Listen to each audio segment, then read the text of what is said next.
Well, hello there. I hope you're doing well. And today is a special day.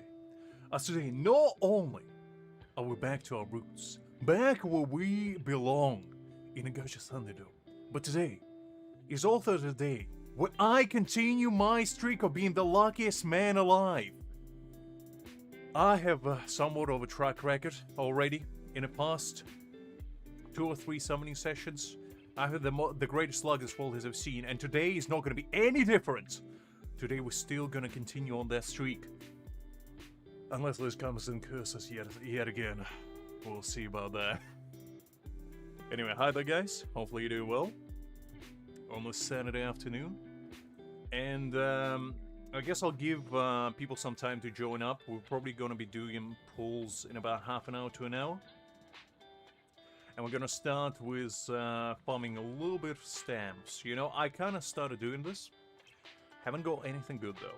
So this is probably gonna be majority of the stream today because usually I kind of prep myself for these streams and kind of pre-farm a little bit of stamps, but I didn't do it this time. So I'm gonna do it live basically. And just see what happens. Freak. First of all, Greg's not here. Second of all, you can start with dessert straight away. Sometimes you're gonna have your vegetables first.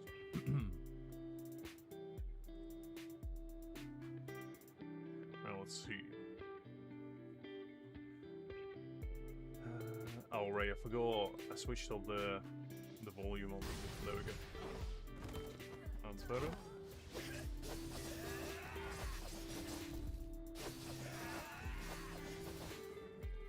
Listen, Blaze, this is the greatest team you'll ever seen in your life. What do you mean, boy, is this team? Have you never seen a Prodigy-like team like this? Unbelievable, Blaze. Listen, I'm a trailblazer like any. Hakim, don't question things. Listen, guys, you know me, and you know the fact that I hate wasting things. I ain't wasting this experience. I'm gonna be farming with this team, whether you like it or not. Because I'm leveling them up, even if it's the last thing I do. 3 days, Creek. I'll give you 3 days. 3 days tops. By the sounds of it. Alright, let's see. Did we get anything exciting? Oh man, let's flat attack. I got excited for a second. I'll still save it, I guess. How is your guys' Ichigo doing? Have any of you summoned already? And if so, how did it go? You know, I wanna prep myself mentally, physically, and emotionally for what's about to come. I know the Hakim and his Infinite Wisdom already went for B6. I'm not surprised about that.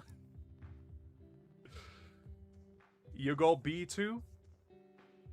Very nice. So why did you quit quick?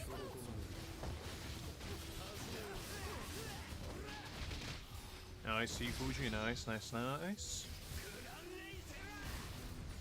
Alright, no worries, Hakim, I'll take a peek. Why are some numbers frozen on the screen? Easily.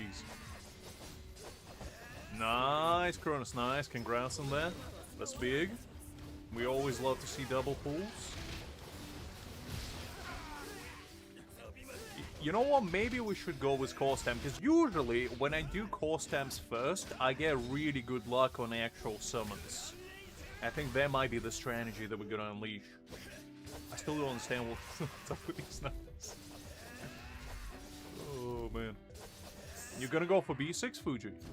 Ooh, that's pretty bold of you, pretty bold.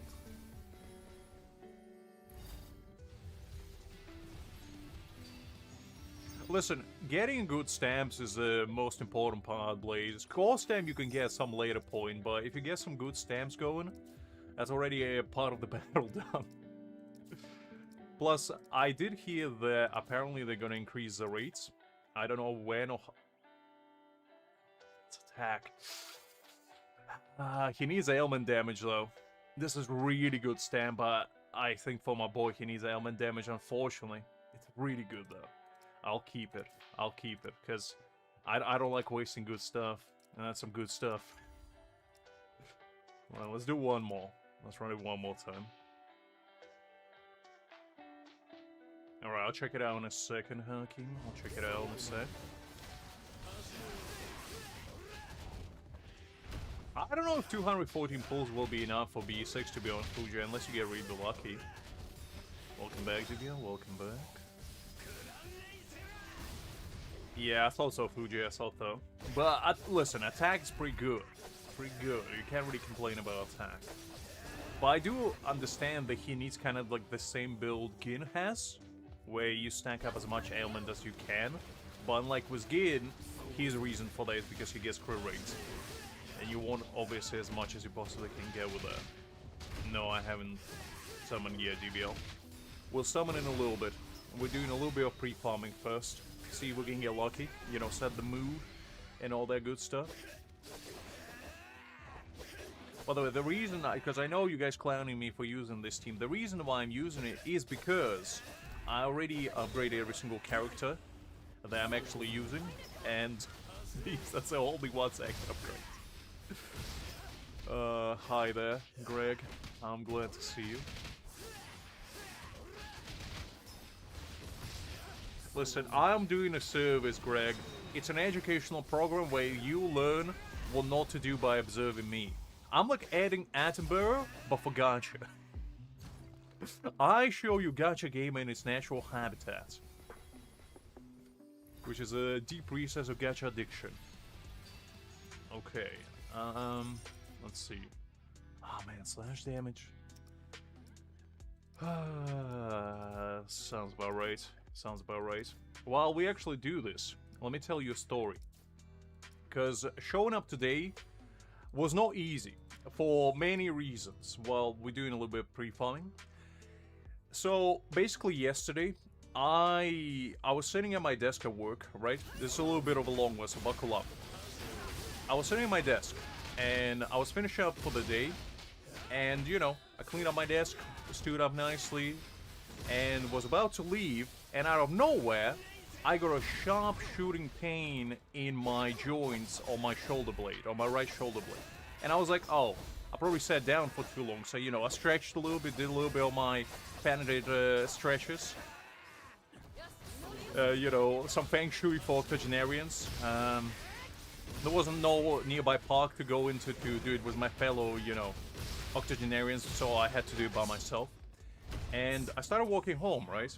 And the more I walked, the more I realized that the pain was not going away, it only got worse. And after half an hour, I came back home, my shoulder was gone by that point, and as soon as I dropped my coat and everything, I kid you not, I never felt more like an old man, because I just sat down and it felt like my entire back was coming out outside my ears. It was such a severe pain that I don't think I ever experienced anything quite like that. So I proceeded to lay down on the floor for 2 hours, trying to get it to go away. And then I gave up, and I went to my fridge, I grabbed a bag of frozen carrots, and I put it on my back, and I just laid there for another half an hour, hoping that, you know, the pain would go away. And it didn't. So then I went, okay, I was like, okay, let's do some hot and cold kind of action. So I went, took a shower, and then I was like, you know what, let's sleep it off. So I went to bed at like 6 p.m., you know, as you do, okay? Don't judge me. We all do that. We all do that at the age of 26. So I went to bed, and I tried to fall asleep, and as you can imagine, I couldn't. However, what I tried to do is I listened to some Reinos. That's my old secret weapon technique. You know, it's like bankai for falling asleep. So I managed to fall asleep, woke up 2 hours later, my back was searing hot. I never felt more hot in my life. Literally and metaphorically. So I went down, grabbed another bag of carrots, put it on my back, lay down on the floor for an hour. Started questioning my life choices, and then started walking back and forth like I was mad across the living room, being like, man, this is it. This is it. That's me. That's me done. all that's waiting ahead of me is a rocking chair, a bag of pudding jello, and a cage so I can shout at the use of today and tell him to get out of my lawn. And then I proceeded to take another shower. This we're talking already at like 12 p.m. by this point. Time perception lost all its meaning. All its meaning by that point. So I went to take another shower, went to bed yet again, woke up at 6 a.m. this morning, and I was like, okay, I'm feeling okay. I'm not feeling like I'm dying anymore. Went down, grabbed another bag. I went through every single bag of carrots I possibly could have had. I had like 3 or 4, and I'm pretty sure all of them came across my back one way or another. Either today or yesterday. Grab a bag of carrots, hold it for another half an hour, because I read that apparently cold compress helps. I don't know how, why, but it does. So, sat down, you know, started questioning my life choices yet again. And, you know, proceeded to do some yoga, you know, did a little light exercise, and I was like, you know what, I'm feeling okay now. Took another shower. And, you know what, I was like, I'm feeling fine now. I did a little bit of yoga, did a little bit of, you know, prancing around. And I was like, okay, feeling decent now. So I went to cook my meal, ate, you know, and then went for a run. Which, in retrospect, probably wasn't the greatest idea. But I was like, you know what, a little bit of exercise goes a long way. Goes a long way. I wasn't eating raw carrots, Blaze. They were just there for cooking. And came back home. Drank like 2 liters of water, took another shower. I probably took more showers in a span of 2 days than I took in the past months, I swear to God. I took like 20 showers. Anyway, so did that, and by 12 o'clock, I was like, you know what, I'm feeling good. Did another little yoga session, and after that, you know, sat in front of my PC doing the thumbnail for today. And after that, you know, at 3 p.m. I realized it's time to stream, so I went, washed my face, and now I'm here, feeling pretty decent. Pretty decent. So that's basically why I'm here, and if you hear some popping and locking happening, it's not me breaking it down, you know, on a dance floor over here. But my joints probably just get reallocated.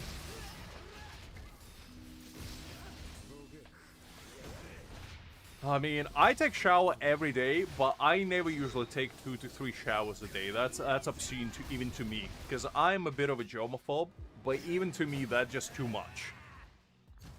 So yeah, right now I'm feeling pretty good. I still like, I'd say 95% good. Like there's still 5% of a little joint, like creaking around, but overall, I think we're okay. I think we're okay.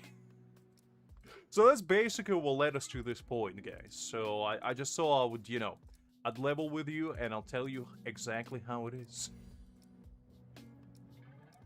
So moral of the story, guys, if you sit in the same position for like 10 hours in a row like I did, stand up and stretch a little bit, because I swear to God, you don't want to be like me. Oh, man. No, I take shower every day. I can't, like, when I get home, I have a meal and I take a shower every day. Like, there's no any excuse for me to never take a shower. Even if I'm dead tired, I still find the energy to take a shower. Look, Blaze, it might happen. It might happen live. If we get triple true Shikai Ichigo, I'm probably gonna start flipping desks over here, and the next thing you know is my back cracking in half, but you know it's gonna be worth it. It's gonna be worth it. Because back is momentary, gacha is eternal. We all know that. We all know that. Oh, man. To me, personally, I usually wake up, I wash my face, put some deodorant, brush my hair. You know, if it's weekends, I usually go have a meal, and then go for a run, and then I take a shower. If it's like doing weekdays, I usually take a shower in the evening. Like, morning showers are pretty good, but evening showers are better. Right, I forgot to check out your builds, guys. Give me a second, I'll take a peek at them. I got too lost in a sauce explaining my octogenarian endeavors to you. Oh, man. Well, no. I'm fine now, Blaze. Okay, let's not get too excited. I wouldn't go so far saying that my neck could be gone like that. But if I do get a little bit rambunctious, shall we say, you might hear a creak or two. It might happen. Don't put it past me. Alright, so let's check out, you know, the whale build the Hakim over here. Profuse himself to show to me. Okay, 75% crit rate, pretty good. 190% crit damage. Hakim, are you still around? The question, why are you going so high on crit rate? Because I thought Ichigo gets quite a bit of crit rate from his passive. You know, build him with ailments or something. Okay, I see you improved in real time. 151 ailment. I see. Pretty good. Pretty good, not gonna lie. That's a pretty decent build. I just don't know how much crit rate do you actually need? Because I'm not... Did we actually... Already, yeah, we checked those. How much crit rate do you actually need with his passive? Because I don't know how it scales on max level. Let's actually check quickly. But I believe if you max it out, you probably don't need any crit rates, because he doesn't transfer like Ulquiorra, does he? Let's see. So for every 1% ailment damage bonus, Ichigo during battle, he's crit... Oh, it's crit damage, never mind. It's crit damage, not crit rate. Ignore me. I thought it was crit rate. I thought it was crit rate for a second. Ignore me. I should have read before I started speaking, but I never do. I never do. So that's pretty good, though. That's pretty good. Excuse my foolishness for a second. Does his B1 give crit rate? Ah, right. That's probably what I was thinking about, because I do remember that something about his like charge stacks gives him crit rates. Exactly, Greg. Reading is for wusses, and we never do it. Ah, right. So he gets 30% crit rate from here. Got you. I thought he gets crit rate one way or another, but I wasn't sure which way, to be honest. I forgot to do this as well. Okay, yeah, so it's 30%, so you need about 70% on him. And does his weapon stack? Like, does it actually show? Or is his weapon one of those that doesn't show crit rate? Because I know he gets 20% from here as well. And I mean, I saw quite a lot of buffs for this man happening. So I don't know how many buffs he got, but I think it's at least 2 or 3 at this point. Alright. It's already almost half past, so what we're gonna do is we're gonna try to get his core stamp now.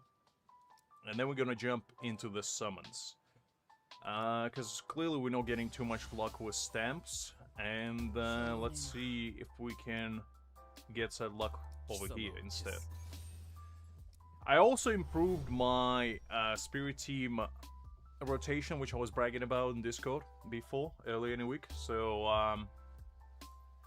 I'll show that to you as well a little bit later.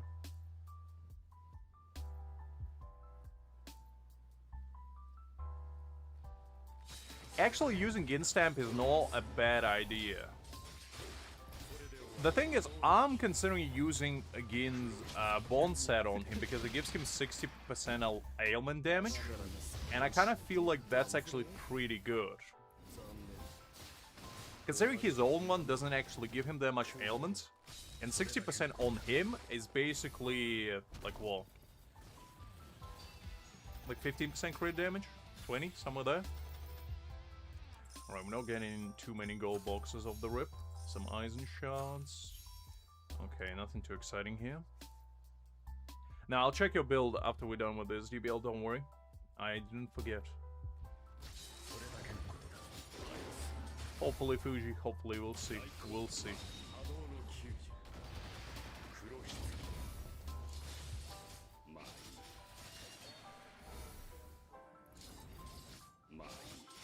No, I thought you meant the bond, yeah.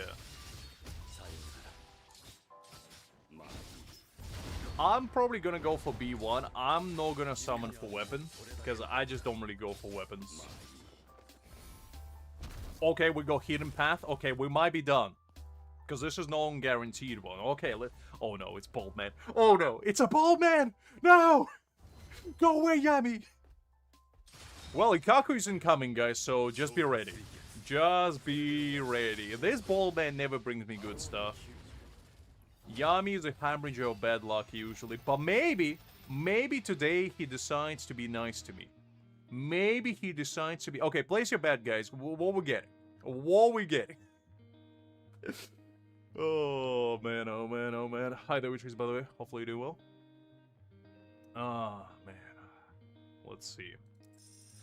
I'm not too optimistic. We're getting... Okay, you know, Aizen? Aizen is always a good sign. Okay, who do I want? If we get Ichigo, that would be great. Okay, if Greg trusts luck, I mean, I can't say otherwise. White Stamp, I'll take Soifon. I'll take pretty much anyone I don't have max, which is all of them except Nell. And please no Baldman. Oh. Oh. I mean, it's no Baldman, but... Oh. Gross. Ew. Byakuya, go away.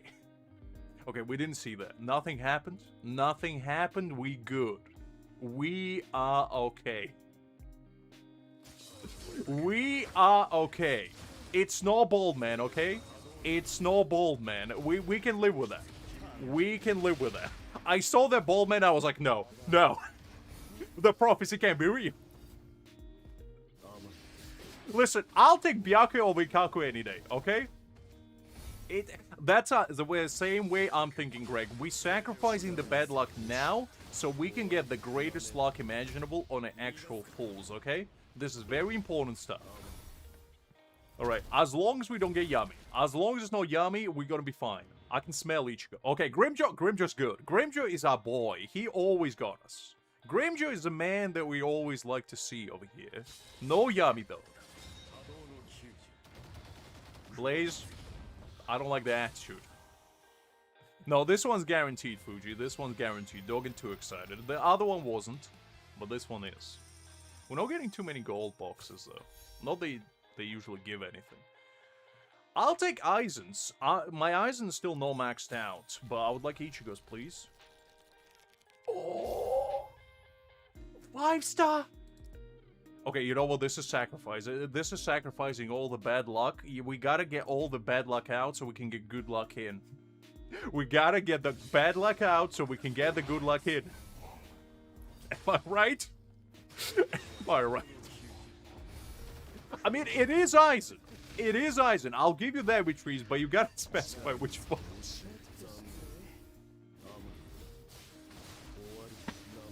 It's okay. It's okay. Don't worry, guys. We will be cooking soon enough. Soon enough, we will get some good luck. Alright. You can win them all. Let's see. Anything exciting here? Kenpachi. That's Ichigo, okay? That's Ichigo. We like seeing Ichigo around here, but his core stand would be better. Look, Fuji, you see nothing. I don't know what you're talking about. I don't have any keys.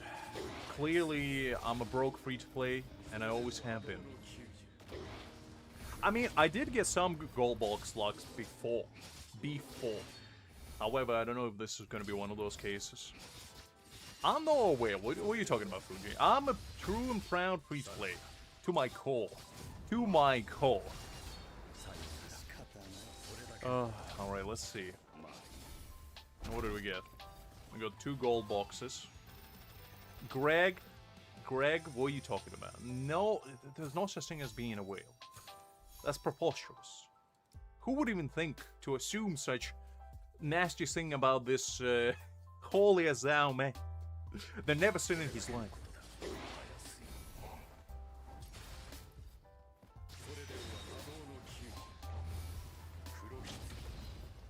I think it's 80% Fuji. I believe, but we'll see. Yeah, exactly, Witcheries. I never had a single key in my life. In fact, I don't even know what keys are. I just break it through the window like Liz does. Alright, let's see. Can we get something decent from the gold boxes? Grimmjow, Ichigo. Oh, even in Shah's form. No! No, go away! It's never good to see the ball, man. You hate to see that.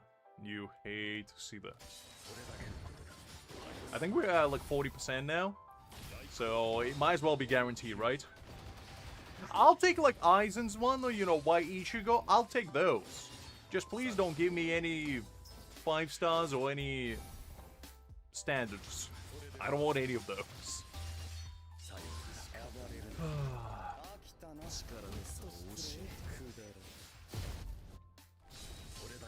DBL, I don't like this kind of attitude.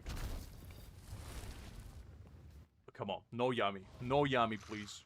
Okay, this, I don't know. 2? Okay, we got 2. Okay, Redemption Arc, can we get 2 Ichigos? Okay, hold up.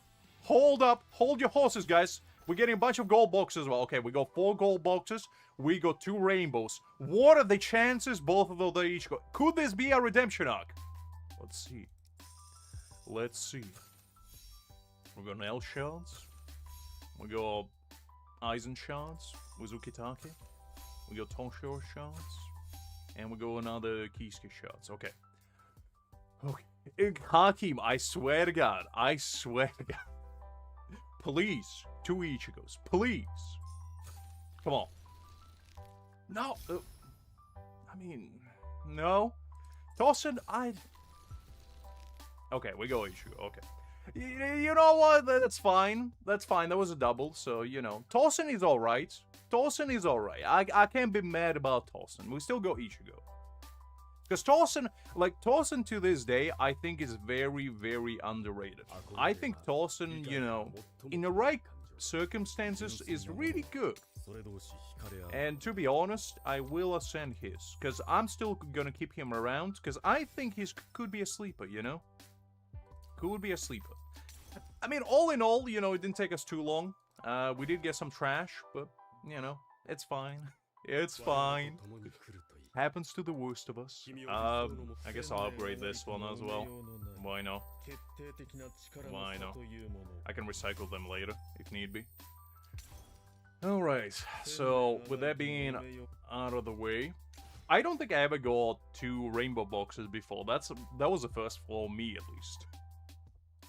But that was nice. It would have been nice if we got 2 Ichigos, but, you know, it is what it is. Blaze, come on.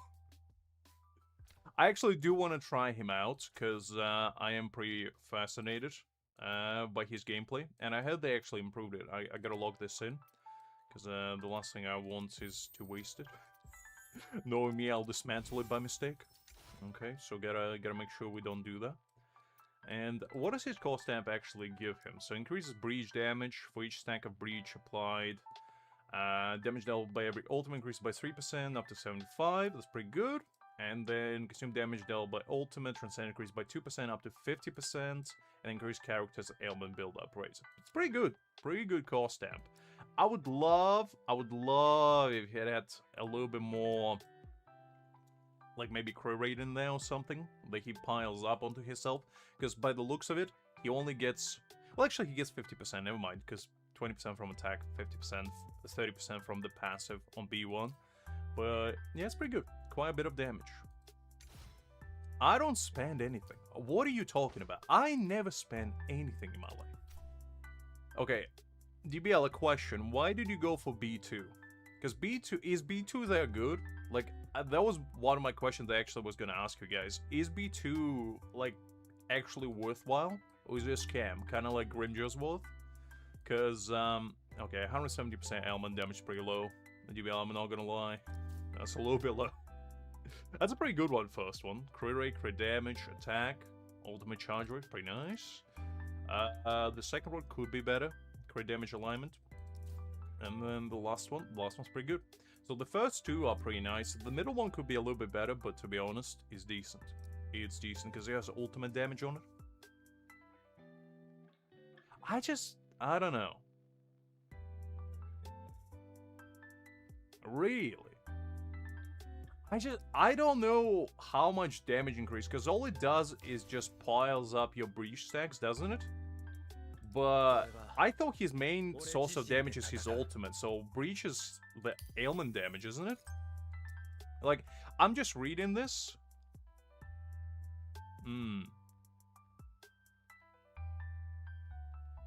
I see. So B2 is really good.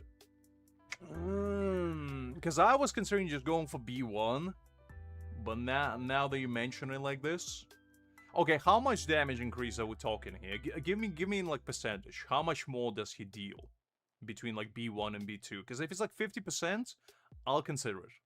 If it's like, you know, 25% more, I'm not that bothered. Because I'm reading this and I'm like, it's good, but I don't know. It just doesn't give enough, I feel like. Because before you had 30% thrash damage on it, and I was like, massive. 10 million difference? You mean, I assume you mean a 1. It's not 50%? Okay, if it's not 50%, then I'm not that bothered. Okay, when it comes to boundaries, I'm one of those people that, unless it's a massive game changer, 20%? Nah, 20% is not worthwhile. Nah. If it was more, I would be like, okay. Because I might rather have another character, I'm gonna be honest with you, because he's already will be fine at B1. And B1 already gives him plenty of stuff that I want from him, which is, you know, straight up crit rate, 30% basically all the time, and thrust damage. That's kind of all I want from him. Yeah, I ain't going for B2, to be honest. Yeah, that sounds about right. Nah, Creek, nah. Listen, I might be, you know, a spender, but I'm not a dumb spender. I'm smart about my resources. I don't just go willy-nilly summoning for everyone and anyone at the same time, alright? I play smart, not hard. Oh, man. Before buff? I mean, look.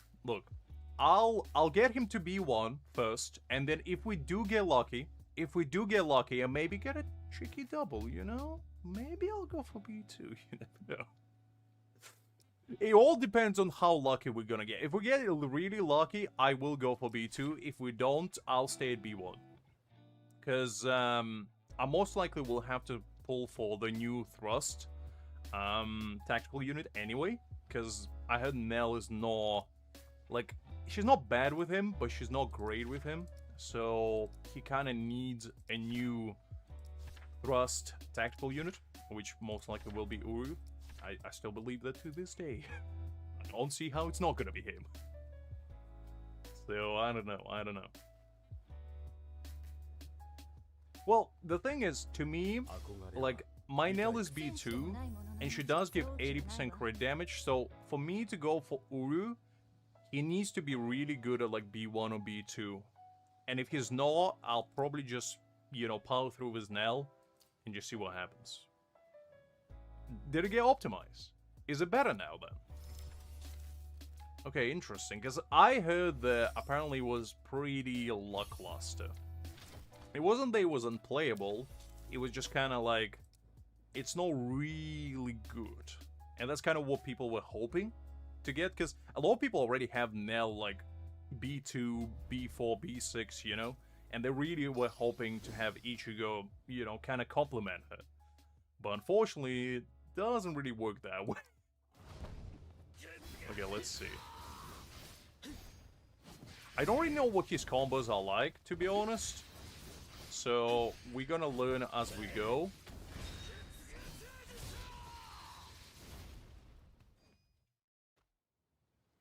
Alright. Let's see.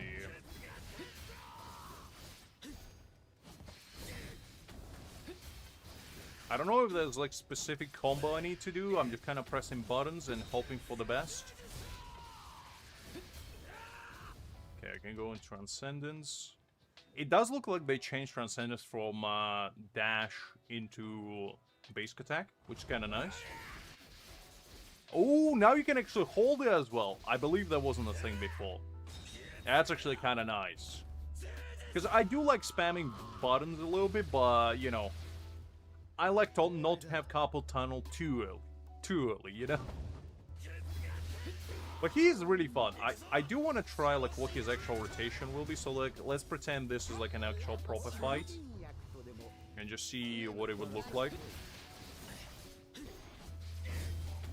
So I assume you go into Nell then, and if it was my Nell, you probably go into Ultimate, you get your stacks out, then you switch back to Ichigo, maybe pop his ult, and then I assume After you're done with this rotation, you go back into Nell, then get your Lanza de Verde, and then go back into Mayuri, I presume. And then back to Ichigo. And then you pop up his Transcendence. I assume that's how it will work. I don't know. Absolutely no worries, Granz. Was a pleasure seeing you as always. And I catch you later. It feels fine. It feels fine. I appreciate it, Granz. I appreciate it. Have a great day as well. The thing is, Mai doesn't have that, and the reason why Mai doesn't have that is because I don't have, like, ultimate charge rate on the substats. I only have one stamp with ultimate charge rate, and the reason for that is because I built her as a DPS, not really as a support, so she only go 150, or 149, because she has a 100% crit rate, and that's kind of how I wanted to build her, so she does damage. I didn't really build her to, like, optimize for full rotations, because the way she worked with Gin, this was kind of, like, good enough. But I might need to get a little bit more charge on her. Because to be honest, I probably can get better, like, middle piece or something. But I don't know. Like, these two are pretty decent, but they definitely can be a little bit better. This one I'm definitely not changing, because this one's pretty good. Unless I can get something better, but yeah, that's kind of where I'm at for now. I mean, 149 is decent enough. I believe, and I don't know if I'm right about that, but I think the more you charge up her battlefield skill, the more ultimate charge rate she gets off-field as well. Because that's kind of how Gin synergized with her, because he allowed her to cycle her ult a little bit faster. And I presume, since Ichigo stays on field a little bit more, she probably will be kind of the same. I'll test it out as soon as I get Ichigo and just see how it works. But I believe that's probably how it's gonna function, if I had to take a guess. Alright, let's do this one. Greg, are you around, big man? Because I think it's probably roughly about time that we go into Gacha Thunderdome and, you know, test out our luck and see what happens. You are here? Okay, what do you feel like? What does Cosmos tell you today? And you know what, the sun came out, so I think this is a good sign. I think this is a good sign because earlier today it was a lot of rain, and I was like, I don't know about that, but as soon as sun came out, I was like, okay, now we might be cooking. You don't have your cards? Oh, man. Alright, we're pulling tomorrow. No, I'm kidding. I'm kidding. Alright, Greg, think of a character and think of a location, then. You probably remember all the characters, so just give me a character. And give me the location. There might be some sunshine beyond the rain. Is that so? Aizen? I mean, to be fair, every single time I use Aizen, he did prove that he actually pulled through. Because last time on Ulquiorra we used Aizen, and I was like, you know what? That works out.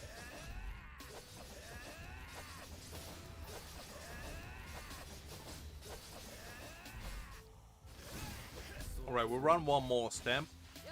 Just to get all the remaining bad luck out. Because usually I don't get anything good from these. And then we'll go with, you know, refreshed, clean, mind and soul into the Gacha Thunderdome and just see what happens.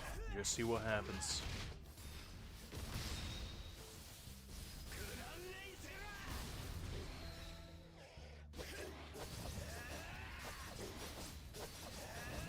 I'm probably gonna pull on 1000-Year Blood War map, because, you know, kind of in seam. I feel like that's probably the best place Ichigo will show up on.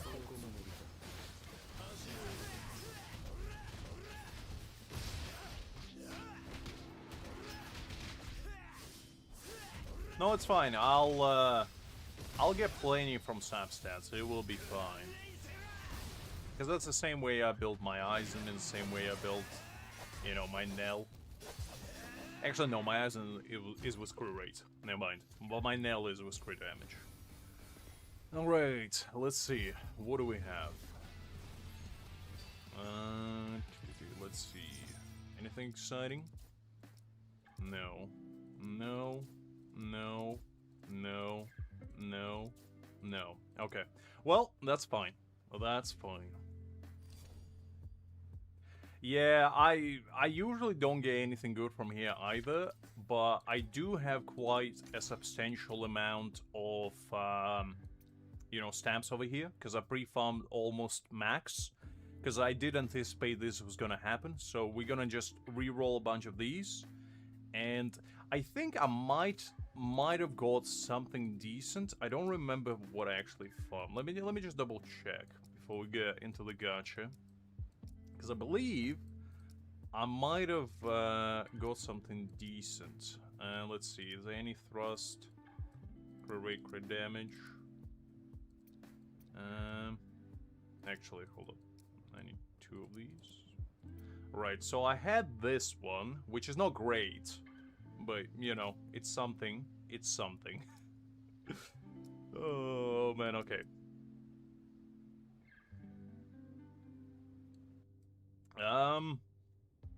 I'll give you until 4 o'clock. I'll give you another 10 minutes.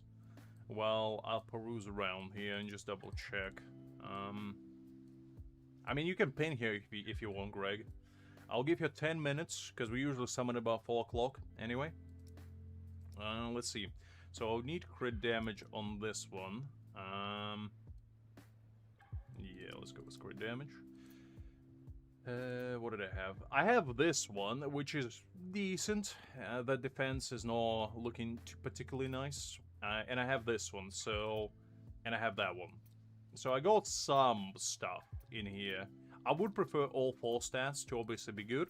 But, you know, sometimes you gotta take what you can get. And on the last one, where we need ailments, let's see. Crit damage. I have this one. So this one's actually pretty good, and I'm kind of excited for this one. So that one, and quite a few middle pieces. So we're working with some decent stuff, but I don't think I want to go for attack, to be honest, because attack just doesn't sound great. Crit damage always is better than attack, because it just gives you more damage in general.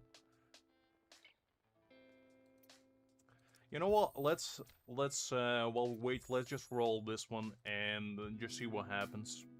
Because on this one, basically, no matter where it rolls, except flat attack, it's pretty much gonna be decent. Okay, ailment, we take that. Ailment is good. Crit damage, we take that. Crit rate, okay, that's it. Pretty much 3rd piece done. I mean, what else do you want? This is, you know, crit rate, crit damage, ailments, roll. Absolutely, we take that. So our 3rd piece, is done. So that's our 3rd piece right there.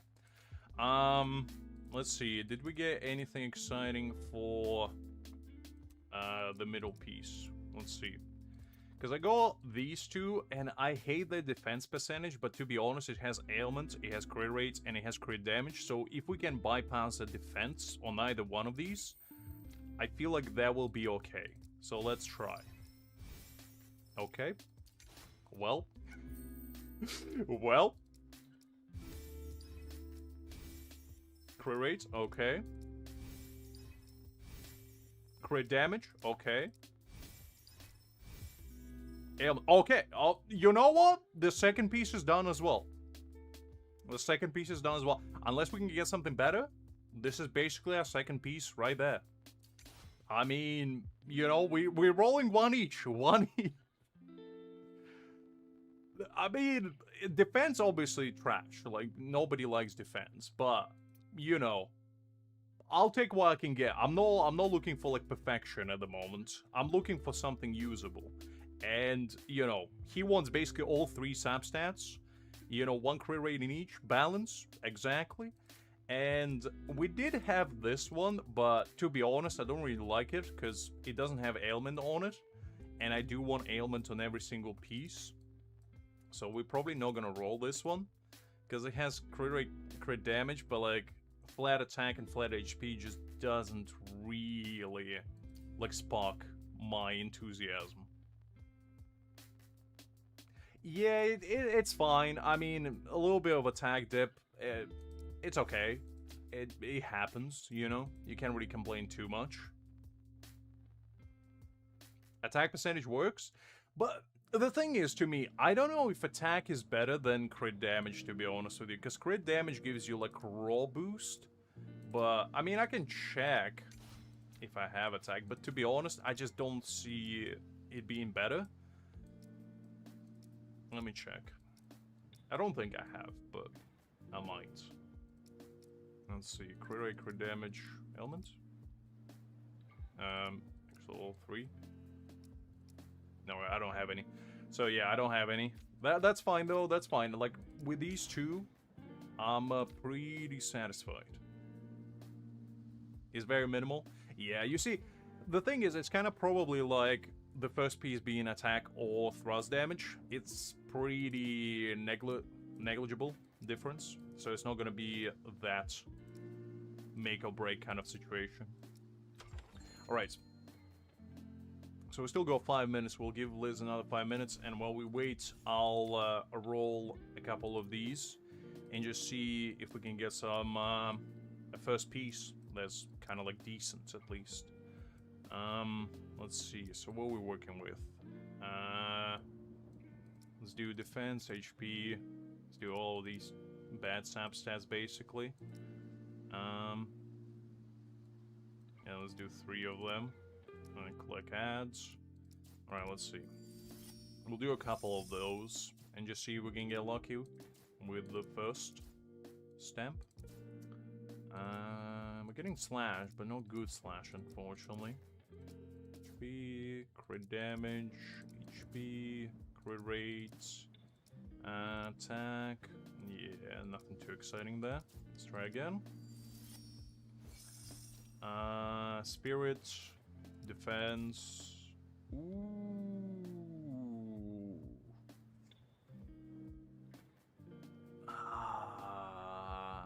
This is good.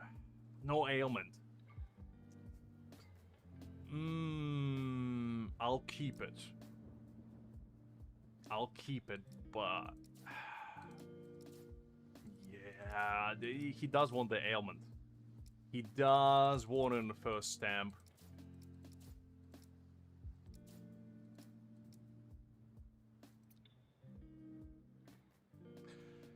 Alright there, Aizen. I'm glad to see you. Hopefully doing well.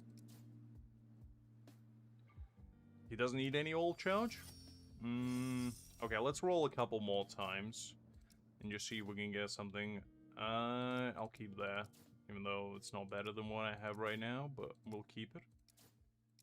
Attack, attack, attack. Ultimate charge rate, attack. Okay. Yeah, not too exciting. I assume he wants ailment on all 3 stats, so that's why I'm kind of... Oh, HP. I got excited for a second. Ooh! Okay, hold up. Hold up. We might get in a little upgrades here. Hold your horses. Hold your horses right here. Hold up just a gosh dang second. We might be back in business. Alright. I mean, look, if I don't hit, like, attack any time on that probably will be perfect, but let's see. Where did I put it? So, it was this one. Alright. So, let's just roll it and see what happens. Crit rate. Nice. Crit rate. Nice. Attack. I don't know. I don't know. Is it better than the other one?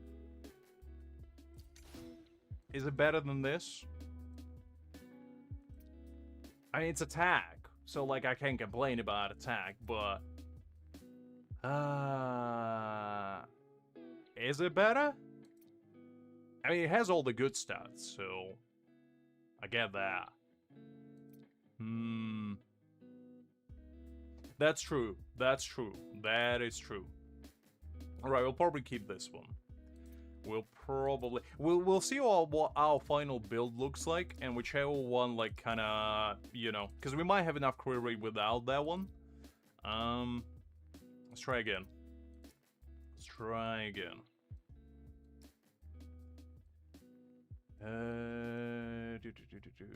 Okay, so we're looking for HP, defense, HP, flat attack, ailment, 3 stats.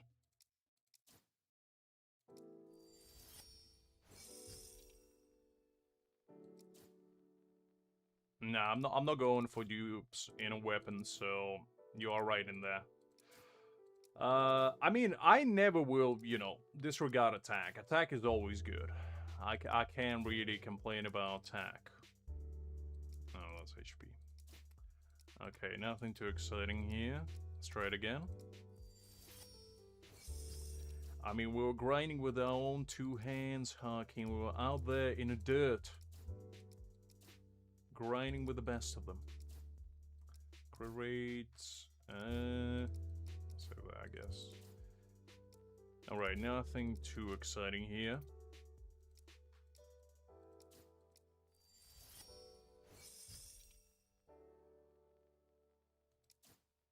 Spirit, HP, and we'll keep that, but it's not that great. Defense, yeah, no, we're looking for ailment, ultimate charge. What's defense? Never mind. Okay, let's try again. Going for the first stamp slot is always the biggest headache. Like, you just never...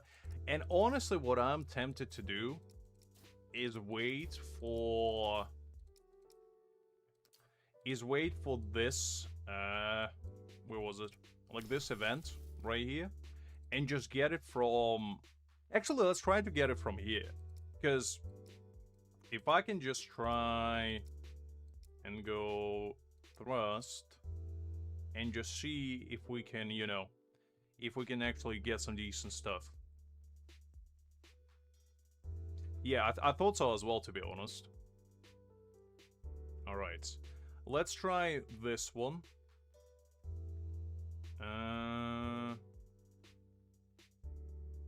Why no thrust with trees? I thought thrust is a way to go. What do you mean no?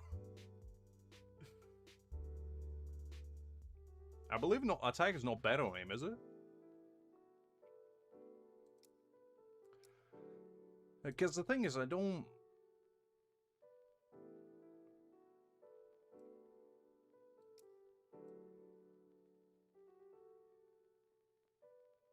Is attack better? I mean, I just kind of always saw that thrust is like the way to go, because his technique scales of attack. Hi there, Doug. Glad to see you. Hopefully do well.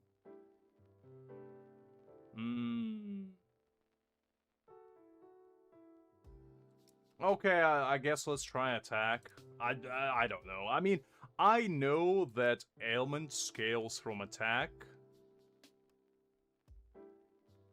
Okay, let's go with attack. Fine, let's do that. Let's see what happens. Ailment, crit damage, almost. Okay. We might be back in business. Just hold your horses. Okay.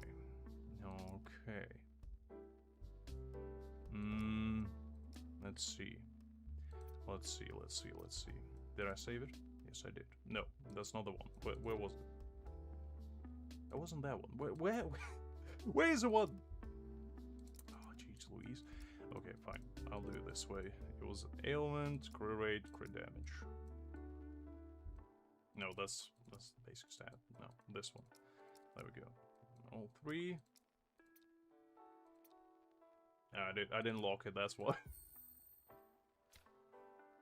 Oh, man. I'm scared of flat attack as well. Like, flat attack is the least of the evils. Ailment. Can't be mad about that. Oh.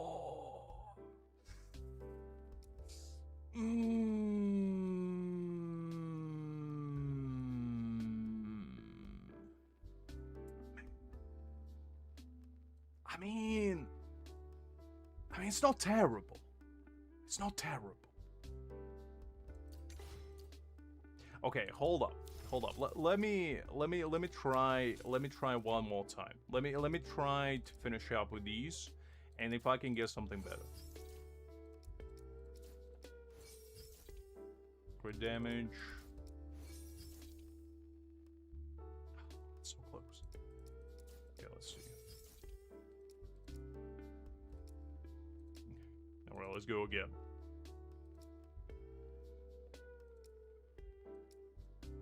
Attack percentage. Defense.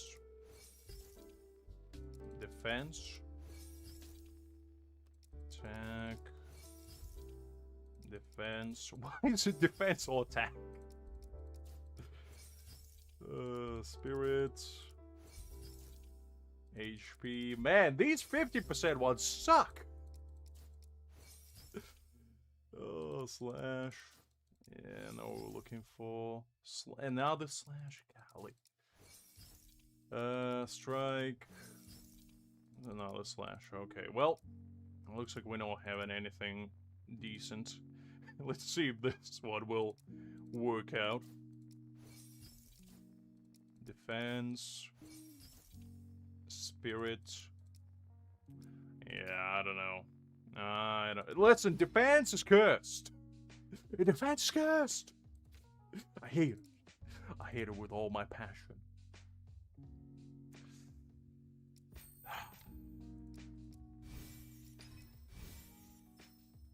Okay, 2 ailments. There's no crew rate though. I need the crew rate.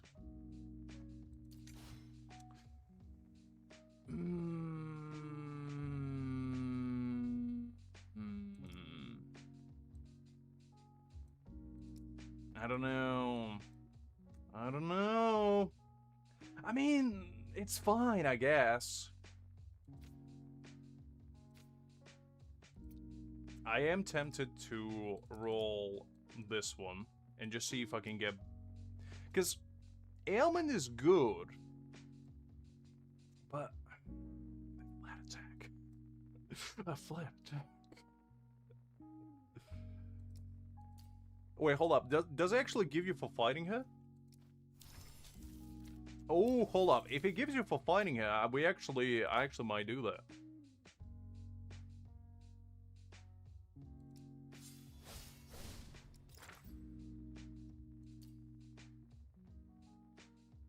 How much crew rate do I have?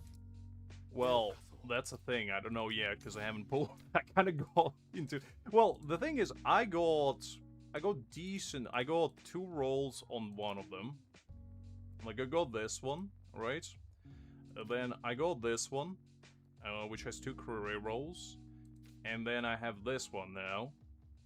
So, technically speaking, I got 3 crew rate rolls, which will give me about, all things considered, probably roughly about 25%, which actually will max me out. So now that I think about it, it's actually not that bad.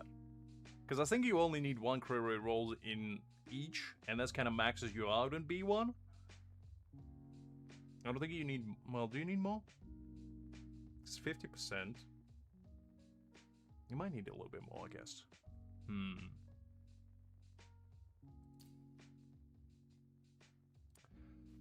Yeah, I will be going for B1. Alright, I think we're probably gonna pull, and then we'll strategize what we're gonna do for the actual stamps now. Because I kind of go too deep into the weeds of things.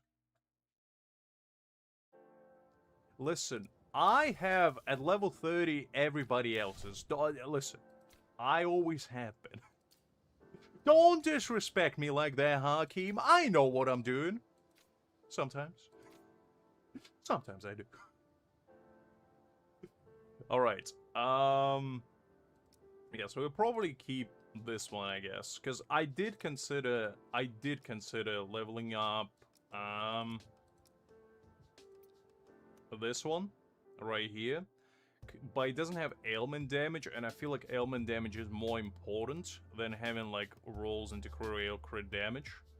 Even if it all lands into, like, crit damage, for example, I feel like this one probably will be better. Even with a flat attack roll. So, we'll keep that one. And, yeah. It's fine, it's fine. And then, if we don't have enough crit rate, do I just need 150? Interesting. Okay, we'll check out how much we go, and then if we do have plenty of ailment damage, we probably will use this event's like perfect stamp and try to like fudge the numbers a little bit and maybe get a better piece. But to be honest, I probably want to keep this one and actually upgrade one of my units that don't have like the best one. Wait, 214? Is it 0.7? Huh. I see. So you've been lying to me! Hakeem! How dare you? So you want as much ailment as you can. Okay. Okay. That makes more sense. Alright. Let's do the gambling first. I don't know. Glad to see you. Hopefully doing well. And then we'll figure out what we're doing, basically. For now, let's just hope that we can get some good luck going. Just go on from there. But it does feel like ailment is probably the best stat to go for because it kind of doubles as crit damage. So actually the first one is probably pretty good. So let me see. Greg, are you around? Make your presence known if you are. Because I need you here to witness this unbelievable prowess that we're about to unleash. I will most likely be going for B1. However, I'll make a deal with you guys. If I can get either a double, or we can get 2 Ichigos before 80 pulls, I will consider going for B2. That's my deal with you, okay? That's a deal that we got going. If we manage to get either 2 Ichigos in 110 pull, or 2 Ichigos before 80 pulls, then we'll think about it.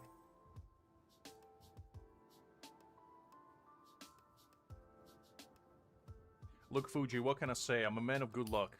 Listen, if you want good luck, you always come to me. I've been telling you that, and just because I get my luck, you know, parasitically from Greg, doesn't mean I don't have any of my own.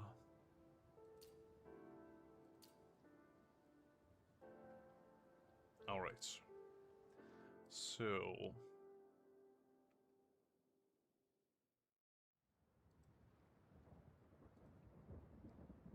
let me just, I'll remove the chat for now. So guys, just buckle up, get ready, get nice and comfortable, and we're gonna start going for basically the Ichigo now. And just see what happens. Just see what happens. I'm hoping we can get lucky and get some good rolls, you know? Hopefully get 2 in 1 yet again. I'm not expecting that because, let's be honest, Ulquiorra pulls probably will never happen again, knowing me. But I'm hopeful, as long as we don't go to hot pity, that's all I'm asking. And as long as Ichigo shows up relatively early, I'll try my best. I'll try my best, Fuji. Alright. Just kick back, relax, and Greg, I need you to, you know, get the spirit bomb of good luck going, and just help me to, you know, do my thing. In the best way possible. Alright. So, let me just make sure the recording is fine, because we're gonna make this into a video later. hopefully, if I have time. Actually, you know what the good thing about this banner for me personally is the fact that it's lasting for 76 days, so I don't need to hurry. I can edit whenever I want. I appreciate that, Greg. I appreciate that. All right. Listen, Hakeem, I'm psyching myself up. Let me moisten my vocal cords because the last thing I need is a voice crack. I'm already not 12, and it's a little bit belated for voice cracks.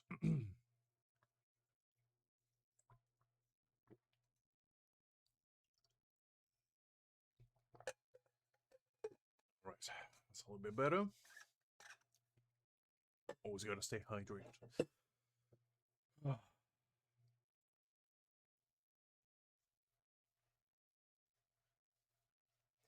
Listen, I'll try to edit as soon as I can. But you know how it is with me. It usually takes me 20 years to edit something. Because I put way too much effort into it. But this might be nice and easy. This might be 2 minutes video for all we know. Because, you know, with my luck, anything can happen. Alright, let me think quickly of a nice intro. I'll put you back on screen for a second. Just give me a second. And let me quickly think of something. So what can I say? Ichigo is a cross enthusiast. That's probably gonna be a pretty good one. Can do something about Aizen yet again. I try not to do the same intro every single time. I try to be a little bit more creative with them. Because the beginning is always the same, because it's kind of like, you know, at this point is a staple. You know, we all gather here for one reason and one purpose only. But I try to be a little bit more creative with an actual afterthought of that. Because that's kind of where I pop off. Listen, Fuji, Aizen is always here to bring the best luck. Okay.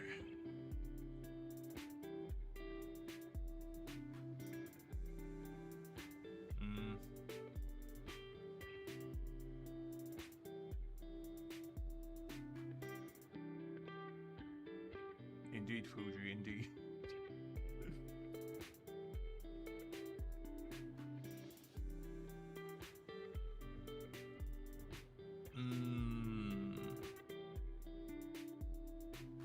Look, Retrice, last time I used Aizen, and Aizen pulled through, so until that fails me, I'm gonna keep using it.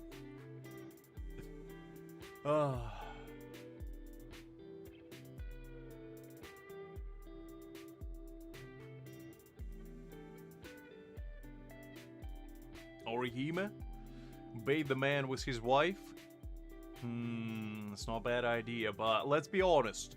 Orihime is his second wife. The first one is Aizen. We all know that. We all know that. Aizen's the main wife of Ichigo. We all know that. And you always remember your first. You always remember your first. Alright, enough delaying. Enough delaying. I stalled for too long. Enough with the chit-chat. Alright. So, guys. Let's get ready. I'm shaking right now. Every single time I come to do polls, I'm nervous. And I don't know even why, because I shouldn't be. It's a game. But I feel like I'm about to do, like, you know, my final exams in school or something. And I'm about to flank them all. Alright, anyway. Kick back, relax, grab some popcorn, because this could be the greatest thing you ever see in your life, or the worst. And there's no really way to tell which is gonna be. Alright.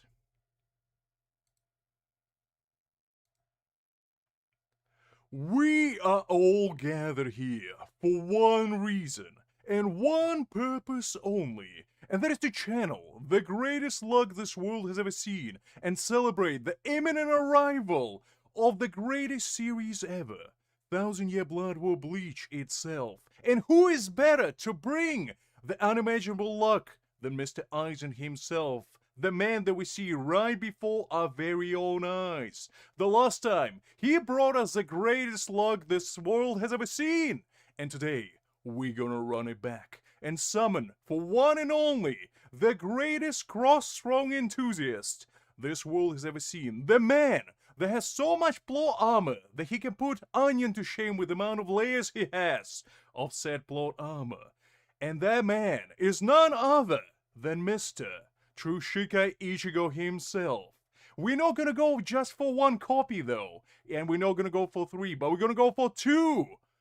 Unless we get lucky, that is, and then we might go for 3. But until then, we're gonna settle for 2 copies and unleash the greatest luck this world has ever seen! As such, without further ado, let's begin straight away and get 3 Ichigos in 1 temple! Next time we're gonna get 3 Ichigos in 1 temple, mark my words! It might not happen, but you know, a man can dream. We go Nemu, we'll take that. Second temple. Ichigo, come on! Can we get some good luck? No. That is okay, a little warm-up. A little warm-up goes a long way. We go Orihime, that might be the good sign of good things to come, because Orihime is the only woman that can bait Ichigo into coming out. And we all know that. Third temple.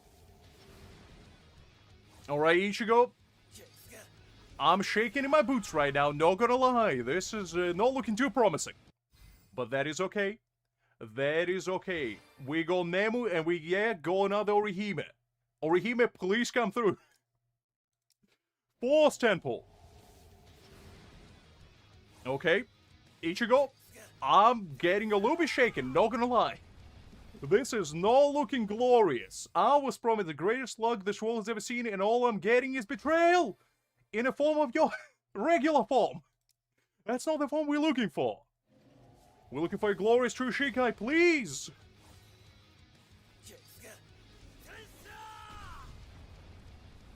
I swear, if we're gonna go to hard pity, I will rage. We go a Rangiku stamp. No, we're looking for 6 temple. Okay, can we get a double at least? Ichigo, I'll tell you a deal. I'm fine with going to hard pity, unless... Can we get a double, please? And then I'll be fine with this. Ichigo, you keep taunting me. I keep getting one form after another. Is a bankai Ichigo somewhere there? 7th temple. No, you gotta be joking. No! How is this possible? Did I literally dry all my luck out with Ulquiorra last time? Is this what's happening right now, Ruru? Is this what's happening? Alright, to hard pity we go! Here we are. Here we are. Look who showed up, finally! You know, it has been a while. It has been a while since we went to hard pity. But there's still a chance. There's still an opportunity. And we will not let it slip! Just like Itsuka Jinsho is coming in. Hot and ready. Ah, Ichigo. I can't be mad at you too much. Even though you made me go to hard pity, I'm still glad to see you. And your handsome face right there. However, Ichigo, I'm gonna level you. I need a second copy, please. We need to rectify this. Please. Yachiru, glad to see you, but not right now. I need another Ichigo, please. Ichigo, I know you're there. Ichigo, Ichigo, look me in the eyes right now. I feel betrayed. I'm not gonna lie to you. I feel very betrayed at the moment. Let's level. You give me 3 copies of yourself in the next temple, and we will be fine. We will be fine. What do you say? I'll take that as a yes. Let's keep going. We're gonna go yet again. We need that B1, even if we go to another hard pity. Alright, Ichigo betrayed me yet again. A pact has been broken before it could even begin. Oh, man. We didn't even get a character. Not even a character stamp. We get some random one. Unbelievable. What has the world come to? Ichigo, no! Second temple, nothing yet! Again? Golly, we got Momo, we got Renji. This is not what we're looking for. Ichigo, come on, 3rd temple. Golly. Every time. Oh man, you know, sometimes you just wake up in the morning and you're like, today is gonna be a great day, and then Rangy ruins it for you right then and there. Happens to the best of us. Fourth temple, come on, I believe in great things that will happen at some point in the future, and clearly not right now. We got another Orihime yet again. Clearly she's not bringing the good luck, though. Fifth temple, nothing there yet again. Wow. Wow, Ichigo. I see how it is. I see how it is. Chad, though, can never be mad at Mr. Chad. He never loses. But you know who does? Me. Both in gacha and insanity. Sixth temple, nothing. Great. I'm happy. Couldn't you tell, Chad? I'm very happy right now. I'm the happiest man alive. Seventh temple. Okay, at least we didn't go to another hard pity. Can I get 10 copies of Ichigo right here, right now? Can I get B11 Ichigo in this one temple? Can we possibly do that? Ichigo, what do you say? I'll take that as a yes. Because that's the only thing I'm hoping for this moment. All my hopes have been crushed beneath the cruel reality of gacha. But yet, we still got a sliver of hope that there is a redemption. Well, Rangiku is a redemption, but not the redemption we're looking for, I'll tell you that. Ichigo, come on! Ichigo, please! Ichigo, you really messed me up today. I mean, I'm happy to see you, but let me level with you. This could have went so much better, and you just didn't want to cooperate. And honestly, I feel betrayed. I'm not gonna lie. You better redeem yourself on weapon stamps, or we're gonna have a problem. Alright, well, let's see if we can get a little bit of redemption with weapon stamp. Can we get 5 copies in one temple? Of course no. Of course we can't. We go into another hard pity yet again. Oh, man. Maybe using Aizen wasn't the way to go. I should have went with Orihime.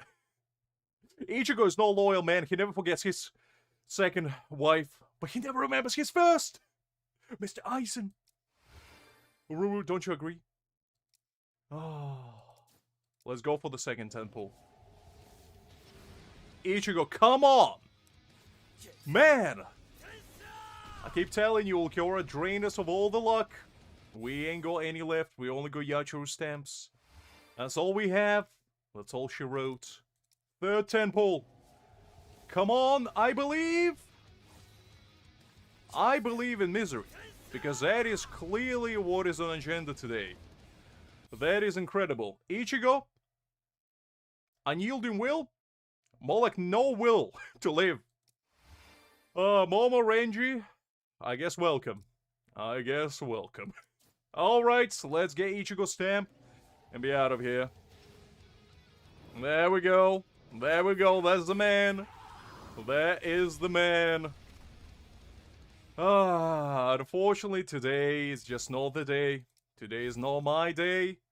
Today is a bad day. But we did get Ichigo. Ichigo has been gone. A vessel of the king's power has been acquired. But at what cost? At what cost? Could there be a second one?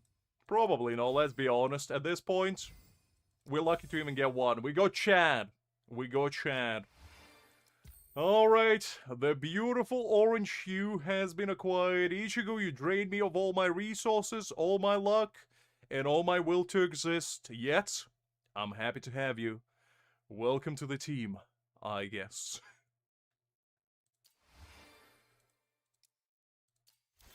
Ah, Mr. Korn. Mr. Korn, as always, you're the only man in this world I can trust. But unfortunately, Mr. Korn, you saw what just happened. We got our luck squished beneath the feet of Lady Luck, never to be seen again. My luck evaporated just like my will to exist. And unfortunately, 1799 is not what I need right now to redeem said luck. I already pre-farmed for the core stamp, so maybe next time, Mr. Core. Maybe next time. Probably not, though. Probably not.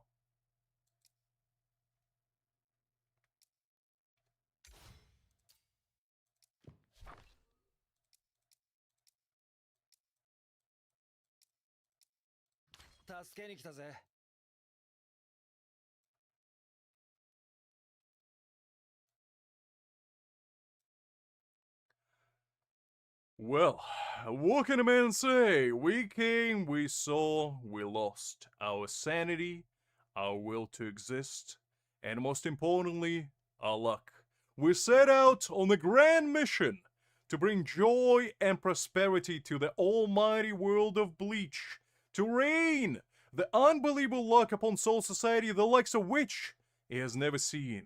But unfortunately, this man, right before our very own eyes, has decided to betray us once and for all and bring us the worst luck this world has ever seen. We did manage to get B1 Ichigo, we did manage to get his weapon stamp, but at what cost? At what cost? With that being said, I hope your luck has been 100,000 times better than mine, because clearly I ain't got any left to give.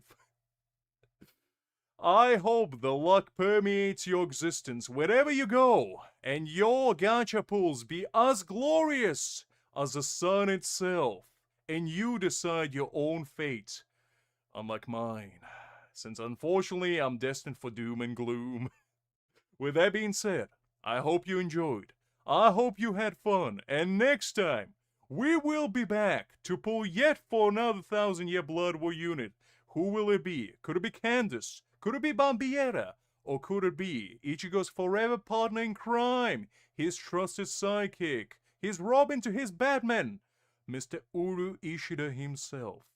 Only time will tell. Until then, take care everyone, and I'll catch you next time.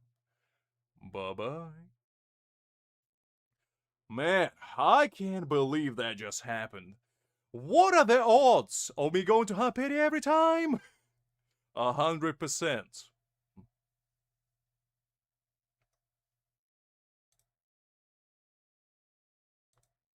All right, well, that is that.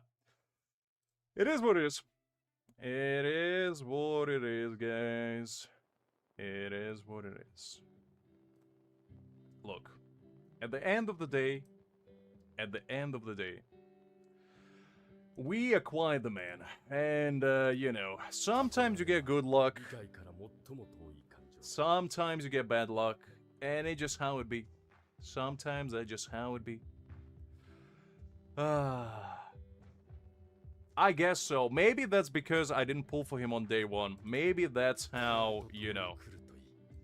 Maybe that's how he shows his cheek to me, shall we say. It's all good though, it's all good. We got Ichigo in the end, and that's kinda all I want. We got decent stamps on him now, we got B1 boundary, you know. It's all fine, it's fine. You win some, you lose some. You lose more than you win if you're me, I guess. It is what it is. At least gonna make for a fun video. At least it's gonna make for a fun video, and that's the way I see it, you know? At the end of the day, my misery can at least bring some enjoyment to you guys. Oh man, oh man, oh man. Let's see, what do we have? I'll just check out what we're cooking with right now. Okay, let's go with this one. Let's go with this one. And let's just level up everything first, and then see what stats we're working with.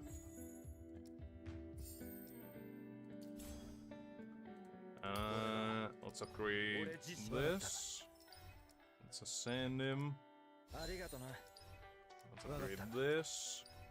Send him again.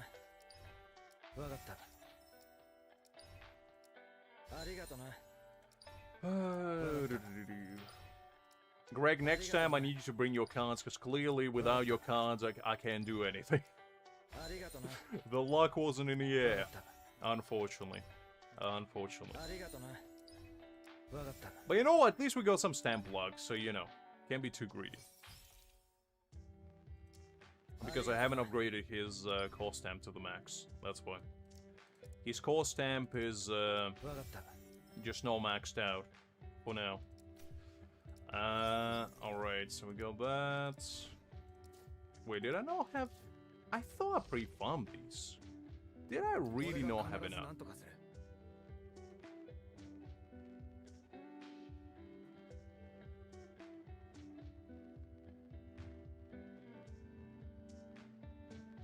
I guess so, Creek, I guess so. Happens to the best of us. Happens to the best of us. Alright, let me use this, and let me just finish farming for these guys, I guess. Let's put him in there. We can do something. Most likely was the cards. I mean, listen. Greg has never betrayed me. Yet.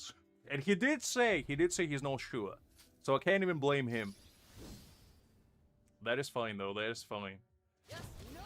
We might redeem ourselves on the next character, you know? You can't be too lucky, because the thing is, I did get extremely lucky on Ulquiorra, so I feel like this is an equalizer. You can't be lucky all the time. Sometimes you need a little bit of cooldown.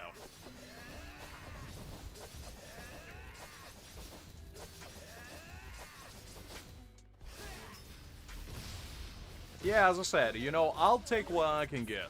I'll take what I can get. And as I said, I'm not that bummed out, because even hitting hard pity in this game doesn't feel that bad. Like, at the end of the day, you know, you're getting a character. That's all that matters.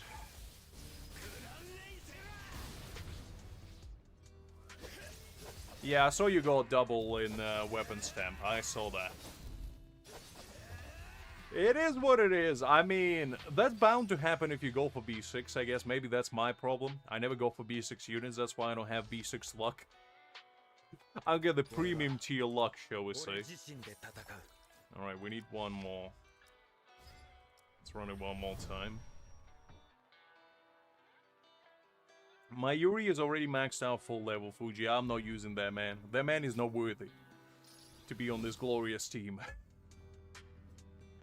Right now, at least.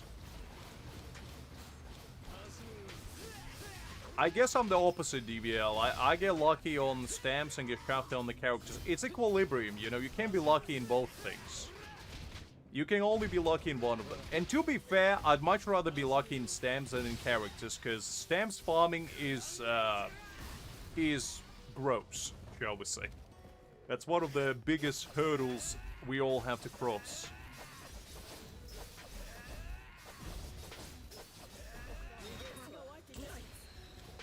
I never do with Trees. I never do. I'm just saying. He's not worthy.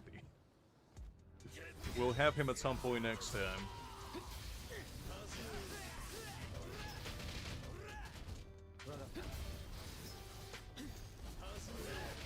$90 pulls? You lucky son of a gun, Hakim, I swear. Are you having connection to Shueisha? Have you asked Liz for the Shueisha connection? I swear, does everybody have it except me?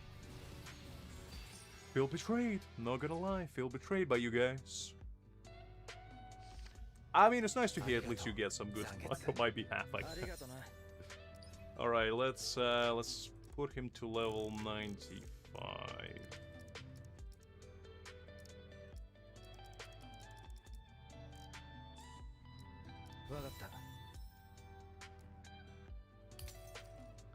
Alright, now let's upgrade the weapon.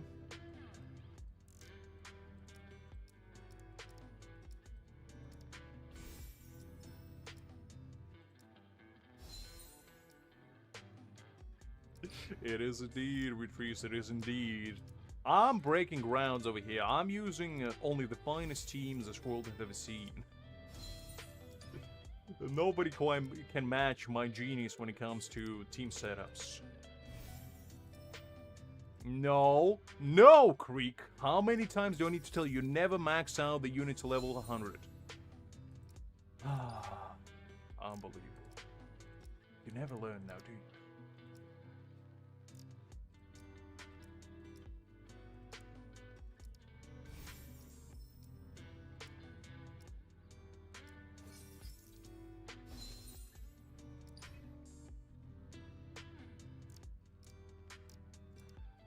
let's see. Let's do this one. No, I will never. I will, especially after what he put me through. I will not. Thank you very much. I refuse. He doesn't deserve it for what he made me do. For the blood he made me spill. For the crimes he made me commit. Doesn't deserve it. Just how it be, Fuji. You cross me, I'll never forget. I'm like elephant. I always remember.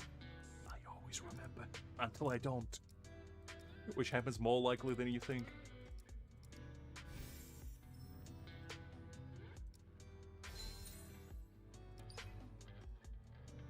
Well, that's just how it be, Creek. That's just how it be. I'm a cold, ruthless man. My heart is stone cold. No emotions are left. Alright, now let's upgrade his core stamp. It's okay, Fuji, it's okay. I don't blame you guys. We tried our best and we failed, but that's okay. That's okay. You know what? We go lucky where it counts in the stamps. Because stamps are usually the biggest pitfall everybody falls into. And we managed to avoid that hurdle. So, you know. I feel like you win some, you lose some. It's all good. It's all good. I mean, knowing Liz, she probably would have been like, oh, can you go on my account and summon as well? Because she always does. Liz only asks me to summon on your account when I have the worst luck possible. And then she wonders why she gets the worst pool imaginable. Liz is like, you know, a Looney Tunes character. She steps on the rake, it hits her in the face one time, and she just, you know, wanders around, then goes back to the same place, looks at the rake, and she's like, I wonder what happens if I step on it again. Steps on it again, hits her again, and she's like, huh. Let's do it again. Let's just run it back quickly. No, she got lucky. I did manage to give her a little bit of Ulquiorra luck, because when I was pulling for Ulquiorra, I did get her Aizen in 50 pulls. So that was the only time she got lucky, I believe. And she did get lucky on her own, apparently, when she was pulling for Aizen, which I don't know what kind of dark ritual she need to pull to make that happen, but she did get lucky. Nah, retreats, nah. We don't play that game. He betrays me once. No. We're not going for B2. No. No, we're not doing it. We're not doing it. And listen, guys, I appreciate it, but you know, as much as I know, they just ain't happening. It ain't happening. Listen, that's how people lose their houses. It's like, oh, let's do one more pull. The next thing you know, your mortgage is gone, your cat is gone, your wife is gone, your car is gone, and you're sitting in the underpants in the middle of the streets with nothing to your name but a cardboard box with the word home written on it. We ain't falling for those tricks. We ain't falling for those tricks.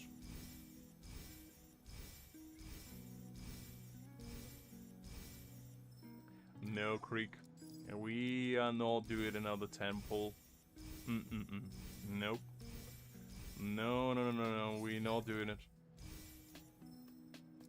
Listen, Hakim, it might be a steal for some of you that have a normal luck, but I'm the cursed man. I don't have it. For me, it just ain't gonna work. Listen, I'll cut you a deal. The next time we're gonna pull for one of the 1000-year Blood War characters, if I do get lucky, I might consider it. But no. I know when to quit while I'm ahead. It's something I learned after playing gacha games for more than 1.5 decades. You just ain't go when you don't have enough luck.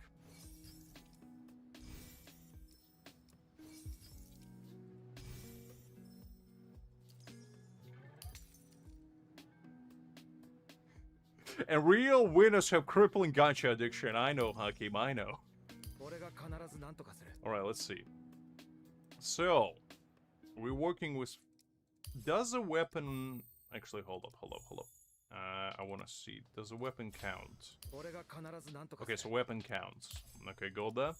So, by the looks of this, we gonna have basically how much ailment damage? 126.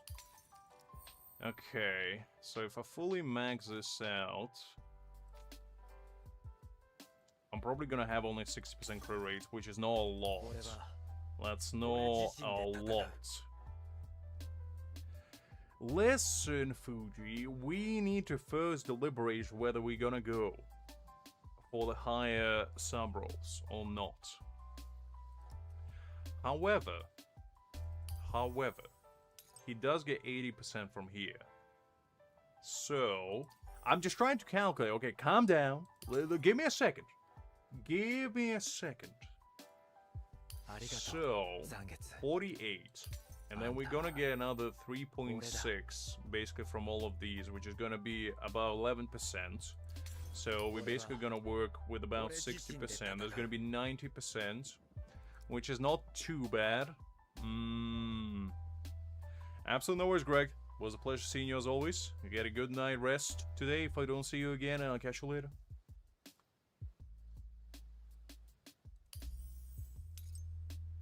Right, it is 36. I forgot that he gets 6 stacks. I thought it was 5. That's true. Okay, 36. Alright. I see what you're putting down. I'm picking up what you're putting down. That's fair.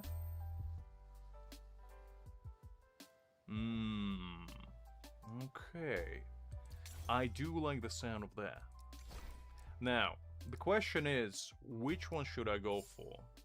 Because this one is not terrible, but I personally feel like, because this gives him, 20% thrust mastery, and 20% and 10% ailment mastery.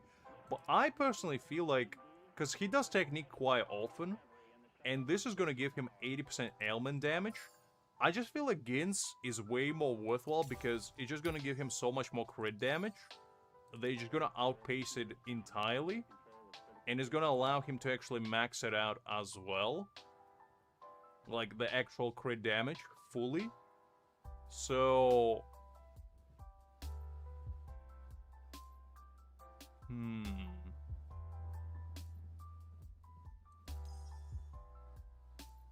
Well, actually, Nell gives you 60% in battle as well. I forgot about that. But the thing is, I'm not going to use Nell for... Does it give you 60%? Oh, no, it actually gives you 6% ailment mastery. So that's different. That's not ailment damage bonus.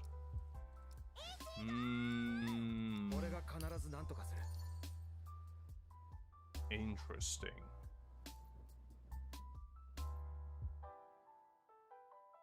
You know, it's ailment mastery. It's not the same thing, DBL. I thought the same thing, but no. It doesn't work that way, unfortunately.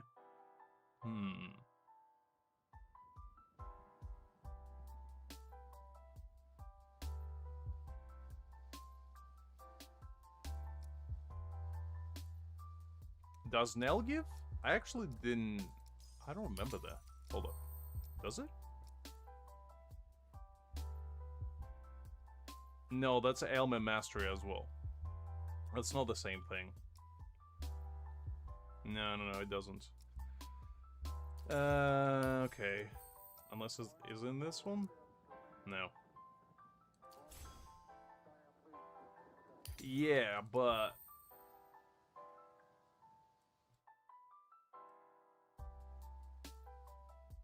Ah, true. It gives actually for all of them. Okay, I didn't realize that. Okay, hold up. I didn't know that. I thought you meant like core stamp or something. I didn't realize it was in here. Okay, fine. That's fair. That's fair. I didn't consider that. That is fair. Alright. So now the question is, do I try to go for a better first stamp, or do I settle with this one? Because I'm pretty satisfied with these two.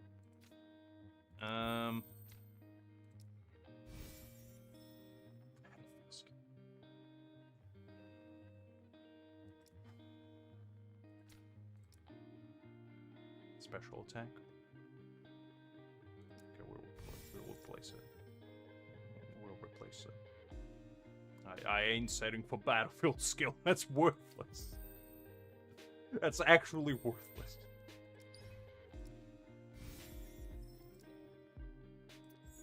Does he even do special attack? Does he actually do special attack? Hold up. Because is his Transcendent mode considered special attack? He doesn't do special attack. He doesn't do special attack.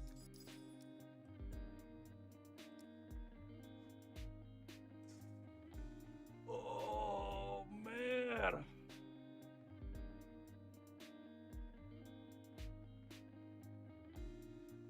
Is it?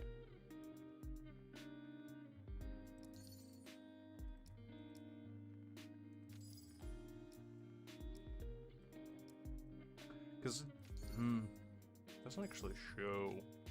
Because usually you can see on actual skill if it is a special attack. Yeah.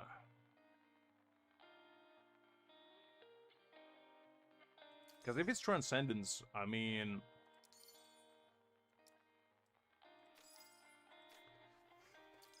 Yeah, I don't know about that.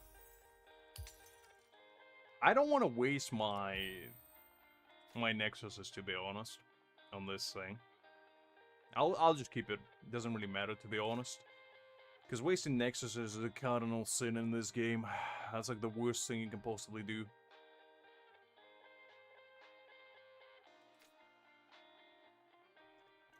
Alright, now how much ailment did I give? 136. Well, the thing is, it activates, and he does use his like basic attack in that, but usually if they have special attack, like for example, if you go in Ulquiorra, like it has special attack here. So I don't see that in his kit. Let me just Google that quickly.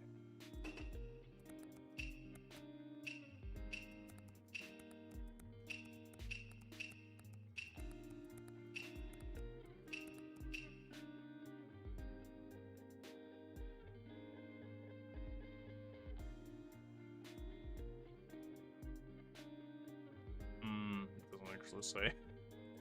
I knew it was not gonna say, but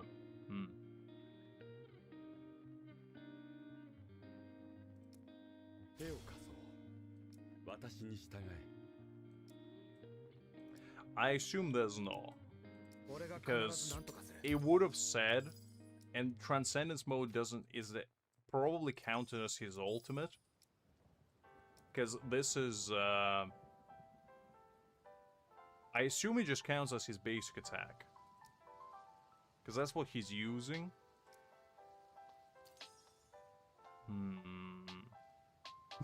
How to build...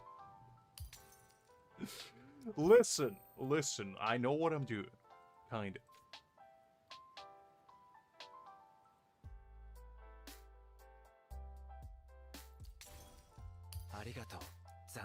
So we're 51.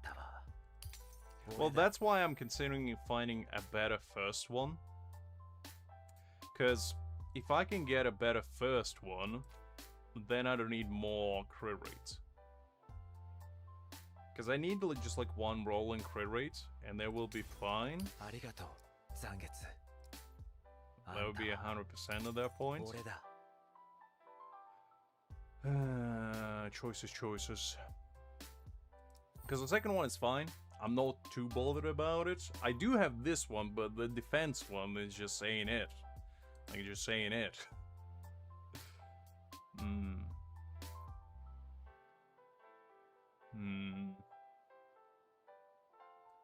I'm just considering.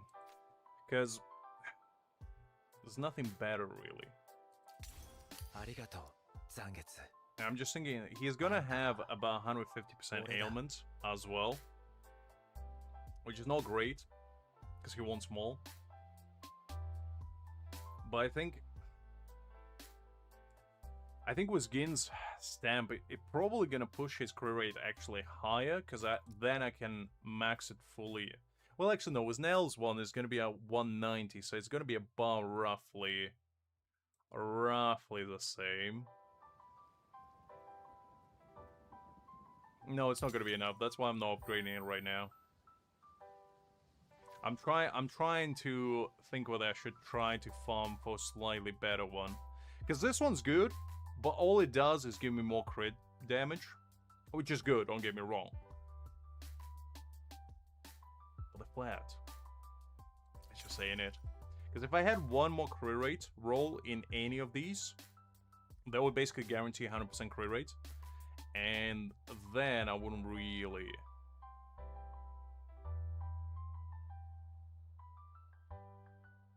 No. I don't need crit rates because this one's already going to give me 36%. So I'm already pretty much close. It's just not close enough. Right, you know what? Let's try... I just want to see... Because I can probably use this, like, guaranteed one. Try and get a better, maybe, first one.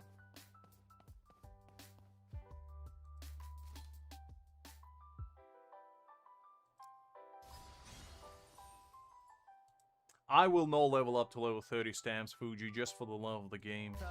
I refuse. Level 30 stamps is a scam, and I'm a pioneer like any. I only do level 25, and you know why? Because that's the way to go.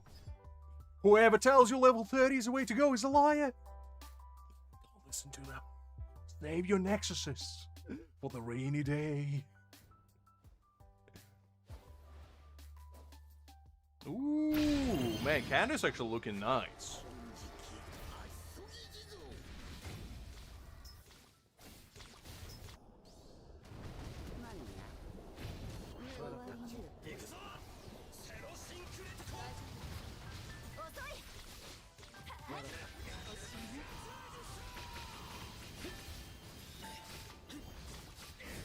We do indeed, Fuji. I don't think it's server based. I think it's just based on how much damage entire like region does. So I believe on EU, your guys probably just didn't do enough damage because we have more whales on NA. You know, their freedom box spending kind of habits. I think EU is probably the least whale centric.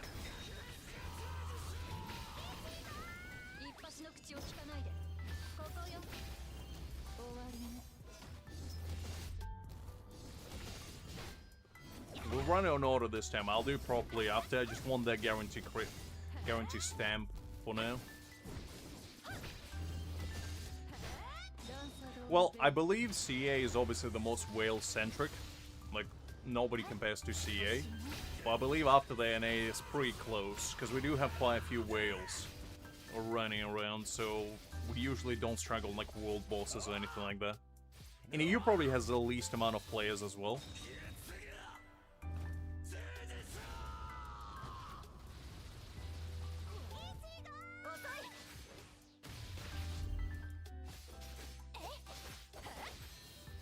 Well, CN is like, did you know that all the like global mobile gaming market, I believe roughly about 70% of it is consisted from China alone.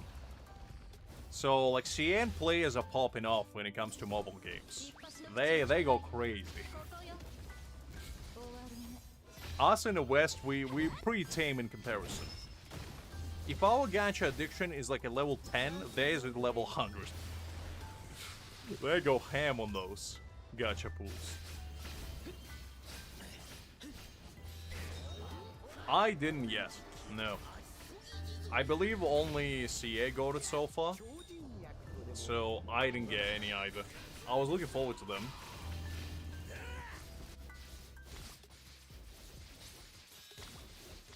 I mean, which is probably just... I believe the way I understood it is just due to the fact that a lot of people in China just basically go to work and they don't really do anything outside, like socialize-wise, so they just stay at home, play video games quite often. And to be honest, I can relate.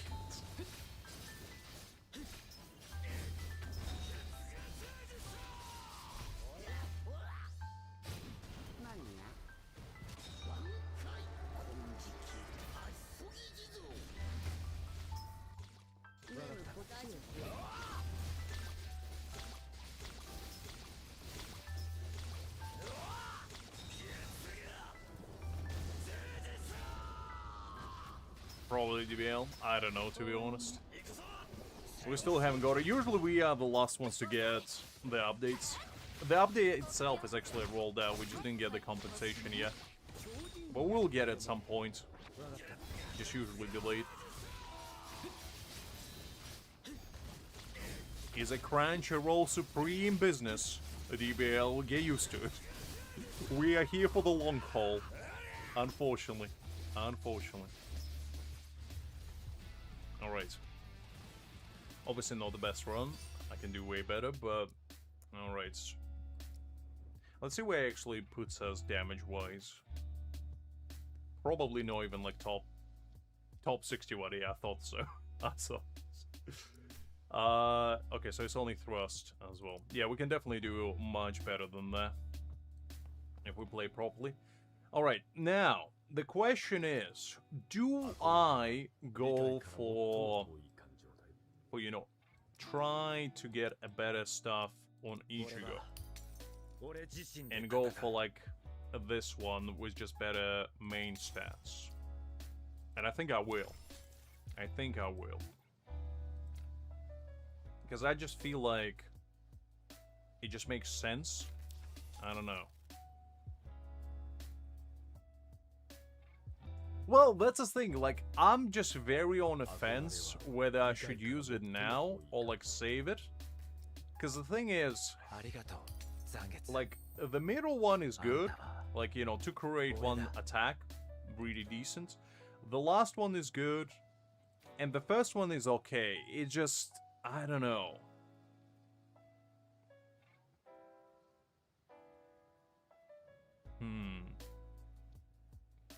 Because the thing is, I don't think like, there's no really any other characters I would want to, like, upgrade that much. Like, I believe all my other... Like, the only one is probably Soifon, but even her stuff is not that bad. Like, it's fine. Just not great.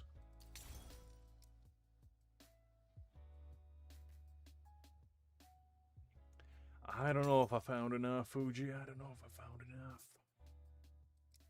No, because the thing is, it's going to be 3.6 buff on both, so it's 7.2. So if we combine all of that together, 7.2 to this is only going to be basically 59%. So it's got to be 89%, no, 59? 94% in total. So the one extra career rate roll would really be nice.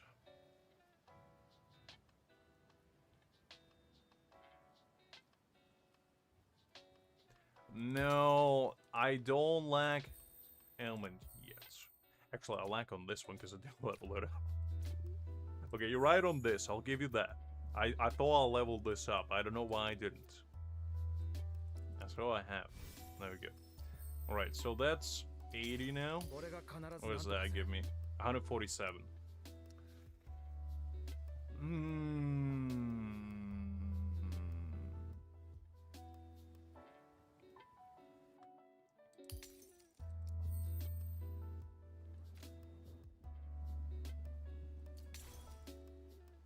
Yeah, but 160 is still not enough.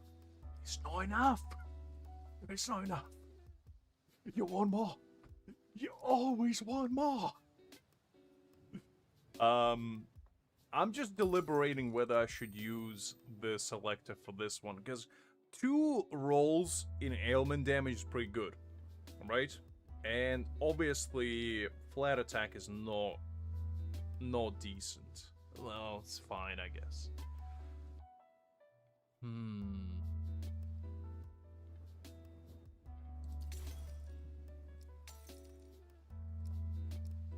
I'm just trying to check if there's any other...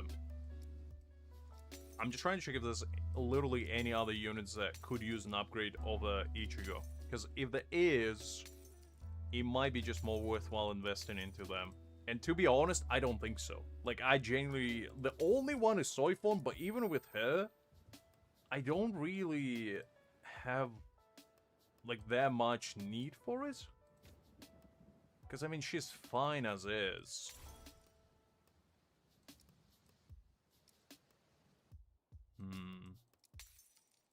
Alright, fine. I'll upgrade this one, because this one's fine. Let's do this. It keeps giving me battlefield skills. Okay, technique, I'll take that. I'll take technique. I'm not sticking with battlefield skill. That's literally worthless. It's literally worthless.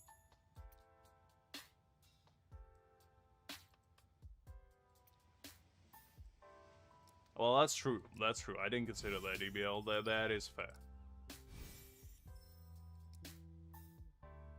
Creek, you saw nothing. Creek, you saw nothing. Creek, look at me. You saw nothing, okay? You see nothing. And I repeat, you saw absolutely nothing. And don't you dare say otherwise. Oh man, oh man, oh man. Listen, I'm not sticking with battlefield skill. That's literally worthless. This literally gives you nothing. That's the most worthless stat ever.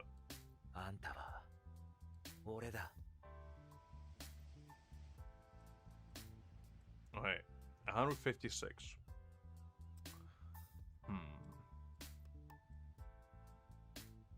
That's gonna put us at about 94% crew rate.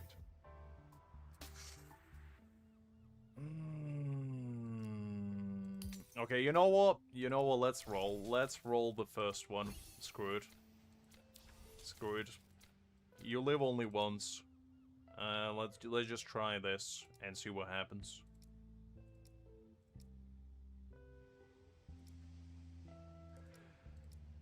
Let's just try it. We're gonna do crit rate, crit damage, ailment, and attack percentage. Alright. Let's try it out. Let's just see what happens. Oof. If we don't get anything great on this, we're probably gonna stick. Because all I want is one crit rate roll, and we pretty much will be fine.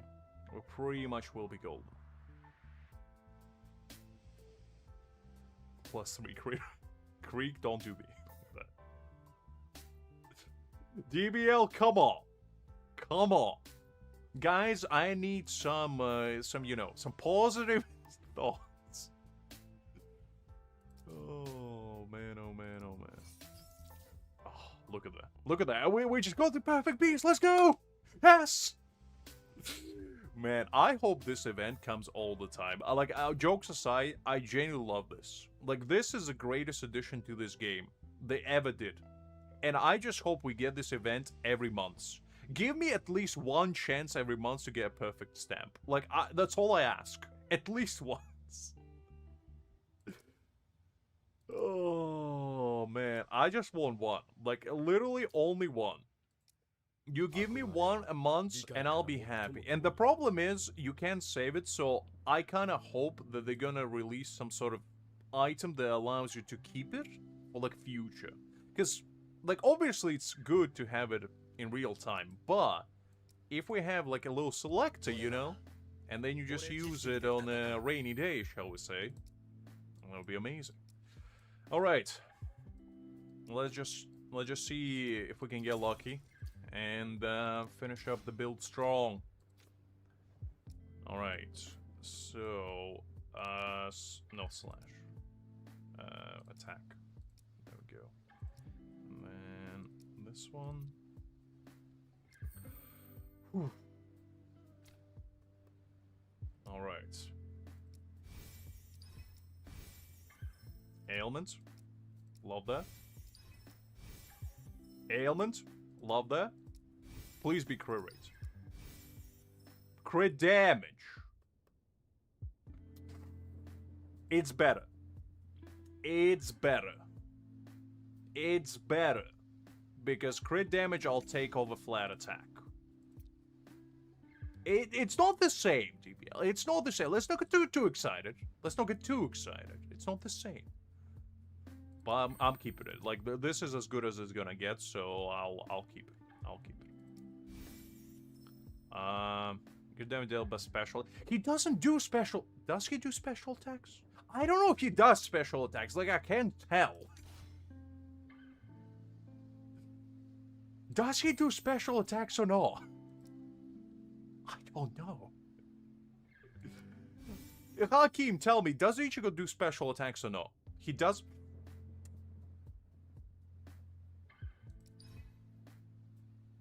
Why am I getting literally the worthless ones? All I want is something useful. I'm not even asking for perfect ones. Just something that's useful. Like, jeez. Okay, fine. Fine. Fine. It's fine. It's fine. It's fine. It's fine. Creek, look me in the eyes right now.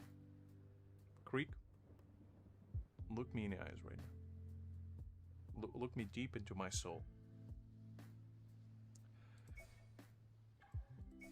I am the kind of man. I don't want to have worthless stats on the DPS. Like, literally anything. Literally anything.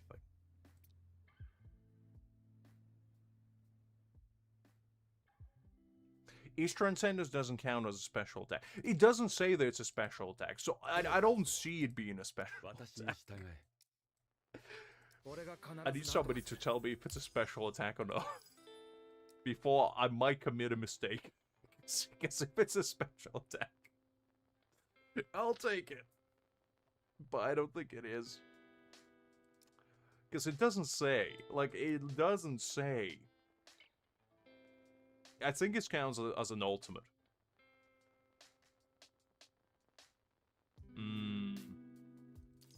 I see, so it's not special.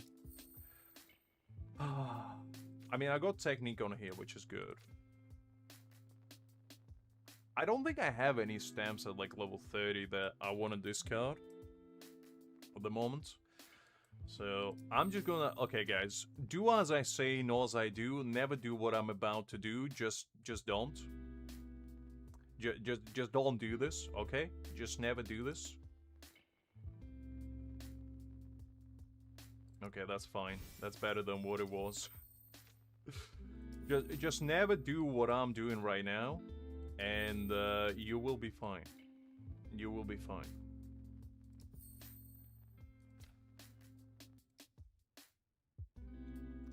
Reduce all type resistance. I'll take it. I'll take it.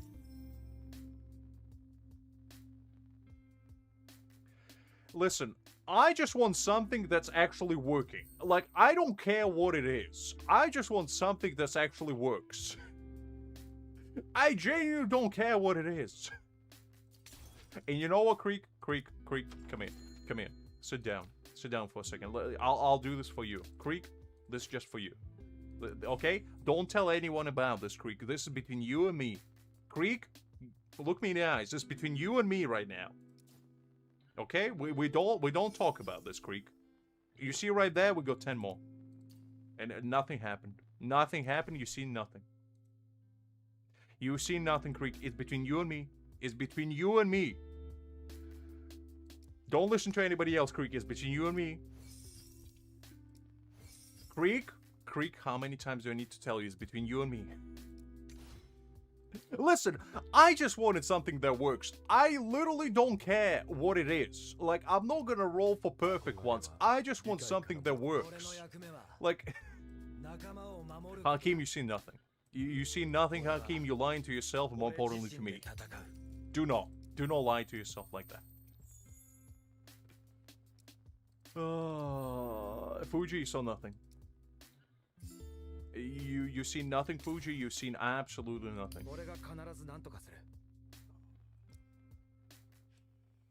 59.5% crit rates, 175% crit damage. I'll take it. I'll take it. 166% ailment damage. I'll take it. I'll take it. Overall, I think we cooked up pretty nicely. I think, you know, this is a pretty good ratio. Pretty good ratio. In fact, we almost maxed out his passive with Nell in there, so...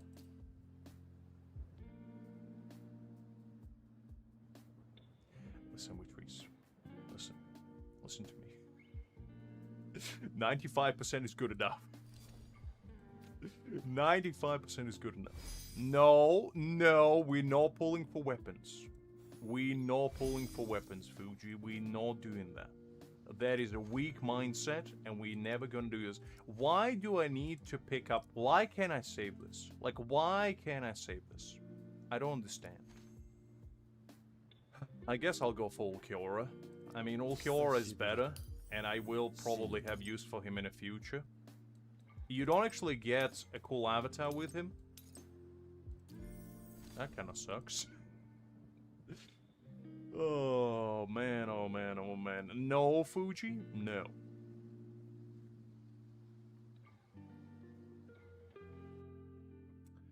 Alright, we'll go full Ulquiorra. You can save at least a weapon, which is nice.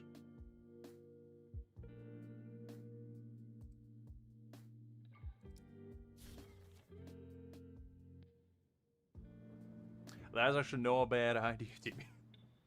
That's not a bad idea. I'm not gonna lie, that's pretty smart. That's pretty smart, but I'm not smart.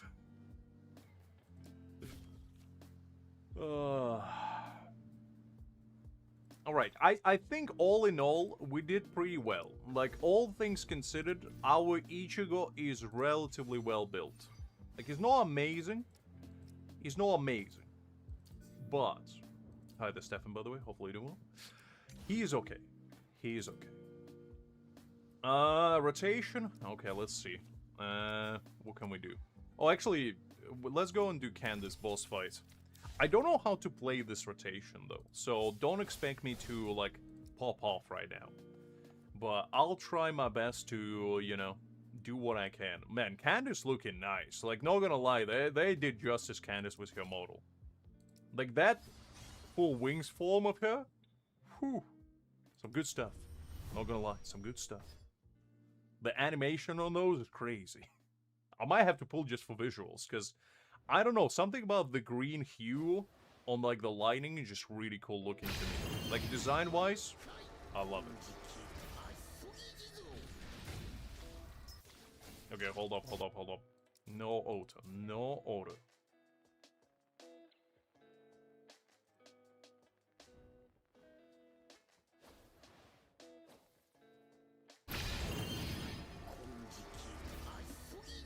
Show the right angles.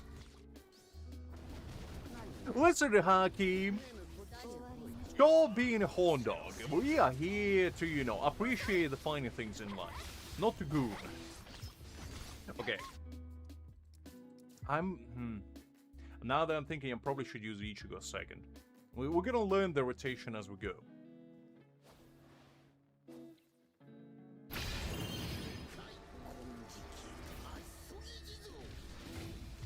I have my Nell at about 150, so she's fine.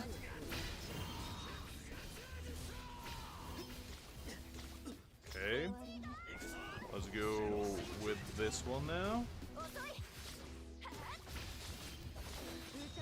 Let's go with the ult now.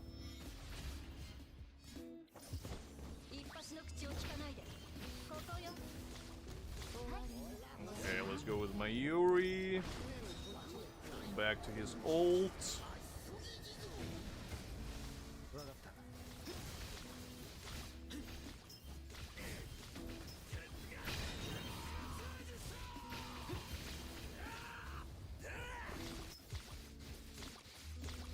Okay.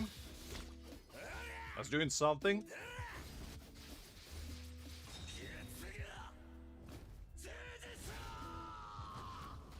Ooh, 50 million, let's go! Golly, my boy popping off!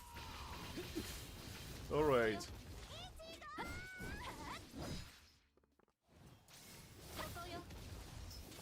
Alright. I kind of forgot how to play now. I can't lie, I kind of messed that up.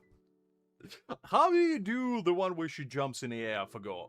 Is it pressing basic attack after 2 normal attacks? I think.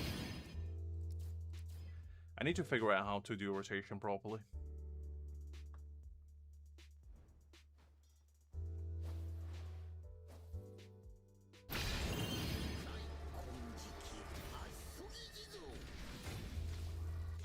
Okay, let's go with this.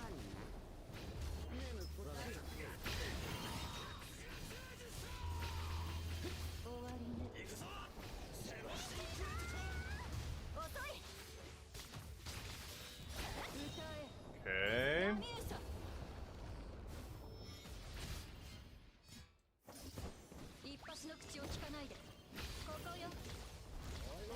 Oh, I switched a little bit early. That's fine. I probably should actually go to Ichigo and then to Mayuri now that I think about it. But that's fine.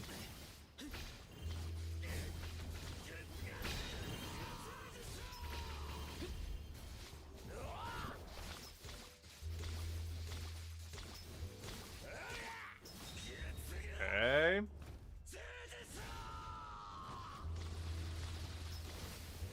Man, my boy is really popping off here.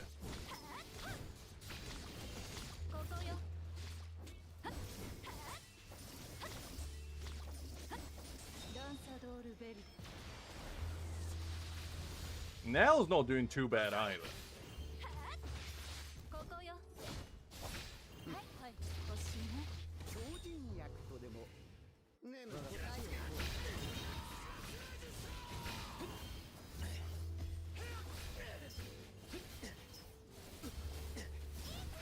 Ah, I switched a little bit too early.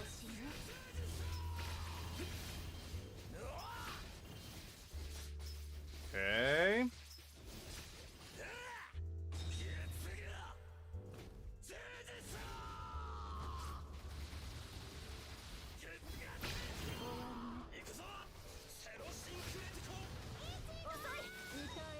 Okay. Man, I need to figure out how to max out Nell's stacks all the time. Like, keeping the crit damage on, because that's how I'm doing the majority of the damage.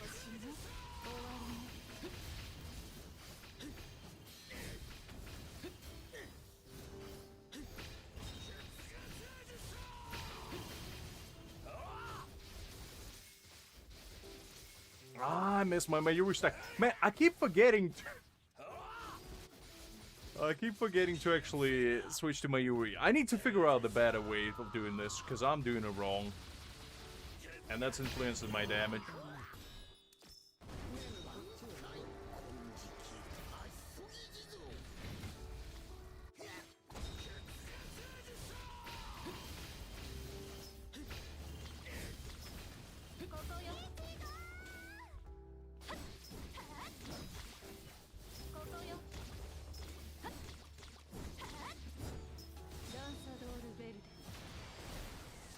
Okay.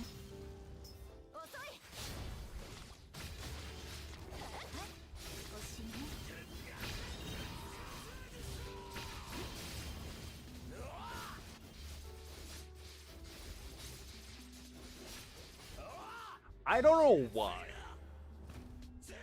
I don't know why we trees. I'm just trying to figure out the rotation for this, because I'm clearly not doing it right.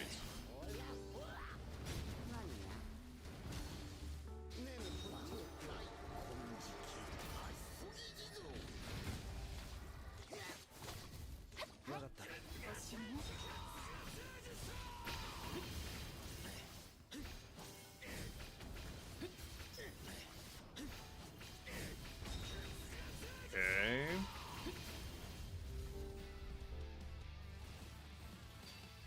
$751, so that's better than what it was. My Ichigo did 571 million. Pretty good. Now, if I can figure out how to actually do Nell, how to swap into Nell better. Because that's like the only thing. Because I'm way too used to using her the same way I use with Gin. But that's not the right way, obviously.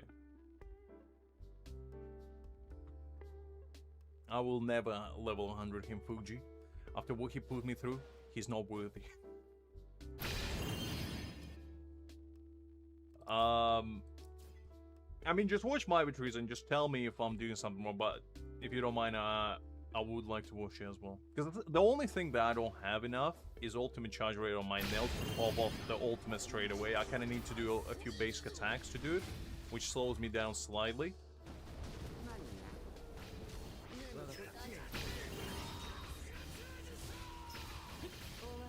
Okay. Look, Fuji. I believe in treat others the way you want to be treated, and Ichigo clearly not treating me well. So when he thinks about what he did, I might reconsider.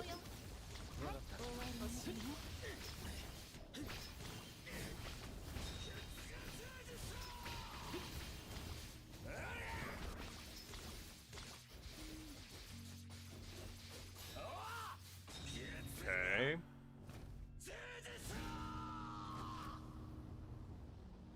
How did I miss that? Okay, well, that didn't quite work out. I guess Candace was a bit too far away. I threw her into another dimension.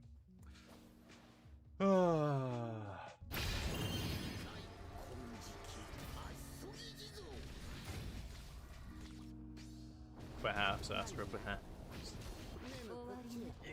Alright.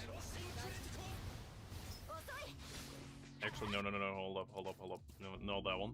Not that one, we need to go into Ichigo first. I keep forgetting. Man, this rotation is gonna give me a massive headache. But when I do figure it out, oh, it's gonna be glorious.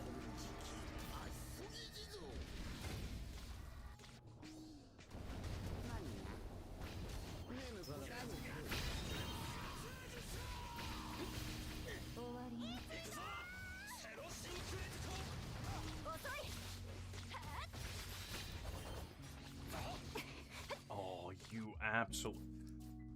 come on, Candace.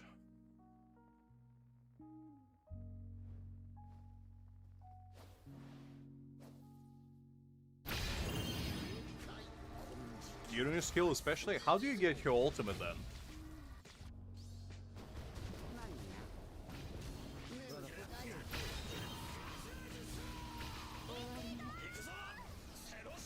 Like, the beginning, I kind of go, you know? Like, my beginning is a little bit all over the place. Because I waste, like, a second in there, but...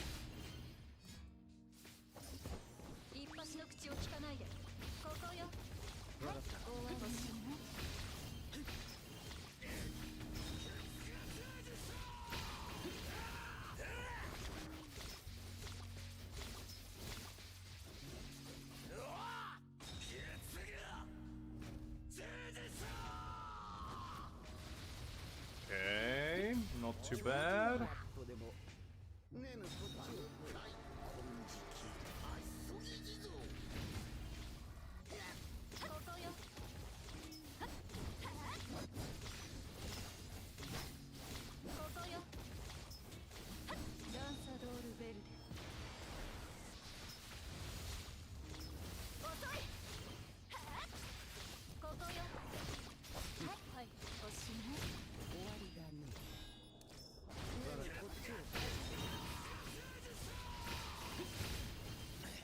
Nah, it's fine. He doesn't need B2. He's fine with B1.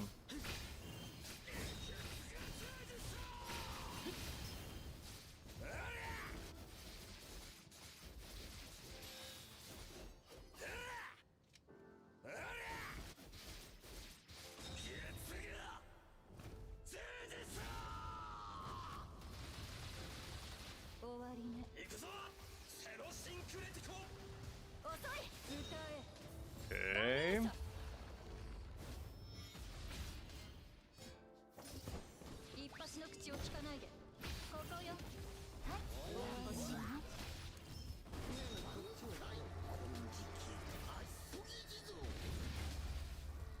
I always finish building my characters day one, Fuji. That's just how I do things, I don't know.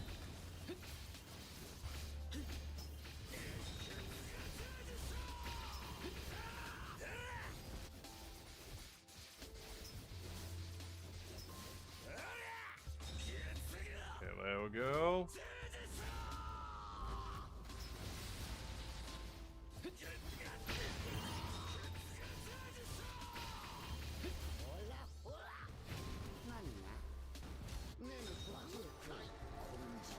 Whew. Good, Fuji, good.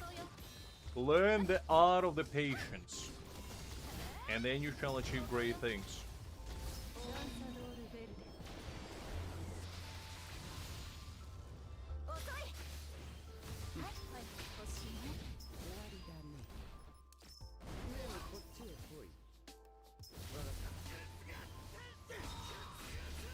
I'm doing better, but I don't think I'm doing it right still. Like, I'm still getting way too flustered for my own good.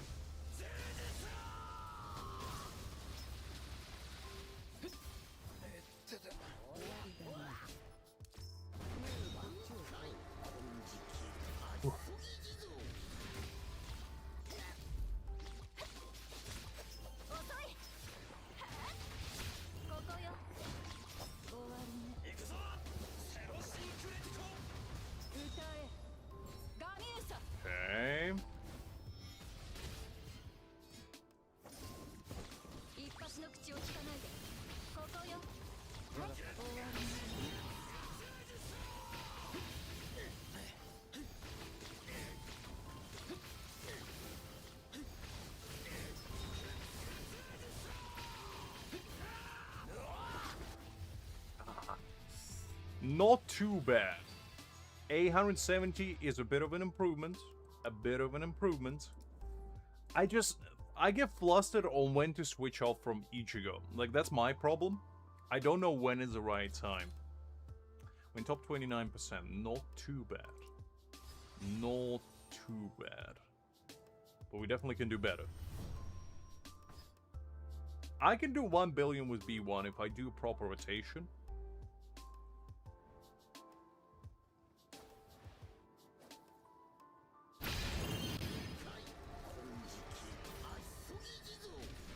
It's alright with trees, don't worry about it. I do appreciate it.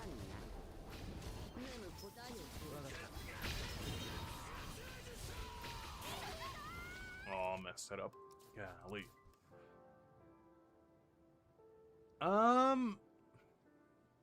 A stamp maybe, but I'm waiting for that upgrade because apparently they said that they're gonna upgrade the rates on stamps.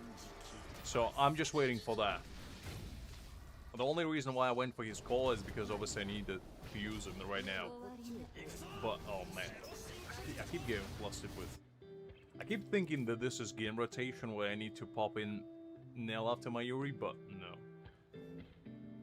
So yeah, I'm just waiting for that upgrade, and then I will pop off after that. Well, yeah, August 5th, so it's not that far in a horizon. And I would actually say the same to you guys, unless you really pressed for, you know, core stamps, wait as well. Well, yeah, it's a great rate, which is what you kind of want, so I would just say wait for now. No, they say on August 5th, DBL. So it's coming literally in 2 weeks.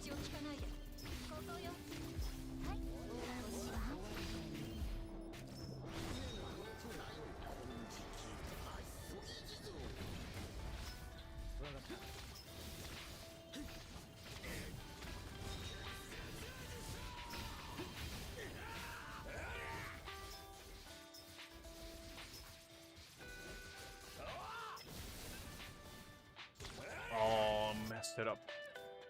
Golly. Can I dodge that one? Okay.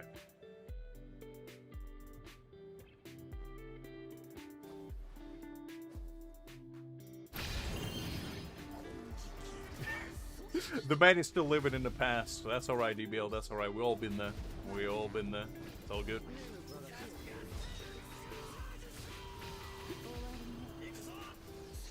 Right, I am slowly but surely learning how to play this team. I don't hate it, but I wouldn't say I love it either, because Nell really takes my steez out of it, okay, I would say.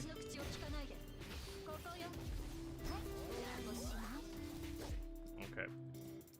So, I probably should switch to Ichigo then back to Mayuri after using, like, a couple of his skills. Because sometimes Mayuri's skill gets cooldown unlocked immediately, but sometimes if I'm a little bit too fast for my own good, it doesn't. Oh, golly, Candace, come on.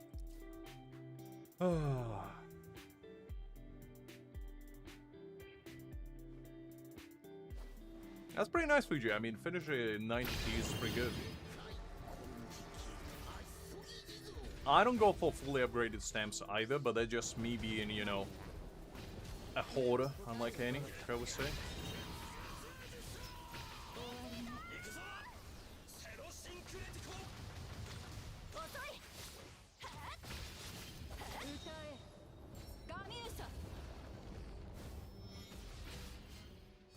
Nice, Fuji, nice. That's what I like to hear.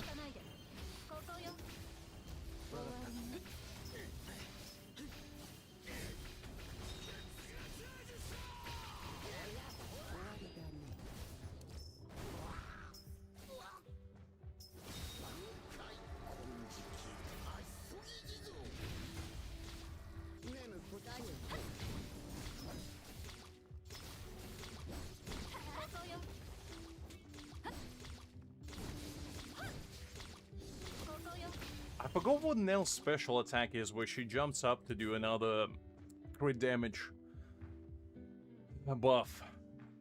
Because she usually does it immediately with Gin, and I don't remember what I usually do for it. I kind of just go used to it being a thing.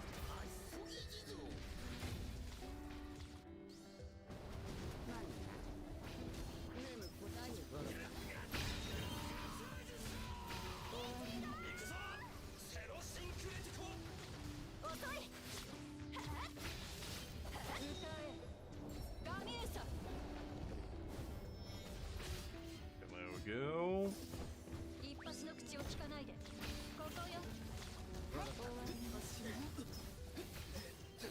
Oh, come on. Oh, you... Ah, man. Candace, tasting my patience.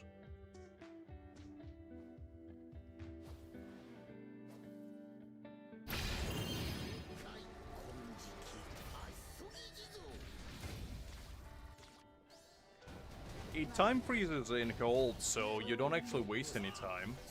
Because look, if I do it now...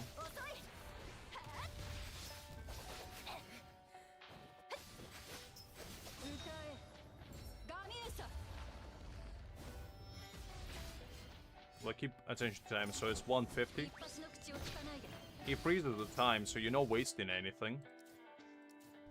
In fact, you're getting another crit damage stack if it's at B2. So, waste nothing. Unless it's like a B2 thing. Maybe at like B0 she doesn't do that. But B2, 0 time wasted.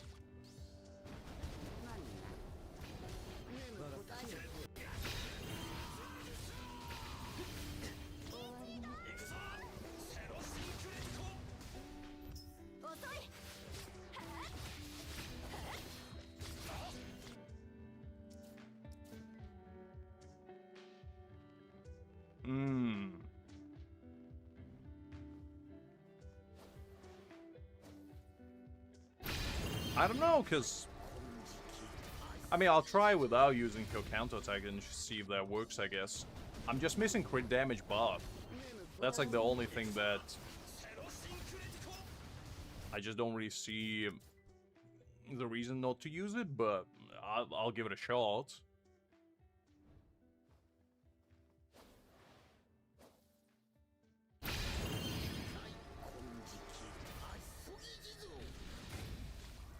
Let's see.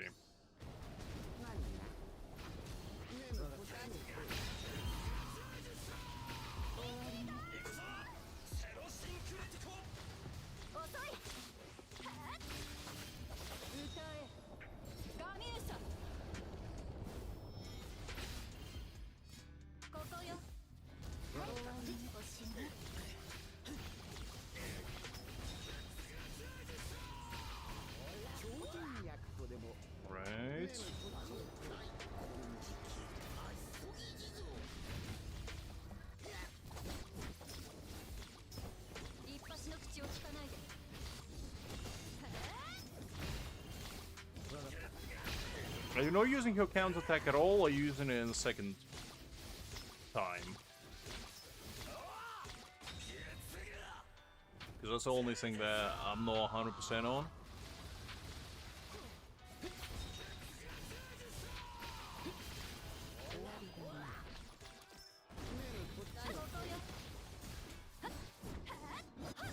And she also doesn't get enough ultimate charge without it, so I just don't really know if that's the way to go, but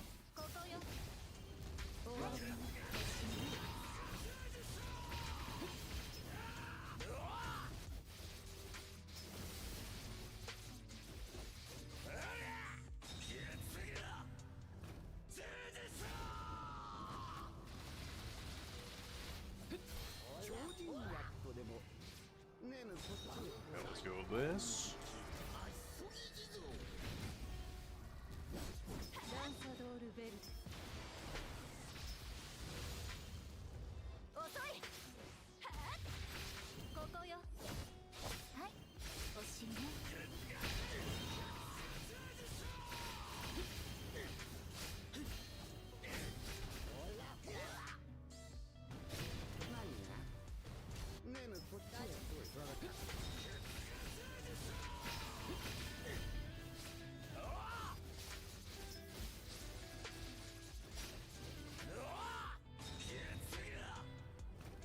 Ah, I see. Okay, that makes more sense with trees. Thanks for explaining. Because I am a little bit slow when it comes to these kinds of things. You need to explain to me like a 5-year-old.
Okay, that wasn't the cleanest rotation on my part.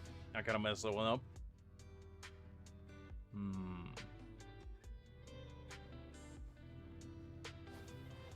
Just a first soul. I see, okay. Got that.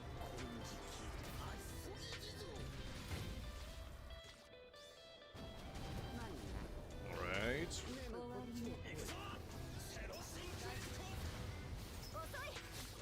Oh, hold up.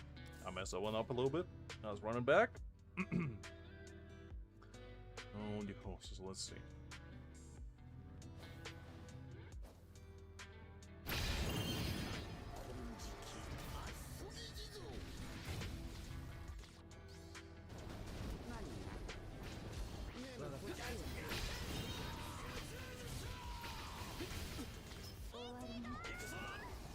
She does move quite a bit.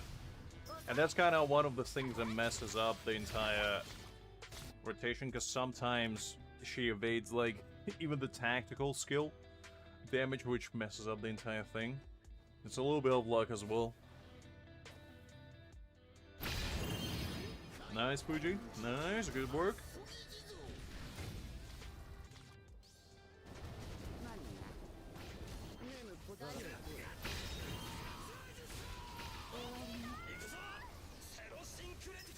Yeah, you see, like, sometimes she just dodges these attacks and, like, oh man, oh man, oh man.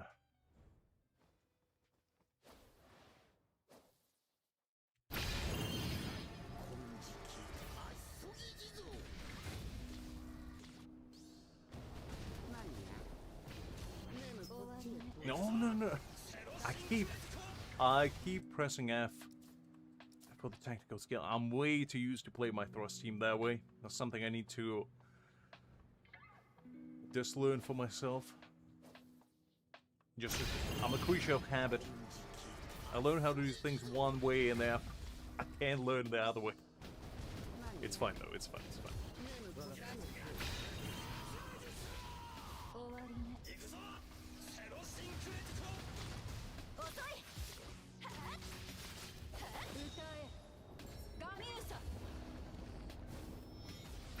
Oh yeah, I do remember they were saying that.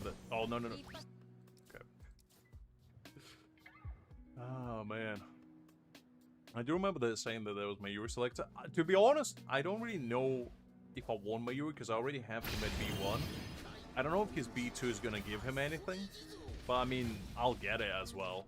Might as well, because it gives him a little bit more damage, which you know I'm not that excited for, but might as well get it.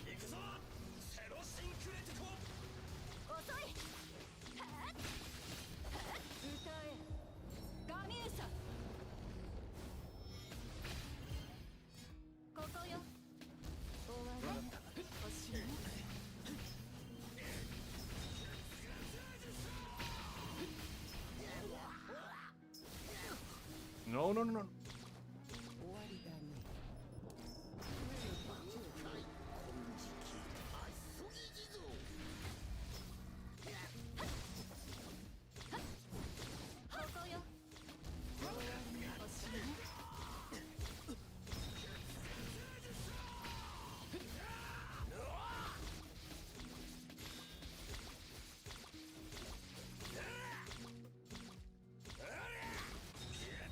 I don't know why he gets a slight delay sometimes on the last hit, and then I need to press A again when I hold it.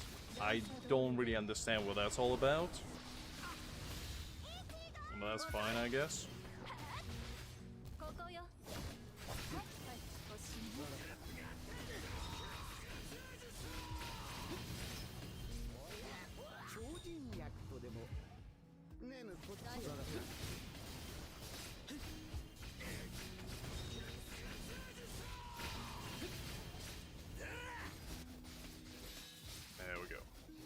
Oh, come on, can like this part, I don't understand why this happens. Is it because his combo gets ruined?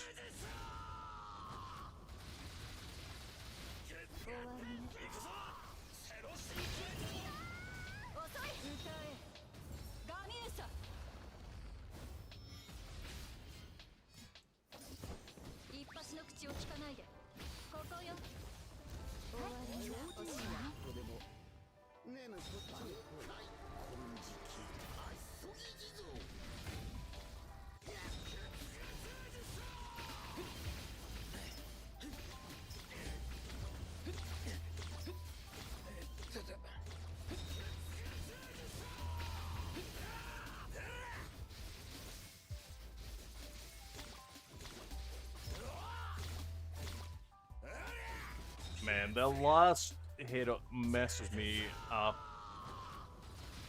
every time. Stop! Can't...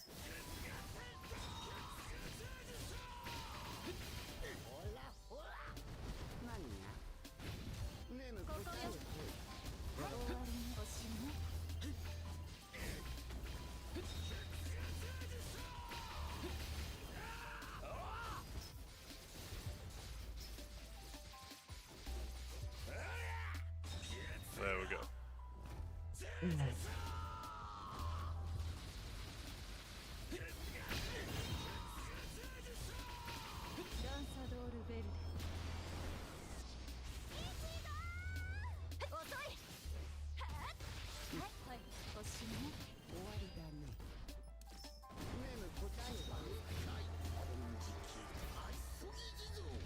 Well, that's what I mean. I don't understand. Because it ruins the combo and it kind of makes me waste a little bit of time, which is, you know, no ideal.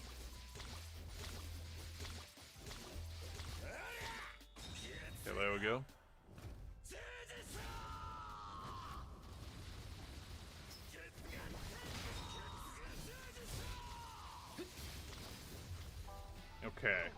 That was a little bit better.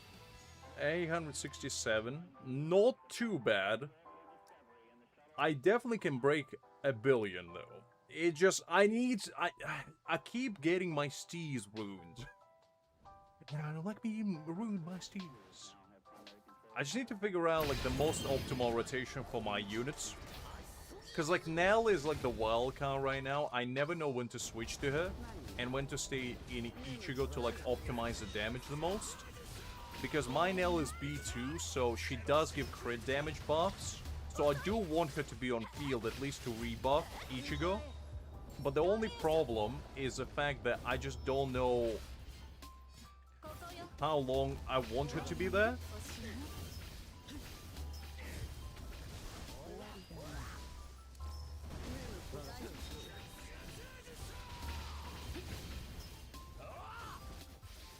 Okay.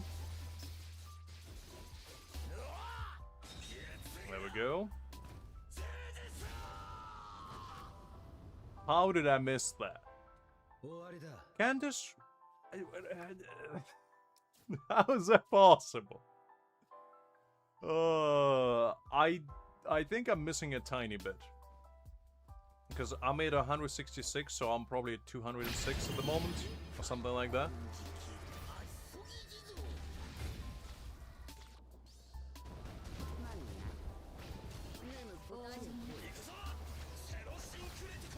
Actually, hold up. Did I put Ichigo's... Because I might have put Gin's on him. Now that I'm thinking about it, I might have put Gin's bond on him. Something makes me think that I did that. I did. That's why the damage is not as high. I put Gin's on him. Okay. Yeah. I thought that might have been the case. Because I was like, I remember vaguely putting Gin's on him. And lo and behold, yes I have.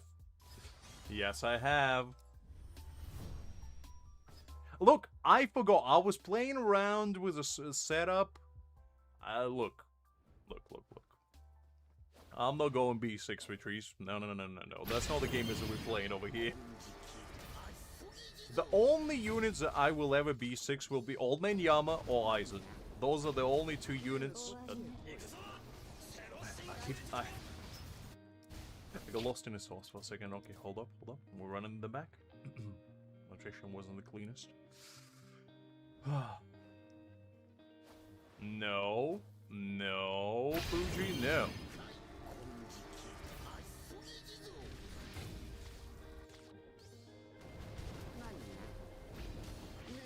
Well, you are seeing B1. What are you talking about, Fuji?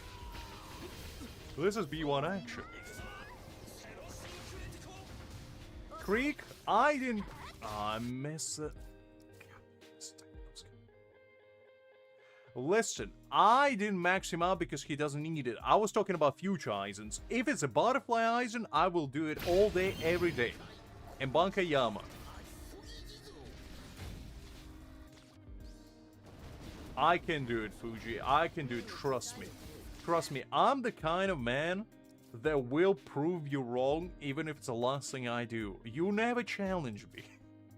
Because I will prove you wrong. Alright, let's try it again. I'm close. I can definitely do this.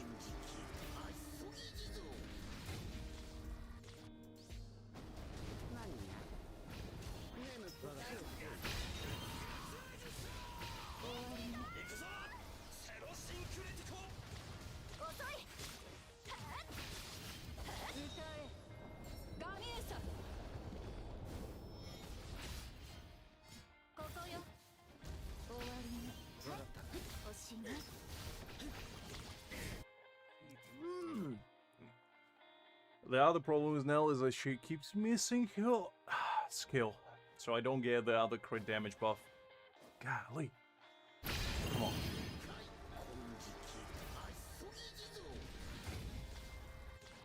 Yeah, Krieg, but you don't play on your NA account. That's a whole gist of it all. If you played, I would have been like, okay, fair enough. Look, I'm not pulling for another boundary for like 25% more damage. They're just not worth it. I'd much rather get another unit.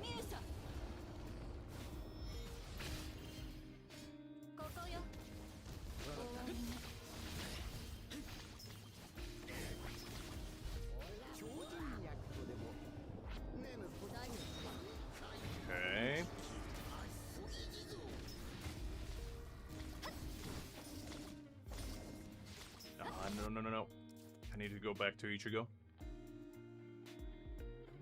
Press the wrong one. This rotation really makes me understand that I don't usually pay attention.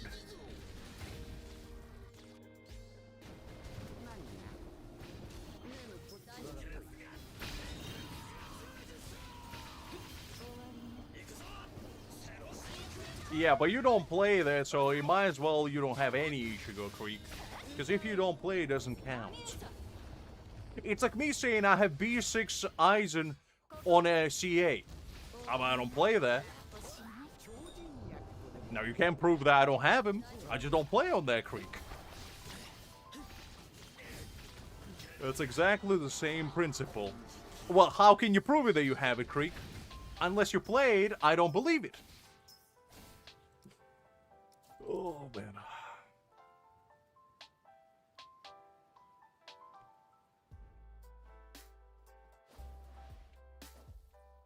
Alright.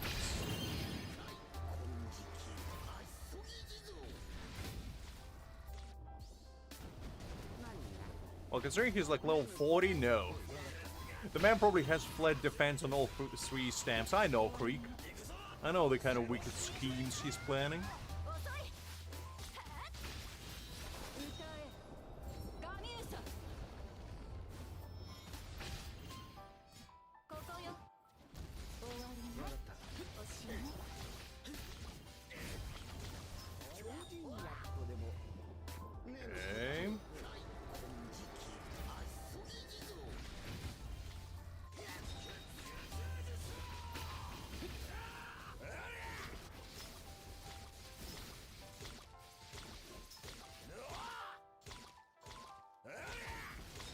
I don't understand why he keeps missing his last attack. I genuinely don't.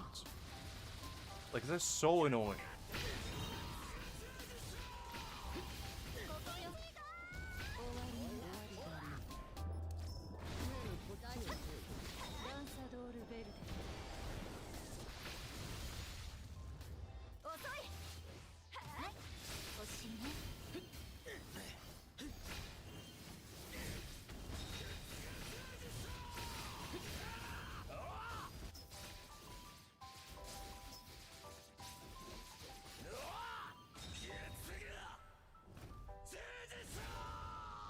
I will not believe it, Creek, until you get the account to level 60 at the bare minimum. That's the only way you will make me believe.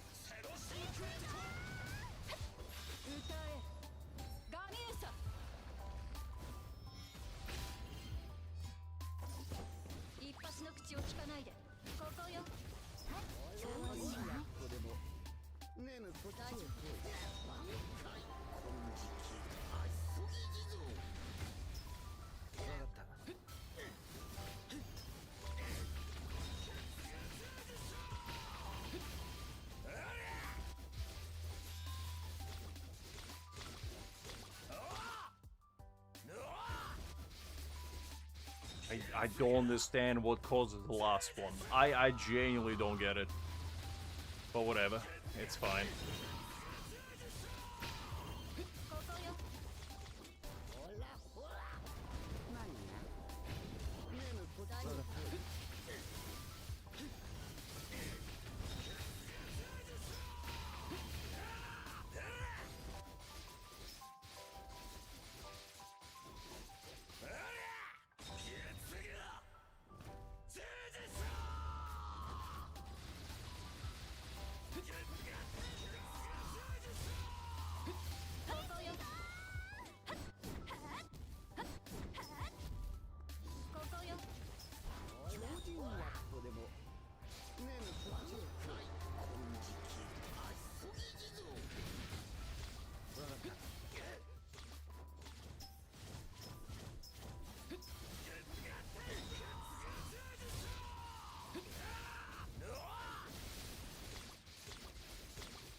I swear, that last hit is just messing me absolutely up.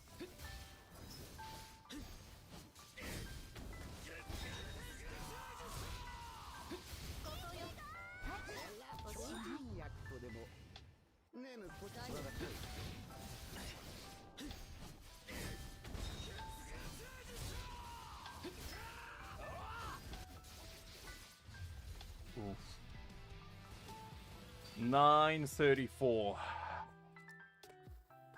If I didn't mess up that nail, because my nail became useless kind of in the last half because I messed up her rotation, she would have been perfectly fine. But I'm close. I see the way. I understand the assignment now. We are close. I can smell it. Listen, Creek, going for B2 is for weak-minded people. The real chance out there. They struggling with B1. B2 is an easy cop-out. And we don't cop-out in this place.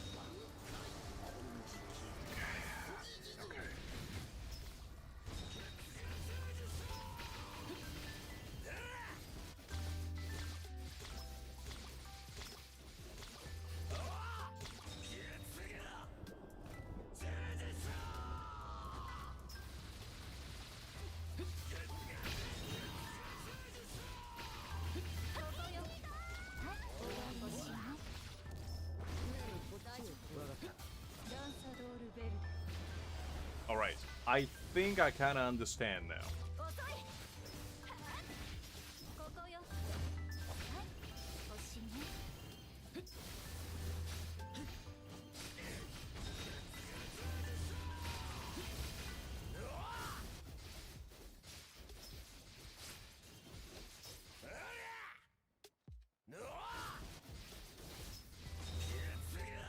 That last hit. If I can figure out how to avoid it, this rotation would be pretty smooth. But unfortunately, Candice decides not to do it for me. Oh, gee, please.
Okay.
I missed that one. That was my bad.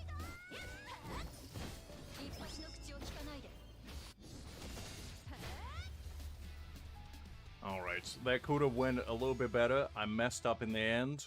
But...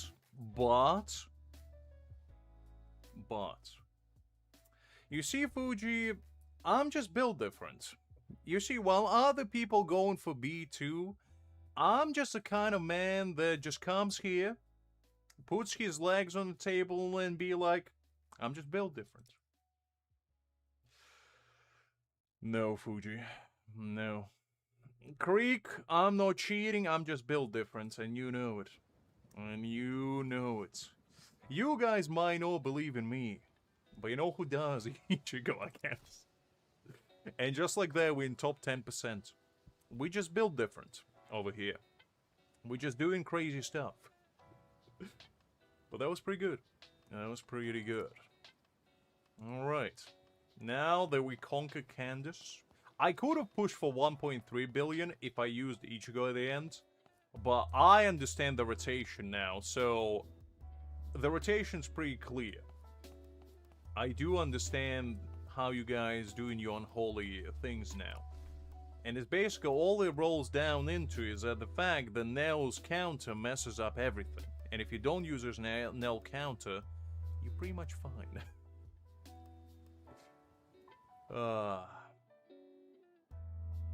No, Fuji, first of all, you say sorry to me for doubting me. Creek, you apologize as well, and then I'll consider it.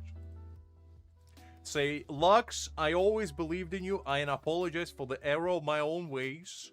I just had a severe lapse in judgment momentarily, and I will never doubt your prowess ever again. And after you say that, I would, in my, eternal wisdom, will be say, that's okay, everybody makes mistakes, just don't do it again. No. I will never spend my keys. My keys, I'm like a dragon.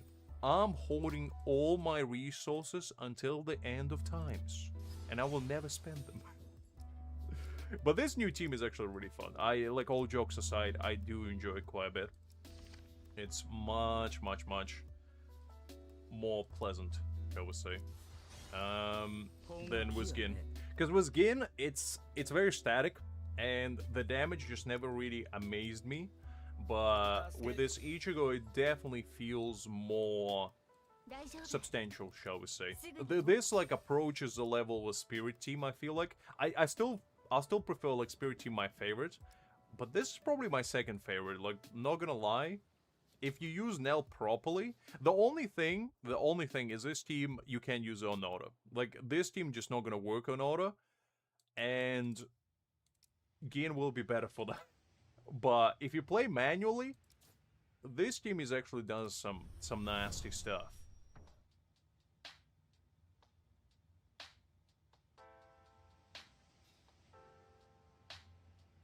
I don't want to say I want Fuji, I'm just, I'm built different like that. Oh man, oh man, oh man. It's all about having, enough damage. It's not about boundaries, guys. You see, a lot of people are gonna tell you the boundaries are the king. Not so. It's all about your build. If your build is good enough, and you have good enough stuff, you'll be fine. You'll be fine.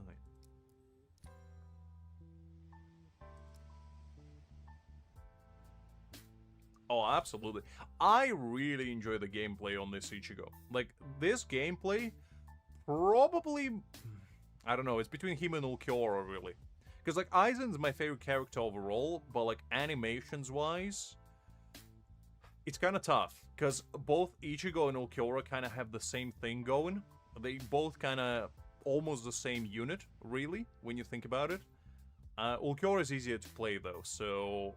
And I do like Ulquiorra more than I like Ichigo. So I'd say Ulquiorra is probably still my favorite, but Ichigo's very, very close. Very, very close.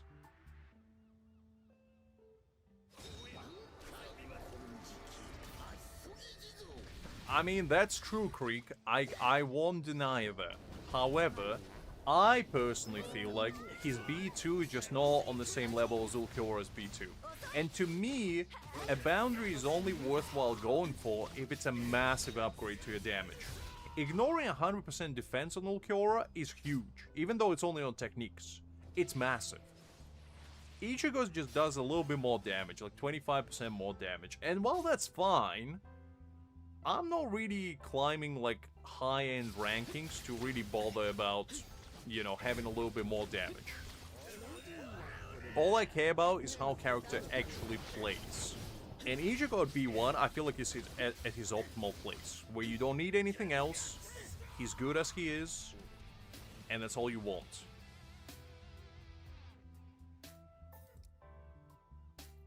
Yeah, but Fuji, you gotta keep in mind that if you invest in B2 Ichigo now, the next thrust DPS that comes out, if his damage is gonna be twice as high as this Ichigo, what are you gonna do? Are you gonna stick to Ichigo? I'm just thinking about it ahead, because to me, the DPSs are the least worthwhile units to invest in, and let me explain why. In these games, the only future-proof units are supports. And the reason for that is because supports never become worthless. Supports always have value. DPSs, they pretty much getting outscaled with every single release. Every single release brings a stronger DPS, because people, like, the company obviously wants you to pull for new units, right? And why would you do that if your old unit can do everything the new unit can? So in a lot of cases, even at B0, they're gonna outdamage, you know, your like B2 Ichigo.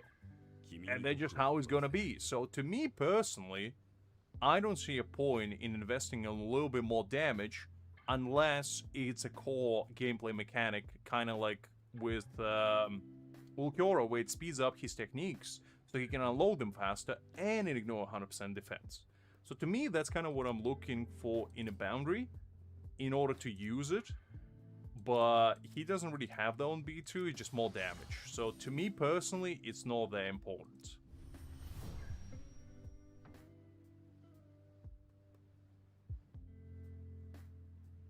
Yeah, Fuji, but what if the next unit is gonna be Bankai Yamamoto in thrust DPS, and he's gonna do 10 billion more damage than Shikai Ichigo? What are you gonna do then? Are you gonna disrespect the bold gold? Are you seriously not gonna pull for Bankai Yama and tell me the true Shikai Ichigo is gonna be better? Are you seriously gonna sit here and tell me that? You gotta think ahead, Fuji. You gotta think 10 steps ahead. You gotta look in 10 years ahead. When, you know, in 10 years' time, we're gonna have Soul King Ichigo. And that's when you know, you gotta look right there and be like, okay, I'm gonna be B6 man in 10 years. Yeah, but you see, you would have been way more happier when you have extra 80 pulls for Yamamoto when he comes out. I'm just saying. I'm just saying. Ugh. And also, don't forget, and this is very important, we don't know how strong the remaining 3 units are. And this banner lasts for 73 days. So there's no rush for you to actually go and pull for like B2 Ichigo right now. My personal suggestion, and that's what I'm gonna do, is wait for all these units come out, see which one you like the most, and then be like, okay, I want more boundaries on Ichigo, I want more boundaries on Bambietta, Candice, Uru, whatever. I feel like that's just a smart way of going about it. Obviously, if Ichigo is your favorite character, that's a different question altogether, but I just feel like if you want to be, you know, proactive about it all, it's just a better way of going about it.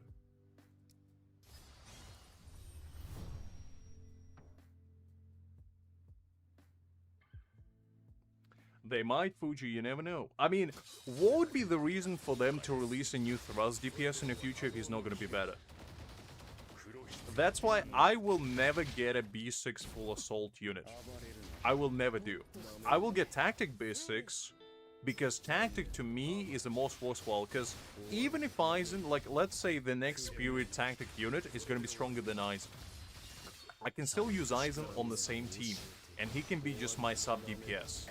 And that's kind of like the value that you get.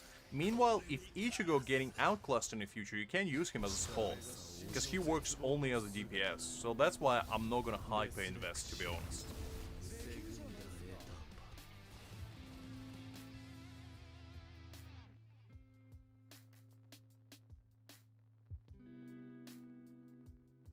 No, if you go for B6, obviously that's a different question altogether, but if we're talking like B1, B2, I definitely personally would suggest going only for B1 and then just holding your resources until we see what's coming out in the future. Because you gotta keep in mind that if we're getting, like, let's say, strike support and slash support, you probably want to summon for them as well, and it's like, it's quite a bit of resources. And that's besides even if you want to go for the dupes at that point. So, I don't know. To me personally, it's just never worthwhile, like, going all in immediately. Because, oh man, I forgot. Okay, you know what, we're gonna use Kisuke for this. Because I forgot to use Mayuri. Oh man, that's my bad. That's my bad. Oh, the Kisuke will be fine. Will be fine.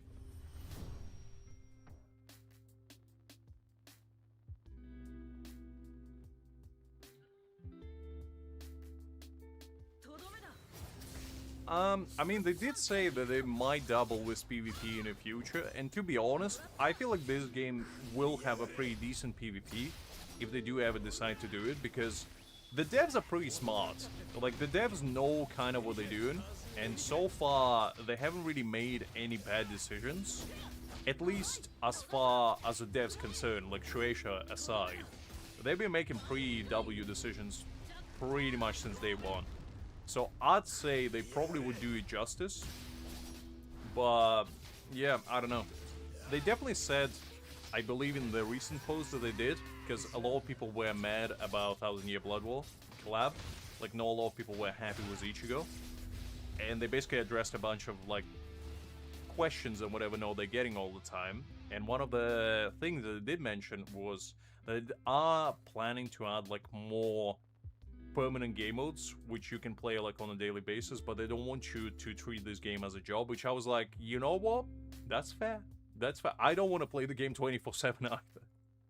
Because some gacha games out there, especially the ones that have PvP, you can play them 24/7. And that's not usually a good thing. That usually means that you just basically treating it as 9 to 5. And to me personally, when I was younger, that was great, because I loved it, that I can play my favorite games all the time. And BBS is a good example, because you can play the game 24/7. Between all the like different game modes, like co-op, epic raids, PvP, you name it, you can play literally all the time. And while that's good, it also puts a pressure on you if you want to compete. If you want to like stay in the top 1% of the players, you gotta put in the effort.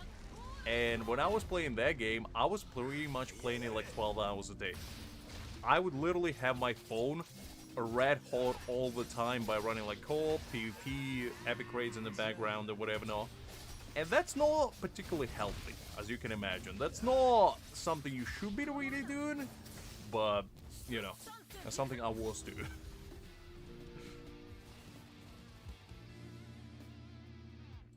I don't mind having more options to play daily. I just feel like as long as I don't force you to play them on a daily basis, and it's something that you can like do eventually, like for example, like let's say it's gonna be something like what was a game mode that we got where you could play co-op with other people and collect stamps? I feel like that was pretty fun, and it didn't really force you to play all the time. It was like a daily thing that you could do, but you had limited amount of challenges to do, and you could do it whenever you want. It didn't have like opening hours. It was basically all day, every day. And you know, kind of events like these, as well as Notch Showdown, still one of my favorite events. I really like these like little ranking events. I think they're extremely fun. But and the other one. Where well, actually, we did kind of have a PvP in a way, because remember Summit Clash? Like this event, where you get this banner right here. That was kind of PvP, because you compete with other people, and you had like groups and whatever not. So that was the closest we got to PvP, I'd say. And it was PvP-esque. I wouldn't call it necessarily PvP in its like true form, but that was the closest we ever got. And to be honest, those forms of PvP I actually kind of enjoyed, because it was pretty nice. except the fact that I was matched with a lot of hackers all the time. But I think now, you know, when they weeded them out, it actually could be a pretty enjoyable event. In the long run, obviously. Not right now, but in the long run, I think it would be pretty nice.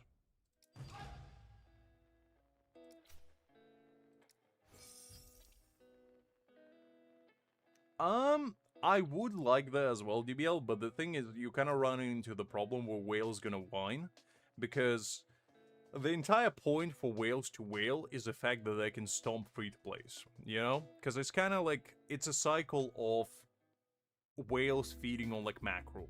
It's kind of like, you need both in order for game to sustain itself. And if the whale's competing against whales only, the whales are not going to be happy either. So it's kind of like that balance that not every PvP game has, and a very few actually do have it. It is truest form, where both free-to-plays and pay-to-win can coexist and have fun at the same time. Because PvP is very, very reliant on how good your units are built. That's just how it is. Like, you can't circumvent that. And in this game, we don't have, like, stats or anything like that. There's no, like, speed or anything. Because in a lot of PvP-based games, there's, like, who's going first depends on, like, speed stat. You can outclass by, like, resistance. Like, we don't have a lot of room to, like, build for PvP things. Because everybody builds just crit rate, crit damage, you know? There's no really depth to a build. At least for now. Unless in the future they're gonna invent, like, maybe PvP stamps? Like, the stuff that actually... So, like, you build your character for PvE, and then there's a second form of them where it's only for PvP, because some games do that. Where your PvE stuff is one thing, and your PvP stuff is another thing. In BBS they do that as well. Like, your PvP, PvE stats completely different. And due to that, you know, you build your characters in a different way to, like, counter certain mechanics or certain characters. And I feel like that would be pretty cool if they do manage to do that.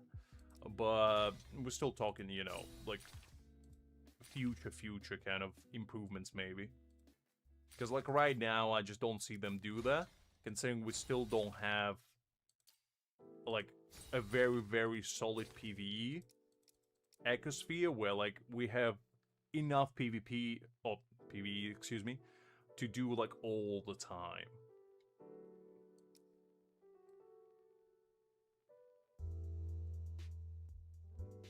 Maybe DBL. I mean, I would be all for PvP, to be honest. I enjoy, you know, building characters and, like, competing with other people to an extent, but usually it is pretty nice. And it has its own, you know, benefits, which is, like, it makes you actually think about what you're using and against whom. Just a little strategy in there as well, so that would be kind of nice. But yeah, we'll see how that goes, if they ever decide to do it.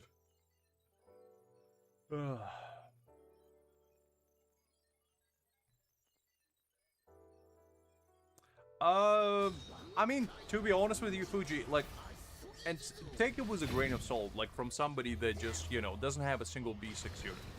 To me, personally, I feel like going for B6 full assault unit is just not gonna bring enough benefit to your account. And the reason why I say that is, once again, back to the point that full assault units are the most likely to be power crept. And to me, personally, I'd say tactical units are the most worthwhile units to invest in. Like, let's take Aizen, for example. I know I bring him up all the time, but he's the third unit to ever get released in this game. And he's still, to this day, the most valuable unit you can have on your account. Period. Like, he can slot in into any team, you can use him anywhere, and he brings you benefit. For a character like Ichigo, yes, he does a lot of damage. Yes, he's fun to play. But he's only good in the circumstances where you can make him good. And what I mean by that is he needs teammates. He can't be like a one-man army. He needs other people to allow him to do things that he's doing. He doesn't have defense ignore, which is like a big factor that makes Aizen so good, which basically means that he is not going to be able to bypass restrictions. Aizen's 50% defense ignore allows him to bypass all the, like, thrust only or, like, strike only, and where it reduces his damage by 7%. With defense ignore, it allows him to pretty much bypass that, and he doesn't care about that. He still does a ton of damage. Ichigo won't be able to do that. So to me personally, I'd say if you really love Ichigo, go for it. But in the long run, I just feel like tactical units are way more worthwhile.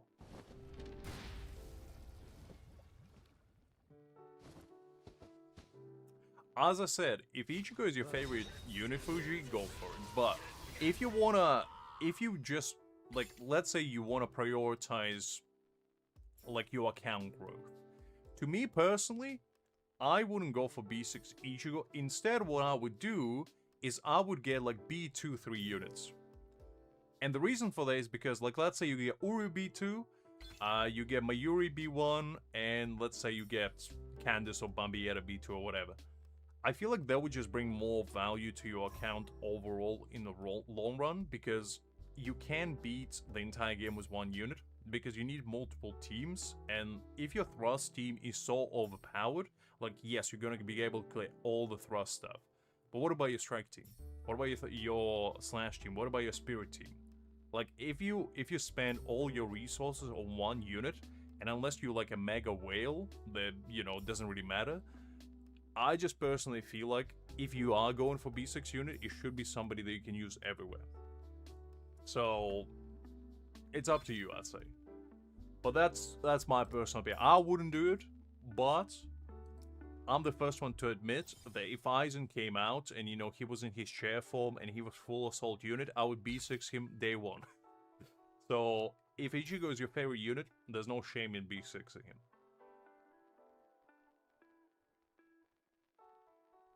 It's not really arguing with Reese, it's just discussing. I mean, everybody should be doing whatever they want. At the end of the day, it's just a game. It's not that serious. It's not like, you know, you're gonna lose your house if you not get a boundary or if you get too many boundaries. It's all just for fun. So as long as you're having fun, that's all that matters.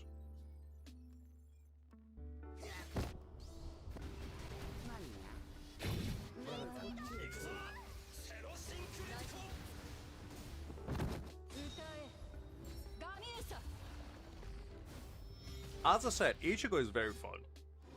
Like, going for B6 for him is not a bad idea.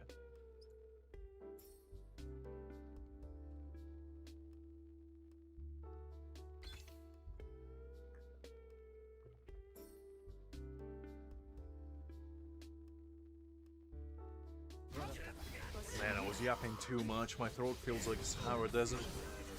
Stay hydrated, everyone. Don't be like me. I keep forgetting to do that. Look, DBL, no shame in that, because at the end of the day, you know, food is momentary, gacha is eternal. Like, 2D Pixel can stay with you forever, food is gone as soon as you eat it, so do you really need to eat 3 meals a day? Do you really need to eat every day? Or do you need a B6 character, DBL? The answer is right there. I'm just saying. I'm just saying.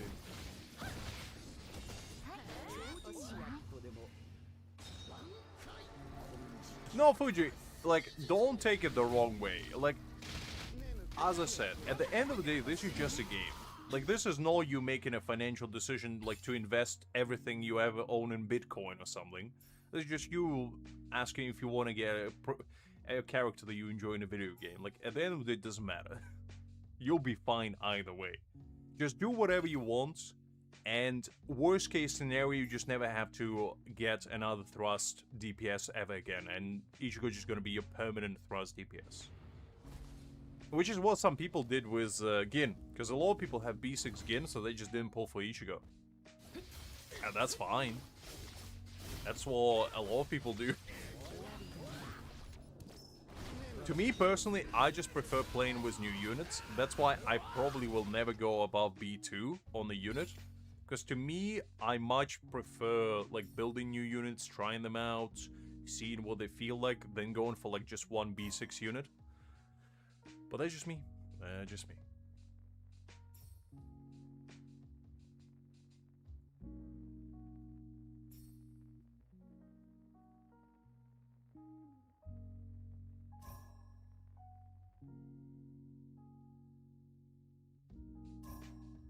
That's true, Retrice. That's true. That's kind of what I will be doing as well, DBL, because right now, I probably will only pull... I don't know if I'm gonna go for Uri yet, unless Uri really makes Ichigo, like, pop off. And I mean pop off.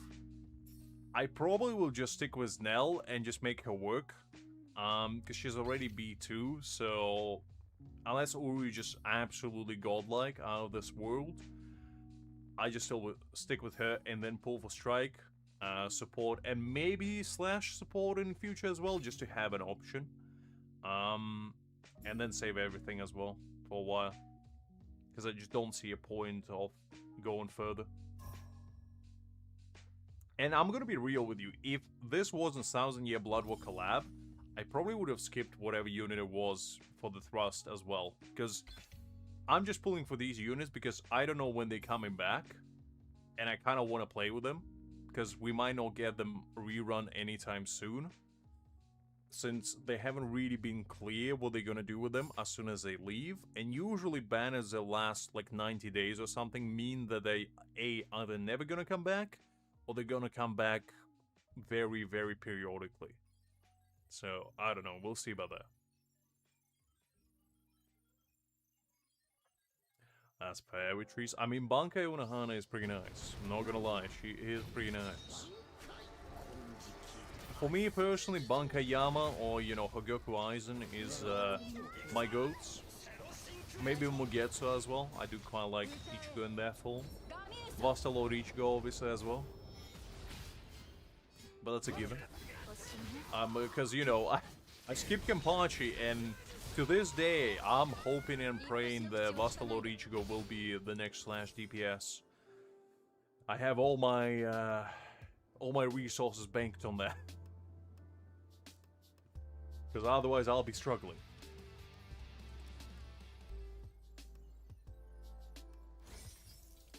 Look, no shame in there, DBL. No shame in there.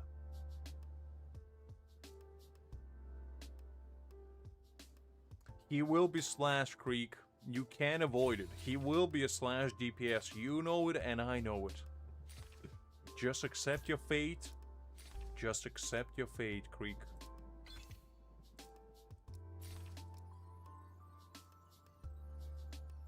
No worries, Fuji, no worries.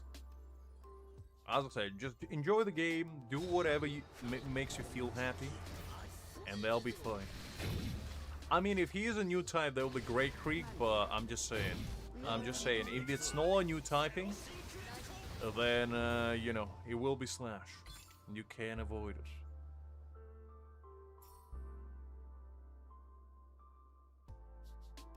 Well, I just don't really see him as, well, maybe Spirit, I guess. But then Ulquiorra is already a Spirit character, so like, it wouldn't make sense for Vaster to be Spirit as well. So, the only two types I see him, Thrust, just out of the question because it doesn't work for him, is Slash or Strike. But the reason why I don't think he's Strike is because Grimmjow was Strike, and Grimmjow was anniversary character, or half anniversary character, so I doubt they're gonna double up on the same role for anniversary, like full anniversary, back to back like that. And we don't know when the next... Okay, so I personally believe that the next characters will be, you know, Uru, Candace, and Bambietta will be Thrust, Tactic, Slash support, and then Strike support, right? And then, after that, we're probably gonna get another... Well, actually, how many banners is it until anniversary after that? It's probably gonna be another, like, 1 or 2 banners, right? So, there might be something else that they might cook up. Maybe, like, another Thrust support, because Mayuri will be already 9 months old by then. Or, like, 8 months. That's, like, the only other thing I can think of.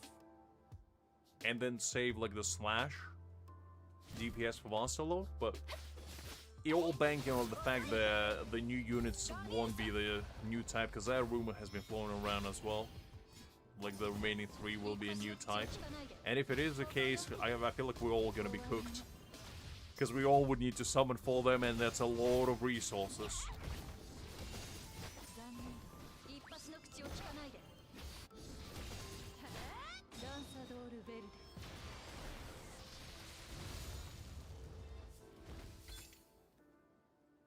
Yeah, Fuji, I mean, that makes the most sense to me as well, but as I said, I don't know what they're gonna cook up. It makes, like, canonically sense as well, because they advertise them together. Like, you know, Ichigo and Uru on the same team just makes sense to me, but we'll have to wait and see.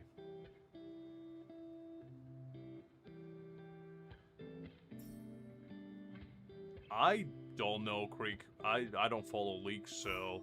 And to be honest, I wouldn't take leaks at face value, because you never know what the dev's gonna do. And 9 out of 10 times, the decision is banked on, like, you know, Shueisha proving it first. So they might have a plan of making her spirit, but if Shueisha just turns around and says, no, make her spirit DPS, just double up. I don't care if Ulquiorra just came out, make her spirit DPS right now. Then, you know, that's what they're gonna do. It's one of those. But we'll see, we'll see. If it's a spirit DPS, or like spirit tactic, will be an easy skip for me, because I ain't summoning for her. In fact, if she's gonna be spirit tactic, I'm probably gonna get her on my free-to-play, because I don't have spirit tactic on my free-to-play yet, and that'll be kind of fun to play around with her. So yeah, that might be what we're gonna do, but we'll see, we'll see.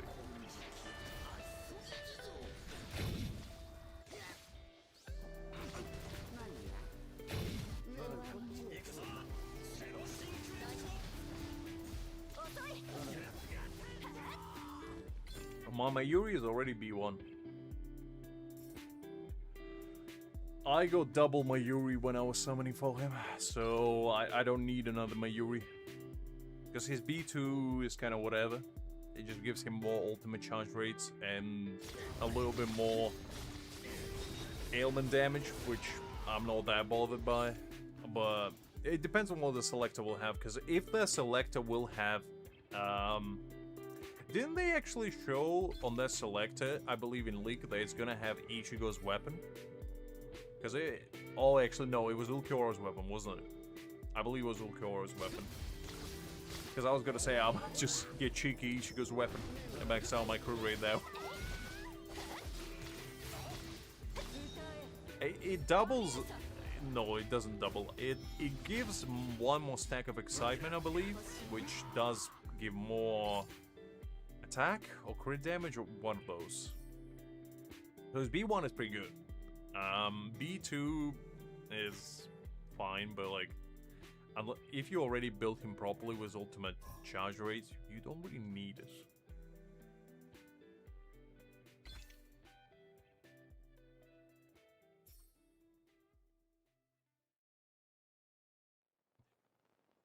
That's a bit too ambitious, DBL. That's a bit too ambitious. I doubt they're gonna be that generous, but we'll see, we'll see.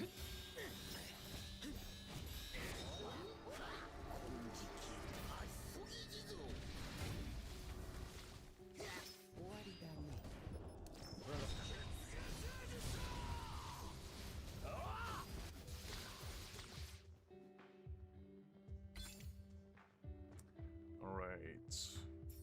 Yeah, actually, that's fine.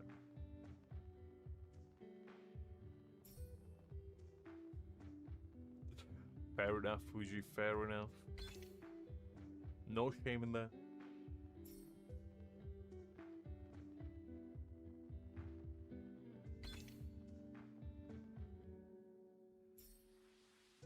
I mean, I like him as well, but I still prefer Ulquiorra, I'd say, overall. Like, I think Ulquiorra is just more up to my speed. I don't know. But then I have a, you know, a special place for Ulquiorra in my old soul, shall we say.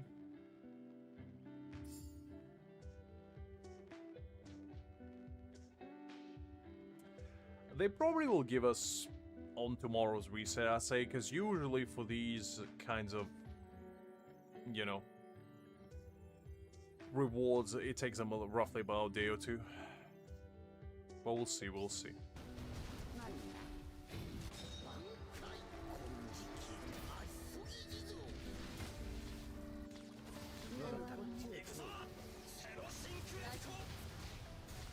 I mean, that's fair, Fuji. That's fair. As somebody that had Gin since pretty much the beginning, like, Ichigo is not blowing my absolute gasket out of the get-go. Because to me, Gin was already good. Like, Gin was never a bad character, but, like, upgrade from Toshiro to Ulquiorra really put things into perspective to me. So maybe I'm just, you know, seeing it from the point of, like, how much of an upgrade the team has made. And since I already like Gin's gameplay, maybe I'm just not as excited as I was for Ulquiorra. Because Ulquiorra really made the Spirit team fun. Like, before him, Toshiro was always fine, but he was never, like, amazing, shall we say. And I always saw that Gin was an absolute beast since day one, because he's just easy to play, he does what he needs to do, and, you know, he's super easy to build as well. You stack as much ailments as you can on him, and he's good to go. A little bit crit raise, crit damage maybe, but nothing too exciting. Like, it doesn't take a lot of effort to build him. No, my Ulquiorra is B2.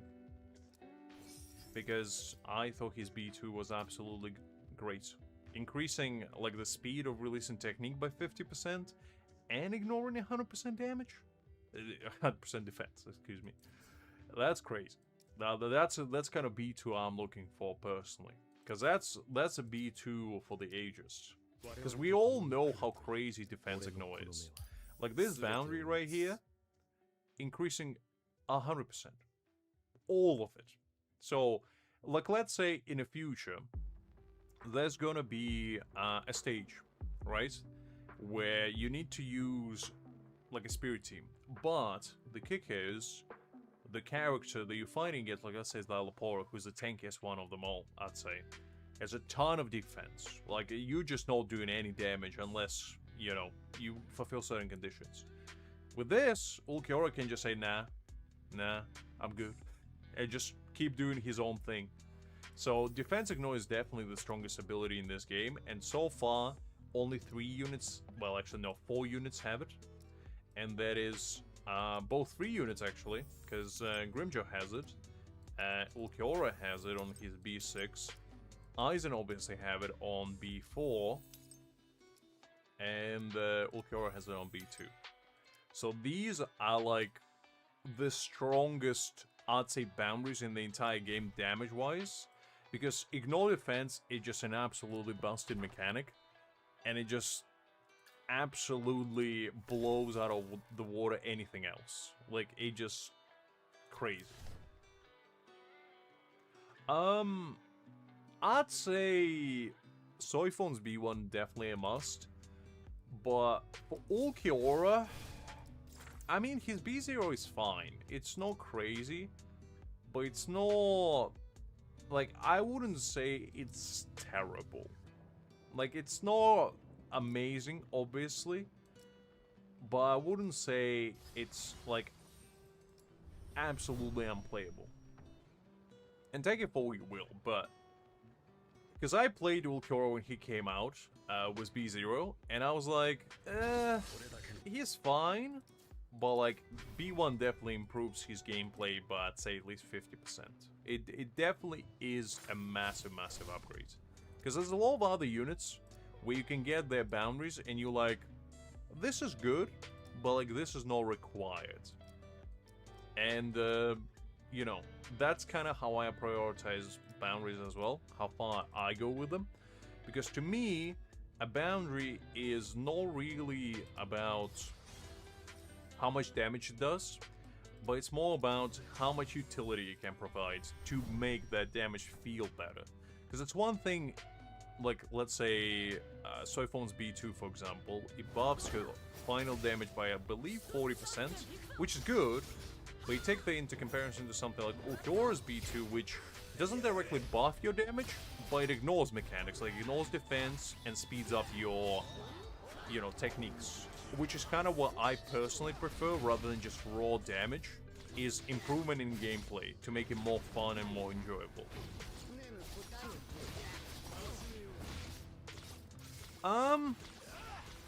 I'd say Aizen B1 is a pretty big game changer as well, because without his B1, his rotation is very slow.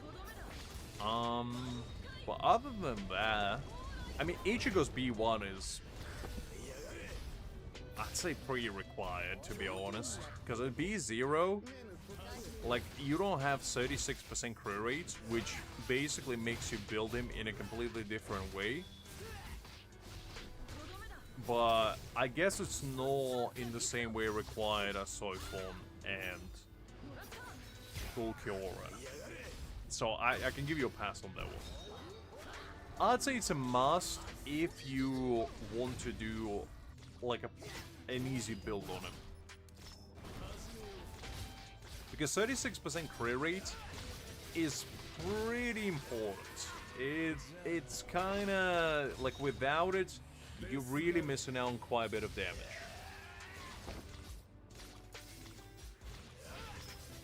Because getting the 36% without it is going to be kind of rough.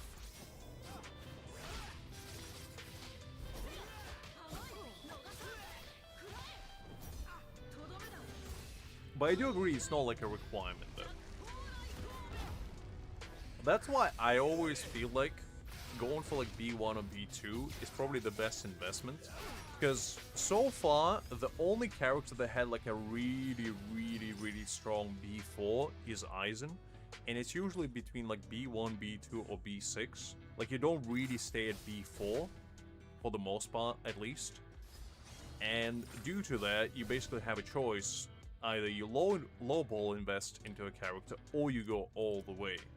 And I kind of like that because, you know, it doesn't force you to make like a strong choice immediately. You'd be like, okay, I'm gonna give them B1, and then if I like playing with them, I might go for like B2 or B6 later. I think you should, Krieg. I think you should. Because B1 definitely is worthwhile investment. Alright, let's see. What do we have? 2 slash characters. Alright, let's use this one. Because that's kind of where I'm at my account as well at the moment, where I don't really chase for like massive damage upgrades. I'm more chasing for fun, shall we say, in my units. And Ichigo is definitely fun, that's why I got him. Not particularly this Ichigo, although he's not too bad. I actually wonder now, because what if they want to make Ichigo the main DPS in every single typing? Because now we have, you know, slash DPS Ichigo, and now we have thrust DPS Ichigo. So what if Mugetsu will be, you know, the spirit DPS, and Vastalo will be the strike DPS? And then you can have Ichigo full buffet. Ichigo as far as the eye can see.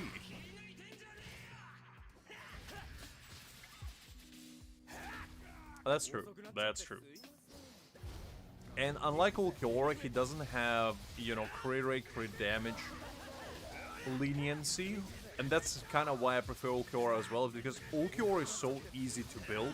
Like, he genuinely doesn't care about how you build him. You can build him crit rate, you can build him crit damage. And he just does so well. And I kind of hope they do more of those kinds of units in the future, where they're not super reliant on like one specific build. Because that just makes him more fun, and makes him more enjoyable to actually build the character as well. Absolutely no worries, DBL. Was a pleasure seeing you as always. Get a good night rest, and I catch you tomorrow. We're gonna be streaming Bleach tomorrow as well for once. It's gonna be a double feature. Tomorrow is gonna be doing the ranking event. So we'll see, we'll see. I mean, I'm hoping so as well, Hakim. I'm hoping so as well, but you know how it is. You know how it is. We'll have to wait and see. Hi there, Pale. I'm glad to see you. Hopefully you do well.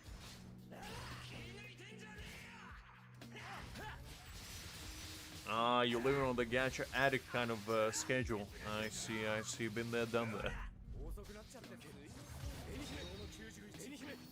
Oh, okay.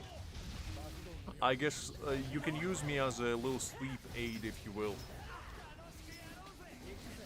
Give me like a little background noise. DBL just gonna wake up in 8 hours. Like, why is this brief man screaming in my ears? about his love for 2D characters. I don't understand.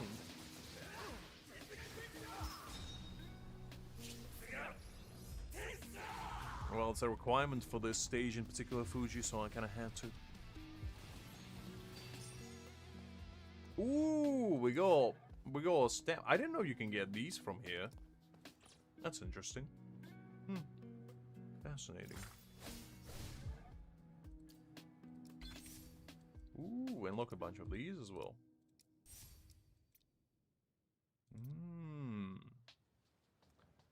Ooh, should I wait for tomorrow to, like, get all of these unlocked? And then use them that way? Because that seems like a pretty smart idea, not gonna lie. Oh.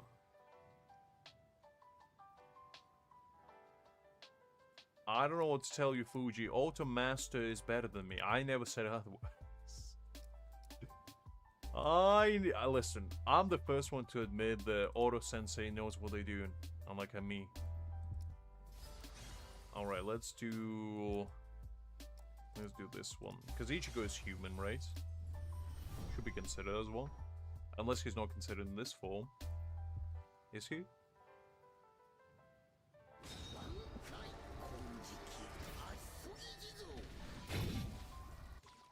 Oh, he's not considered as a human. That's interesting.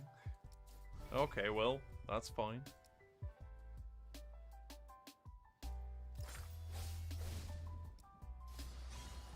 Alright, let's do... Let's roll another one then. Aranka... Oh, that should be fine. We'll do this one. I don't know how Ichigo is not considered human, though. That's kind of the entire point of it all.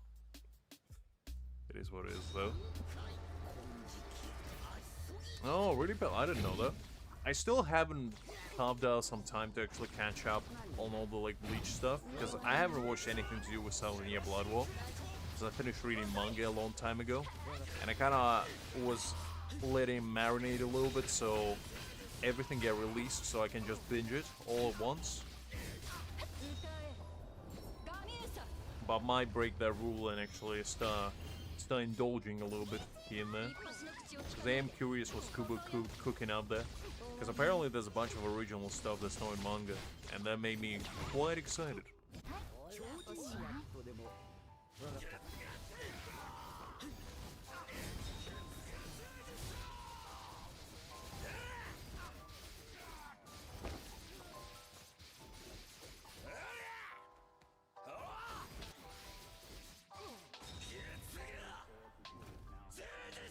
Man, I like that it gets good intro.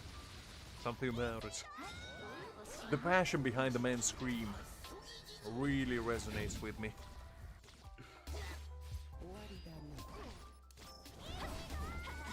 Are they doing anything about Hell's Arc? Because I heard the Kubo was cooking something about it. Because that's what I'm the most excited for, since Hell's Arc was never in manga, really. Or at least it was briefly, but he never really delved too much into it. Too many, Pale. Too many. Unfortunately, Ichigo took me for all I'm worth. And ran away like the wind. I went all the way. I did it like 190 pulls. It is what it is, though. It is what it is.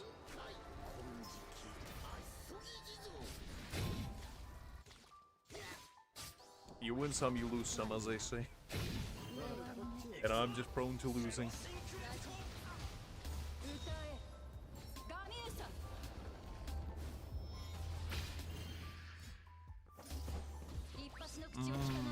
I would really love to see that, because I feel like Hell's Arc is one of those, like, untapped potentials where all the, like, cool characters are there, essentially. So I just would really love to see what it's all about.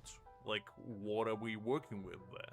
Like, where are all the, you know, previous captains? Where all the Sparta went? Because, you know, we briefly saw Szayelaporro and Aranera in Hell Arc, and never really done anything with them, to be fair. And the Hell Arc movie was really good, I thought at least. I thought it was phenomenal. So, I just personally feel like it has a lot of good things going for it, so it would be pretty exciting to see. Alright, there we go. I thought I finished this event already, but I'll take it. Let's do this.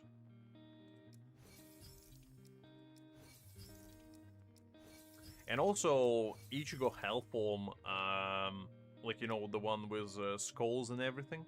I thought that was really cool. Like, let me pull it up.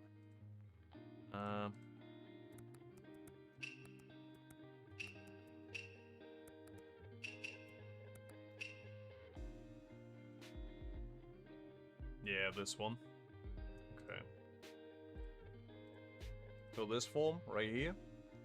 I just always thought it was really, really cool. And it's kind of like Mugetsu, where like, Kuba didn't really do anything with it. But I thought it was phenomenal. I thought the design on this is absolutely crazy. Like, the man literally has a bunch of skulls on him. And it just looks really nice. And, as I said, I would be very, very excited to see this in action. And actually Ichigo doing something with it.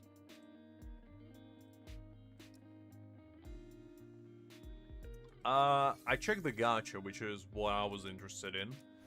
I didn't check the gameplay, but from what I've seen, it reminds me... Okay, so it reminds me of, like, very early 2010 gacha games, where, you know, a bunch of them were, like, vertical screens, you know, card-based. It has that, like, Fate Grand Order kind of feel to it, if that makes sense.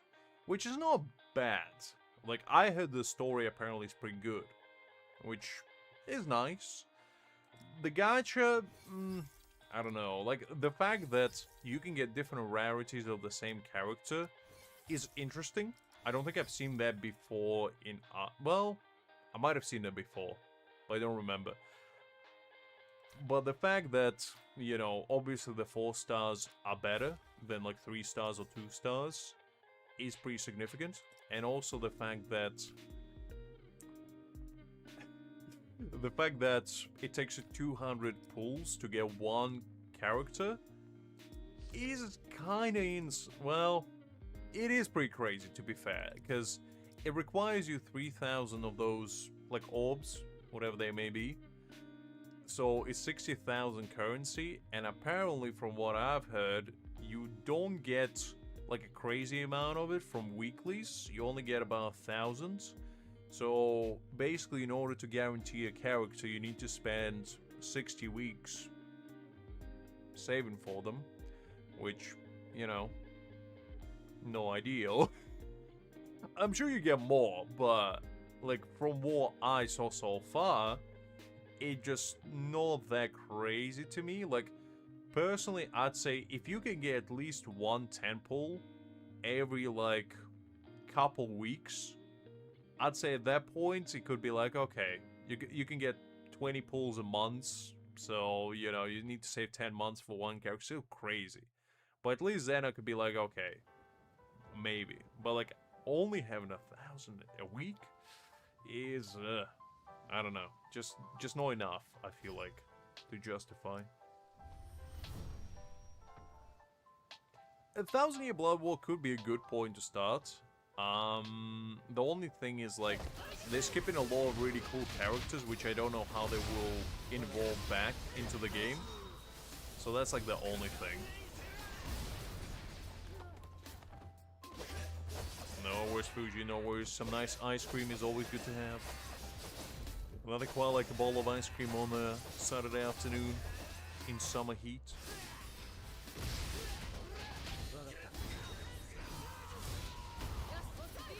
I'd say if you can get one character every, like, 3 or so months, that would be more towards, like, the norm of these kind of gacha games. It's still a long time for a single character, but at least then you could be like, okay, I can wait 3 months for a character.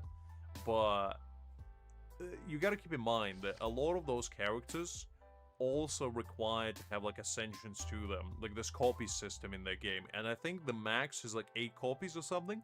So you need to do basically 1600 pulls to max out a character, which is crazy to me. That's tremendous amount of pulls, but yeah, it's interesting. I don't have like super high hopes for it, but maybe it's gonna be good. Hi there, Winter. Glad to see you. Hopefully doing well. Yes. Already full for Ichigo. That's true, Pale. That is true. Pretty much Hakim, yeah. So, Ichigo, you need to pull 8 characters.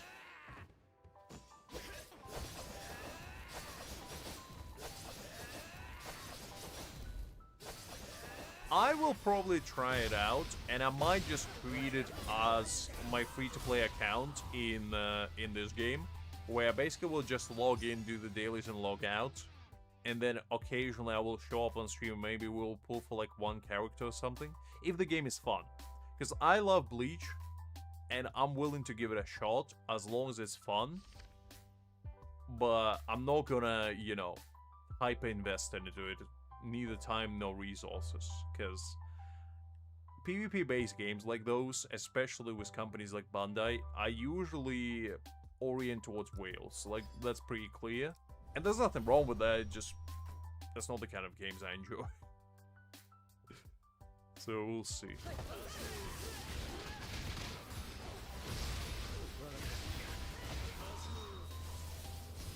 Nice, Winter, nice.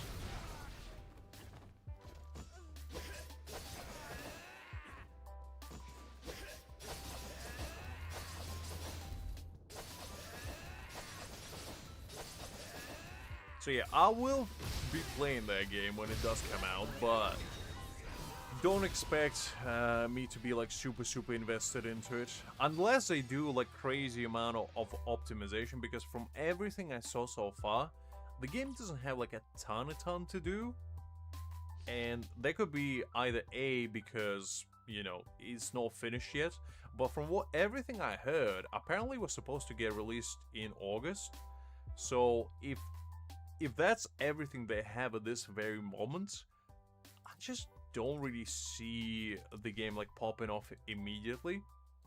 So it will be interesting to see if they're gonna cash in on like 1000 Year Blood War hype, or if they're gonna allow the game to actually cook and, you know, come up with something good in like, I don't know, half a year or so, maybe release it early 2027. Because that would be what I would expect them to do, but then knowing Bandai, it might not be the case. It might not be the case. We'll see, though. We'll see.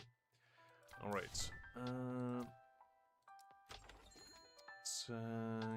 Should I actually get these? Nah, probably will. Why not? Why not? We might get some good stuff from there.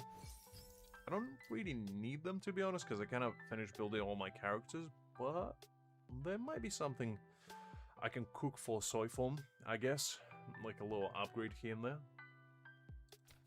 Alright, we'll do this one tomorrow. Let's see. To finish all of this stuff. Now let's do Bow Rewind, because I actually do need to do these. I believe there's actually a limited tower as well at the moment, so we probably can do that too. Just see how difficult that will be. Probably won't be.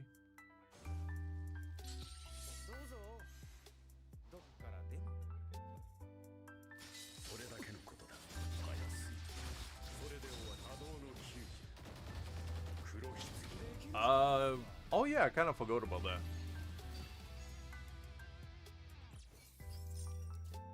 Alright. It's crazy to think that we're already getting a new character after next week. Like, a week after next Tuesday. Wednesday, I believe. So, that's gonna be exciting. I wonder if they're gonna go with Candace or Bambi at first, because Uru definitely probably, well, probably more likely will be after.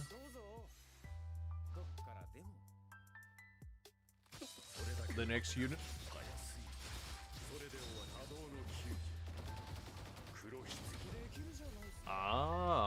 didn't know that. Interesting. There might be an easy skip if she's like the spirit tactic. I see. Because I feel like it would be nice for most people. Like, I'm pretty certain a lot of people will pull for Vampietta just because, you know. You know, I don't need to explain why. And she probably will do well, but majority of people probably not gonna go for her dupes. Because a lot of people have Aizen already. So that would be a pretty good time to save. And actually prepare for like Uru and whatever now. And maybe even Candace later. We'll see. We'll see.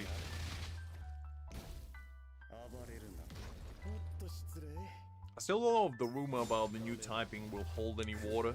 Because so far, I just don't see it, but it will be interesting if that is the case. That's fair, Creek. That's fair. But majority of people probably won't.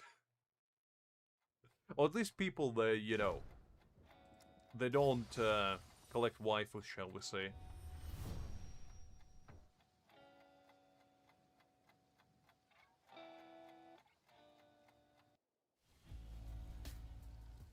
That's fair as well, Pale.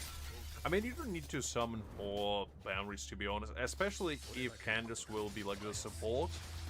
Like, you don't need to worry about boundaries. And for Uru, I mean, if he's tactic, his boundaries probably will be pretty decent, but hopefully he will be fine even at B0.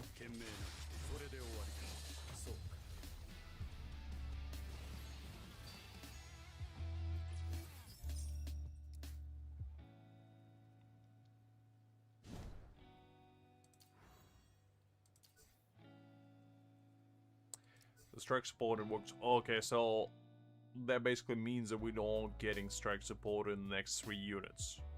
I see. So the chances that Candace probably will be like a slash support, maybe? It's either slash DPS or slash support. And I'm still holding off on the hope that Vassalo is next slash DPS. But we'll see. We'll see.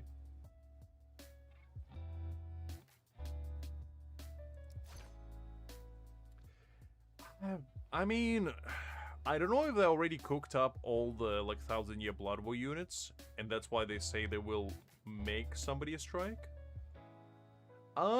Yes, and the thing is, she does have swords, like you saw the lightning, green things. They kind of consider her swords, so she does fit into the mark of being slash. I just don't know whether they're gonna go support route or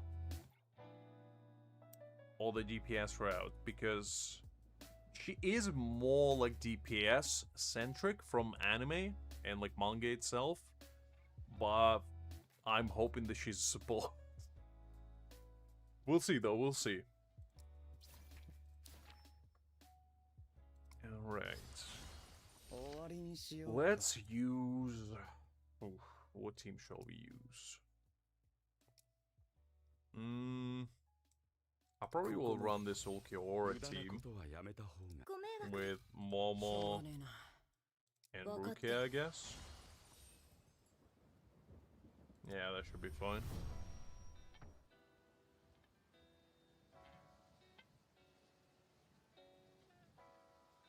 Unohana makes sense to be the support, so I can definitely see her strike support. And that would make the most sense, I guess.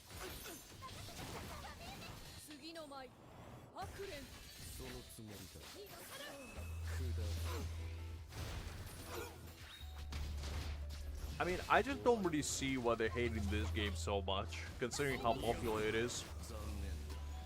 You would think it would be in their best interest to have this game successful, because, you know, as a company, their whole shtick is making money. So why would they not want the game to be successful? I don't understand, but they play in their own world, I guess.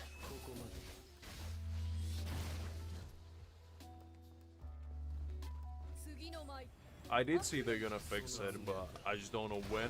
Because it didn't specify, and apparently it's gonna have like a set pattern.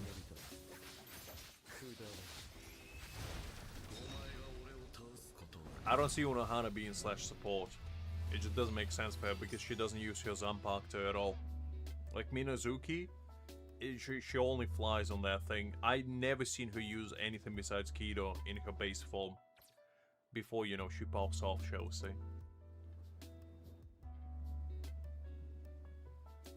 I'm skipping Pale. I'm skipping. I don't summon for characters that don't wear shoes. I have standards.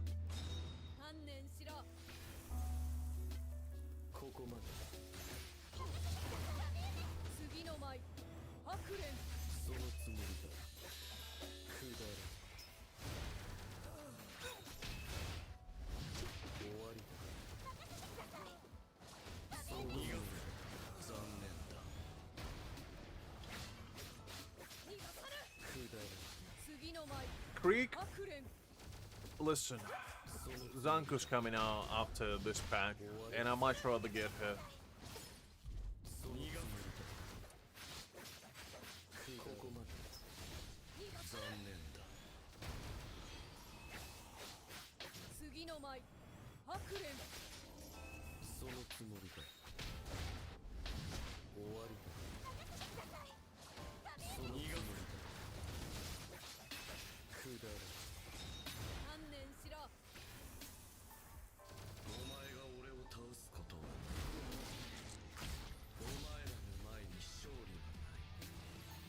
I'm not paid to win, Creek.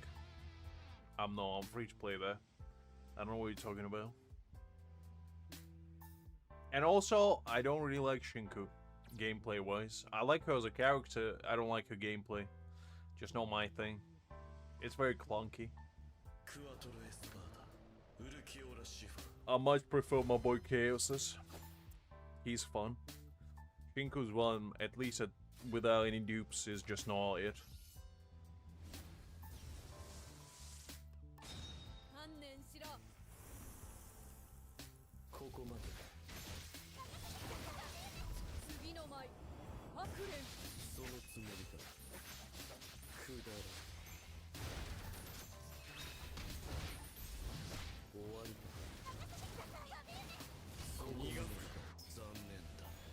It's been a hot minute since I fought against Shinji.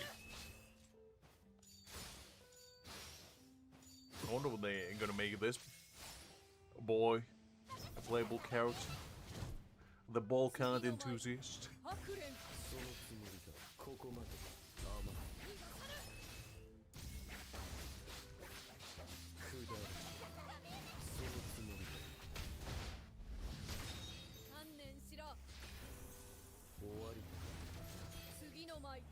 I just bought all the houses. That's why I did. I liquefy my funds. I invest in real estate so I can resell it later. That's what I do. Alright, nice. We'll take that.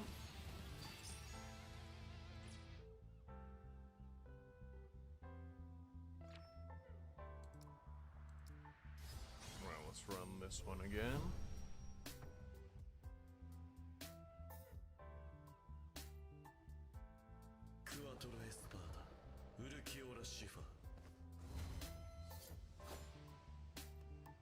Look, Fuji, this is Ulquiorra show. Momo and Ruki are here just for the vibes.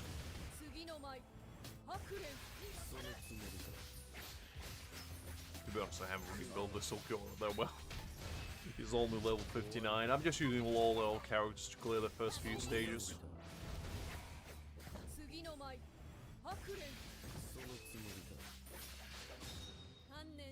And actually now I have a pretty decent second thrust team in Rangiku, Gin, and Tulsa. Well, actually no, because I need to use Mayuri was my strike team. Never mind, I forgot about that.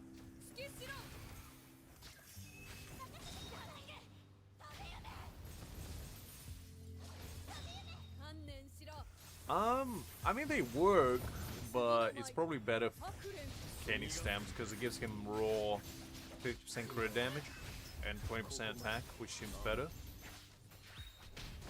Hi, the Sadvik. Unfortunately, we're all out of entertainment. Would you like to order mediocre special? That's the best I can give. Doing alright. How are you doing, big man?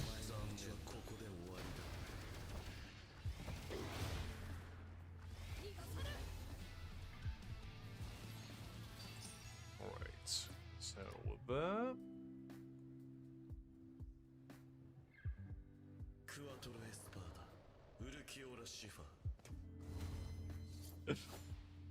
Oh, is this heavy? Nice, nice, nice. That's good, that's good. That's what I like to hear, big man.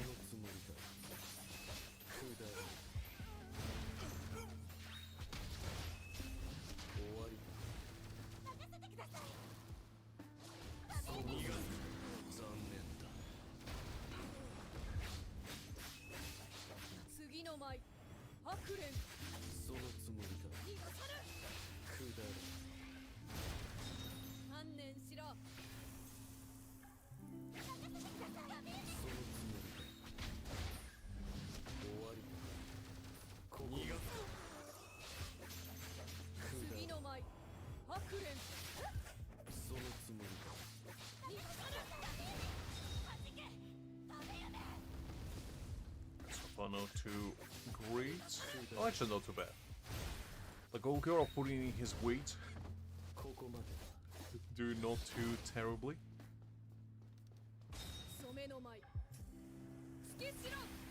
Still haven't done the red trial tower on my free play. I'm dreading doing that because the last time it took 8 hours.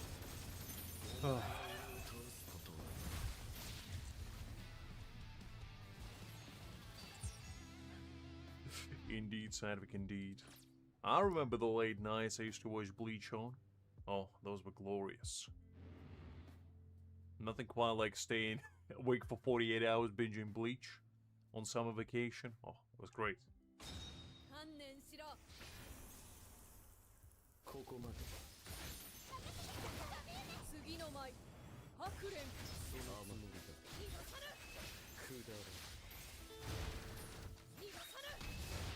I mean, I just need my Urahara for later. This is just to clear the earlier stages. So I'm using the earlier teams as well. Which is kind of like the main point why I'm building these other characters, so I can have more options for clearing these kinds of events like day one, essentially. And also more for the badge event that we used to have, if that ever comes back, so I can do more tries per day.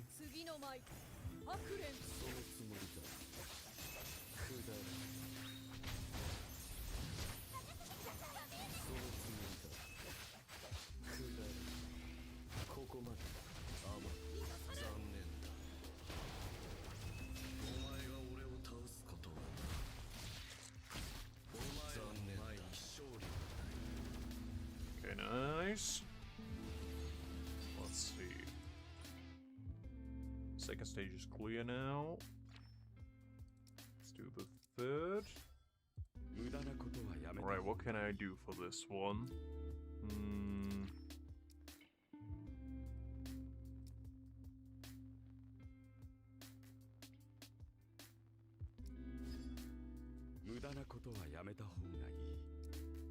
I mean, to be honest, I only level up these SR plus units because I will eventually max them out, and I feel like it is worthwhile to invest in them now, just because, you know, they will give you benefit to your account in the future, I feel like.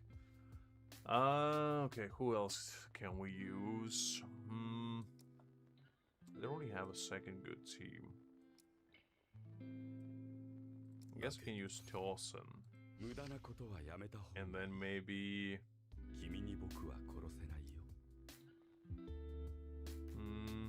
because I need Rangiku for my thrust team.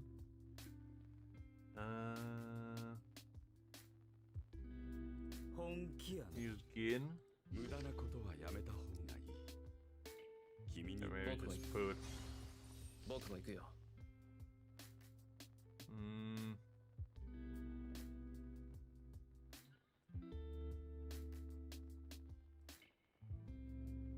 Yeah, that should be fine. I'll just use that. It's all good.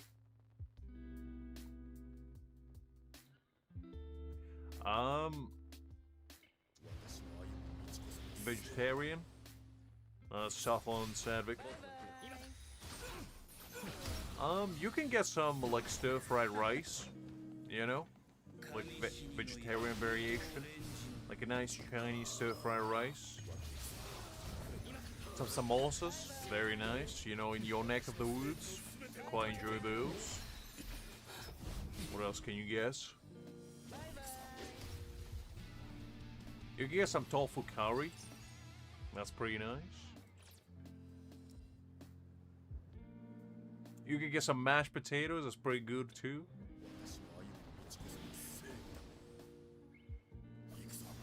And maybe some like stir-fried vegetables on the side.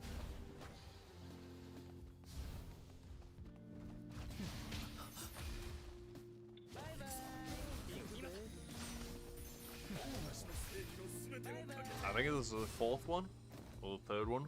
To be honest, I haven't really counted here.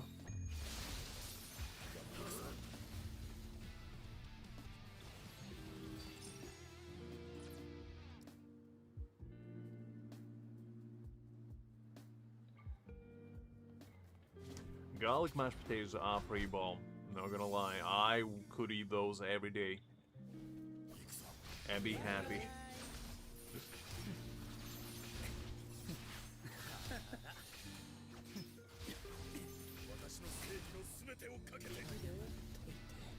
Right, nice.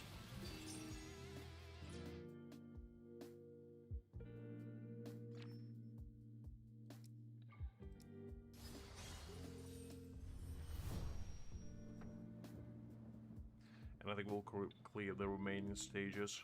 After that, I'm probably just gonna use my main teams.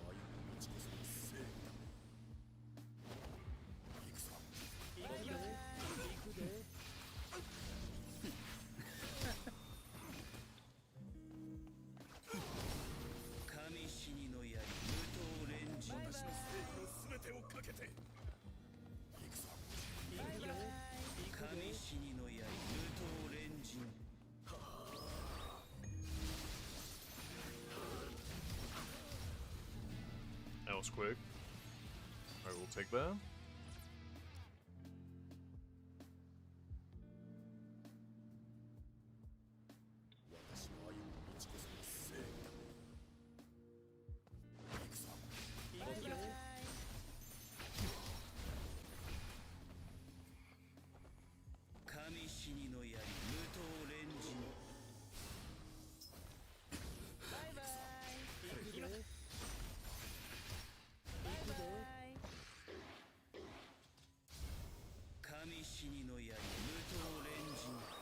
Well, this is kind of, well, not what I said. I guess this is a collaboration between Bleach and Bleach Sadvik. I know. I'm as surprised as you are. The Bleach could afford Bleach as a collaboration. But they treat it as a special edition. Look, true Shikai Ichigo just showing up unannounced sometimes, just how it be. Just you wait until we get 1000 Year Blood with Uru, Bambiera, and Candace of all people. I don't know how Bambiera and Candace made the cut instead of, you know, my Go Chad or Orihime, but it's just how it is.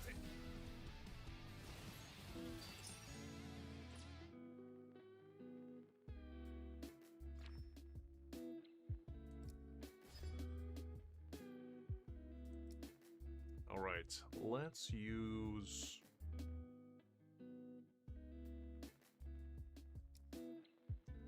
I guess...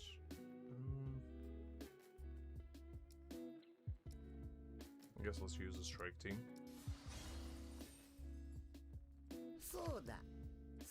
Let's put the actual Grimmjow in there. Well, we're gonna run double Grimmjows, you know, just for the fun of it. Listen, and when all the Chaka coming out, Sadvik, ooh, let me tell you. It's gonna be a glorious day. I'm waiting for my goat, you know, Buff Con. That's a true MVP of this game. When we get Buff Con and Donkanoji at the same time, Donkanoji in Pink Corvette of all places, you know, the man just rolls up, doing like a quick drive-by, and then makes a quick getaway. That's what I'm living for.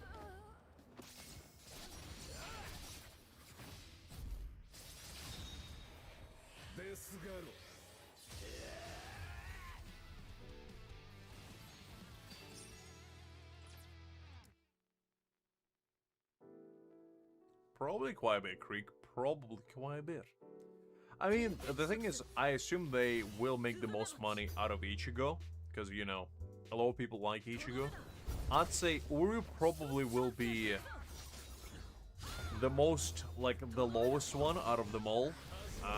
Even though people will summon for him just to use with Ichigo. But actually, now that I'm saying it like that, maybe he will be fine.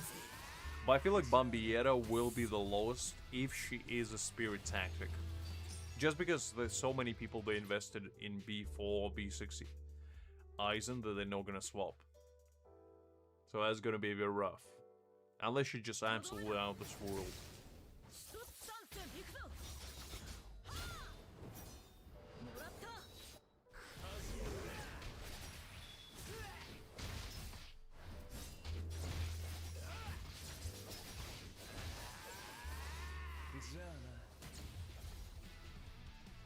Alright, nice. Get that.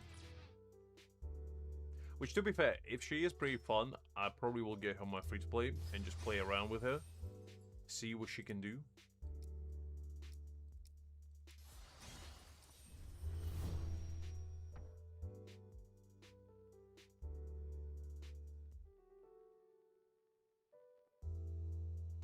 Kurotsuchi Mayuri.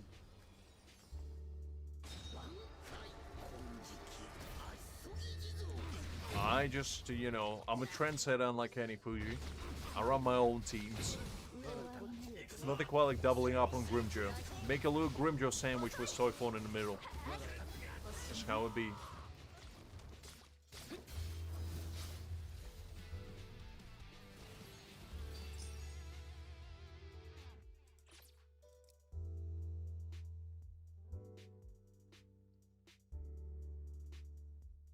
Kurotsuchi Mayuri.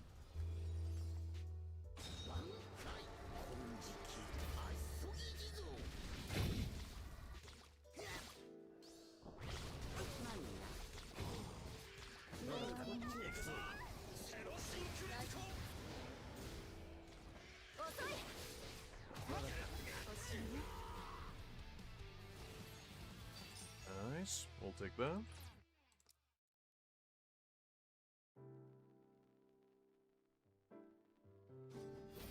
Ooh, fighting the big man. Man, always love to see white around here.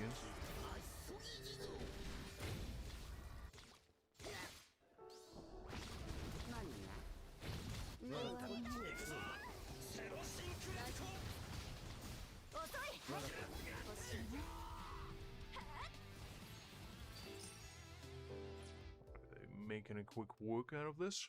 We'll take that. And I still don't really understand why they have a limiter on these towers where you can only use the same team twice. I just don't really see a point of it, but it is what it is, I guess. It's fine. Yeah, it's fine. 何か私にお手伝いできる。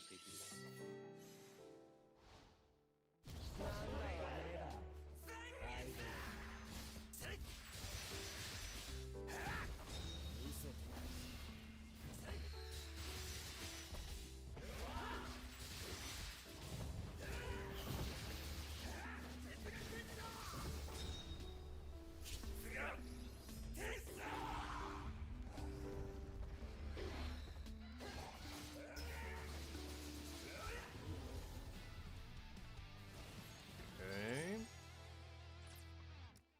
Going.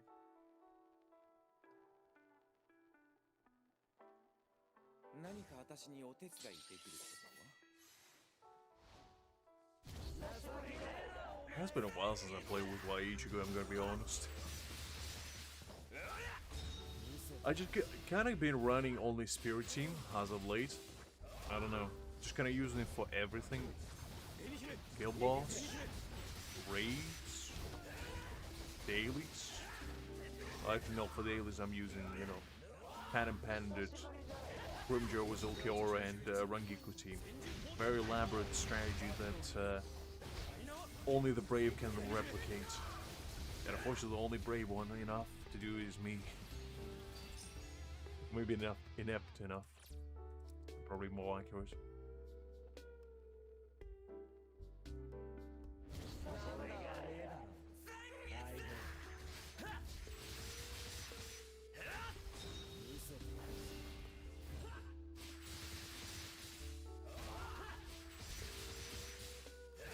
I'm not sure what she's doing, but apparently Greg said that she was busy or something. Probably doing adult stuff, Hakim, let's be honest. That's what she's always up to. But, well, wait. She'll probably arrive under the cover of darkness as she always does. For all we know, she might be lurking around, just doesn't say anything. It's one of those. She always strikes when you least expect it.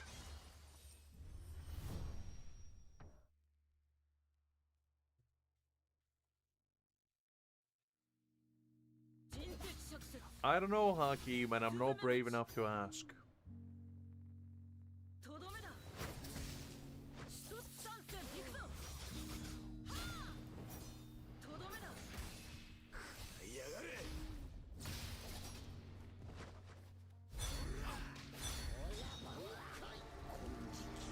But you know, sometimes we all gotta do some adult stuff. Bleach just does it more often than us. In fact, all she does is adult stuff, but the sounds of it. Because every time she shows up, oh, like I was doing adult stuff. I'm like, okay, okay, I don't know what that means, but I'll take your word for it.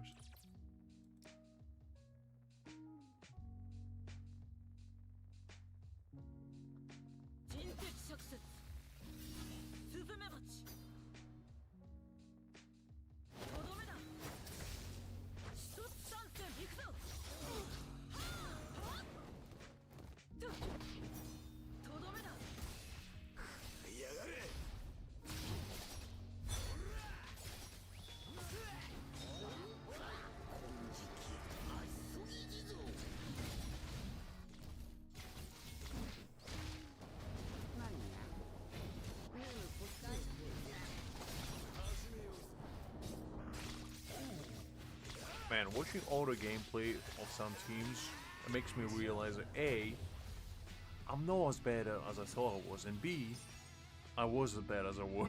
Because certain teams auto just kind of gets, and other teams I'm like, man, I'm pretty sure I can do better while blindfolded and without one arm only.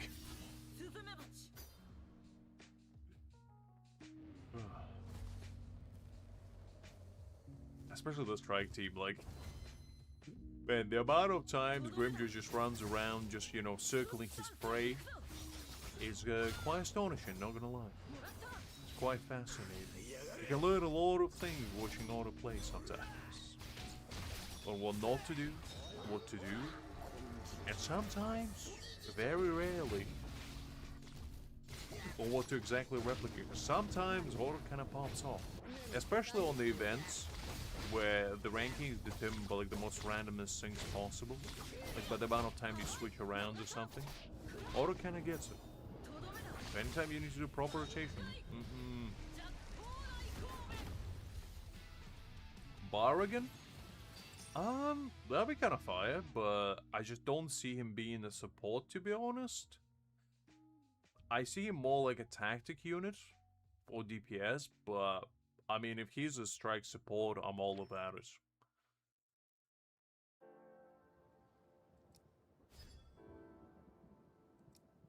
It'd just be interesting what he's gonna support you with. Because his entire thing is like decay and death, where he basically accelerates time, it makes you age progressively.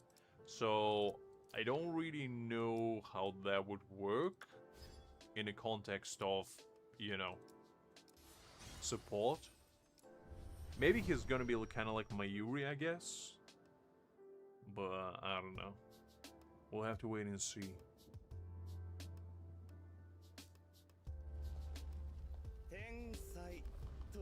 That is true.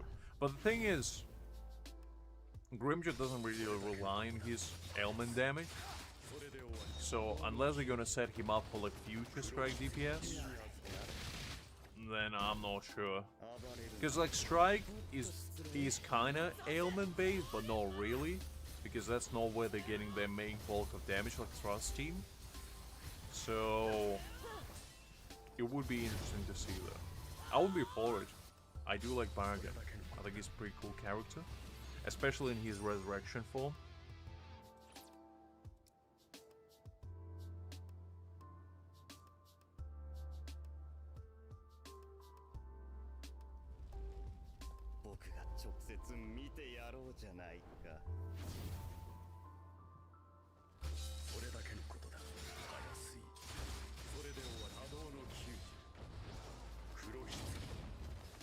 That's fair, Hakim. I mean, for supports, kind of the only thing you want them to do is buff as much damage as they possibly can and don't get in your way.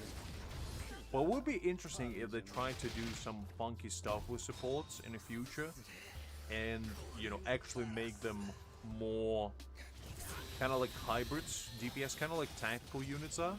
Because that would be kind of fun. Because right now, most supports are boiled down to you press the ult, you press the technique, you switch them off. Until the next time, you need to do exactly the same. Which is fine, but it definitely would be kind of nice if, you know, they had a little bit more to them.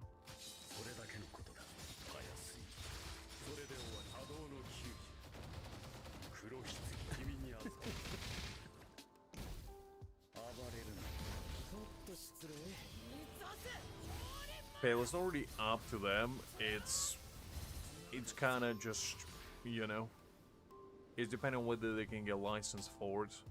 So the devs want to do it, but if they're not allowed to, I mean, also why am I using Toshiro? I just noticed. I don't know. Is the answer, but that's fine.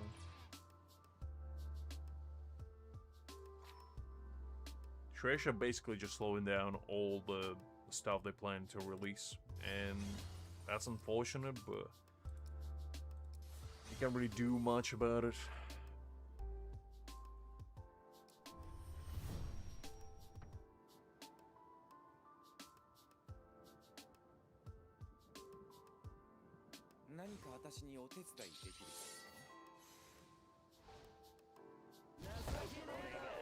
I mean, I guess Szayelaporro does technically have some stuff, and he does do decent damage. Like, he's doing alright. But, yeah, I definitely see that.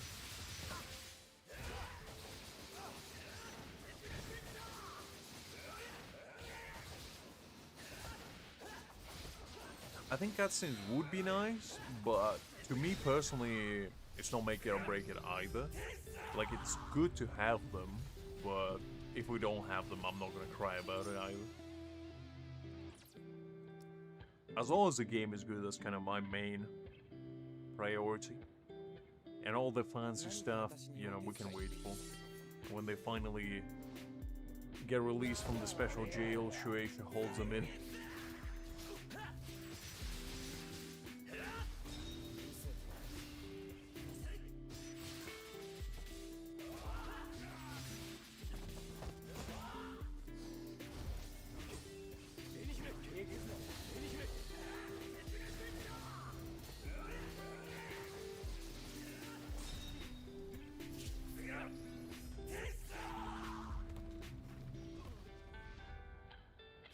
Well, apparently from what I heard, they already have like extra 2 chapters cooked up, like chapter 11 and chapter 12. And the main reason why they haven't released it yet is because they haven't got the rights for it yet. So that's kind of where we at.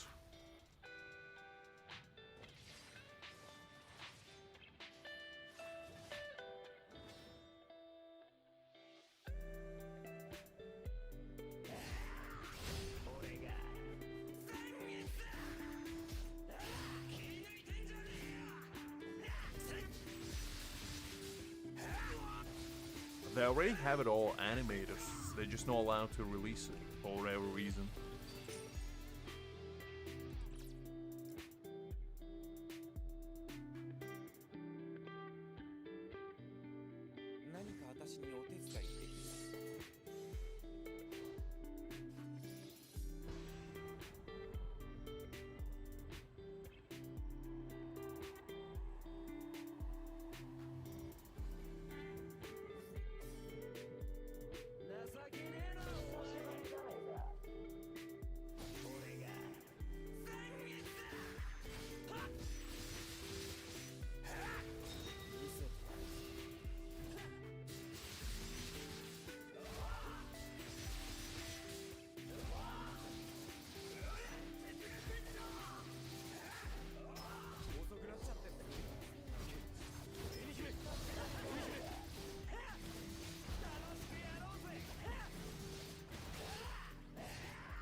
One of the only times where Nemo didn't show up.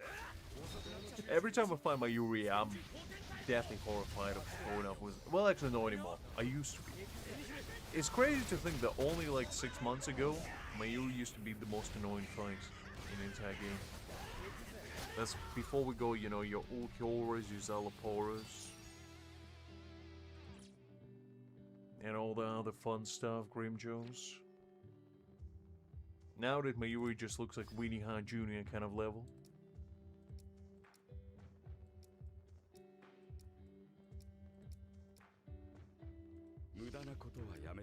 I use my Mayuri now. I forgot about that. Alright, you know what? We'll use Rangiku. That's fine. No ideal, but we gotta do what we gotta do.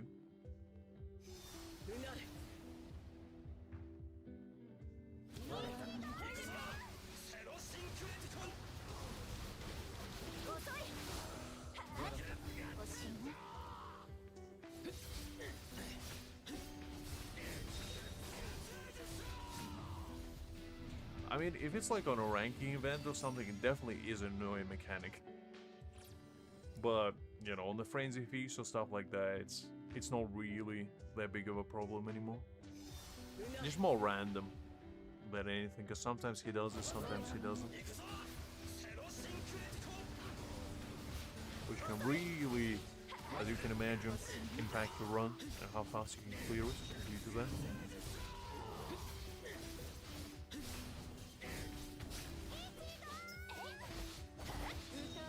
I mean, Byakuya holding strong due to the fact that, you know, his unkillable maneuver that bypasses everything, even resurrection for Mayuri and Momo. He doesn't care.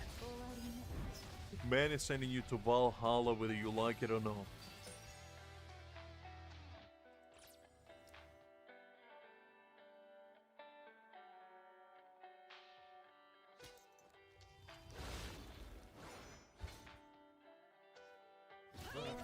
That's true as well, I forgot about that. I forgot he even has that move, to be honest.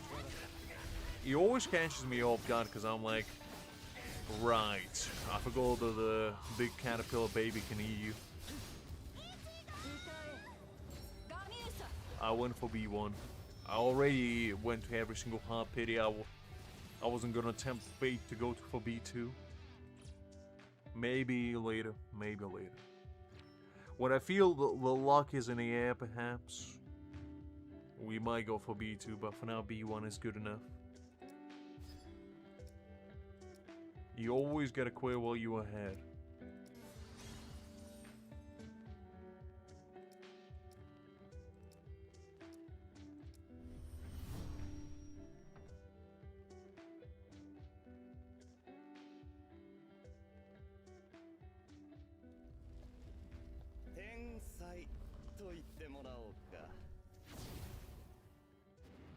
Well, they didn't really move them, they kind of nerfed them, because originally it was 30%. Which is, you know, fine for the sake of just getting B1. But I was kind of hoping that they would leave at least 10% or maybe on like B2 to make it exactly the same. But just, you know, spread it around a little bit. Or even do like 15% on each. That would be fine as well. I mean, Well is gonna go for B6 anyway. I don't think they care that much. About 10% decrease in damage. 僕が直接見てやろうじゃないか。それだけのことだ。 Well, apparently it was mistranslation. It wasn't like a nerf. It was just, for whatever reason, the Western version messed up and translated it wrong, I guess. But I'm not 100% sure if that is like the official reasoning. なめる。残念。懸命にそれで終わりだ。さらばだ。残念だったな。まあいい。砕けろ。強化水血。それで終わりだ。遅い。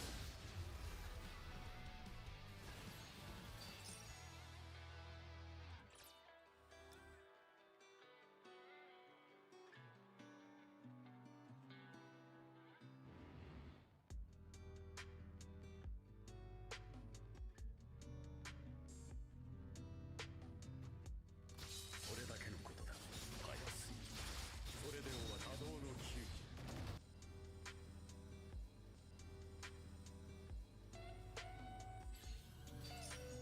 Are we back?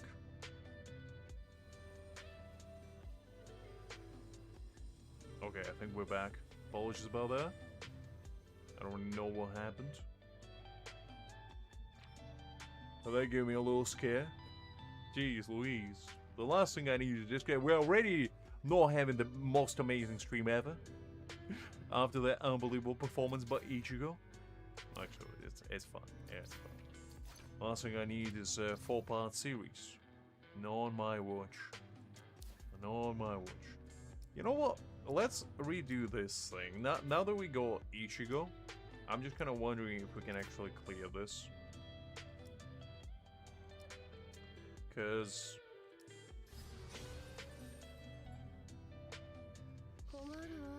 use my Mayuri though.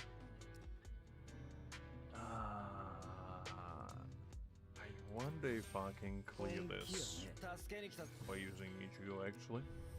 Because I haven't touched this since we basically cleared it the first time. But I wonder if we can scale a little bit higher. Just out of interest. Now that we go slightly stronger teams.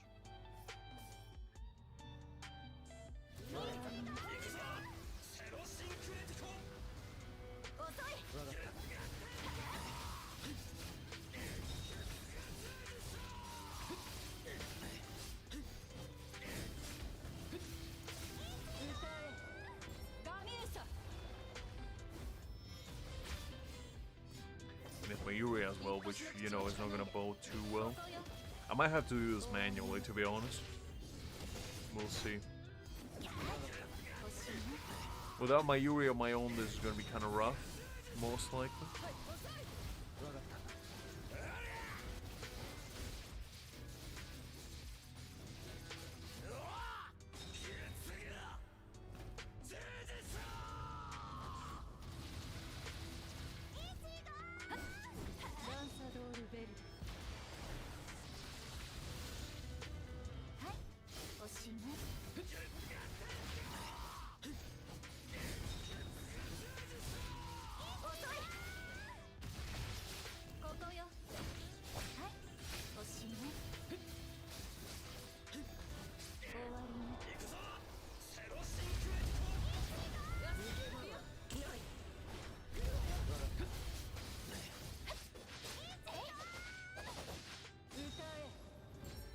Alright, so far we're not doing too bad.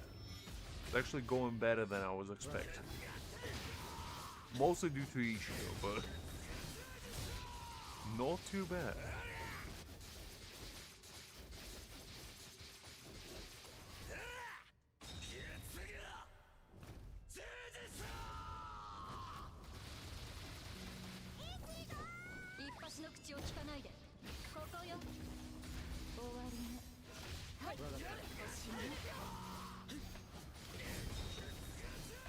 They Jaegerjaquez.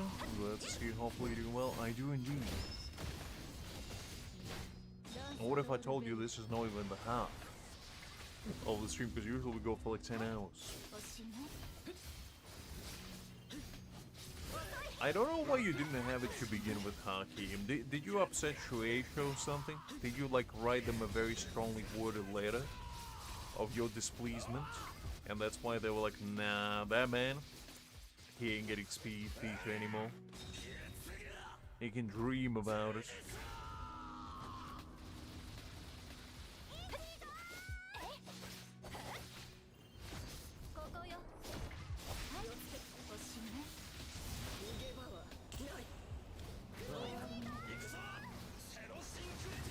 I don't know, Hakim, it's like, you know, it's the equivalent exchange of it all.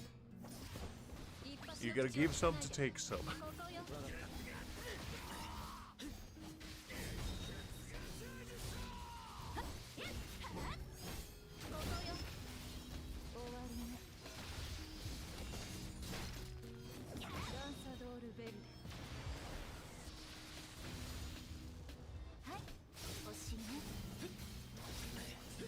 Absolutely no worries, Fuji. It was a pleasure seeing you as always. Get a good rest in you, and I'll catch you later.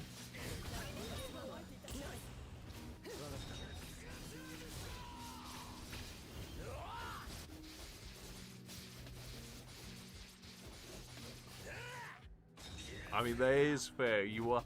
Maybe that's why, Yaki. Maybe that's why. Maybe they don't want you to hate on their, you know, favorite child. Maybe they want you to love it.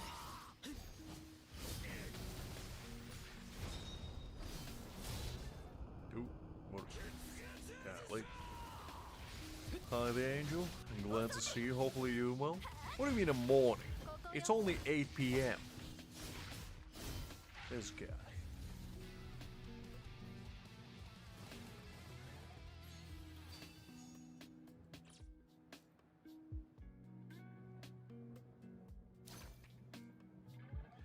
Well, Hakim.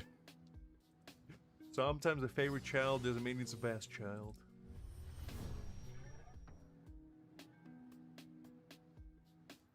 I see, Angel, I see. I mean, that's an interesting way of using it, but I guess I'm glad I could be up too. That's fair, Hakim, that's fair. That's how it usually is. How it usually is.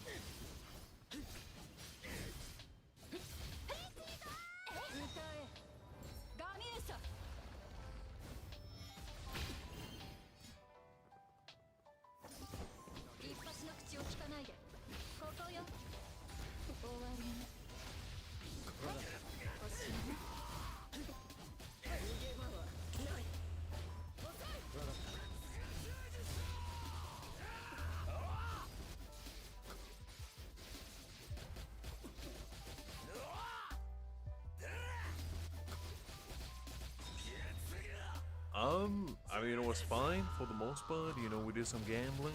We lost our mind for a little bit. We pumped some stuff. We did some stuff. We talked about some stuff. All in all, pretty decent.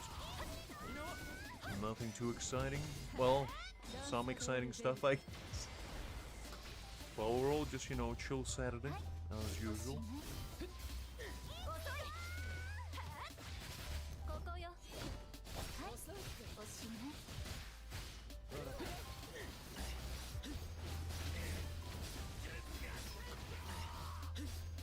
I mean, I just genuinely don't really understand why Kubo and Shueisha just doesn't go to this game and be like, look guys, unlimited resources, do your thing.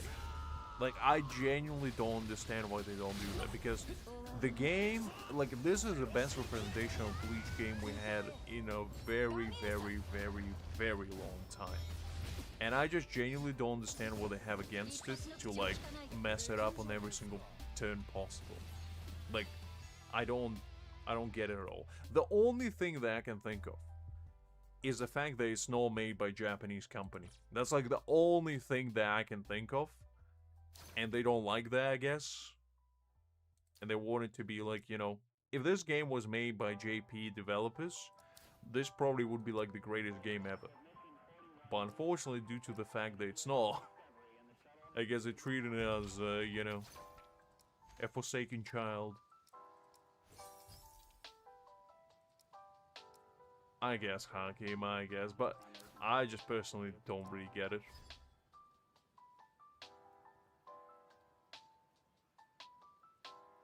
You going back to BBS, Angel? I mean, they are having the 11th anniversary, and I did see they released like the new Ulquiorra and the new Grimmjow, which look actually pretty cool. So don't blame me for that.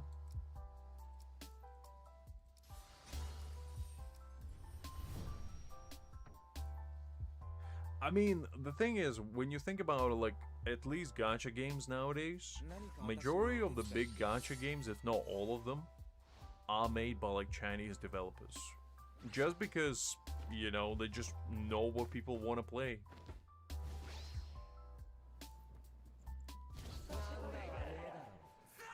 BBS is a good game. It's just, it's you know, it has been out for like 10 years. It's, there's no super much innovation there anymore. It used to be great, and it's still like a fun game, but it's definitely not, like, fun-wise, it's not on the same level as this one.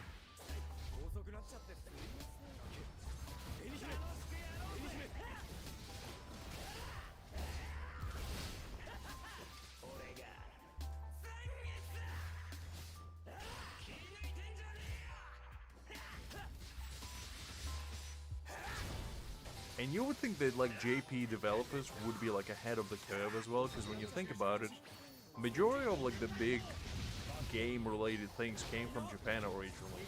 Like we're talking, you know, Nintendo kind of paved the path for gaming in general, and then you saw like all the time JP players, you know, breaking records, doing cool stuff, and at some point they just kind of said, yeah, ain't doing that anymore. I mean, they still release decent games, but like, yeah, I don't know. Chinese devs just kind of been cooking lately. It's a console, huh, King? I never had it, but I know it's a console. Well, I don't know, would you call it console? It's like a handheld gaming device?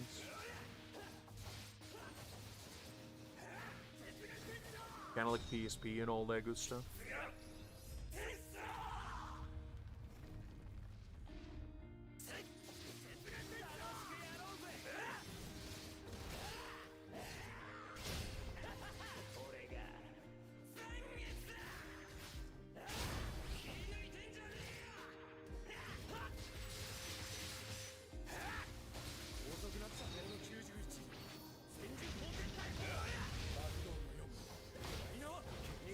I didn't know God of War was in PSP, to be honest.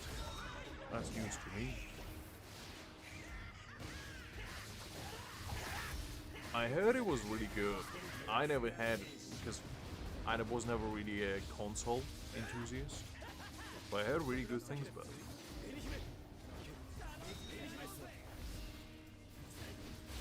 Well, that was kind of the great thing about, you know, the old-timey game consoles, is that you didn't need to have like internet connection. You just, you know, you change those things up. You have the game right then and there, and you can do with it whatever you please.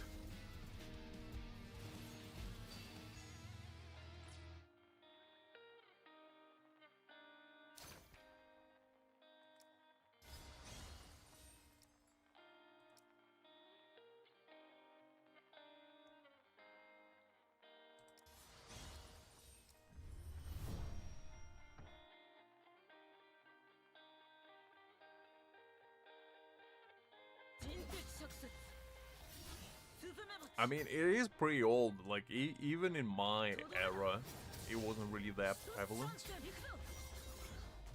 I'd say. So, for the most part, because when I was growing up, the first console that I was like super aware of was like PlayStation 1, I guess.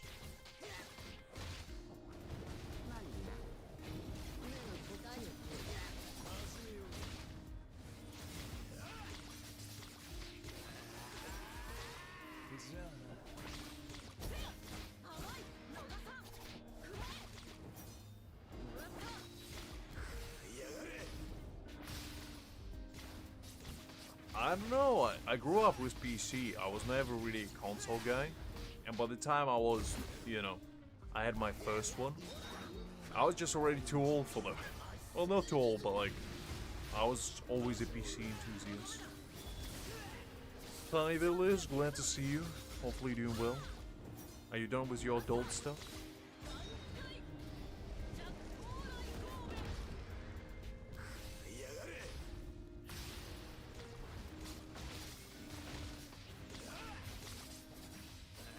My first PC was, I believe, at the age of 6. My uncle got it for me on my birthday, I remember. And it was great. I've never been the same.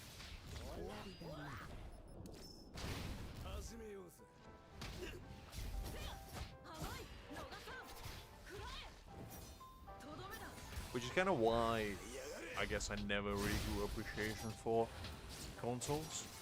Mostly for. I see, Liz, I see. We're doing pretty well. Just reminiscing about the good old days, the past of the bygone era.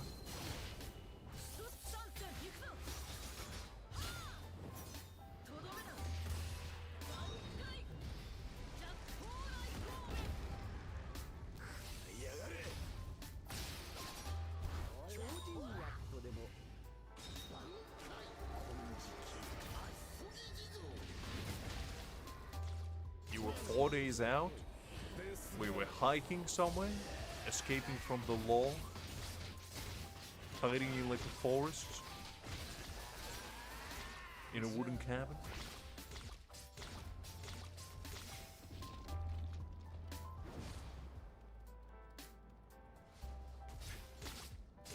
I'm just as surprised as you are, Haki.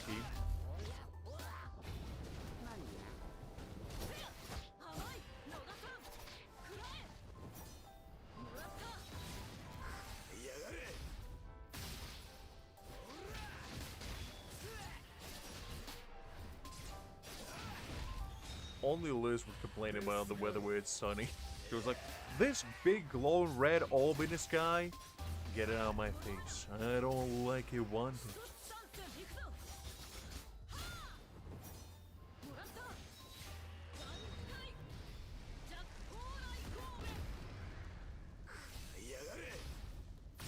Oh, nice, Liz, nice.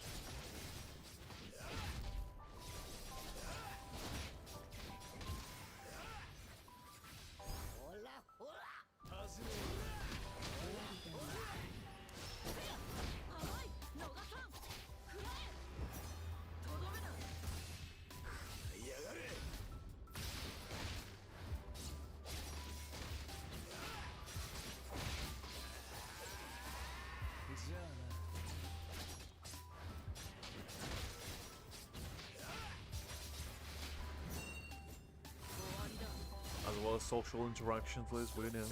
We know. And you combine those two. Whew.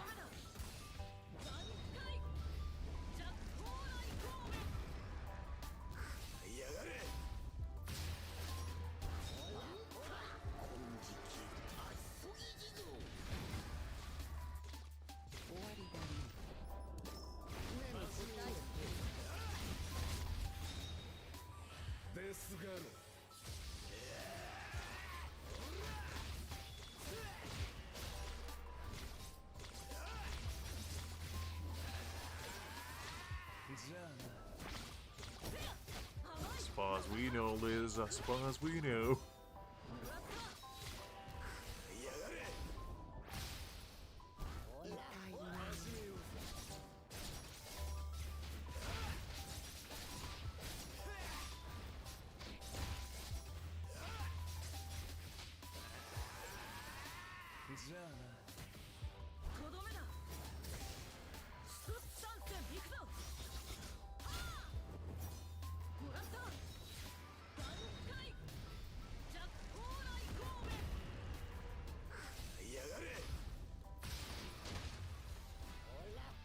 Only Liz crashes at other people's houses like, yeah, I don't really want to hang out with you. I'm just gonna sleep and just don't bother me, okay, for the next 4 days. We will talk later. Proceeds to hibernate for 96 hours.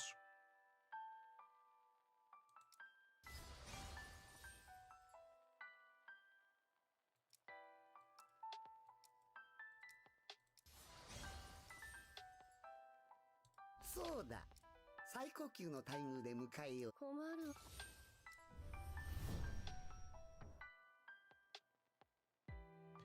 Look, Liza, I'm not judging, I'm just saying. I would do the same given the opportunity.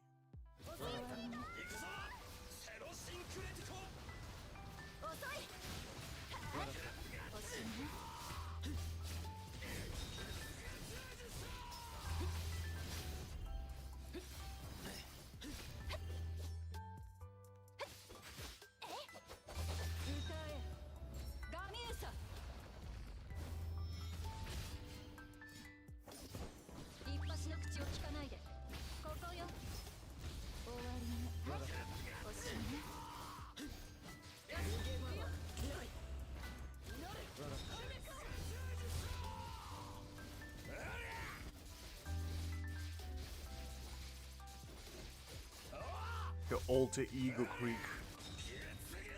Liza Almighty.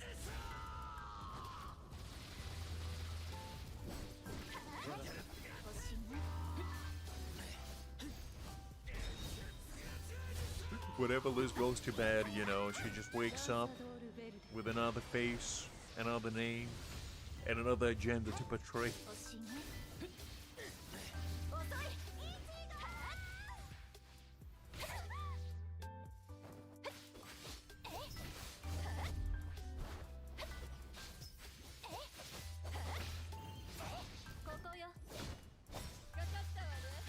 I see they got you with a good old dog on a couch trick. Yeah, you see, you gotta be privy to these kinds of traps.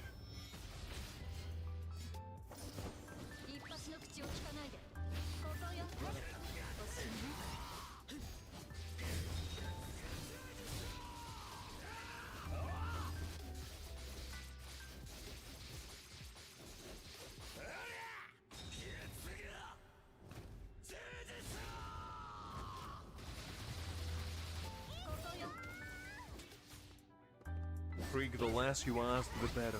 You never know.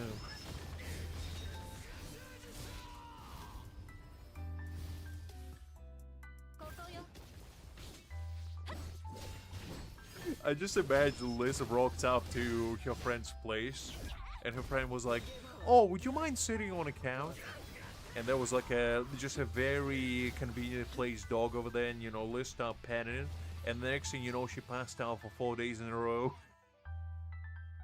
Woke up this morning, he's like, "Oh, what am I doing here? Where am I? Who am I?"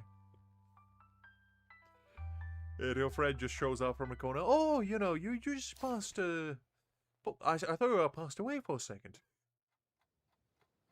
Just didn't want to really disturb you." And the next thing you know, she's here. He fell for the oldest trick in a book. Happens to the best of us.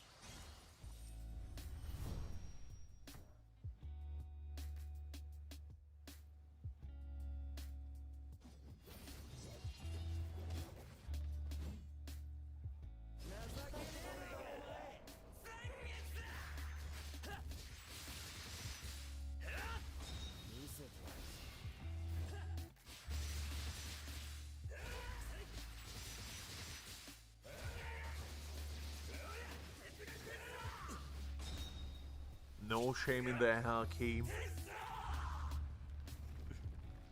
We all would do the same, given Liz's position. If I could go to somebody else's place, crash for 4 days, and just sleep and eat, that's a vacation. I don't care what you call it, that's a vacation. That sounds like an ideal circumstance to be.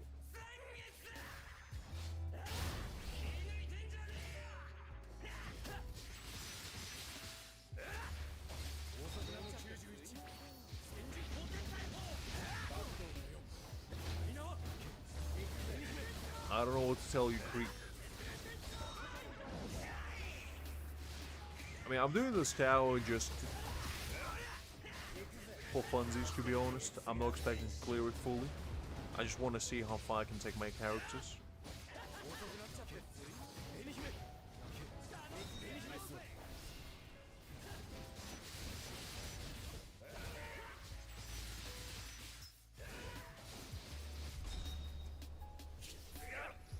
I mean, Liz, I'm just saying, if you could be a furniture for 4 days in a row, wouldn't you take that opportunity? I know I would.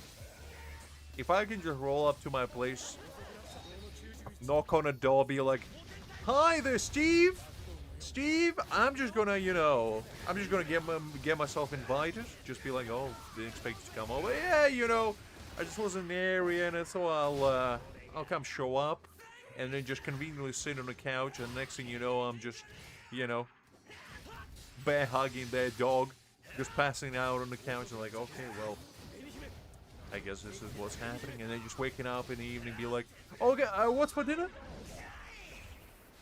They're like, "Well, I ordered some pizza. Do you want some?" "Oh, absolutely. Don't worry, I'll help myself." And next thing you know, "Oh, do you want to hang out?" Or like, "I don't know. I'm just gonna go back to the couch." I got some passing out to catch up on. Thank you very much. Hanging out, that's for tomorrow. Tomorrow rolls around, same situation all over again. But the day before, you know, they started kind of getting suspicious that I'm using them just as a convenient hotel. And they're like, yeah, you might need to go.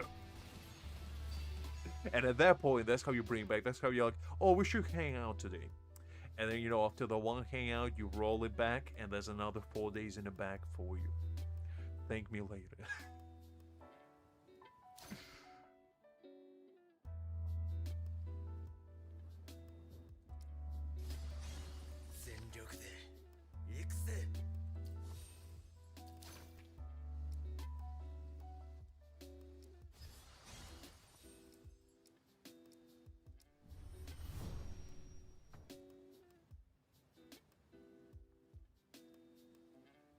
Liz is the kind of woman to, you know, have conversation with somebody and just do calculus in her head for funsies. Just solve a very explicit trigonometry problems while having heart-to-heart with somebody. It's like, yeah, that really sucked that, you know, Steve broken up with you. Meanwhile, what is a circumference? Circumference. Why can't I say it? Circumference. My brain literally just go a blue screen, but why can't I say circumference? I swear to God, I'm not playing this up. Oh, Jesus Christ. Okay, well, you know what? I guess that's one of my weaknesses, saying circumference. Is I just can't figure it out. That good old noggin of mine just doesn't figure out what that is. Oh, jeez Louise. That's fine then. That's fine. Who needs words when you can make noises?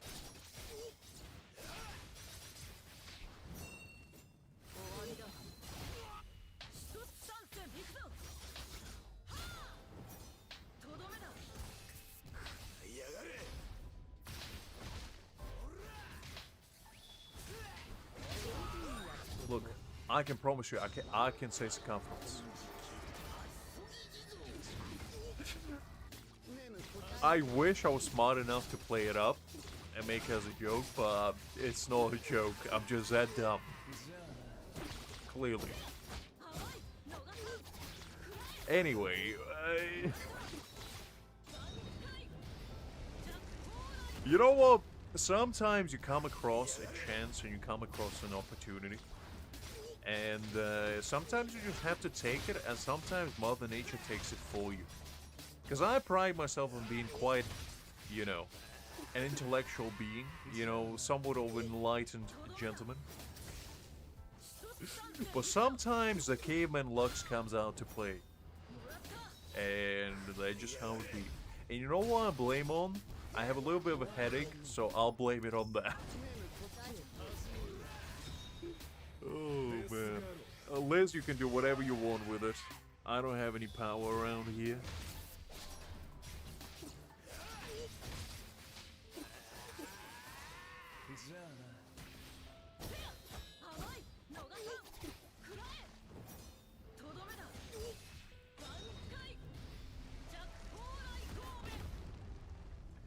tomorrow we're probably gonna do more Bleach. Simply because we have quite a few events to do. And I just felt like, you know what, might as well. I try, Liz, I try. That's why I'm kind of taking it a little bit easier.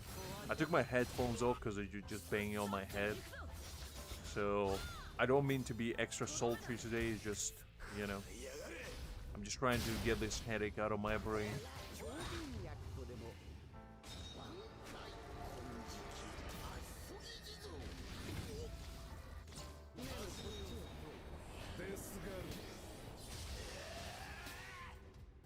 I think it has its moments. I think it's a fun game when we're doing fun stuff. But yeah, it's not the most like exciting things ever. I thought the previous stream was really fun. I did enjoy, you know, doing that whole D&D adventure. I thought it was pretty nice. No. Well, I am sick just in the head, but that's incurable. That's just how I'm born. But no, I go a little bit of a good old ringy noggin.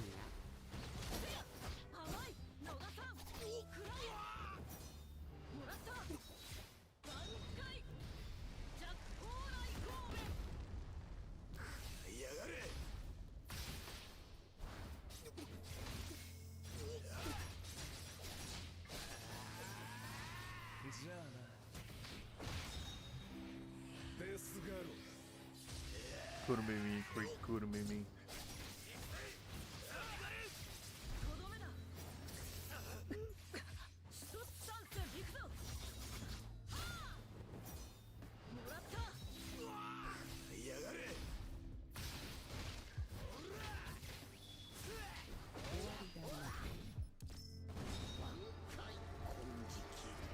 I mean, to be honest, apparently it's not that uncommon. Quite a few people getting sick in summer.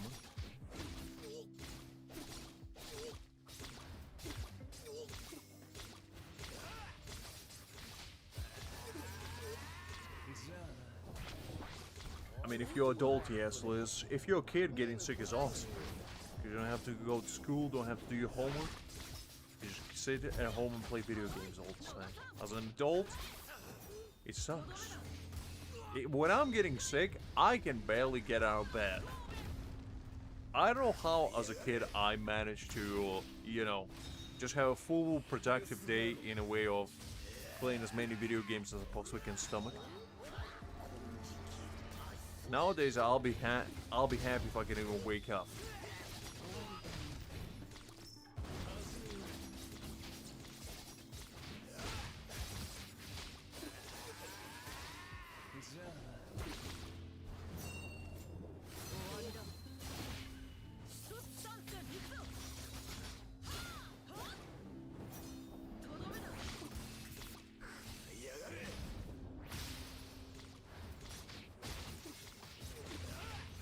I mean, to be honest, I don't know how you get sick at like 50 degrees weather, Angel. I'm gonna be real with you.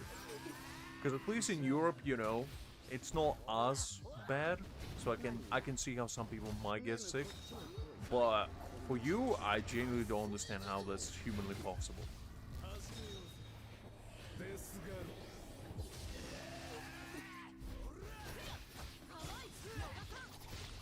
With enough dedication and perseverance, Hakim.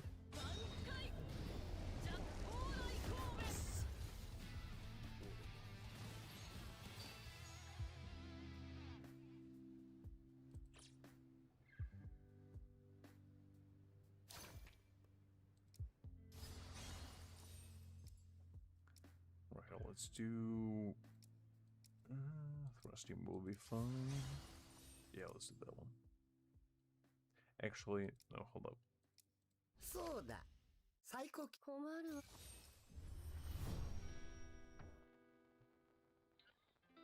Ah, food poison. Okay, so it's not like sick. I thought you meant like cold or something. Yeah, food poisonings are not great. Those suck tremendously because that just puts you out of the order. Because at least if you like, you know, have a cold, at the bare minimum, you know, you can at least like eat something or whatever, no? Like have some chicken noodle soup. you know, nice warm tea. If you have food poisoning, you're pretty much out. Can't do anything. You're just on survival mode.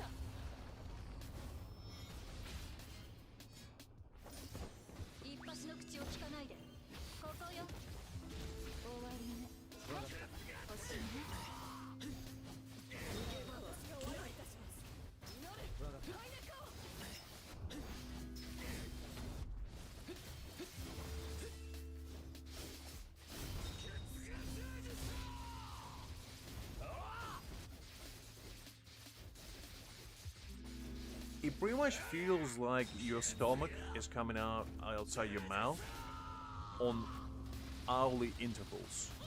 It's horrendous. Imagine not being able to eat anything at all for like 3 days in a row because everything you consume just decides to make a spectacular escape whenever you do force it down. It's horrendous. Every orifice in your body basically decides to simultaneously implode and then explode. That's just how it goes. It's terrible.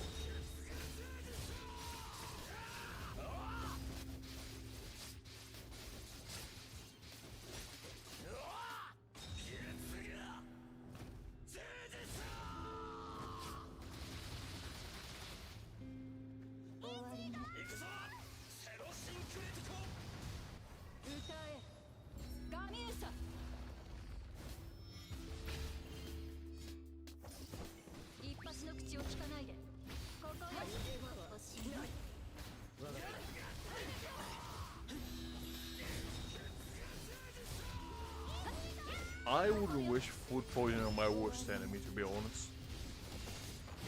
It's one of those things that it's like, it's just horrendous. Every which way you think about it.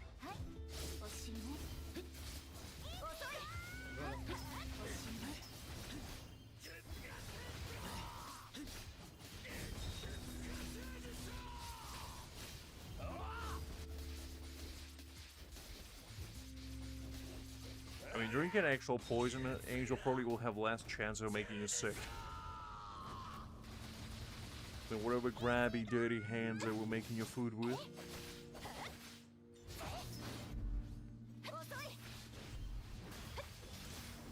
Because at least with actual poison, you have a chance of cure.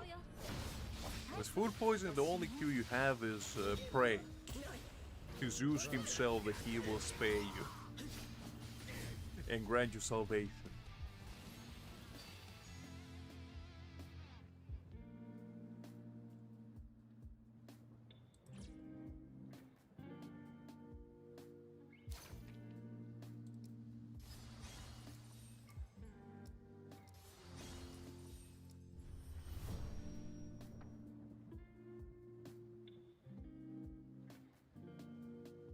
I mean, that's not why I do it, but maybe, I don't know.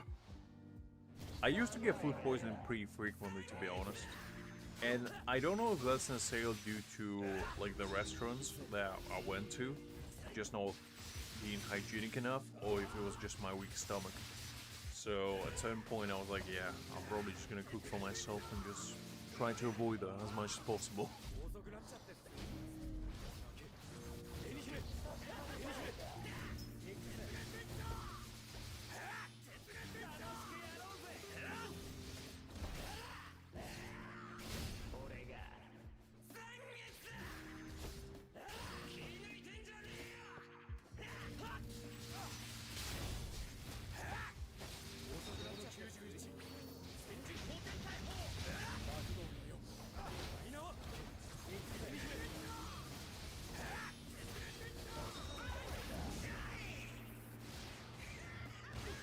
This is not a cold room, Liz. There's no defense in attack. We all know that the best defense is attack. If my lawyer was here, he would have confirmed that.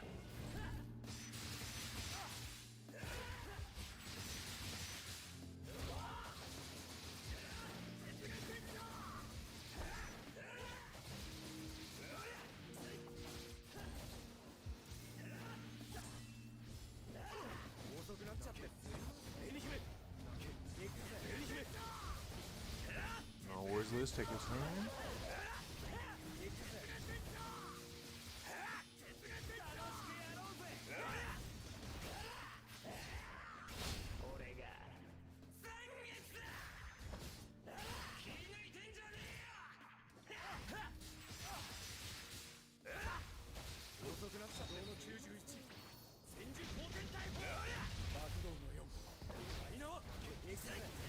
Man, sometimes I'm glad that I don't do like a webcam or anything, because the way I got myself situated right now, looks like I'm half alive, half in the great beyond.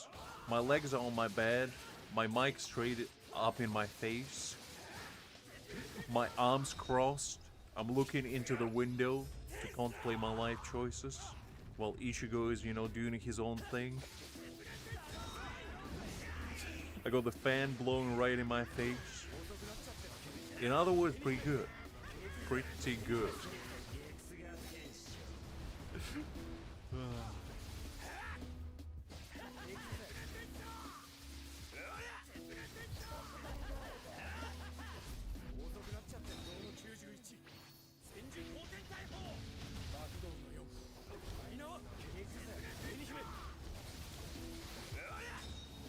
I never FaceTime. No, that's a rookie mistake.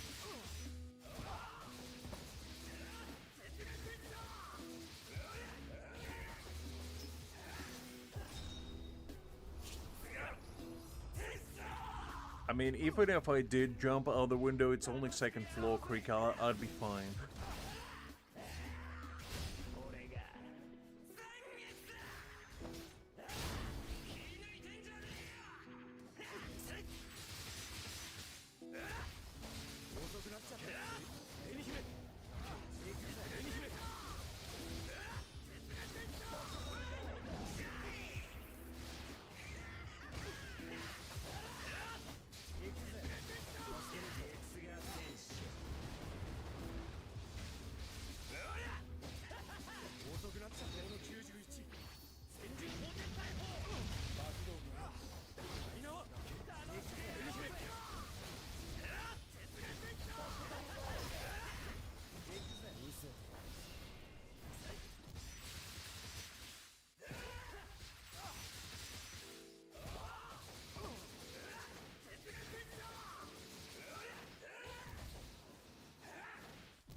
Nice.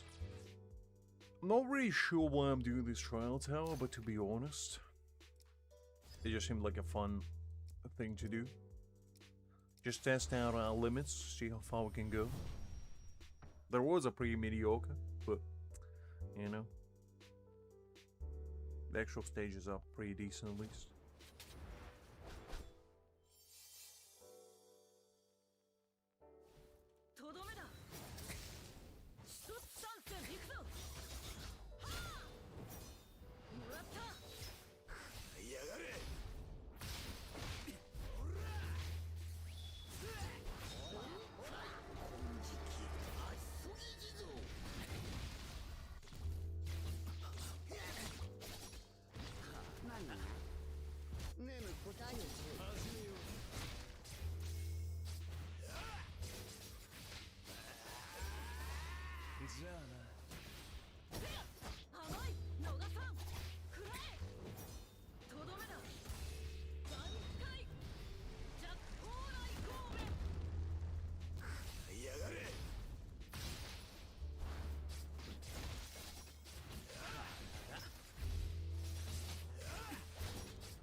just look outside my window, and I saw at least 4 cats perusing around my back garden, like they're marking their gosh dang territory, and I just wonder whose cats are those, and also why are they there?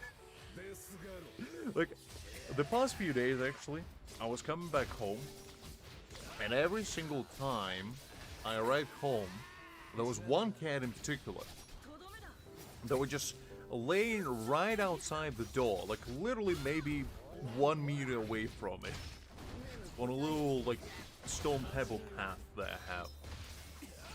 And it would just stare me down. Like literally every single time I came in, it was like I was not supposed to be there and not the other way around. And I was like, okay, well, fair enough, I guess. Like, geez Louise, these cats, they got some attitude about them. And then one time, I was just sitting, you know, in my kitchen, just having a nice cup of tea. And then another cat just rolls up, just sat down right next to a window, and just started having a staring competition with me. And I swear to God, we must have been there for like 10-15 minutes just looking at each other. And at the end of it all, I got too bored of it. I got up to put my cup of tea away, and I looked back, and he was gone. I don't even know if he was there to begin with, or if he was my figment of my imagination. All I'm saying, the cats are strange creatures. I'll never understand them.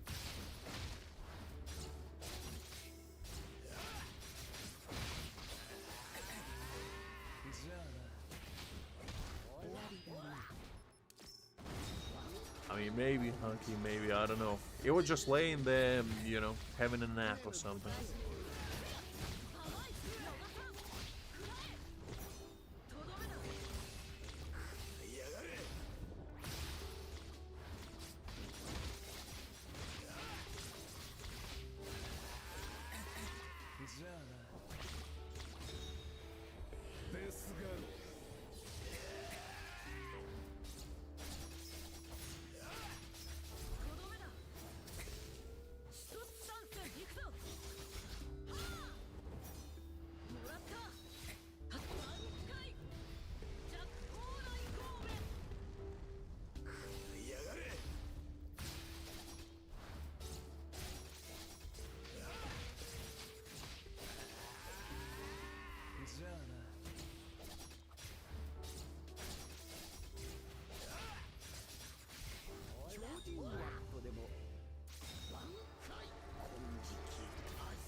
Nice.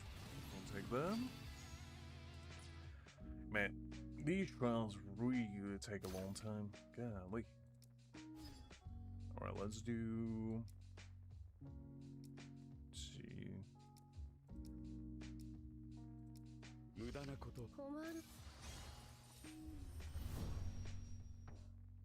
Should be fine.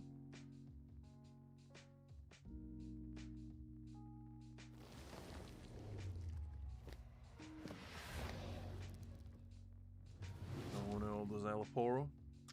Yeah, this fight is always annoying. Well, probably should be fine.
I usually don't get headaches, but when I do get them, golly, it's terrible. I've been massaging my temples for the past like half an hour trying to get rid of it, and it just like an annoying house guest, she just wouldn't leave. Golly. Ugh.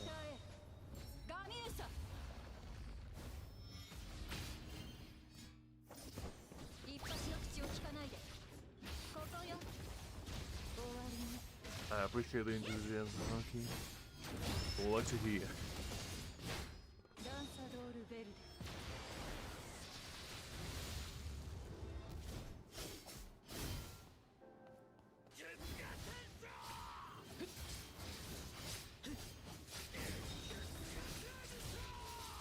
Well, that's kind of why I took my headphones off, because I was like, yeah, this ain't helping.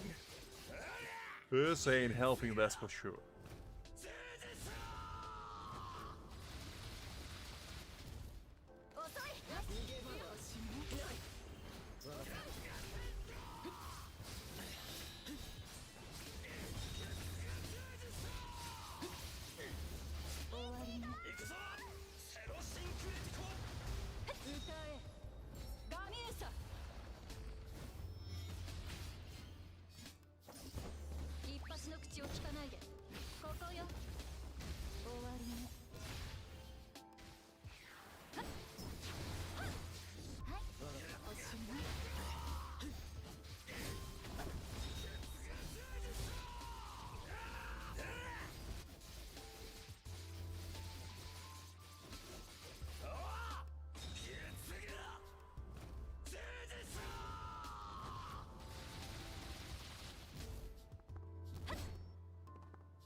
Golly, now that you mentioned it, I actually never noticed it before, but now I can't unhear it.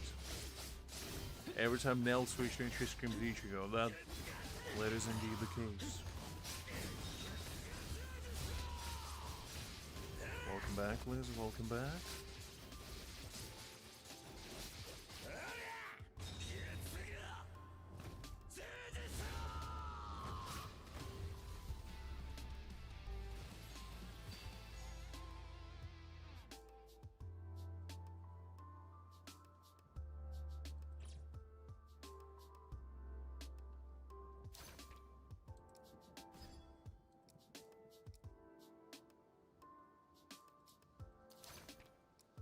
Alright, so we go to the last three. We're probably just gonna use Spirit Team for all three of them.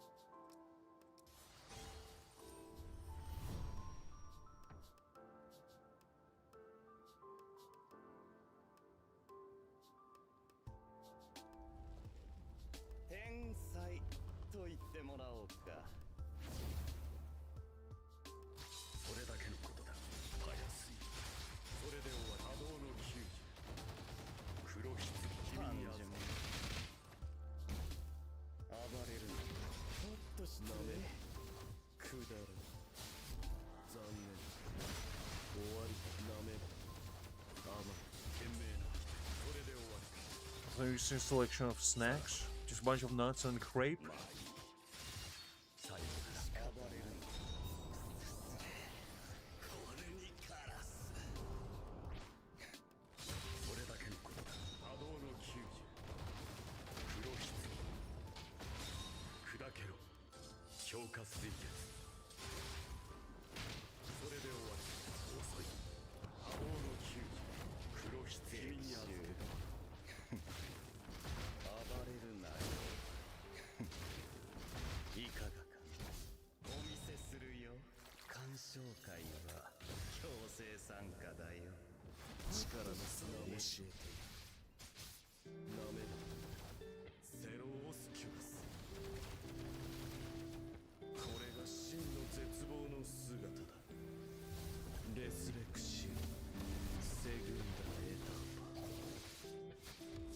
I mean, that's pretty important. Always gotta show your respect to the elders, Liz. Never forget it.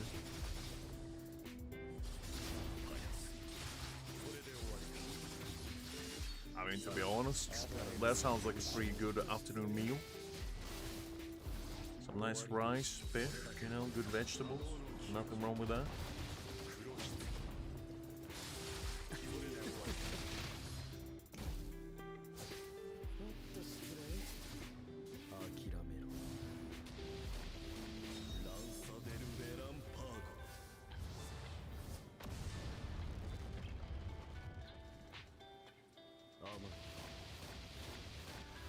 I mean, Low Creek.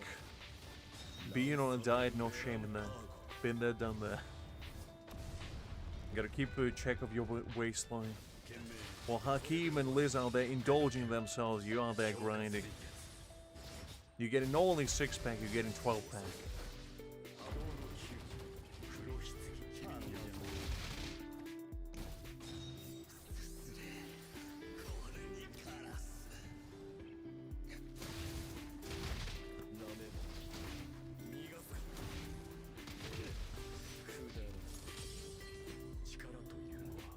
That's fair, to be honest. I try not to eat before I go to bed either, because usually that's a recipe for disaster.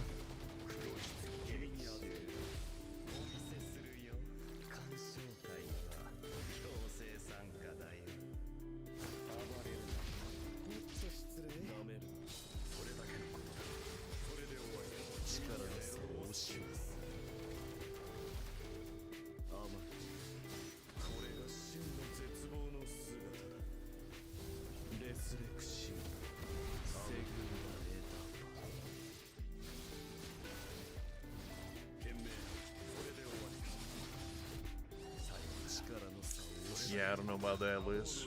I don't know about that.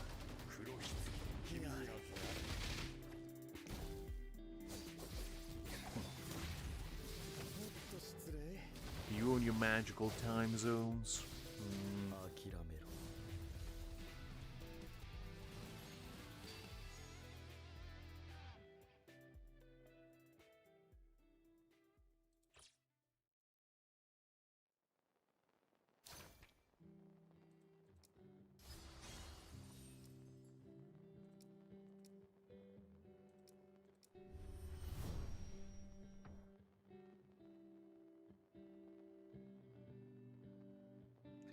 I don't trust Google, just like I don't trust your magical time zones, Liz.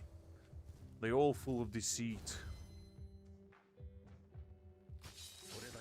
I mean, I'd say I have relatively decent metabolism as well, Hakeem, but sometimes it ain't fast enough.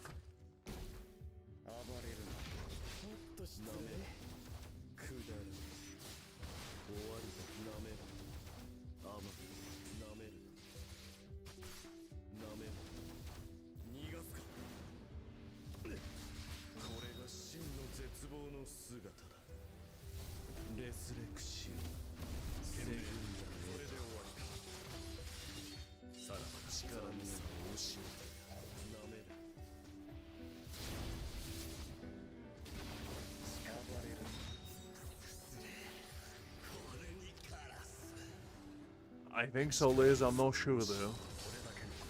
Depends who you ask, I guess. If it's my GP, he might say no.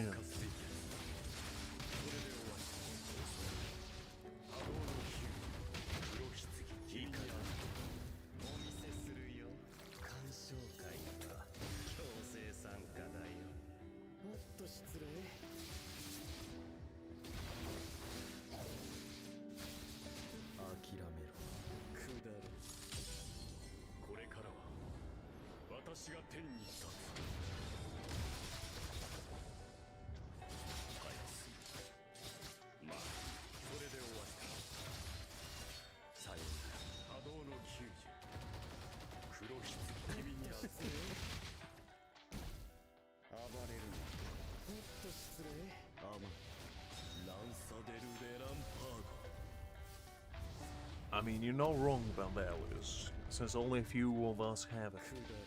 I used to have pretty fast one when I was younger, but as I grew older, it kind of slowly started to deteriorate, shall we say.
Well, to be fair, slow metabolism is not necessarily like a bad thing either, because you don't get hungry as quickly, I guess. Because if you have a really fast metabolism, you eat like a horse. But with a slow one, you just, you know, you get hungry in like bursts.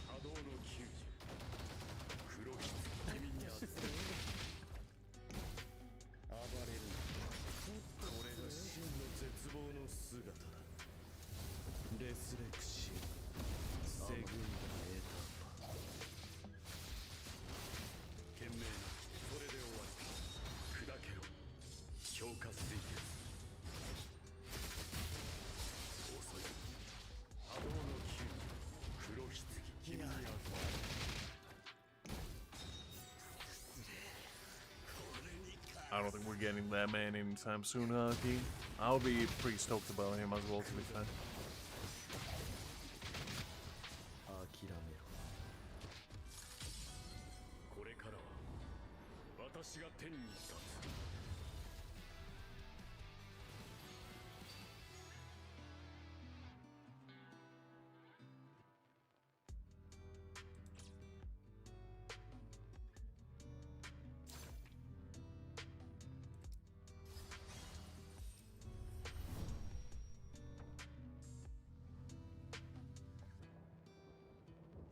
No yet, Liz, no yet.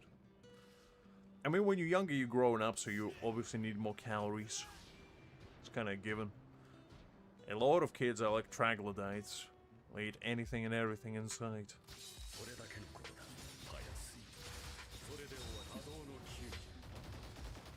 Look at those nematodes from SpongeBob.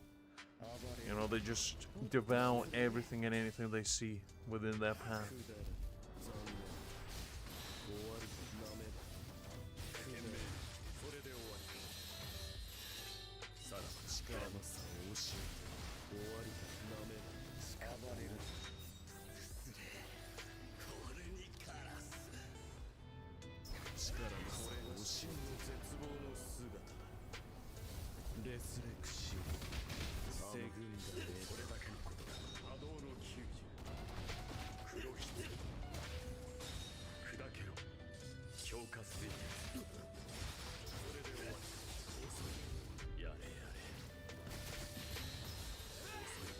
I mean, to be fair, we don't even know when the next 1000-year block reunion starts releasing after this, because it's technically a collab. Whatever that means.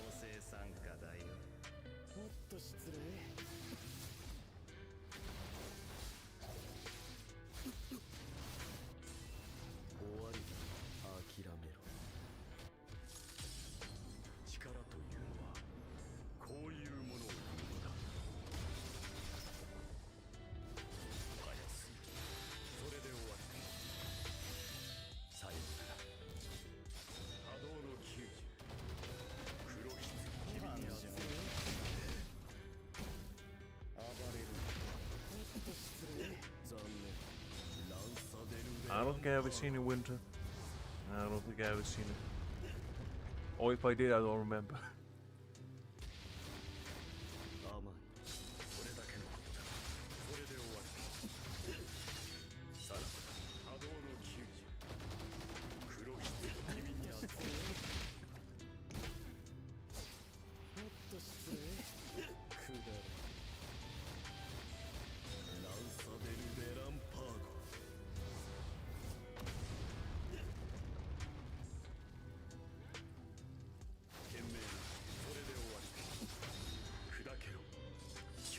Just how it is, Winter. I don't think I've seen it.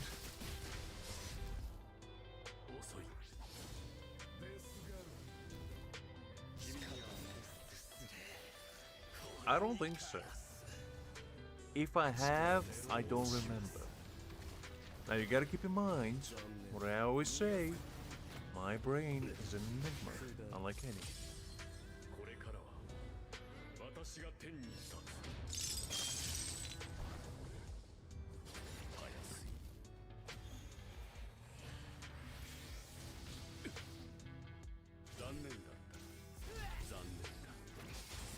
Well, since Liz said it, I guess we're calling it a day, guys. By the big woman's request, I guess we're done.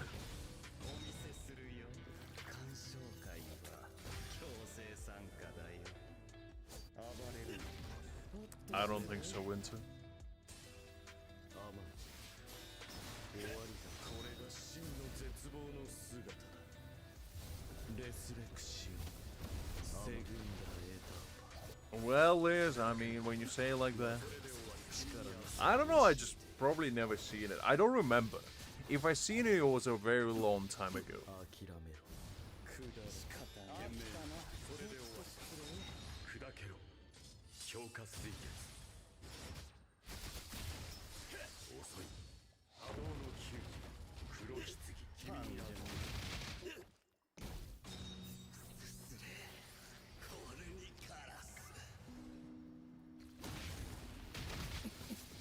残念。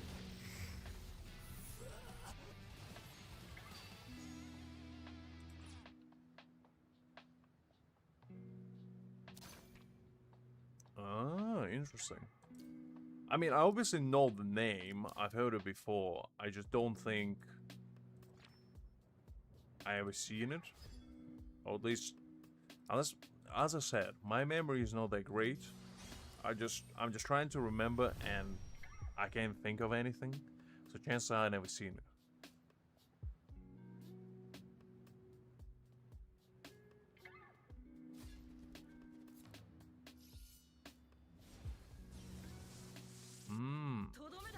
When did the movie release?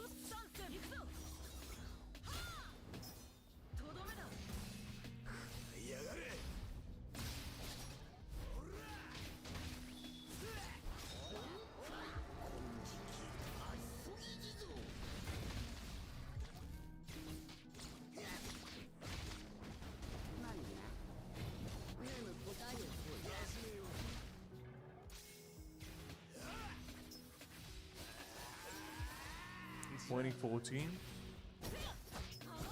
Yeah, I probably was deep in my, you know, Weep era by that point, because I watched a bunch of movies until I was like 12, 13, but after that, I think I was anime only, and then after that manga, whatever, no, because I haven't really watched movies lately, at all. In fact, I don't remember the last time I've seen a movie. No, actually, I do remember it was Wolverine and Deadpool 2 or something. It was like a year ago. I remember that.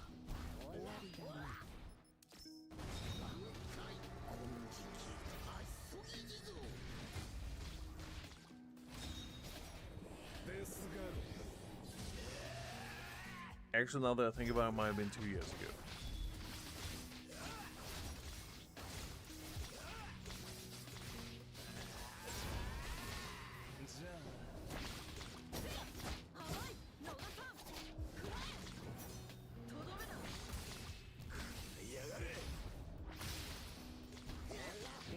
It was pretty nice.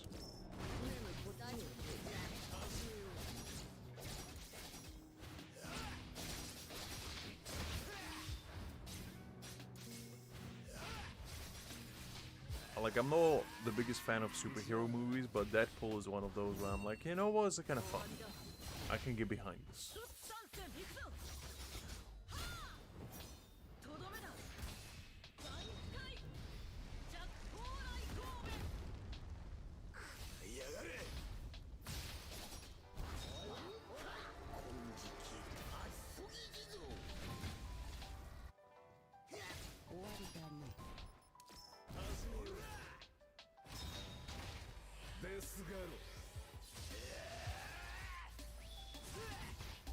As I say, Creek, not the biggest fan of superhero stuff.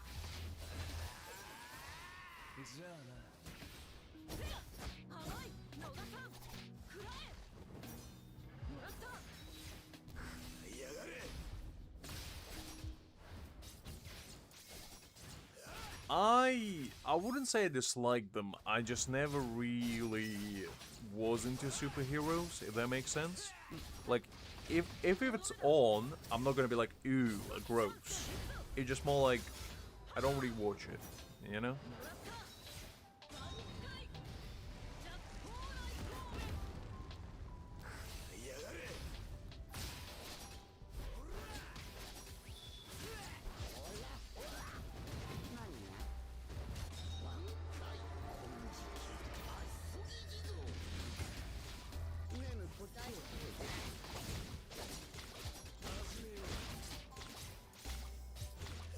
Look, Liz, I'm a weeb through and through. What do you want me to do?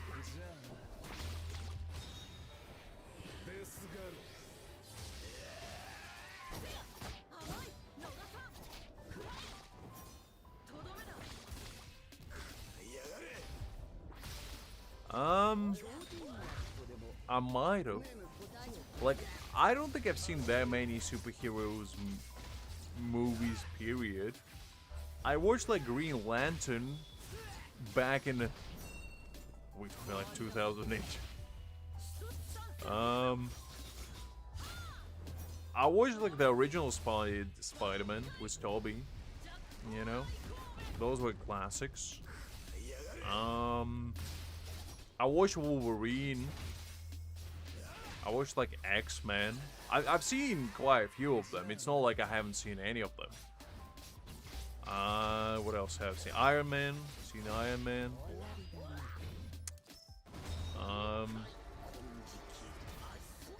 Hellride, I don't know if you would consider him a superhero, but, you know, Nick Cage, always a pleasure. What else? Blade. Seen Blade.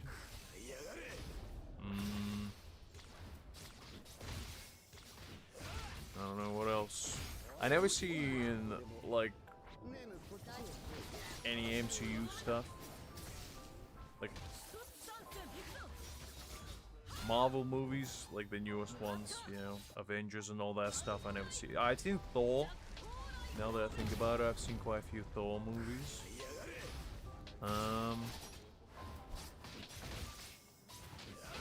I don't know what to tell you, Winter. I'm just telling you what I've seen.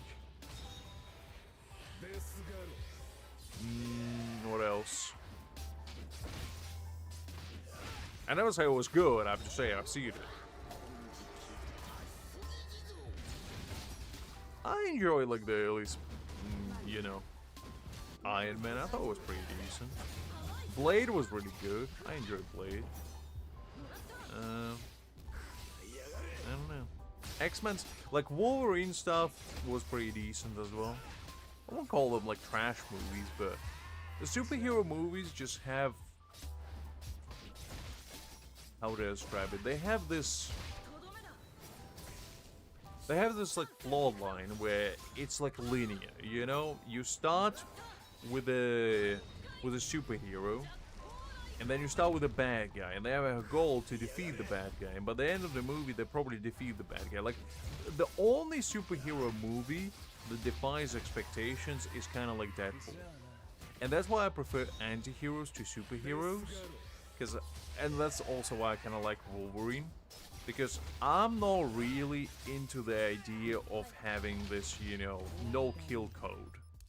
Where, you know, as a hero, you're not supposed to kill anyone. Like, that's fine. I get it. But to me personally, if I was a superhero, right? I would just get rid of the villains. I wouldn't put them behind the bar. I would get them isekai to the third dimension. Because it's like, why? Why are you, you know, just letting them go? What is the point? Like, am I crazy for thinking that? Because you gotta remember, like, for example, Spider-Man. How many times Spider-Man could have killed, like, Penguin, Dr. Octopus, Rhino, like, all the villains? How many times? I was the Punisher, I think. The Punisher was pretty good. That's another one that I don't remember mentioning. But that's why I enjoy anti-heroes. I'm not really big on heroes.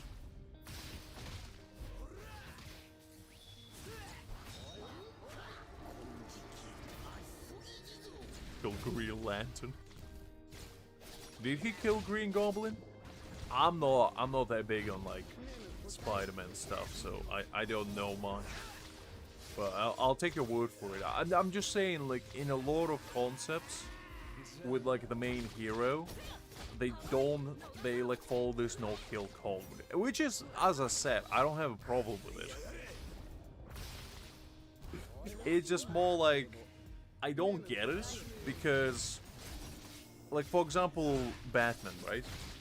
I like the concept of just a guy, you know, just a billionaire, going out there and being a vigilante. However, I never understood why he had a code of like never actually, you know, isekai the bad guys. Like, I genuinely don't get it. Because A, he, like, if you watch Batman movies, golly, he goes ham on some of those, like, goons or something of Joker. Like, those guys probably have a permanent brain damage, if anything.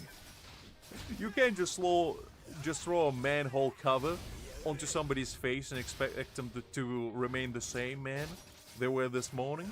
Like, it just ain't gonna happen. It's at least, you know, a concussion in the making. So, I don't know. Well, I get that it's a moral dilemma, and that's kind of why I prefer anti-heroes. Because to me personally, it's not realistic. Because, you know, like, superhero just feels very childish concept. However, it's not really made for kids anymore. You know? Like, superhero stuff is pretty mainstream where it's mostly oriented towards, like, older crowd nowadays.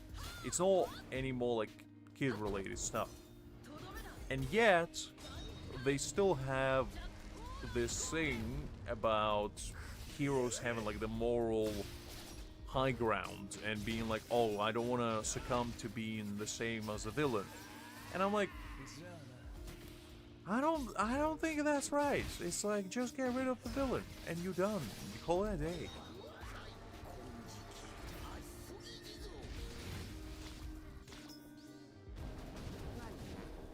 Oh, I didn't know that, to be honest, Winter. I understand it. Like, I genuinely do get it. Like, for Batman at least, I kinda get it. However, like, let's take, for example, Batman, and let's take Harvey. You know, the Two-Face? Is that what he's called? The man literally blew up almost half of Gotham, and Bruce had so many chances to just, like, isekai him, but he didn't. So, to me, by not getting rid of the villain, you cause him more harm. Like, how many people did Joker, you know, cause harm to? And how many times did Batman catch him? Like, genuinely. It's, I don't know. Like, maybe I'm just looking at it from,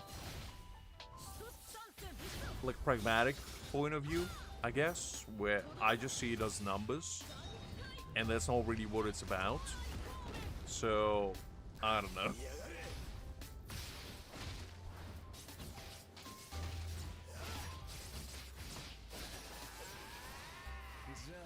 Have hit?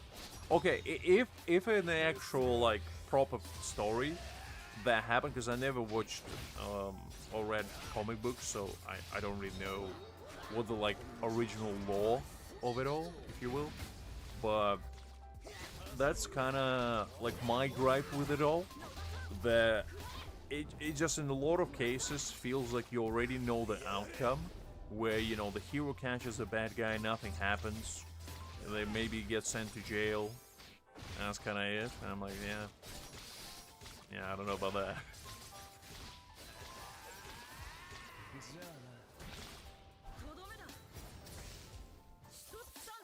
Really? I didn't know that went to Alfred. I mean, we all gotta get ourselves Alfreds.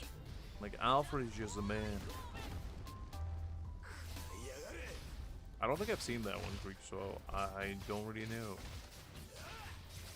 I get that as well, Liz. I mean, Kira's mindset, that's why I love Death Note so much, because Kira never really had, like, the mindset, oh, I'm gonna just kill everyone. He had the mindset that I'm gonna get rid of the world's plague, essentially. And I personally kinda, I wouldn't say necessarily I agree with it 100%, because, like, obviously from perspective of getting rid of the quote-unquote bad guys, you don't know if those bad guys actually are bad, or if, you know, they were framed or certain circumstances happen, and you're just kind of getting rid of them. And also, you know, they have families, aspirations, they could be on a path towards redemption. Like, it's really situational here and there. But yeah, that's why Death Note to this day is one of my favorite mediums ever. Not even just anime, like in general. It's just very fascinating, you know? Because that was the first anime I ever watched where it actually made me think about what I'm seeing instead of just consuming, because that's kind of what I did before. And that's just a very nice place to be in, I feel like, where you actually engage your brain and be like, okay, what am I seeing and why? Which, let me tell you something, sports fans, it ain't happening often with anime, so you gotta treasure what you can.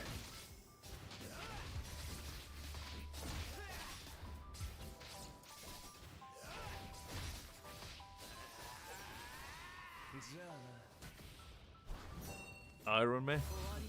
I always saw, you know, Robert Downey Jr. is a pretty good actor, and I like the idea of Iron Man. I always saw it was because I like the idea of not just, you know, superheroes that have powers.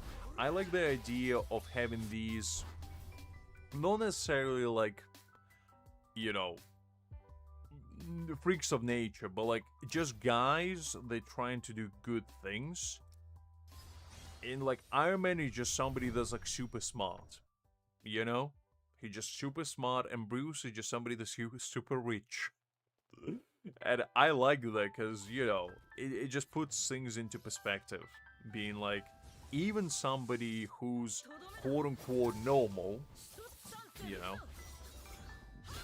debatable, but, you know, can become a superhero given the right circumstances and the right motivation. So, yeah, I don't know. As I say, I don't hate superheroes. It just always has been one of those mediums where I personally had like a love-hate relationship with it for the longest time, because ever since I was a kid and I saw, you know, superheroes, I was like, why are they letting the bad guy go? That just doesn't sound right to me. Even as a kid, I was like, no. No. That ain't right. So I don't know.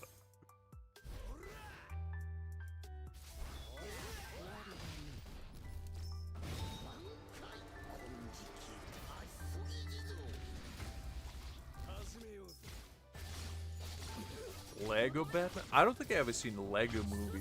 There's not just Lego Batman. Is it good? I heard good things about like Lego movies. It just, I was never like a big Lego fan. I never had Lego growing up. A, because too expensive, and B, I just wasn't really into building things that much. Unless it's deep psychological traumas that I self-inflict upon myself as a kid.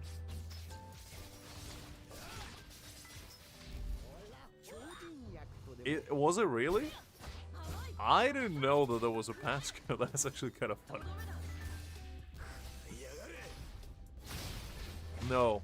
Well, yes and no, because when I was a kid, some of my friends were into Minecraft, and I tried it once, and I was like, I just don't really get it. Because the thing is, I understand the premise of it, obviously. I get that it's like, you know, make your own adventure, and as somebody that used to love, well, I still do, I love RPG games, because, you know, I grew up with World of Warcraft, I played a bunch of MMOs, like Persona series, Fire Emblem, Final Fantasy. I mean, I consumed a lot of mediums which basically revolve all around building your own story, and like, you know, growing it into something a little bit more special than... Grimmjow, can you stop doing that, please? Jeez Louise. But yeah, I don't know. It just, when I actually tried it, I was like, I just don't really like it. And I don't know if that was because of the graphics being, you know, very... I don't want to say poor, because they weren't. It just wasn't my style, I guess. And just the idea of building things wasn't really tickling my fancy either. But that's not because I feel like I hated the game. It was more to do with the fact that I don't feel like I was creative enough as a kid to actually just sit down and like build something. And that was mostly due to my ADHD just being an absolute menace when I was a kid. And I couldn't like concentrate hard enough on something for prolonged periods of time, which I feel like that's what you need to enjoy games like Minecraft. And due to that, it was basically just like more of a torture rather than an enjoyable experience. Not due to the game, but due to the concept of the game.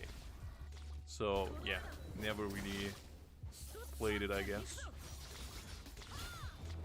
Well, I didn't know at the time that it was like PvP or whatever. No, I thought it was more like you build stuff and then you can do stuff after that, kinda.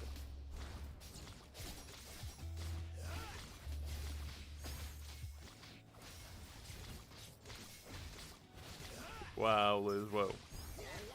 I mean, fair. Can't really argue with that.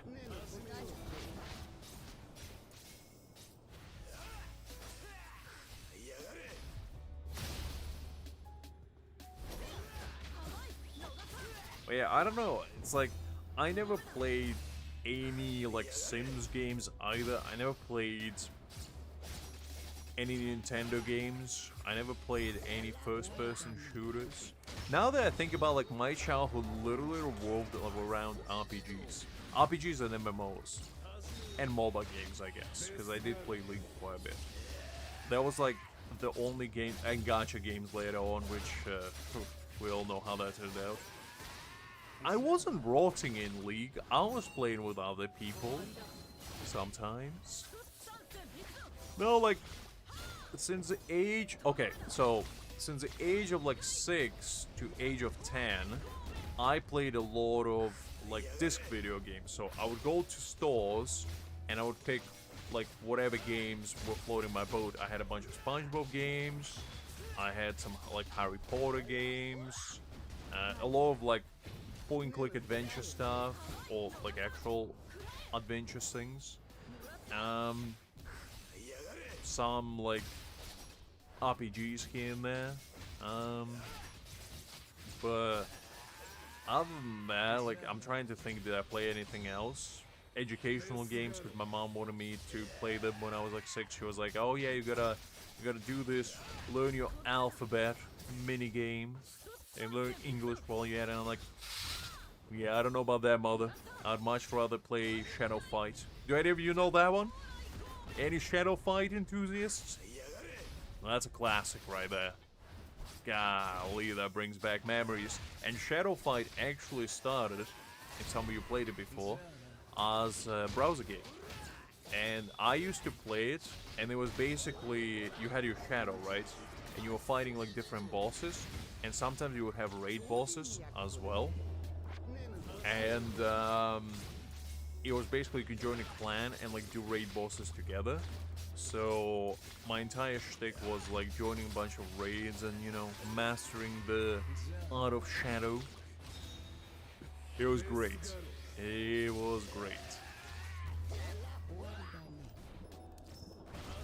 Liz has been playing League for longer than I have. I quit League before they even introduced new elos. I played League from like 2011, 2012 to pretty much 2015, 2016, I'd say. And I quit, like, I played it hardcore for like 2-3 years, and then I quit. And then I played more casually, and then I kind of quit altogether. But I still enjoyed it. I still had fun with it. It was more to do with the fact that I just wasn't really... I don't want to say I wasn't into the grind. It was more to do with the fact that I was grinding way too hard and way too much to keep up with the ranking that I was in, and that just wasn't fun, for me at least, so I don't know.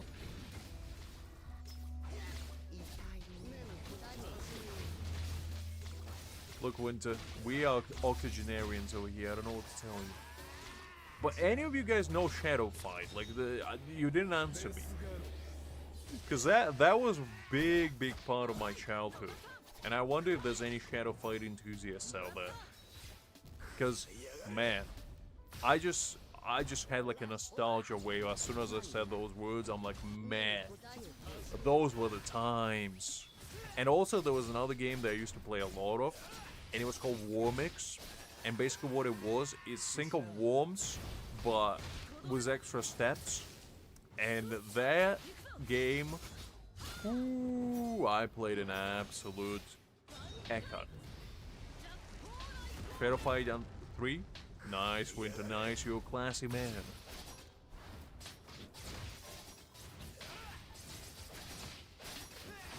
Look, Liz, I will come back to League one of these days. One of these days when I have enough patience and enough dedication, I might come back.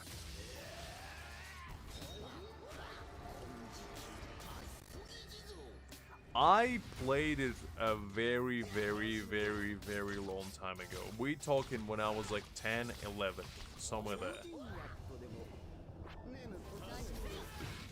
I probably won't pay a lot. I like my sanity a bit too much.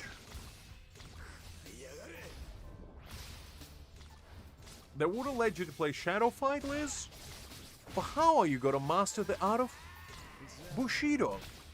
How are you gonna master the art of the blade? When are you gonna say, Master, forgive me, but I must go out just this once, in full force? Don't they understand that you're meant for greatness? Do they not understand that, Liz? It's time to find new parents, Liz. I'm gonna be honest with you. That's a deal breaker right there. Can you get a refund on parents in aisle 7? Oh, I'm just kidding. Alright, we're gonna run this one more time on auto.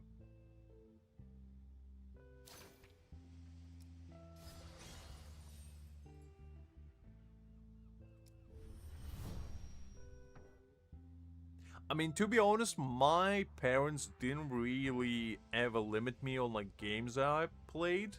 But the thing is, I was never into like horror games or like gory games. The only gory game that I used to play was like God of War and maybe Doom. But like, I don't know, I like God of War, I only played because I was really into like Greek mythology. And Doom to me, it's not really even that gory, like, you know? It's like a boomer shooter. It's like you go in and you slaughter a bunch of demons. It wasn't even humans. So I didn't see them as, you know, anything gory. I just saw them as sacks of flesh that I needed to exterminate.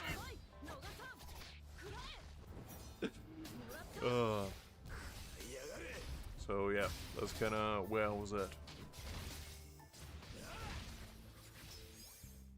Mortal Kombat I played a little bit of, but I never played the original one. The only Mortal Kombat I ever played was... There was like a mobile game back in the day. Like we're talking 2010s, 2011s.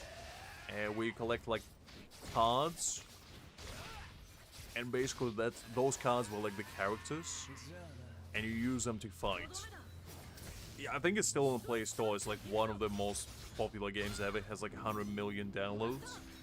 I don't know what it is now, but back in the day it was pretty good. And the only reason why I haven't played it is because my friends were really into it. I watched the movies. The movies were pretty good.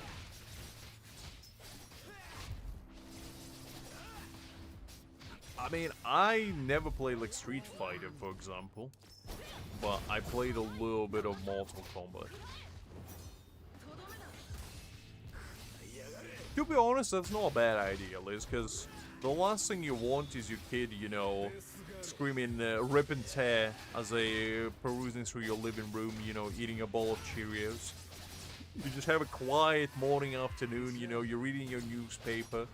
You get like a bowl of Cocoa Pebbles to your kid, and you know, you just see them eating and like murmuring under their breaths, rip and tear, rip and tear, rip and tear, rip and tear. Jesus Christ, Juliet, calm down.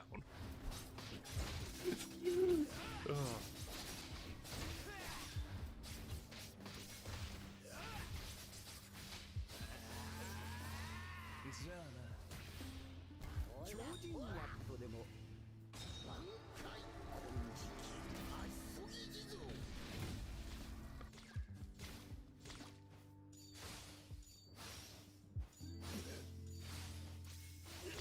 I definitely agree with that list, to be honest, because, like, school was basically where I found out all the bad things. Like, swear words, you know, the more spicy things. Like, that was basically my way into adulthood before I reached adulthood. If I never went to school, I would be as pure as a snow jade. So I blame the educational system for cursing me into adulthood at the tender age of 8, or like 9 or whatever it was.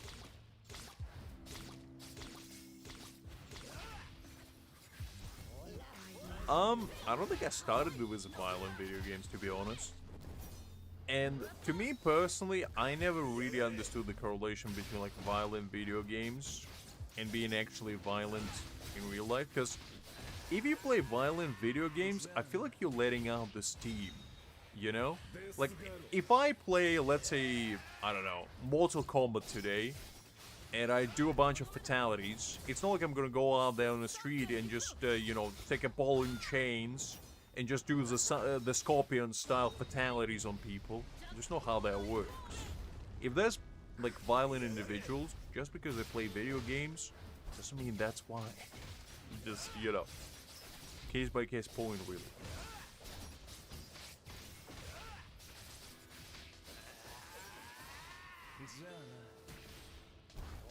Well, that's a thing that...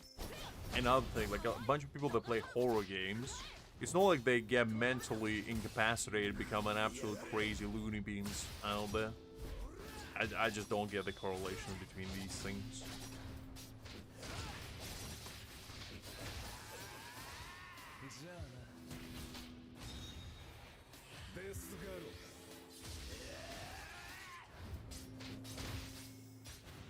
Liz is an ankle biter unlike any. She doesn't need any more reasons to be violent. She was born for chaos and violence. It runs in her blood. She's like Kratos, but not bald. With a full set of luscious hair. Just as menacing and just as deadly though.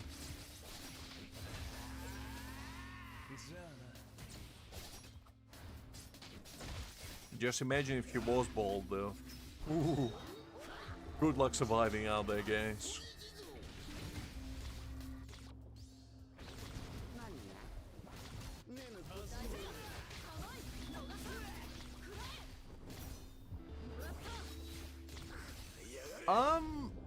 I can see that, Pale. I can definitely see, like, you know, if you grew up playing, like, CSGO, and maybe, like, kind of like guns, so you go into military, yeah, I can see that. Because it's the same thing with, like, I know a friend who used to be really into, like, Minecraft, like, building similar, like, Sims, stuff like that, and he became an architect, because, you know, they just, what he enjoyed building things, he enjoyed, like, polishing structures, you know, making, like, some cool designs and all that good stuff, and I'm like, yeah, that checks out. That sounds about right. So I don't totally get the correlation between the two.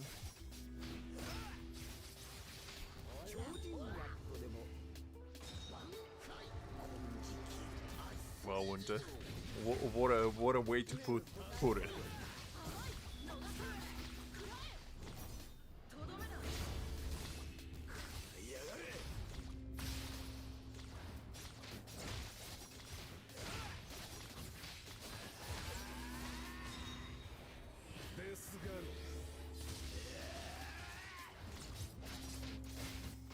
Alright, looks like I need to do this manually, because the Grimmjow keeps running into a wall like nobody's business. So I just do that quickly. My headache has finally subsided, so we can go ham yet again.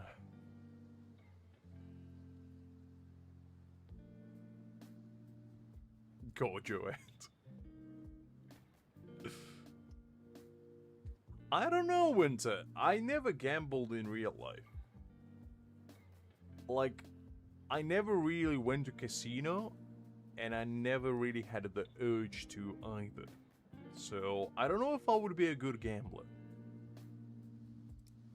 But I mean, you know, if the ties of fate lead me to casino one of these days, so be it. So be it.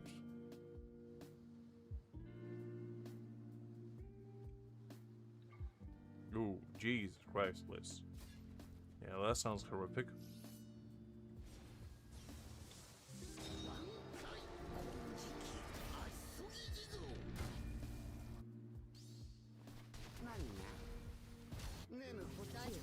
Yeah, you see, I don't know about that, pal, because maybe they're just me, but I feel like you, like, at least in my personal experience, video games allow you to let go of the tendencies that you might, like, be tempted to in real life. So, like, let's say, for example, it was gacha games. In a lot of cases, I feel like people that enjoy gambling in gacha games, they never gamble in real life. And the reason for that is because they understand that gambling in gacha games, it's like you see those rates, 1% for like a limited character, and you're like, yeah, that ain't happening in real life. So it teaches them a very important moral lesson, and that is that life can always screw you, no matter how hard you try not to get screwed. So, I don't know, maybe it's just me, but I feel like it's a healthy outlet for bad things, shall we say. And it's also fun. So that is that. Well, that is true. Like, Slots is an OG gacha game. I can't really say much about that. You got me there. But at the same time, you know, unlike in Slots, you're not risking half of your life savings away to, you know, gamble in a casino parlor. The only thing you're doing is gambling your time away, which, you know, to some is just as bad, but in a lot of cases it's just, you know, it's a healthier way. It's like a controlled way to let go of your vices and, like, project them in a very controlled environment. And it's also, you know, games are meant to be fun. And to me personally, like, I enjoy the uncertainty of it all. I like the idea of not knowing what's gonna happen. And that is kind of why I enjoy gacha games, because A, I really like celebrating when, you know, cool things happen, and let's say we get, like, you know, 2 characters in one temple. That's great. But then again, you know, if that doesn't happen, I'm not gonna be here, like, sitting crying, being like, man, why did that not happen? Like, it's just not in my character, shall we say. Casino has no pity as well. You got me there. You got me there. That's true. The only pity Casino has is on your bank account. After looking at it, when you can not gamble no more. That's the only pity you can get there.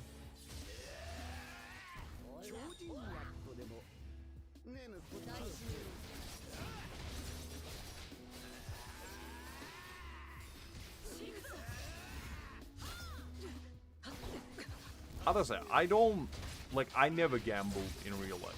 No single time in my life I was tempted to go to, like, casino and actually, like, put everything on, you know, 21 black and see what happens.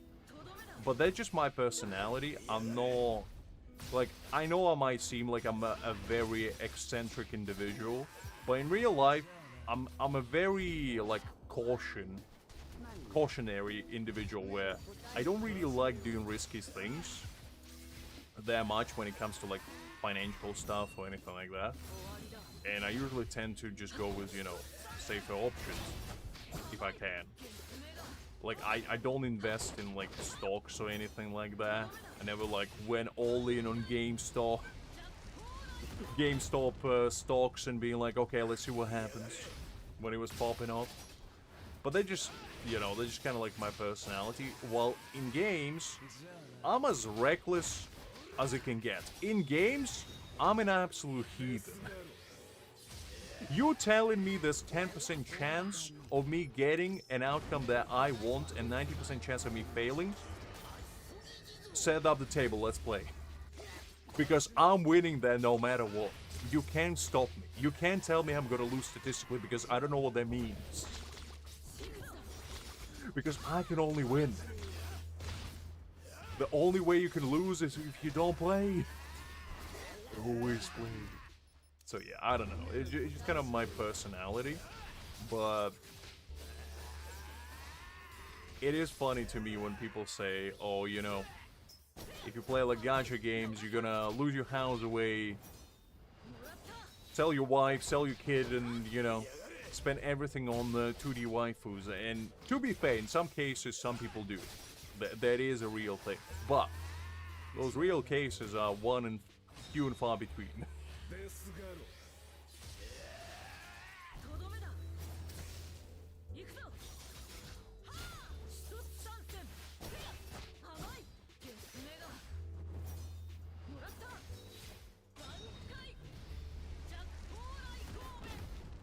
I mean, that's all the terrible advice, I guess. Liz could be worse. Winter, sometimes, you know, life teaches you very important lessons, and one of them is like, you know, it's fun to have like a controlled environment where you test your luck. We all like to see if we can get lucky one way or another. It's fun. And that's kind of the problem, and that's why the gambling as prevalent as it is because it's fun. Because everybody likes to win, you know? Nobody likes losing. And that's kind of what it predicates on, the fact that you can win. And if you do, you know, it makes you feel great about yourself. And if you lose, it just makes your monkey brain come out and be like, okay, what if I win next time? How it is. And we never learn. We never learn.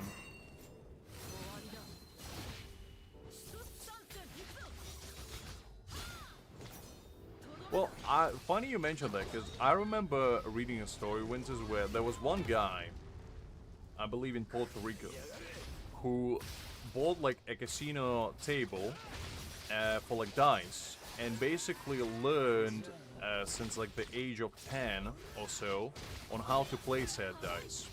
And he basically spent all of his like time mastering how to roll the dice in a specific way where he can guarantee the result that he wants.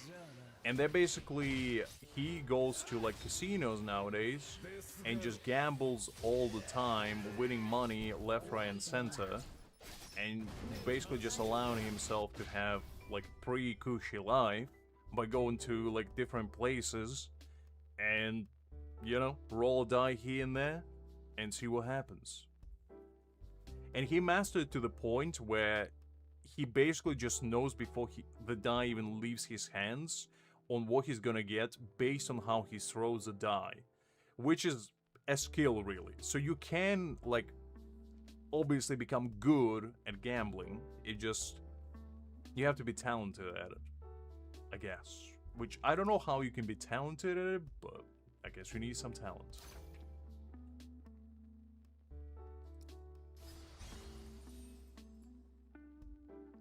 That is true. That is true. The house always wins.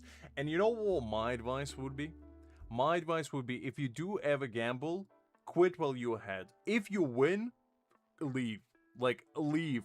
Because the first and foremost mistake a lot of people do is they go to casino and they're like, okay, let's see what happens. And they win once, but, you know, just having dumb luck. And they're like, okay, I'm the chosen one. They have like the protagonist mentality, and the next thing you know, they spent all their life savings away and just exit the casino and nothing but their underpants to their name. And they're just kind of how it is. Like, don't be that guy. Basically. Be smart.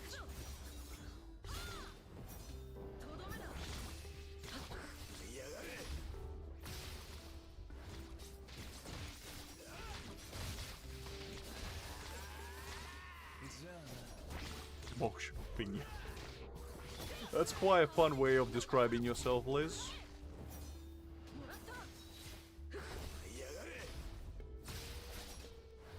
You got some leftover British weather from myself. Winters, you welcome. You welcome. 超人ワットでもねぬ答え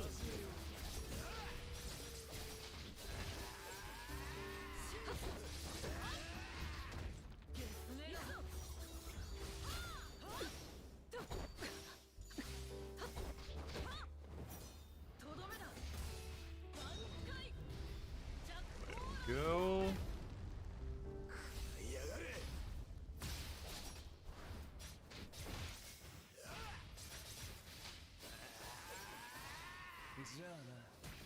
I actually had rain today as well for the first time in a very, very, very long time.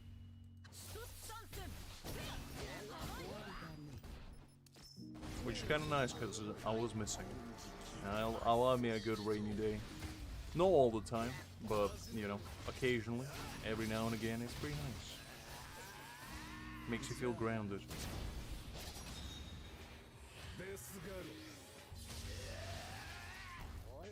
Okay, you know what, kind of messed that one up, so let's redo that quickly.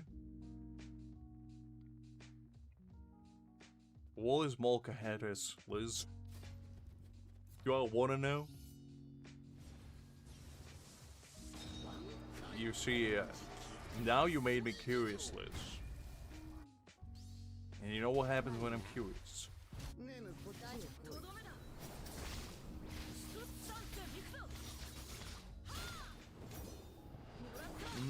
I mean, I kinda do. I kinda do. Now that you put it this way, I kinda do. I can't help myself. I'm like a curious George. I just like knowing things. Whether I regret them or not is for my future self to decide. But until I do, I would like to know.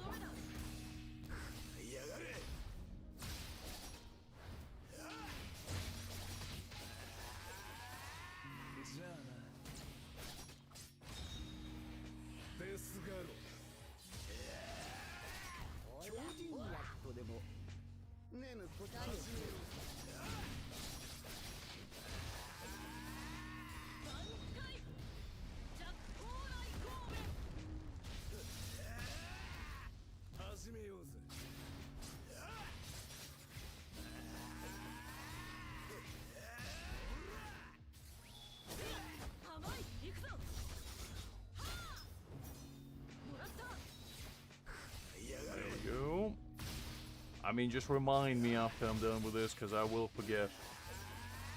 You know how my scatterbrain works.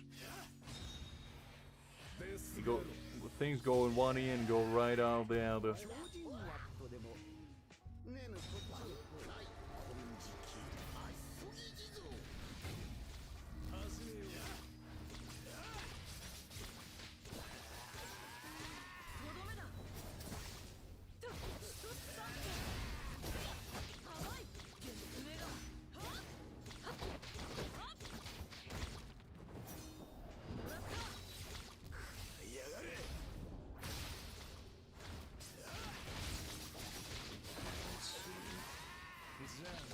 Kind of have to lock in for this fight. It is a little bit difficult, not gonna lie.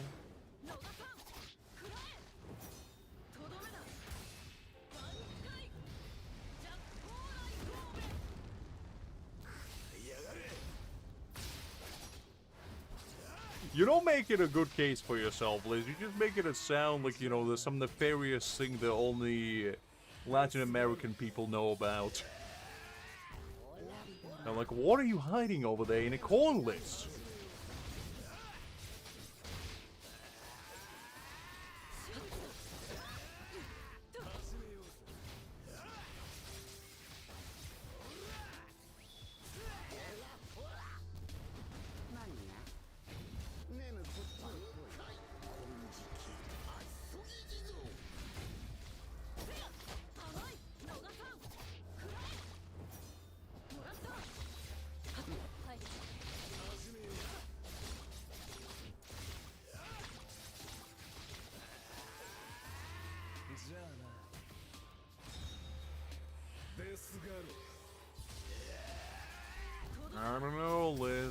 know, you make it sound pretty spectacular if I do say so myself, and I do dare say so myself.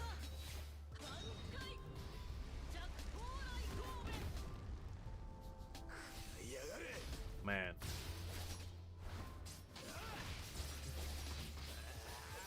Okay. There we go.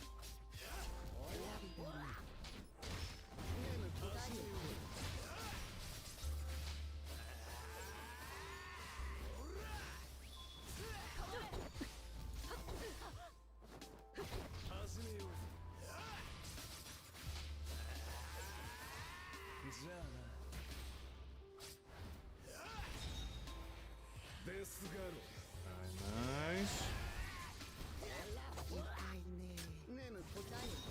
Did he just heal himself? Golly. I hate the randomness of Mayuri's skills. So annoying. Fine though. Fine.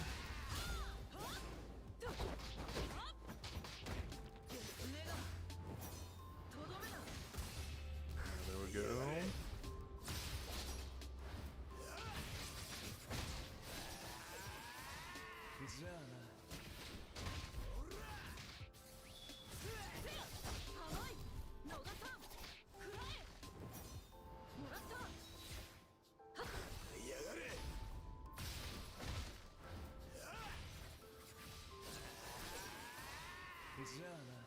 Nice. Take that. Oh, no. Didn't mean to do that.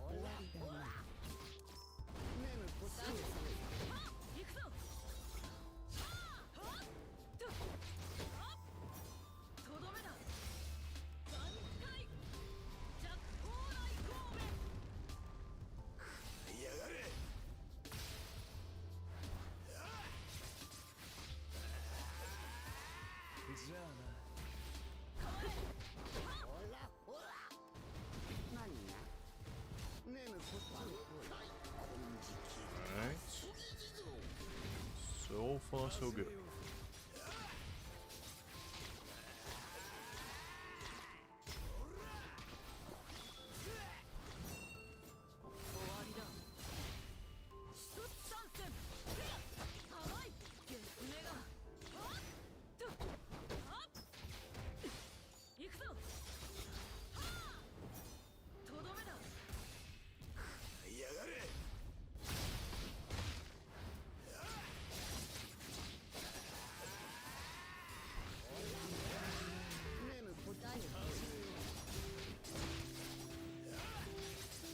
Kind of messed it up. No. Oh, whatever. It's fine. I'll still be good.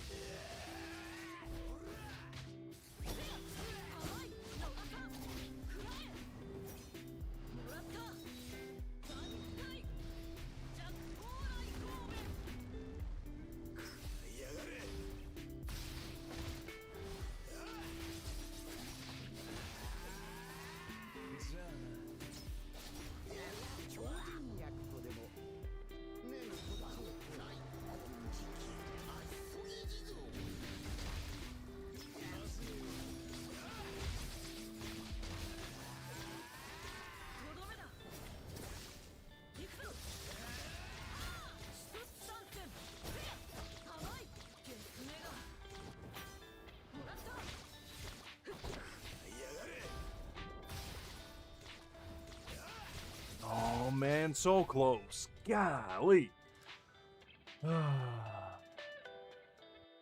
Every time. Every time.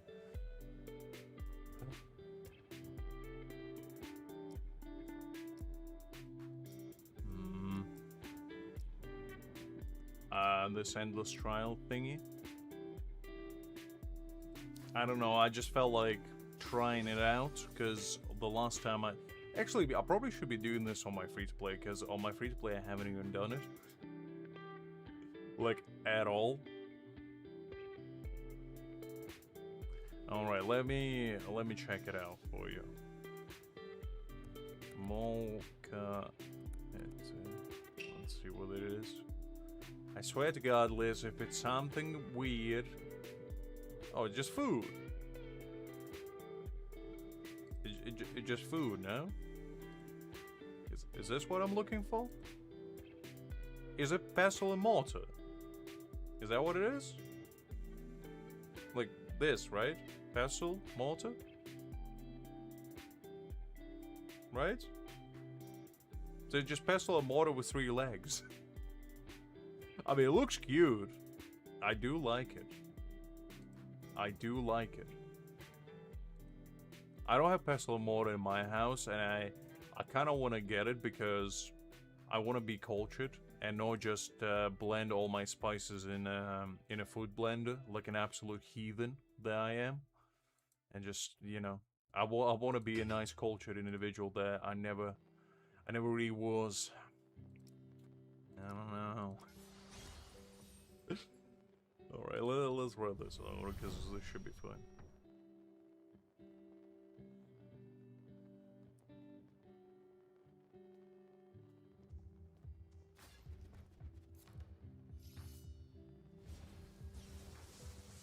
Wait, hold up. It's real volcanic rock?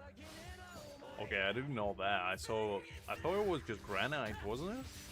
Or, like, you can get wooden ones, I guess. I didn't know they were from actual volcanic rocks. That's fancy. The next thing you're gonna tell me, Liz, is that you're cooking your food in volcano instead of oven. Just, you know, shove a bunch of ingredients in there and see what happens. Instead of deep frying your chicken, you just lava fried it. Like 10 billion degrees Celsius, or however hot the volcano is.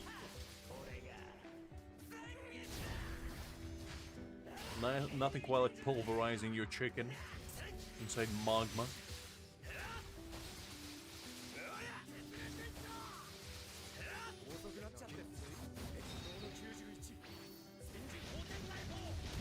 Because the thing is, like, there's a bunch of gadgets or like tools that I always wanted to get, but I never got a chance to. And one of them is like a rice cooker. Because I always, like, whenever I go to the eastern part of the world, I always see it around. And whenever I see it, I'm like, oh man, I need to get one. Because I eat quite a lot of rice. And then every time I come back home, I'm like, yeah, I can't be bothered. Because A, it takes quite a bit of space, and B, it's like, I just put it in a pan and, you know, I wash my rice first, and I put it in a pan and then it just kind of boils there while it cooks other stuff. So I'm like, it's fine. I just can't justify getting, like, a one-purpose tool that just cooks just rice. And I know you can use it for other things, but I don't cook enough to use it properly. The one thing that I was considering getting is the air fryer, though. I heard good things about it.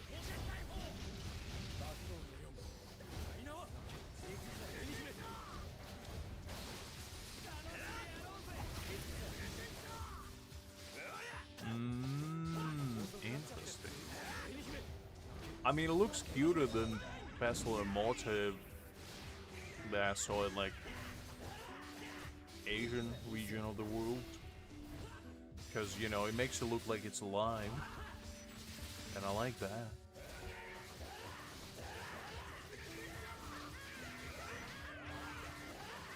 Yeah, I mean, in a lot of cases, they actually cook food in, like, especially Thailand, like Indonesia, that part of the regions. They cook a lot of their food in, like, pandan leaves, or like banana leaves. It actually adds a very, very nice flavor to that. And also what I found is, like, if you're chopping stuff on a wooden board instead of, like, plastic, it actually tastes better. Especially if it's, like, raw stuff. Like, let's say, for example, I don't know, you're making a fruit salad or something. Whenever you chop on the wooden board, it kind of, I don't know, just makes it taste better. Probably because you don't get a bunch of microplastics in your food, but that's besides the point. Just, I don't know. Just a much better texture as well, from what I found. So yeah, I do like a good wood. A nice wooden board goes a long way. It's also easy to clean.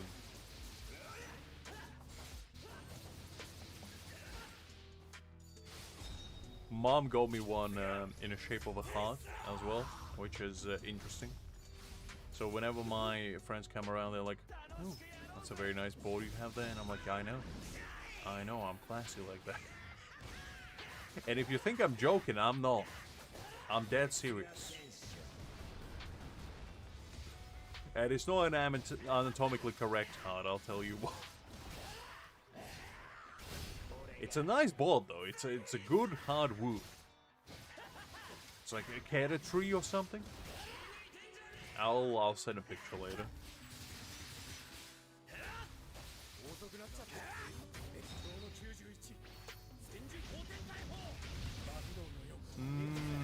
Interesting. I mean, I never made my own salsa, so I wouldn't know that much.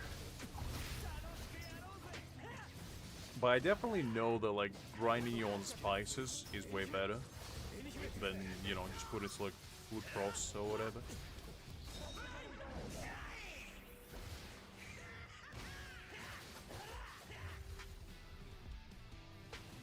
Okay, nice. We'll take that.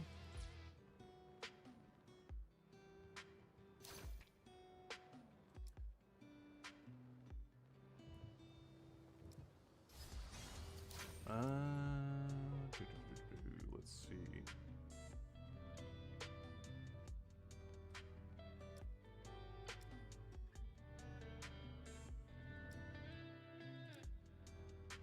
Let's do this one.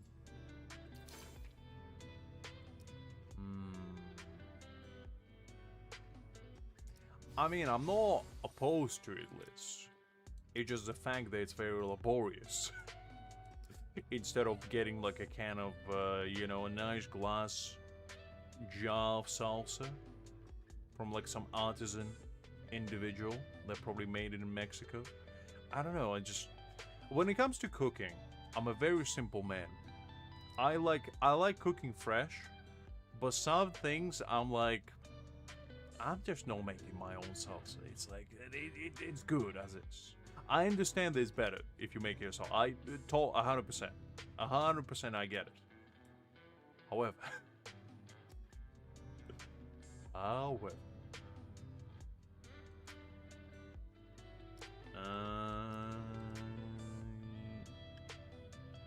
Can I use thrust for this?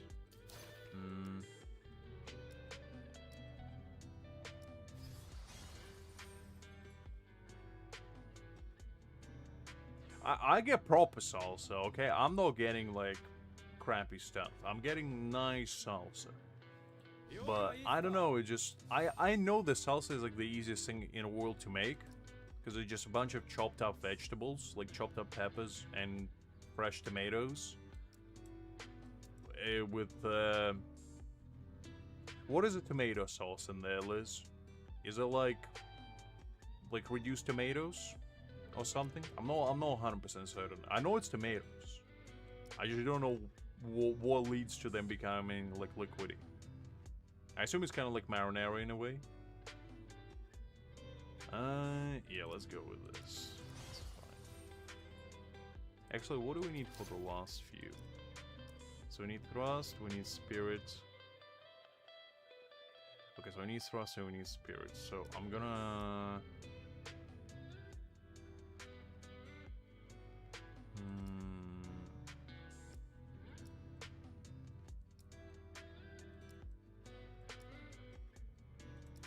Yeah, I'm gonna use slash with this one, I guess.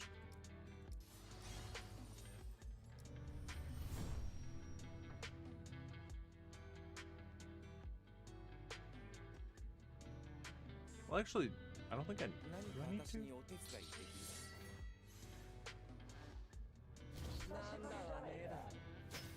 Yeah, I think I do. Actually, now that I think about it, I think I do.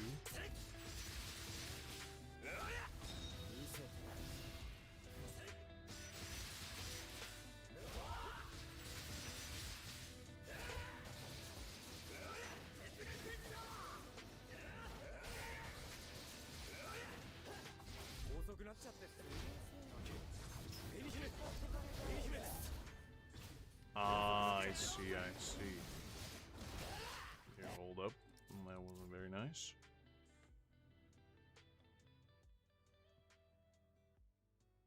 何か私にお手伝い Salsa matcha? No, I don't think so. That sounds interesting though. I don't think I ever had that. I could be wrong, but that doesn't sound something familiar to me.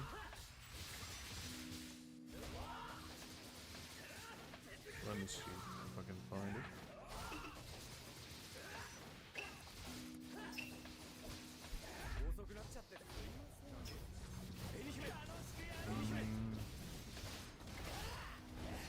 Ah, that looks like a chili crisp or something. That doesn't look like salsa to me. That looks nice though. Looks very, very nice. Let me pull it up. And I'm gonna be real with you. I never had salsa this way. I wouldn't even call it salsa. This looks more to me like, you know, one of those like spicy oils you get sometimes drizzled over your food. Because this reminds me exactly of this. Like this thing. It looks pretty much one-to-one with that. Like almost identical, especially with like this form. But it looks nice. Looks nice. I would definitely be out for it.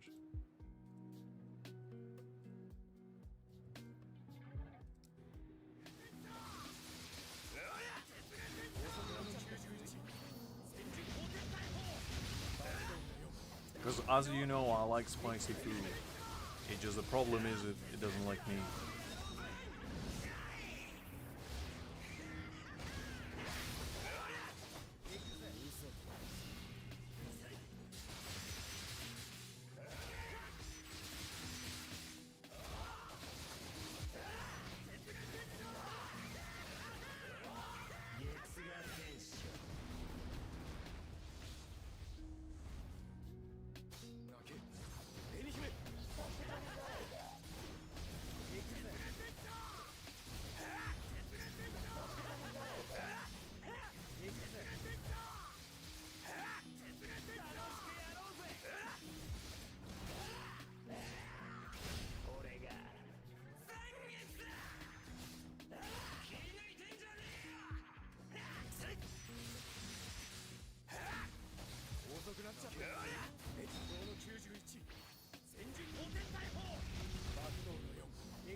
Man, White still got it.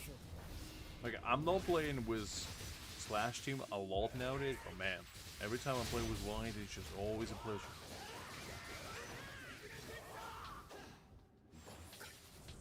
I wouldn't say like I need a light version, but I definitely appreciate it.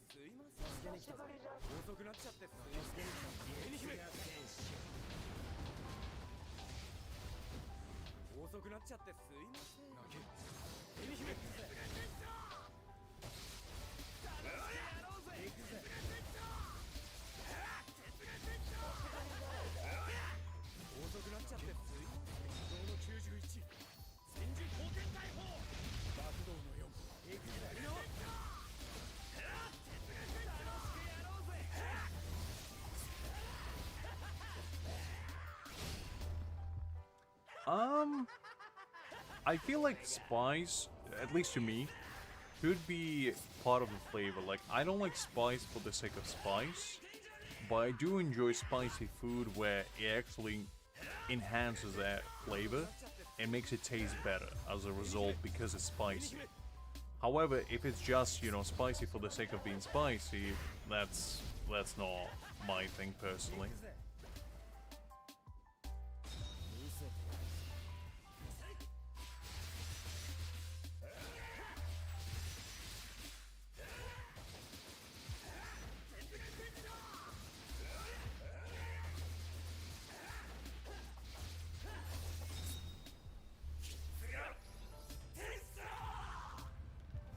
Is that a challenge, Liz? What do you mean how much spice I can handle? As much as you can throw at me. I might be dying by the end of the meal, but let me tell you something. I'll never woo sound from a spice. Declaration of war.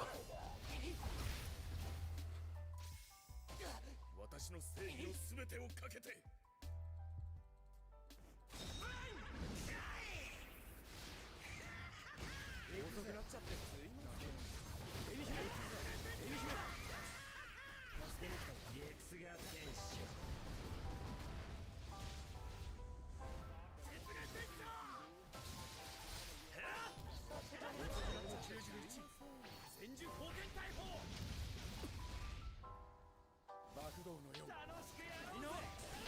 I mean, I know that in Mexico they have some of the spiciest food in the world, so I'm surprised you know spice he didn't like any. Because I would have thought that you would be all about the, you know, spicy life, shall we say.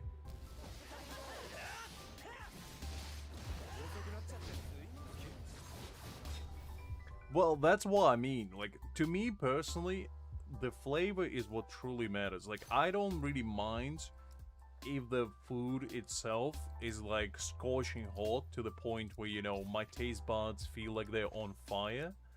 However, there needs to come with actual like flavors and, you know, stuff that makes it taste good. Because if it doesn't taste good, then what is the point? Like, I don't like spice just for the sake of spice. That's not what I'm personally into. And it's also just, it doesn't bring any tangible benefit, I feel like, for the actual dish. Like, artificial spice was never really something I personally enjoyed. I don't think I will, but, like, let's say, I don't know. Like, for example, I've been to Koko Ichiban before, and it's like a joint place, like a curry place in Japan. And they basically have, like, very spicy food there, if you wanted to. Like, Japan is not particularly known for spice tolerance, but in there you can have, like, different levels of spice. And one time I tried, like, they go from level 1 to level 10. Level 1 is basically Weenie Han Jr., and level 10 is bawl your eyes out and scream for milk type of spice. So, me being me, when I was with a group of a bunch of friends, we just went there, and they were like, do you want to get the spicy one? And I was like, you know what? Sure, surprise me. So we went there, and I ordered like level 10 spice because I was like, you know, I'm a big man. This is, we talking like 5 years ago or something. And I tried it, and I took like a couple bites, and I was like, oh, this is not too bad. And the more I started eating, the more I was like, uh-oh, there's a problem. And said problem was the fact that the spice that I was consuming was basically, the only way I could describe it was like a biochemical attack was happening inside my sinuses, mouth, ears, and pretty much every other orifices of my body. And the thing is, the spice wasn't natural because it didn't taste natural. Like, you can taste a spice when it's like in a chili. You can taste a spice when it's like in a sauce or something.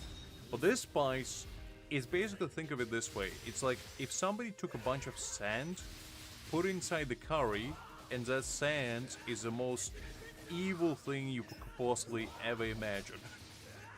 And it also just happens to be spice. That's kind of how I would describe it, because it just made it taste not good. Like, the actual curry is enjoyable if you don't take like too super high spice, and I think that's due to the fact that they're just using like extract of capsaicin or something just to dump in there. So it's not due to the fact that the food itself is spicy. Like, it's not by intention, it's by design. Like, they just jam-pack their thing with a bunch of capsaicin and be like, yeah, there you go.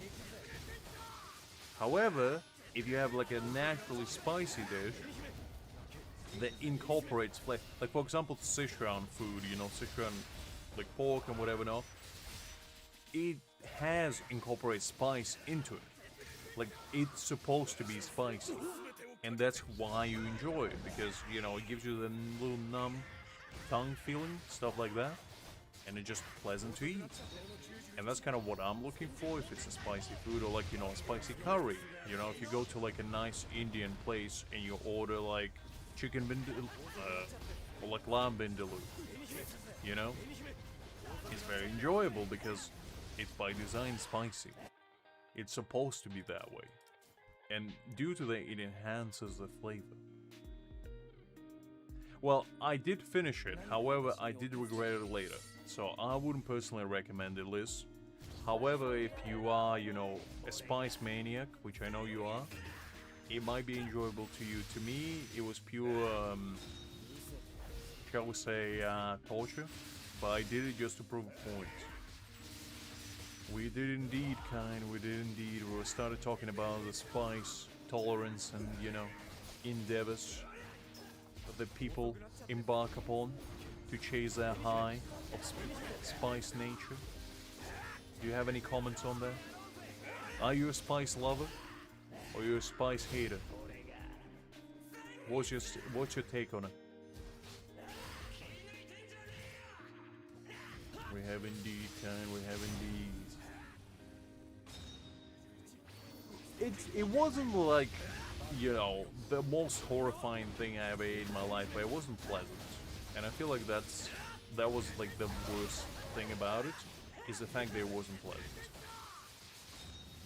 Because to me, I had like spicy food before, and I enjoy it. But it was spicy due to the fact that it was just cooked that way, not due to the fact that they were trying to prove something. So yeah, I don't know.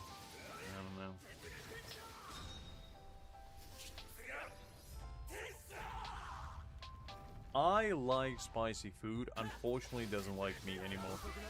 It's one of those things where, you know, I gotta be pretty careful what I eat nowadays, but back in the day I used to chase spice like nobody's business. I still treat myself to a little spice every now and again, but I just gotta be cautious about it. And just make sure that, you know, I don't blow my intestines out. Alright, we'll keep doing this until I load up my free-to-play account, because we gotta do some stuff on there as well. And see how far we can go. Because on that one I actually didn't do any of this whatsoever, which is gonna be the goal for tomorrow. Because tomorrow we will be back. It's gonna be a double feature basically of Bleach weekend, where we're gonna do the ranking event and also probably do the trial tower on my free-to-play account, because I haven't done that. We're doing pretty well, Kai, we're doing pretty well.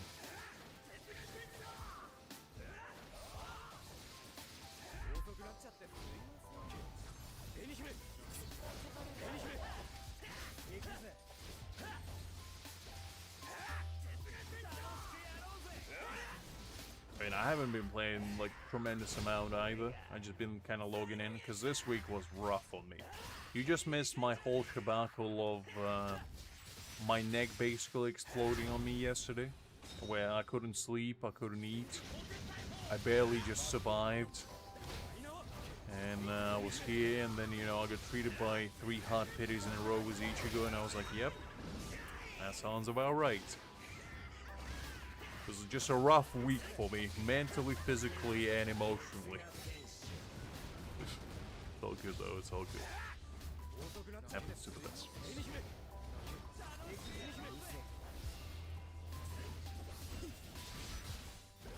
It was a weird situation.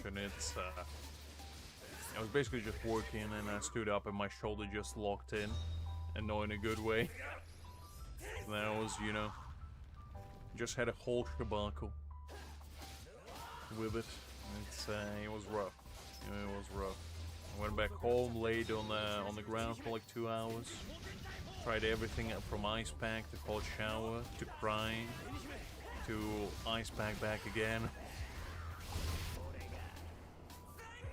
Yeah, it was. It is what it is. It's one of those. Happens. It's not really to do with stretching as much. It's more to do with the fact that just for whatever reason my body decided to give up on itself that day. I don't know why.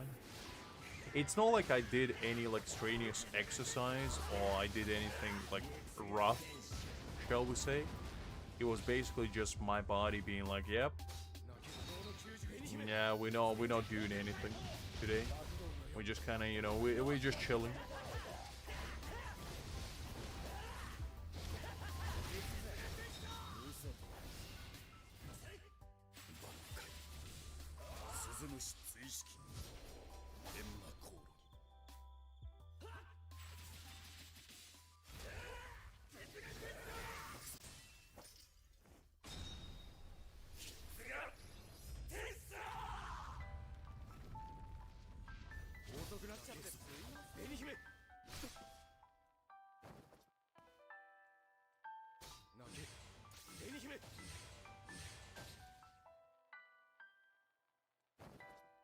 Let's see, where is he?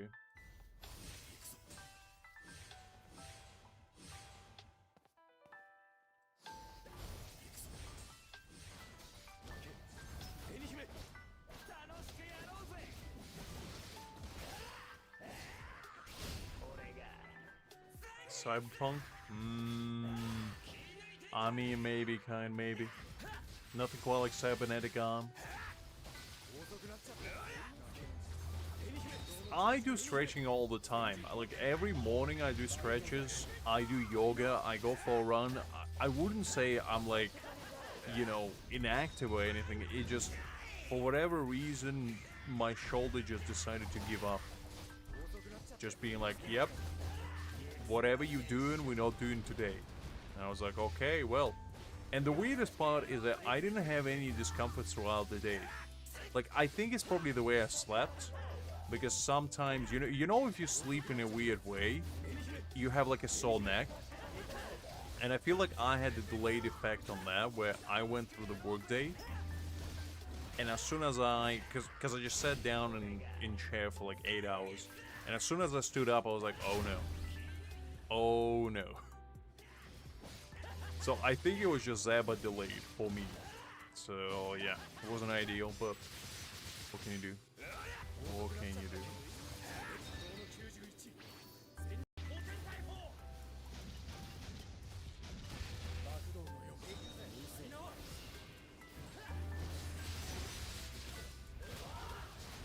Look, he needs to be doing it faster, Karen, because if I can have full cybernetic body, I'm all for it.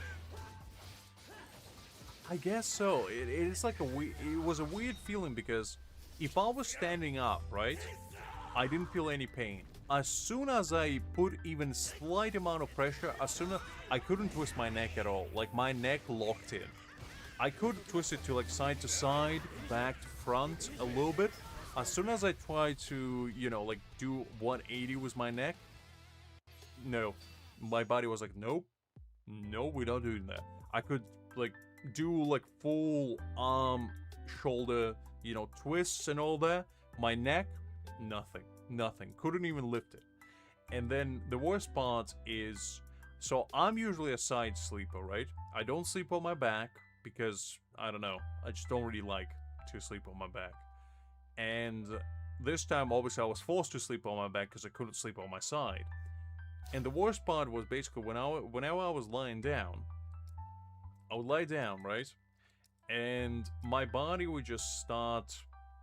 The only way I could describe it is basically seizing up. And what I mean by that is... It would just kind of decide to... The only way I could describe it is peace out. By, involuntary means. So, I would be like, you know, lying down, and then everything would be fine, and then I would move my muscle a little bit, my entire back was hurting. Like, it felt like somebody literally took a sword and just stabbed me in my back. I was like, okay, well, I guess I'm not moving. And in order to stand up, like to go to the bathroom or like get some water, I had to do some acrobatic maneuvers like in Cirque du Soleil, I swear to God. I had to put my feet up in a fetal position, not just to cry, but also to, you know, stand up. And I would just rock back to front until I get enough momentum to do like a little barrel roll to get on my knees. And I would slowly crawl out of the bed and just go do whatever I needed to do. It was special. It was special. I never felt like 80 years old in that moment alone. Like, I feel like that's exactly what it's gonna be like in like 60 years time for me, if I ever make it that far. And I'm gonna be honest with you, sports fans, not a big fan. Not a big fan. I most likely would just decide to, you know what, just pull the plug. Just get me out of here. So, yeah, it was I probably took like 3 to 4 showers on Friday alone, like evening, just to, because I was so desperate that I started going to Reddit of all places to see what people say and could help. And I was like, okay, a lot of people say cold compress, so I was like, okay, I don't have any ice. But what I do have is a bunch of frozen carrots in my freezer. So I took a bunch of frozen carrots, just laid them out on my back like a little mosaic, and just lay down for like an hour until until it became literally like mush, and then I shoved them all back. And then I was like, okay, now they're saying I need to do cold treatment. So I went to shower, I took a shower, and I was like, okay, you know what? Slightly can move my neck now. Kind of working. So I went to bed again. I laid down, and at first I was like, okay, kind of can move, you know, a little popping and locking action. Now I feel like I'm 60 years old, you know, a little momentum, and I fell asleep for like 2 hours. Woke up, pain is back. Pain is worse even. So I went through the entire rigmarole again, went to bed again, woke up at like, I don't know, 5, 6 a.m. And then I was like, okay, the pain is kind of still there. So I went back downstairs, put a bunch of cold compressors again, and then didn't take another shower, went for a run, because I was like, maybe I need to move a little bit. And then did a little bit of yoga, did a little bit of stretching, and then had my meal, took another shower, and by the 12 o'clock I was sitting in my computer and I was like, you know what? Kind of feel fine. Like, I still feel it a little bit. Like, I'd say I'm about 95% now. Like, if I move my shoulders right now, I still feel a tiny, like a pinch. Like, you know, if I move my shoulders, it feels like somebody comes behind me and just gives me a little pinch. Just, you know, so I behave myself. But overall, it's fine now. Like, for the most part. So hot and cold, like, if you guys, you know, suddenly get octogenarian syndrome like I have, hot and cold treatment kind of works. And I also, like, rubbed it a bunch with my hands, because I was like, oh, maybe I need to, like, loosen it up a little bit. So, yeah. Get a bunch of frozen carrots, guys, and take as many hot showers as you humanly can stomach. And you'll be fine. I don't know, because, like, that would be the case only if it was, like, pain immediately, right? I don't know why it was delayed. Well, but maybe. Like, that's the only thing I could think of, because when I touched my, like, back muscles, like, on my shoulder blade, I could feel they was painful, like, on actual muscle. So it was something to do with, like, either pulled or pinched or something my muscle, and yeah, it's one of those. Like, I know I make it sound like I'm 10 bajillion years old. Trust me, I'm not. I'm a young, dapper whippersnapper, shall we say. What I want to be. But unfortunately, the Mother Nature decides otherwise sometimes. It's one of those. So, yeah. Look, kind. What's with the insults all of a sudden? Unbelievable. Are you telling me I don't deserve the treatment of a queen that I am? Are you telling me I'm not a queen? Golly, kind. I deserve the royal treatment, and I shall demand as such. I need me 2 butlers that will fan me with banana leaves and feed me grapes while I'm in this ambulance of yours. Thank you very much. And they must carry me as a princess. That is a requirement in contractual obligation they must obey by, or I will sue them out of existence. I have a really good lawyer, 100% win rate. I'm just saying. Unless I want a lawsuit on their hands, they need to buckle up and lock in. That's all I'm saying.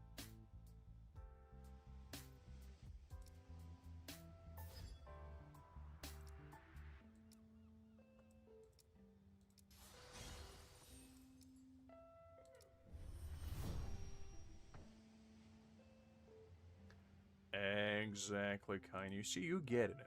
You understand what it's all about, Kain. You understand that sometimes you gotta treat yourself like a queen that you are. Whether you are one doesn't matter. Just treat yourself like one. That's all that matters. I mean, I haven't weighed myself in quite some time, but the last time I checked, I was probably about, give or take, I'd say about 90 kilograms. Give or take. Maybe a little bit less. Maybe a little bit more. I'm not 100% sure.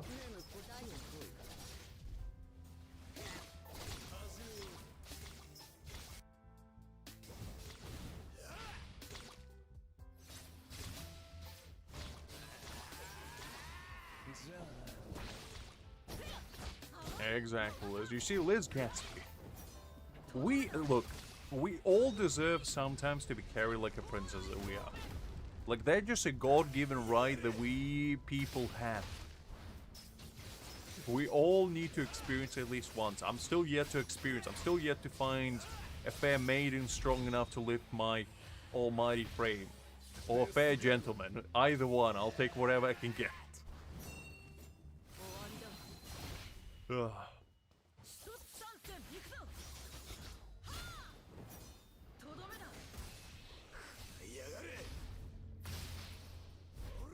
Exactly, Kain. You see, you get it. You understand the subtlety of being royal, having a royal treatment.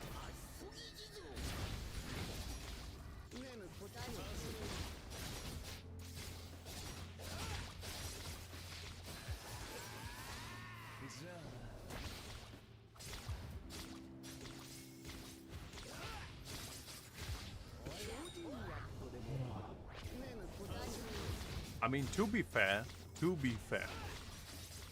I would love the experience, but like, a jokes aside, if somebody did lift me like that, I would feel more terrified, not for myself, but for the poor soul that decided to lift me, because let me tell you something. I might be only 90 kilograms, but I'm relatively sure that if you lift me, you probably feel like they're 90 multiplied by 2 at the bare minimum, because you gotta keep in mind that my center of gravity is different to normal human beings. Like, you would have to strong arm me right there like an Atlas though, if you want to lift me properly.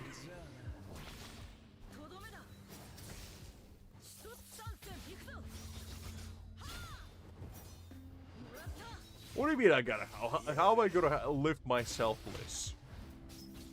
It's not this help yourself lifting service. This is no buffet. You don't help yourself. Other people help you. That's the whole point, Liz. How am I supposed to feel like a queen if I'm lifting myself?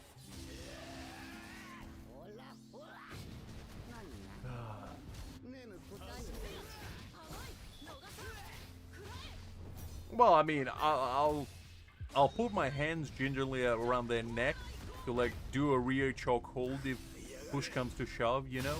Always gotta be prepared.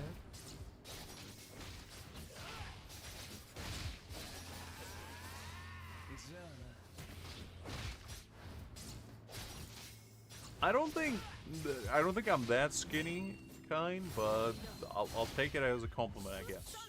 Listen, Liz, you gotta be ready. You gotta be ready, because what if the person that lifts you is a secret assassin that was sent after you? You gotta be ready for any unexpected situation. You can be not vigilant. Always be ready for the worst. Because if you're ready for the worst, then the worst will never happen.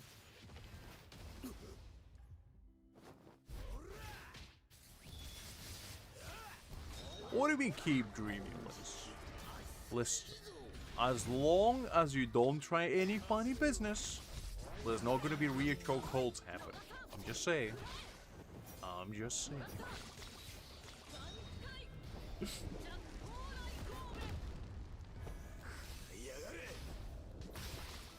I wish, Liz. I wish Silas would lift me. You kidding me?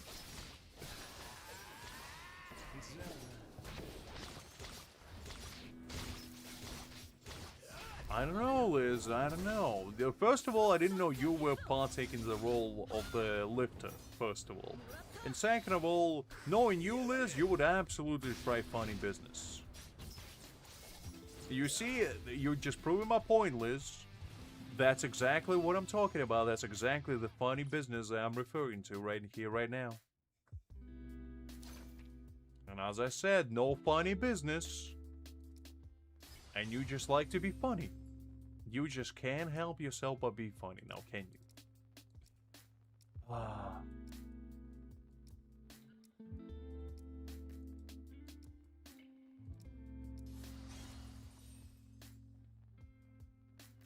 So da.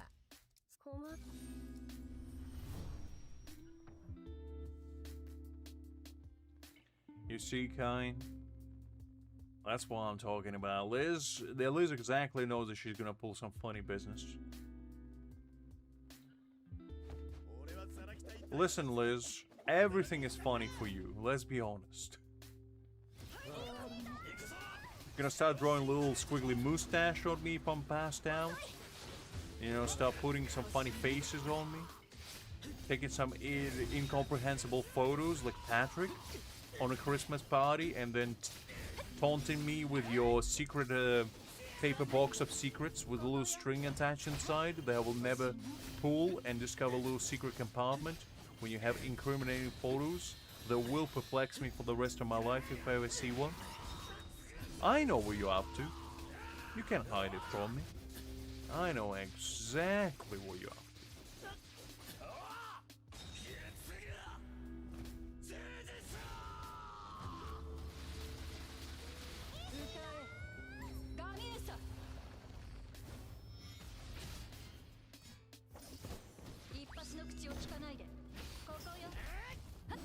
Liz, you would absolutely 110% do that to me. You would take any opportunity to find blackmail material on me. You kidding me?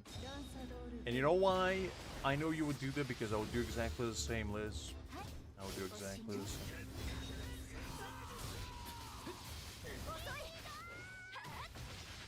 There's no such thing as having too much blackmail material. It's a common fact. We all know this.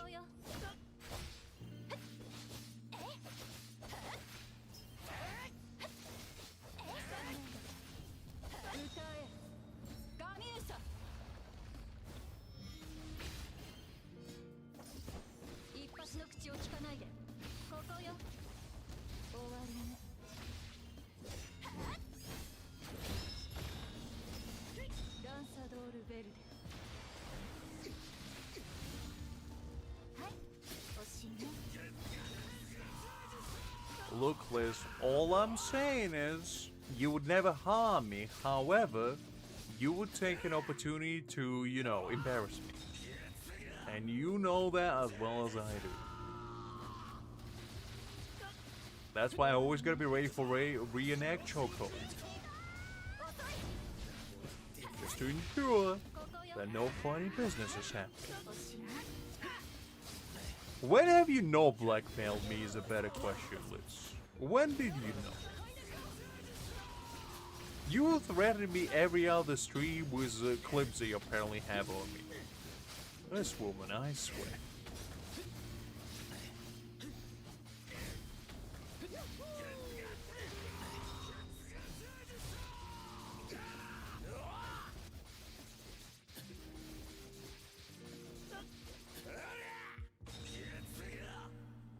You see, kind, you are my witness.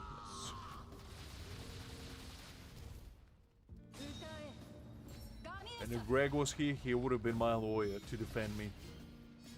But unfortunately, he's out. So, kind, you're my new lawyer temporarily. And it's your job to ensure that Liz doesn't get up to any funny business.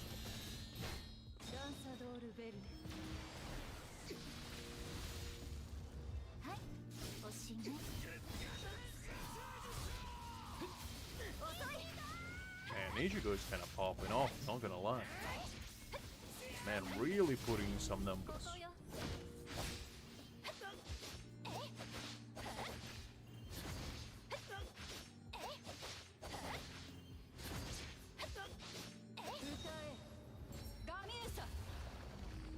Look, Liz. I'm just saying. Look, kind. We all scared. Liz is a very powerful, very intimidating individual, and we all gotta be ready. We all gotta be ready.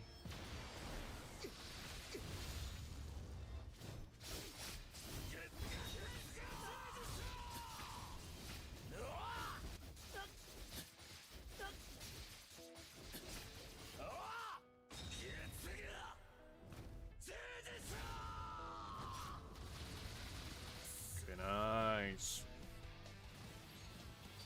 Pretty good. Pretty good.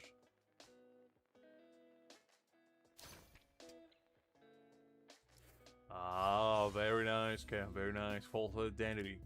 I like the way you play. Very smart indeed.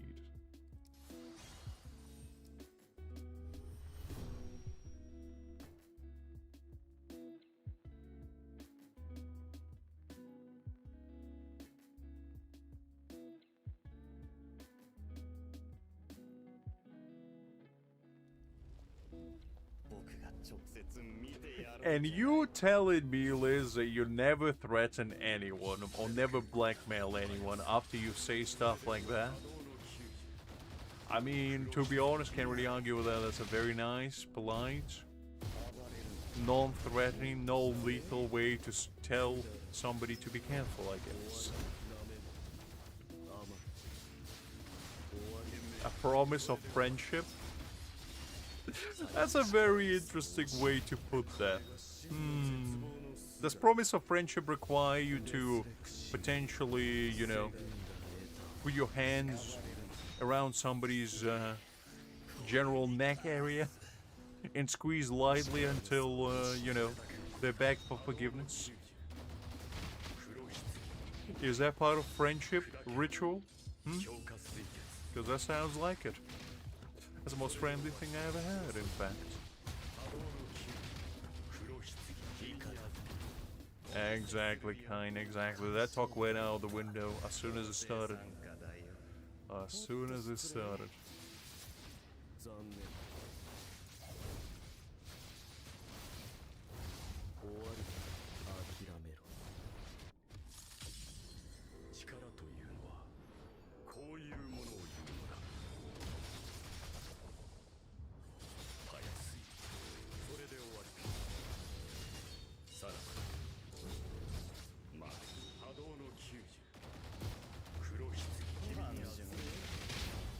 Exactly, kind, exactly. It was bound to happen.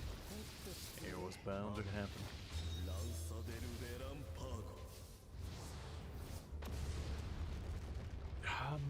I mean... I don't know if you are, Liz. That's the problem. I don't know if you are. And that's what's horrifying. Liz is the kind of woman, you know, somebody challenges her to a sword fight. And, you know, just points a blade to her face. She was like, "It's a pretty cool, that's a pretty cute toothpick you have over there. But can it actually cut anything?" Proceeds to chop it in half with a karate kick.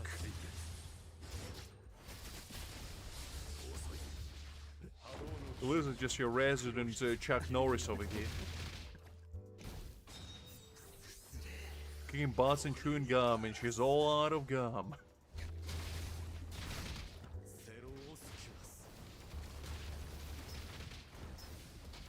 I mean, when you put it like that, Liz, I would. I would.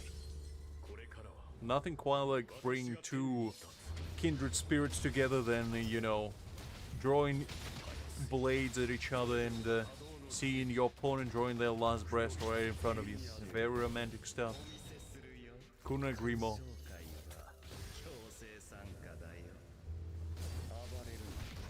That's when you truly find out who you're trying to romantically get involved with. Couldn't agree more. Really makes you appreciate, you know, the atmosphere, the company that you're withholding. You know, just having somebody's existence in the palm of your own hand, deciding whether they'll live or die. As romantic as it gets. Honestly, indeed. Couldn't agree more. Couldn't agree more. 諦めろ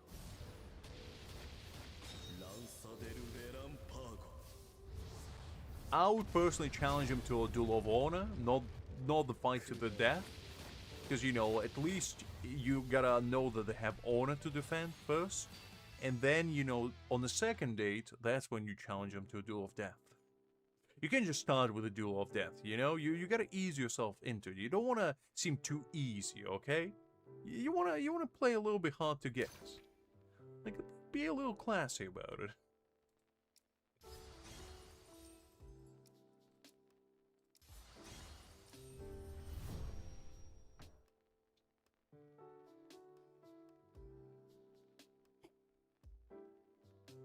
I think we keep looking, kind. I've been trying to look for it for the past like 2 hours. Haven't found it. Let me know if you have any luck.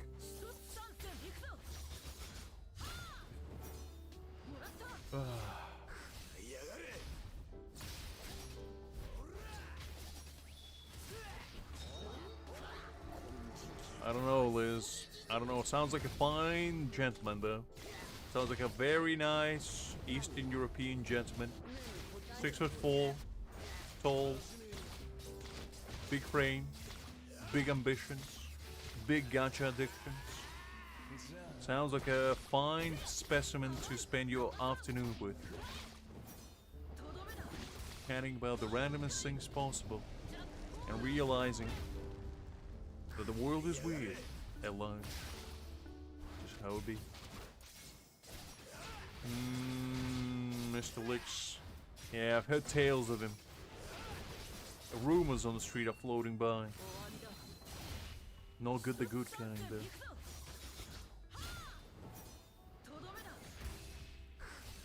I don't know, Liz, I don't know. Is Batman and Bruce the same? I don't know. I don't know, we gotta ask Alfred. Call Greg on a horn.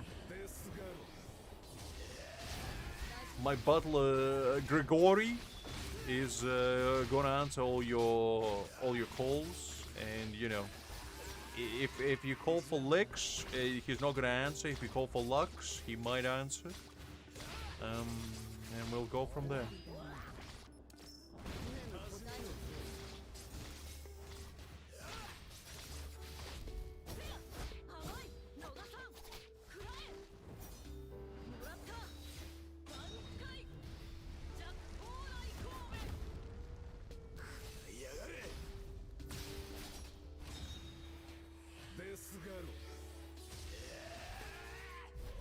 Well, that's his alternative name, Liz.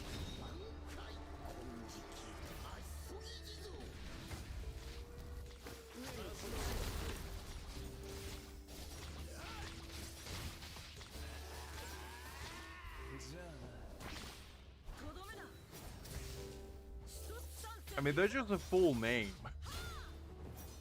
of Greg in Eastern Europe.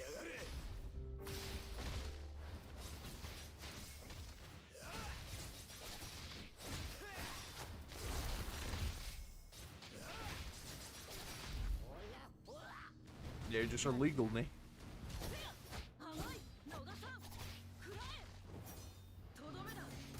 No, I know, but I'm just saying. Just for the joke purposes.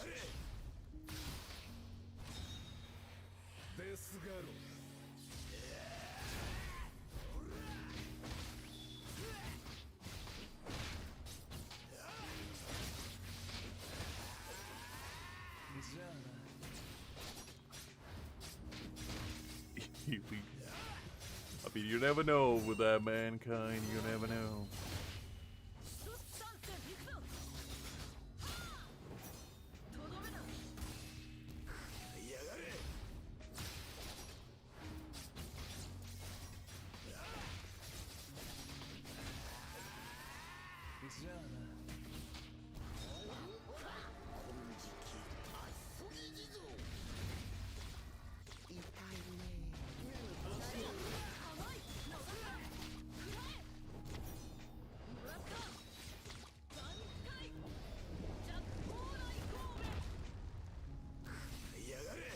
You always gotta have a pen name if you can be a illicit axe kind, and just how it be. じゃあなデスガロ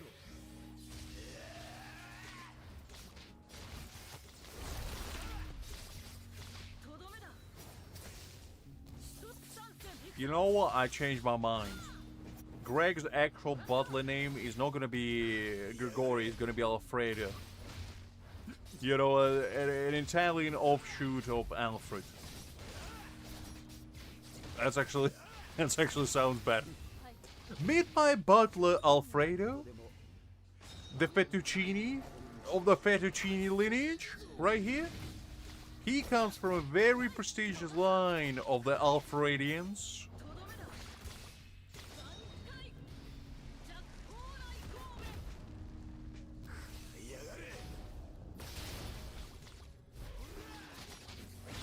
Listen, Kine, I don't know what you're talking about. I don't know what you're talking about. The Fettuccine clan is very prestigious. And the Alfredo lineage is in its prime.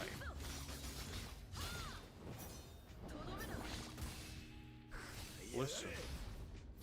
We're making our own mafia, Liz. I'm just saying. I'm just saying. We gonna have an underboss soon enough.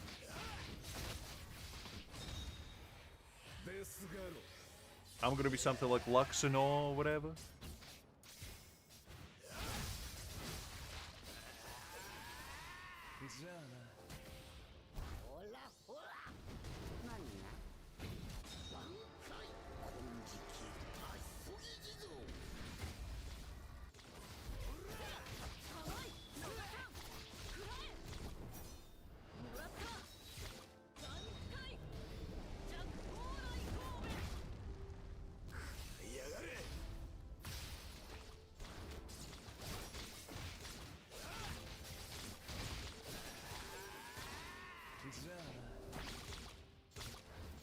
My name would be something like Giuseppe, you know? I want to be classy about it. I'm gonna run like a pizzeria, you know, undercover pizzeria. I'm gonna be pizza master by day and mafia boss by night. You know, when I hang my apron and I'm gonna serve my last pizza pie for the day, I'm gonna put my head on, my glasses on, my nice pristine Gucci Armani suit. One side Gucci, one Armani. And just stroll out of there.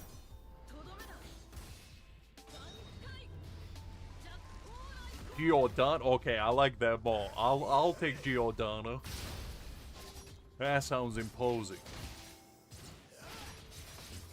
Okay, so Giuseppe is gonna be my, you know, my fake name, and Giordano is gonna be my street name.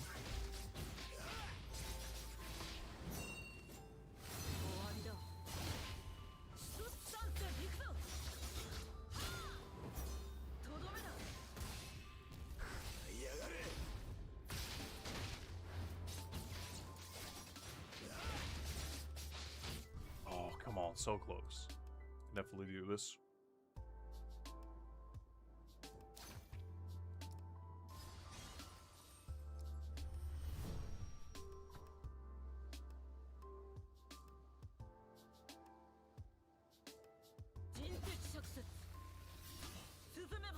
I'm gonna be something like a Giordano Giovanni. You know, gonna have the double G, kind of like Georgia, but it's gonna be double G. People are just gonna be calling me Gigi.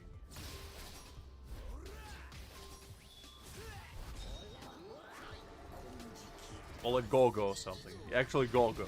I think I like that.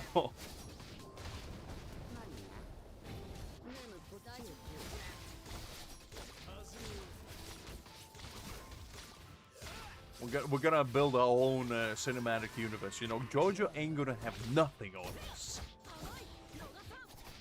We're gonna push those frauds out of their crown seat.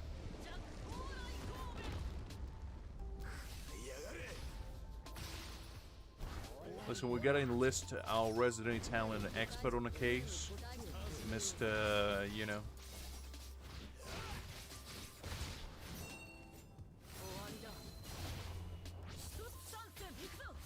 Well, it does sound like Gigi at that point, because it's, you know, it's Giordano and then Giovanni. So it would be Gigi.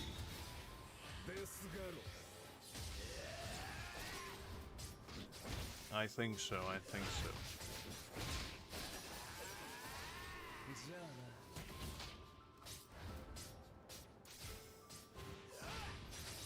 Listen, I'll take what I can get, Kain. I'll take what I can get. Mr. Gigi over here is, you know, is a very hard man to please. When you come to my pizza store, I'll serve you the finest pie. And then when you come to me by night, I'm gonna serve you the finest fish sandwich you've seen in your life. And just how I roll.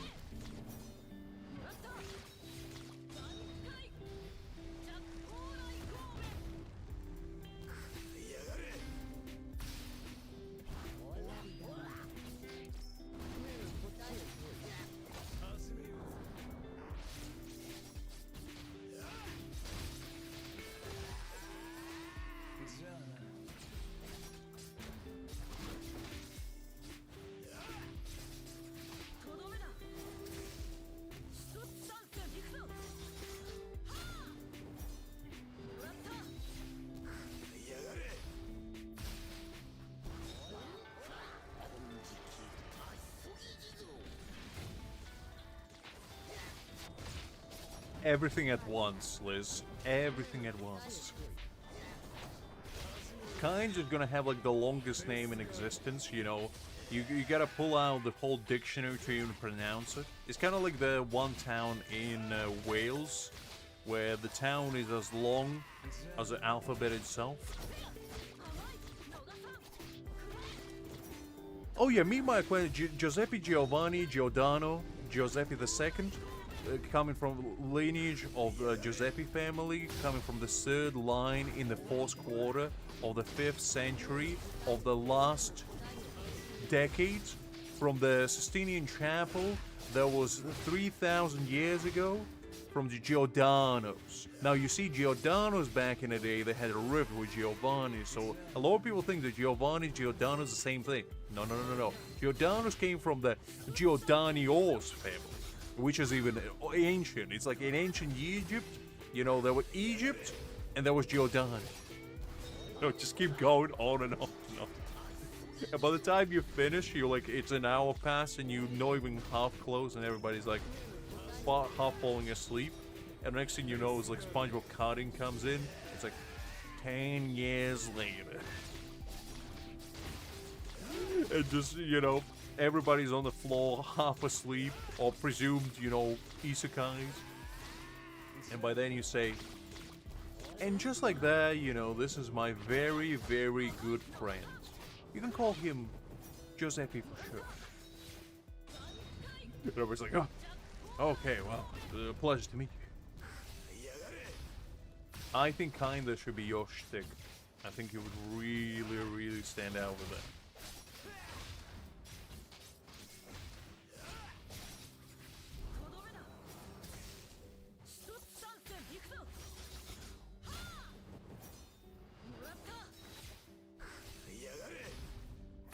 Look, kind, it's all about how you live, not how you go. The troubles of the future is not the troubles of you today. Just gotta live with no regrets to be had.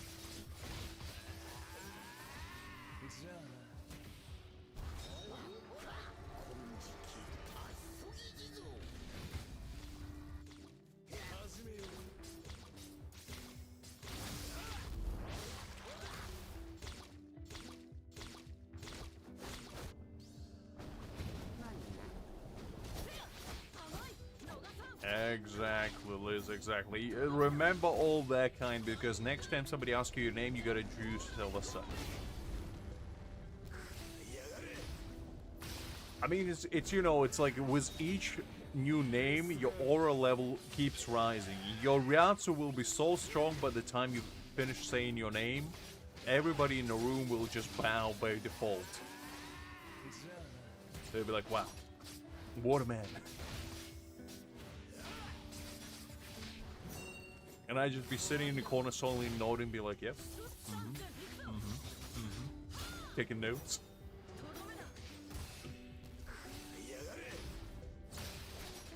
Really? Wow. I didn't know that was real, but you know what? I guess Kain is gonna make them justice. Put the second at the end. If it's a real man. He's following in the footsteps of the great. I think so as well, Kain. I don't know. Liz is known for such trickery sometimes.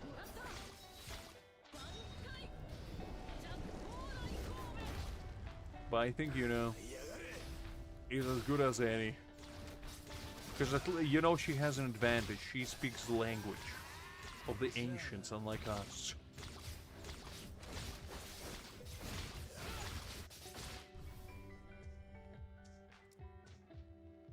Alright, we're running one more time. One more time, and then we'll call that and jump on my free play, because I think it's already, like, what, 11 o'clock? We still haven't even begun to do anything there.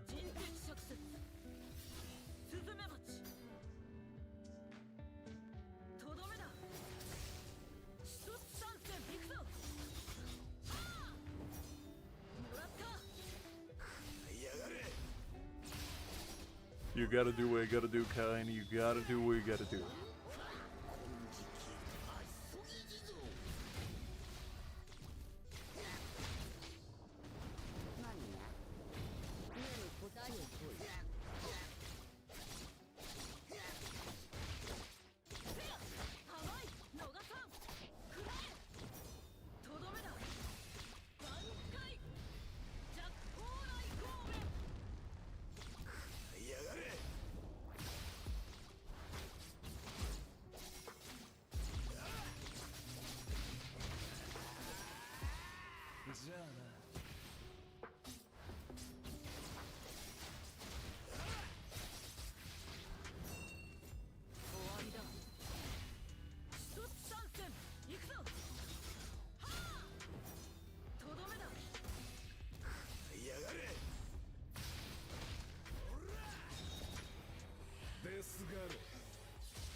I don't remember if I downloaded the update on my free to play, but we'll find out.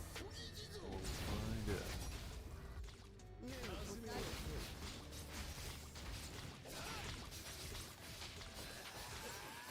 Yes, I did, Kain, I did. Did something good happen?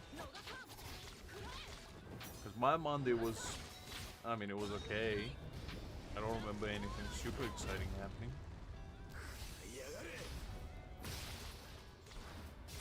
It was just average, I'd say. Which sometimes is better than... It's all you hope for. Yeah, it's all you hope for.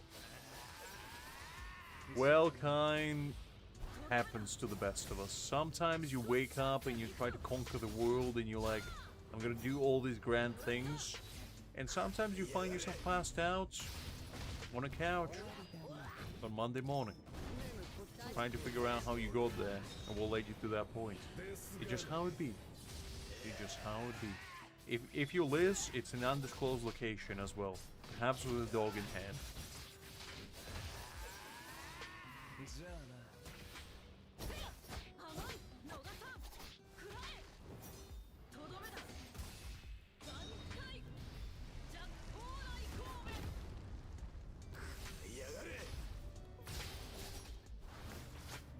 Well, Liz, that's because you laugh.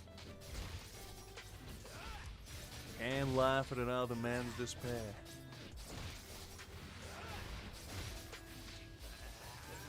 Oh, sorry to hear that, guy. Hopefully you're feeling better now, big man. It's never fun to get sick.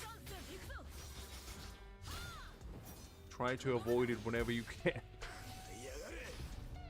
I actually, like, I'm trying to think when was the last time I was sick, like, proper sick, and I think I've been relatively, like, doing good for the past, like, year or so.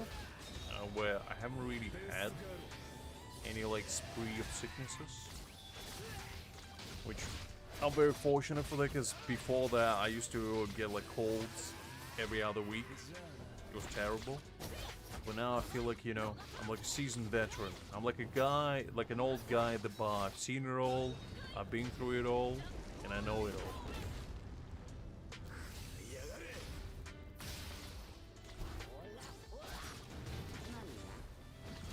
That's good to hear, Ken. That's good.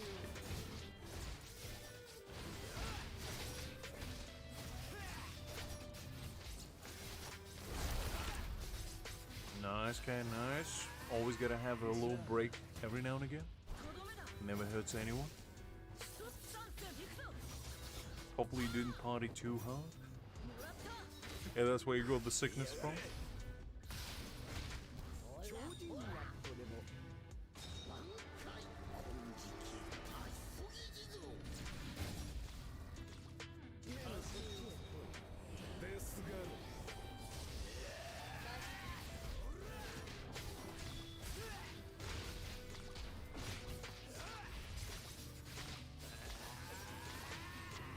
Also, don't you have like summer vacation in college? Because I remember when I was there, we usually had. Do we have summer off? I don't actually remember. I think we did have summer off.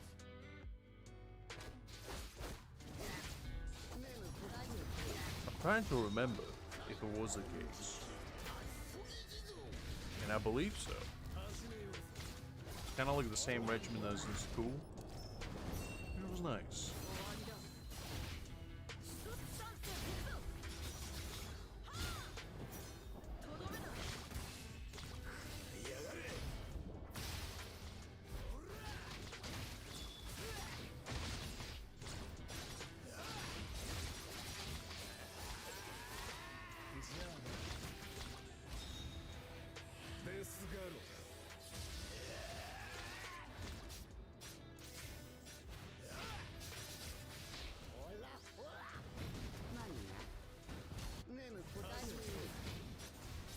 Greg, you already have them. How many times do I need to tell you I don't use phones? I use carrier pigeons, you absolute heathen. I don't trust those telecommunication devices of yours. They have little elves inside of them, I keep telling you. They keep speaking to me, and I don't trust them. This holy jolly son of a gun in the North Pole, he thinks he can get the best of me. He better think again. I'll put him on a naughty list. And bury him in a pile of coal if it's the last thing I do.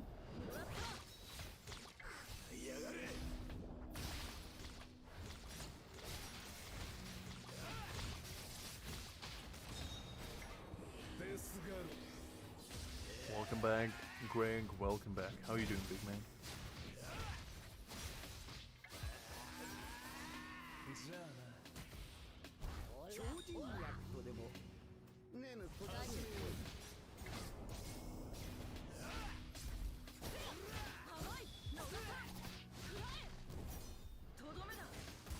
Wow.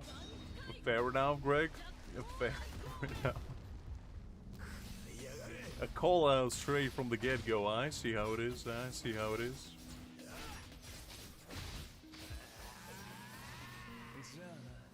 Just say Doc's name, Greg. Just be brave about it. What he's gonna do? Send Mafia after you?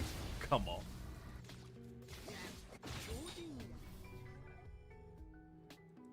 Okay. Let's see. Alright, I'm gonna bounce...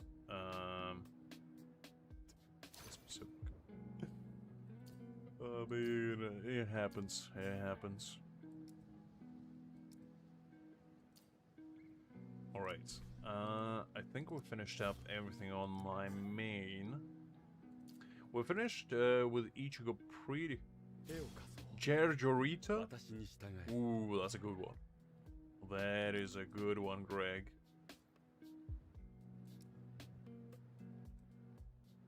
My Giovanni Giotoro, by the way.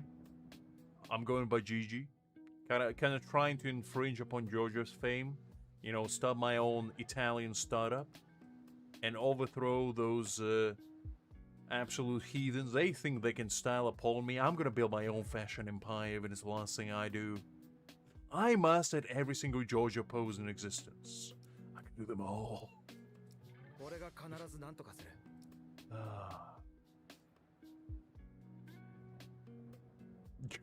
Bro.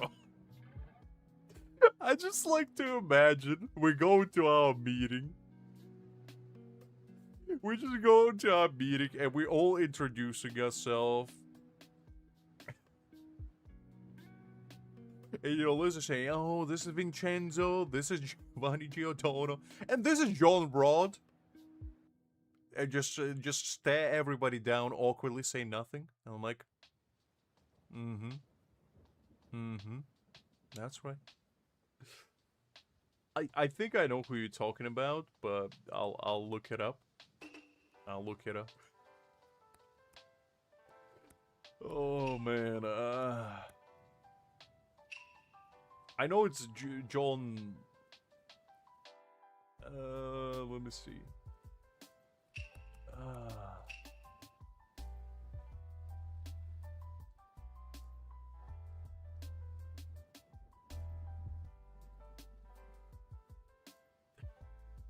I remember that guy. Yeah, it's a stick figure. It's a stick figure. It's this guy. Let me pull it up. It's this man. The John Rod! The John Rod is coming! It's basically like a stick figure. But yeah. It's a stand. I remember this guy. It's the John Rod! No! Hide away! The rotting is happening! Oh man. He is indeed. Some may say he's quite stickly. That someone is me. And you're welcome.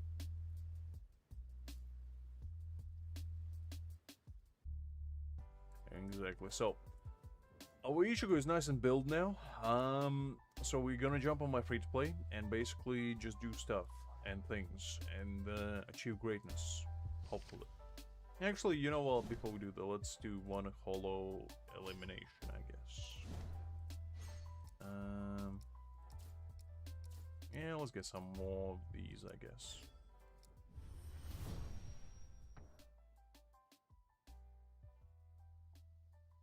Now, Liz is saving for Chair Aizen in 2040. Greg, she's on a mission.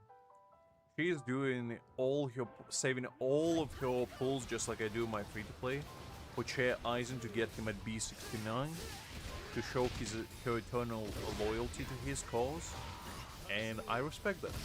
My goal in my free-to-play is to become the first Bleach Soul Resonance millionaire, and Liz's goal is to basically get as many Aizens as she could humanly can stomach, which is as many as her account can withhold, and I respect it.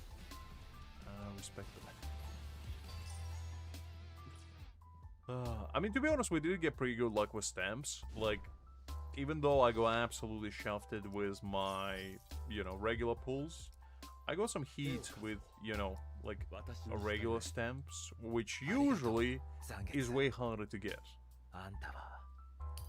Like, stamps, I basically think of them like the artifacts in, like, Genshin, Greg.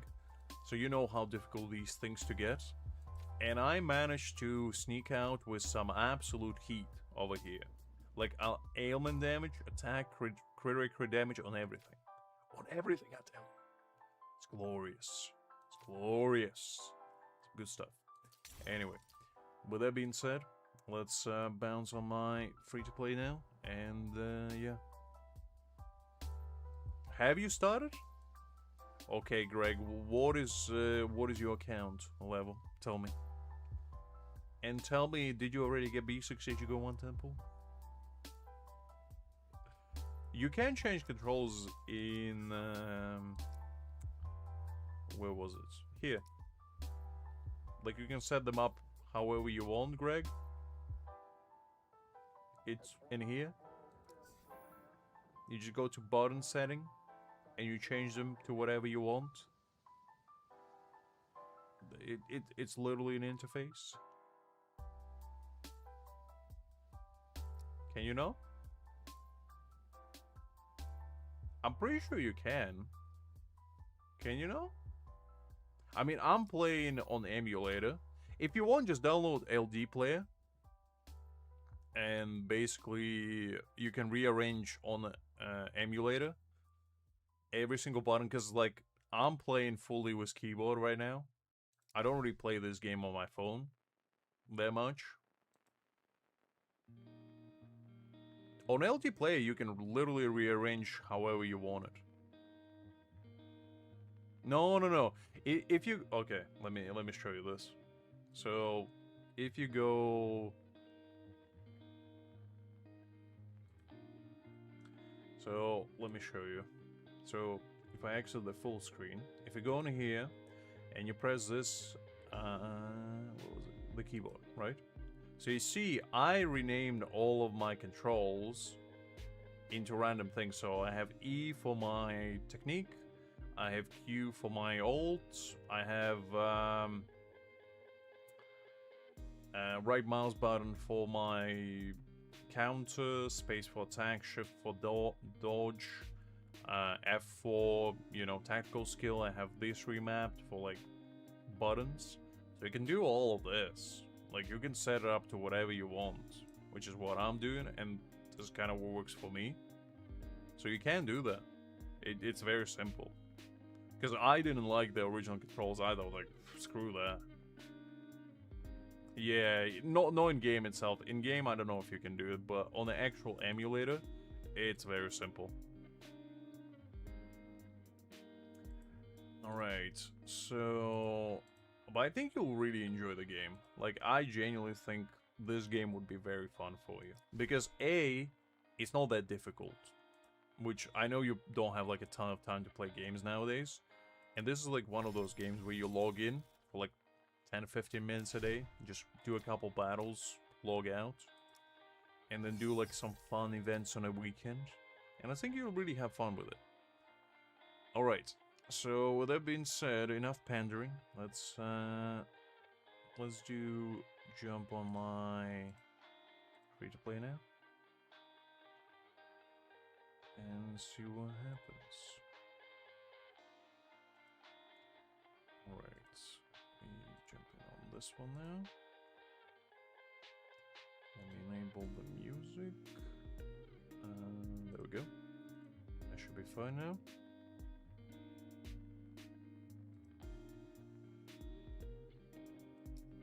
So let's do first thing first, I guess. Guild boss.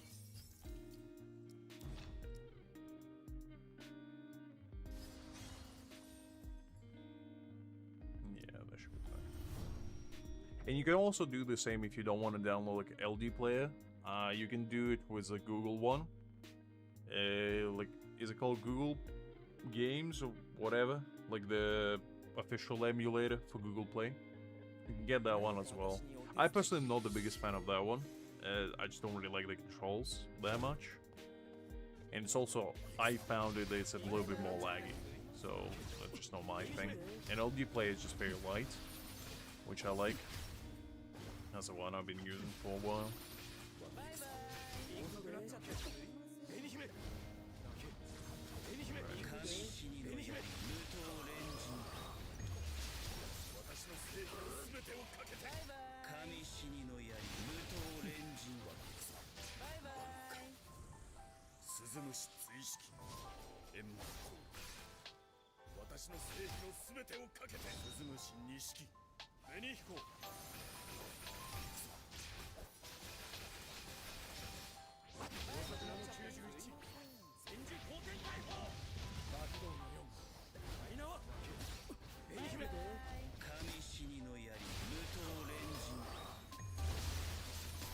And going from Ichigo to Gin back is not the funnest thing ever, I swear. I still refuse to summon on this account though. I will not summon until there is a character that I'm gonna skip on my main. That is the only requirement I have to spend a single spirit jade on this account. I'm at, I believe, 110,000 at the moment, and the number's gonna keep climbing. Because we gotta become the first millionaire this game has ever seen. I have an agenda to make. I need to open my first bank and liquefy all my funds.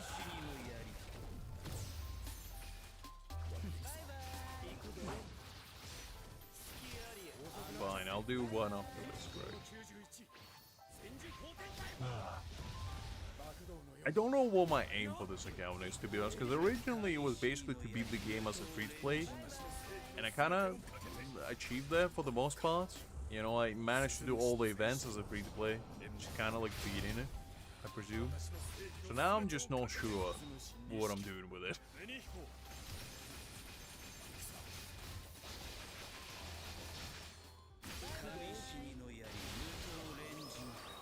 Yeah, kind, yeah. Ah, right. I forgot the. Yeah, you did mention that before.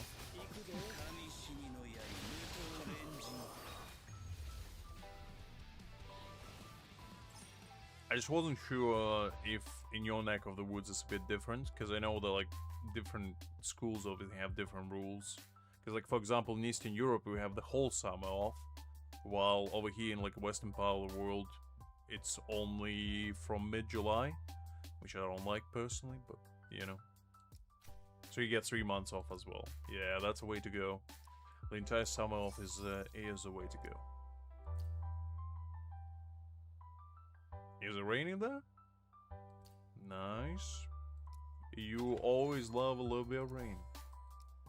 But yeah, we're almost at 110k over here. Living it up large and in charge. Alright. Let's claim this as well.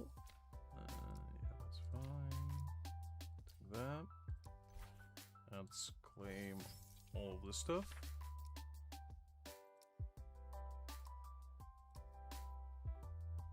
I think that's a good thing, to be honest, because we had a little bit of a heat spur for the past 2 weeks or so. And to be honest, I never thought I would say this, but I miss the rain. And today, I woke up in the morning and there was a little gentle pitter-patter on the windowsill, and I was like, you know what? I'm home. I'm home. It's little things in life that you don't always appreciate, that, you know, when you do finally realize how important they are, you're like, yeah, I miss that time. Because fast forward to like autumn, when I'm gonna complain that it's raining every day. Mark my words, I'm gonna show up here every Saturday. I'm like, man, this sucks. Everything's wet, everything humid. I hate it. How quickly we change. Turn. It is what it is. Listen, Greg. Sometimes you gotta get back to your roots. You gotta go back to the ramen meals. You can't have caviar and steak every day. And sometimes rain is very appreciative, you know? Especially when it's plus 30 degrees outside. I'll tell you all, a nice rain would do really well.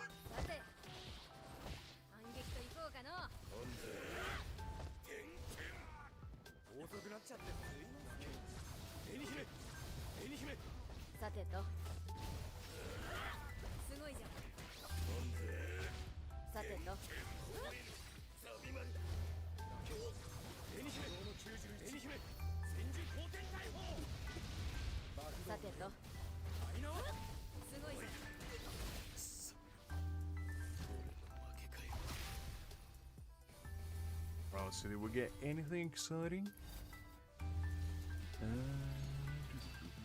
Let's see. We go Kenny. Thrust. No idea, but we'll take that. We'll save it. Somebody might need it later. Crits, HP, defense. Defense, yeah, nothing too exciting, unfortunately. Ailments, HP, thrust, HP. HP attack. Yeah, that's not great. Let's run it back. Well, that's where I like rain. You see, I hate rain when I'm outside. I love it when I'm inside. Because one of my favorite things to do, like ever, is sitting on the couch, reading some manhwa, you know, sipping on a nice cup of tea, maybe having some snacks, and just having like a gentle rain pitter-patter in the background while I read some manhwa. Ooh, let me tell you, the only thing I'm missing is a fireplace. If I had a fireplace, 10 out of 10 experience right there. 10 out of 10. Maybe a little blanket as well, on like a cold winter afternoon or like a cold autumn afternoon. Obviously not during summer. But I'm telling you something about it. Something about it. Like some people may say, Lux, why was it not a book? And I'm telling you what, do you expect me to read stuff without pictures? Preposterous. Who do I look like? Some uncultured swine to you? No, I only read the finest literature this world has ever seen. Which arrives in a panel form. With pretty art and pretty characters doing cool things. That's only literature I acknowledge. Everything else is merely a sham. Listen, Liz. You are correct. However, I don't think I want to do that. I think I like my place nice and unburned. Somehow that doesn't sound particularly exciting to me, at least. I know it's probably exciting to you, though. You pyromaniac.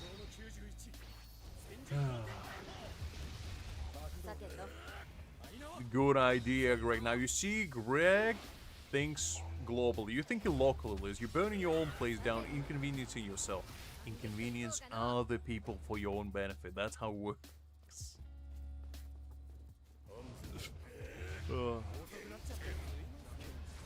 I mean, to be honest, my neighbors are pretty nice, so I wouldn't want to burn their house.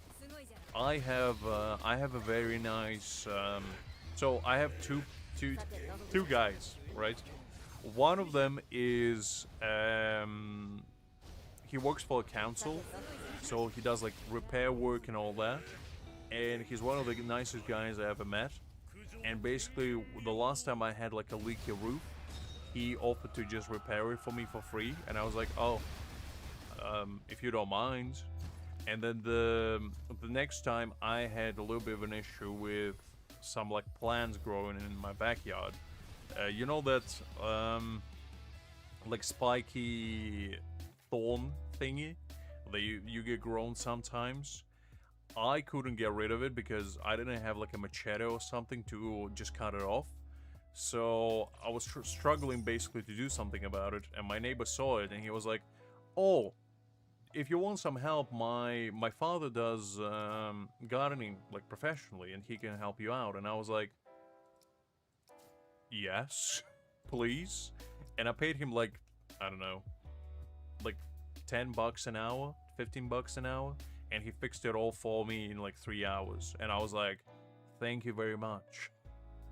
And my other neighbor is basically a lawn enthusiast, is the only way I can call him. And the problem is that his lawn is very tiny. Now my lawn is significant, shall we say. It has some volume to it. However, I don't have time to cut it a lot of the time. So in a lot of cases, it's pretty overgrown, I'd say. But what arrives when you have a lawn enthusiast and not enough lawn to mow? Well, the next thing, because one time when I was, coming back from work, my neighbor was mowing his lawn, and we go into conversation as you do with your neighbor occasionally, just chatting it up. And he was like, oh yeah, I enjoy mowing the lawn, and by the way, I saw your lawn is a little bit overgrown. Do you want me to like help you out with that? And I was like, wow, okay, I didn't expect that. I mean, help yourself. And I said it out of courtesy. I didn't expect him to actually do it. And I went back inside, and I went outside the next day, and I never saw my lawn as pristine as it was. I swear to God, he must have manicured it all. It was so pristine, I could have eaten off of it. It was that clean. And basically, so I have a very nice collection of neighbors around me. I wouldn't want to displease them because they're very nice people. And ever since then, he just mows my lawn for me. That's just how it is. I just have a lawn mowing guy next to me. And I don't even pay him. He just does it for the fun of the game, for the love of the game. And I'm like, great. Great. Also, Greg, I did see your comments and... Come on, who do you take me for? Your lawn is pretty voluptuous. I saw your lawn. Your lawn is pretty magnificent, I'll tell you what, but... You doing it yourself. I don't.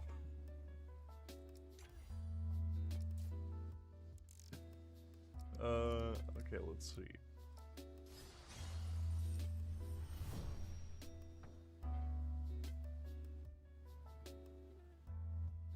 Yeah, pretty much, Liz. I've seen Greg's backyard. Let me tell you something. Greg is manicuring that thing. He goes to town. He got some nice pine trees in there. He got like a little fountain and everything. The next thing you know, Greg has a little underground tunnel that leads to the recess of Hispaniola where he hides a fountain of youth. Like, the man got it all. Well, the thing is, okay, so I'm a pretty reclusive individual, so I don't really chat a lot with people around me, like neighbor-wise. And I just got very fortunate that the two people that are right next to me are just very nice people, because they actually approached me first. If I would never spoken to them first. They're just the kind of person I am. And, you know, they're just very welcoming people. When I moved in a while back, they were like, yeah, welcome to the neighborhood and whatever, no? In fact, the council guy, the one that works for the council, his wife actually baked me a cake as well when I first moved in. She baked me a cake. I don't even like cakes, and I ate it. Because I was like, that's the sweetest things ever. And it was delicious. It was great. I regretted my choices when I actually ate it, because it was a little bit too sweet. Not gonna lie. It was a little bit too sweet. But I don't blame the lady. The cake was great. It just, I don't like sugar that much.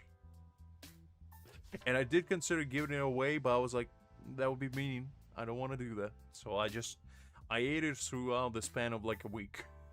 I had cake for dinner every day. So, yeah. I don't think so, DBL. I haven't seen it at least. So, I don't believe so. So, yeah, my neighbors are pretty nice. So, I wouldn't want to burn their house down. Although, I did have rough neighbors growing up, because when I was growing up, and we first moved to UK, we were living in one of those, I don't know if you've ever seen them, it's basically like a big joint house, where it's split in like 4 quarters. It's like a big building. And every quarter has its own like entrance, garden, and all that. Now, our house was basically situated in such a way where we were on the very, very outskirts of the neighborhood, and we didn't have our own entrance because one of the entrances led directly to the road, and another entrance was basically blocked off by like a big fence and whatever. No, so we had to go through our neighbor's backyard essentially to get inside a place, and neither of our neighbors liked that, and they made a big hoopla about it. Fortunately, one of the guys was never there. He was like working overseas all the time, so he would only whine about it whenever he was there. But the other one was actually a very, very pleasant elderly couple originally, who was very lovely, very nice people, and unfortunately, like, I don't know how, but their son sold their property without letting them know, which is crazy to me, but and somebody else moved in. Now, the new lady that moved in was like, let's just say she was, okay, I'm gonna pull up a picture, and you make your own assumptions, okay? You make your own assumptions. Alright, so just think of her as like this lady right here.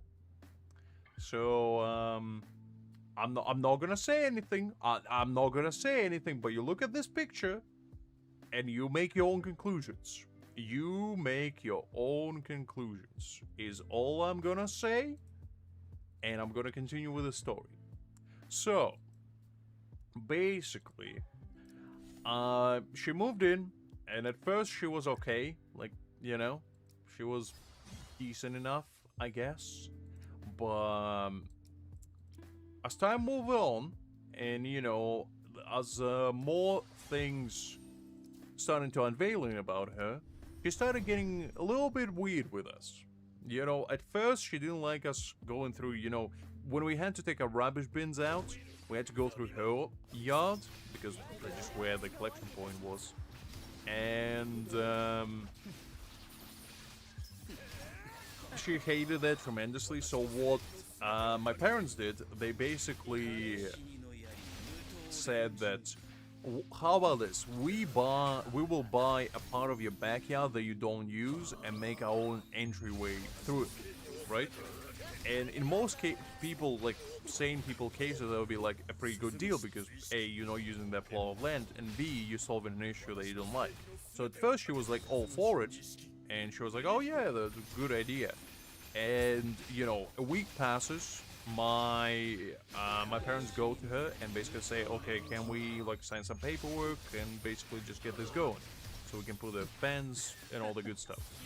And she turned around and said, oh, I spoke to some of my friends and I decided not to do it because that's what you want. And I was listening to that from the corner because I was like doing some stuff in the yard. And I never saw my mom's face, like, jaw drop immediately because she looked like she was about to murder that woman. Mom is a very nice, a very polite woman. She never screams, she never, like, shouts. She's a very, very calm individual. But I could feel the murderous energy in the air when that woman said that. Because that was a real-life double take from both my parents. They were like, excuse me? What did you say to me? And they were like, why? I didn't hear the rest of the conversation, but I distinctly remember that face because both my parents went inside and they were fuming. So after the encounter, she started acting exceptionally weird. One time in particular, I remember this. My mom was gardening, right? And out of nowhere, a bunch of broken glass was tossed over the fence that she had. She like put up a pretty tall fence in there, I guess because she didn't want to see us or whatever. And she just threw a bunch of broken glass that almost hit my mother. Like, it was literally, I want to say, 1 foot away from her. Now, to every rational human being out there, you would hear that and you would like be like, well, it's time to murder that lady. It's a time to put on a hitman suit, put a barcode behind your neck, and just go to town. And that's not the kind of games my mom plays. So basically, she went to the lady and confronted her straight away, being like, "What are you doing?" And the woman was like, "Oh no, it was an accident. I didn't mean to do it." She was like, "What do you mean it's an accident? It's a 2-meter tall fence. What do you mean it's an accident?" She was like 5'2". That would be an accident. So after that, my parents had enough and they were like, look, we gotta move because this just ain't gonna work out. And I don't know, she might at some point just shown up door with like a knife or something. So they were like, okay, we're moving out. And we moved out, and the new people, like, we moved out like half a year later after that. And we moved out, and the new people that showed up were with their, like, young family. It was, like, a very nice Indian couple with a young family. And they lasted in there 3 months. 3 months, because my parents, like, kept up with the house value and all that, just out of interest. And apparently since that time, so we moved out when I was, like, 16 or something. And ever since then, like, in the past 9 years, I believe the house changed hands, like, at least 10 times.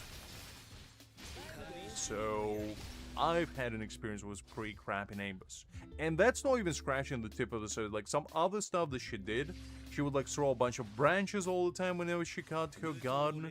She would put, like, sometimes half-filled rubbish bags over to our side for no reason. He would, like, start screaming out of nowhere randomly, like first thing in the morning. I'm pretty certain she was like having some sort of syndrome, like whether it's bipolar or something else, but like my parents were genuinely like terrified of what that woman could have done. So yeah, it's not normal.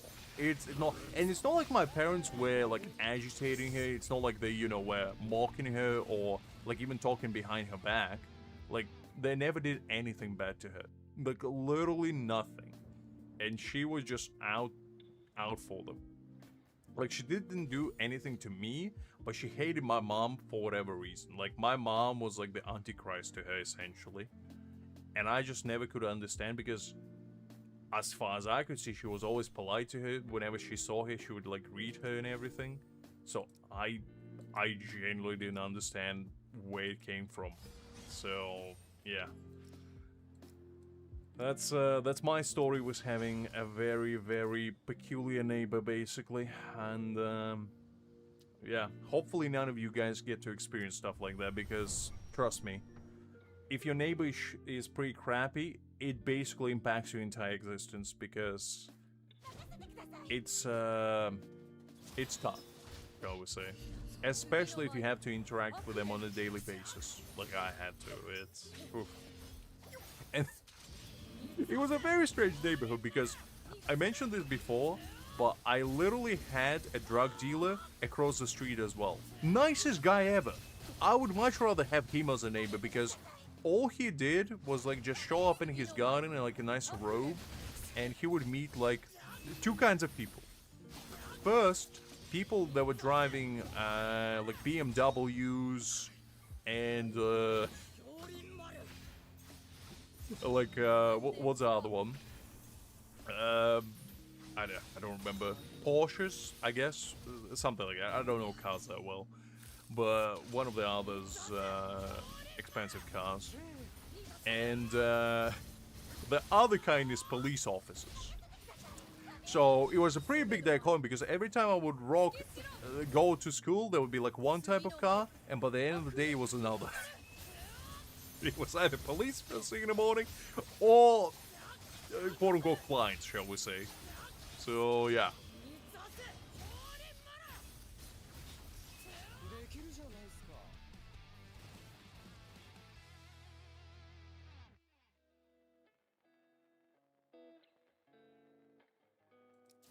And that guy was awesome, because every time I would, you know, rock up home, he would always greet me. He would always be like, "Oh, how are you doing today, champ?" And I'm like, "I'm doing great, Mr. Wilson. I'm doing great." Hi there, Void. Glad to see you. Hopefully doing well. So, yeah. I never asked if he was a drug dealer, by the way. I could tell, because it's like, if you get two types of cars showing up to your doorstep, you kind of know. You kind of know. Unless he was like some undercover secret agent, which I doubt it based on his build. But you never know. You never know.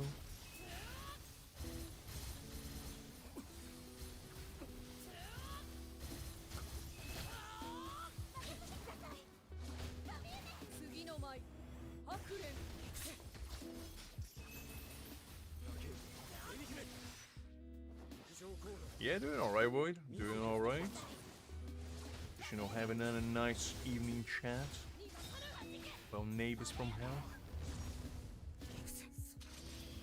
Look, Liz, he wasn't trying to hide it. I'll tell you what, he wasn't trying to hide it.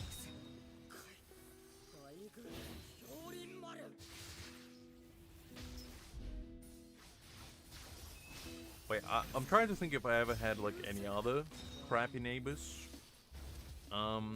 Actually, another one was, when me and my mom were living in Ukraine, when I was, like, 6. We were living in my great-grandmother's house, just the two of us. And, we had, like, a little garden and a shed. Now,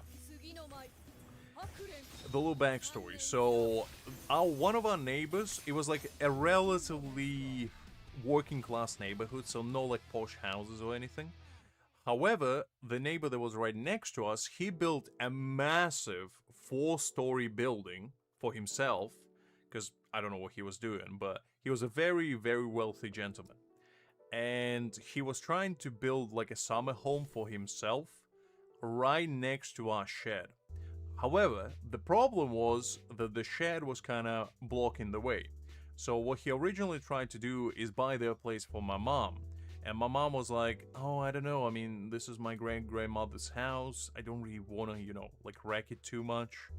And she said, I'll think about it. Now, probably a week passes. Like a week passes and my mom wakes me up in the morning.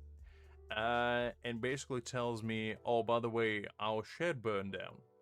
And I was like, excuse me? Excuse me? What did you just say to me?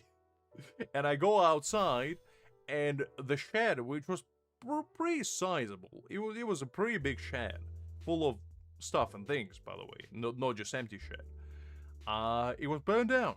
Now, conveniently,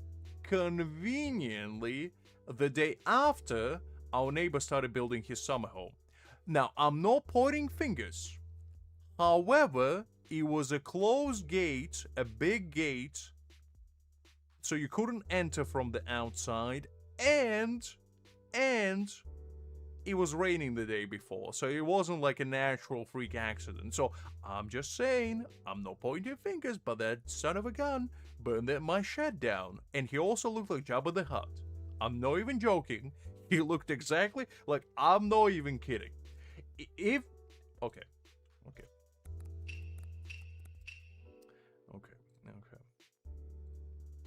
So, you see this man right here? This is what this was what my neighbor looked like. I'm not even joking. Like, obviously not as grotesque, but pretty dang close. Pretty dang close. So, yeah.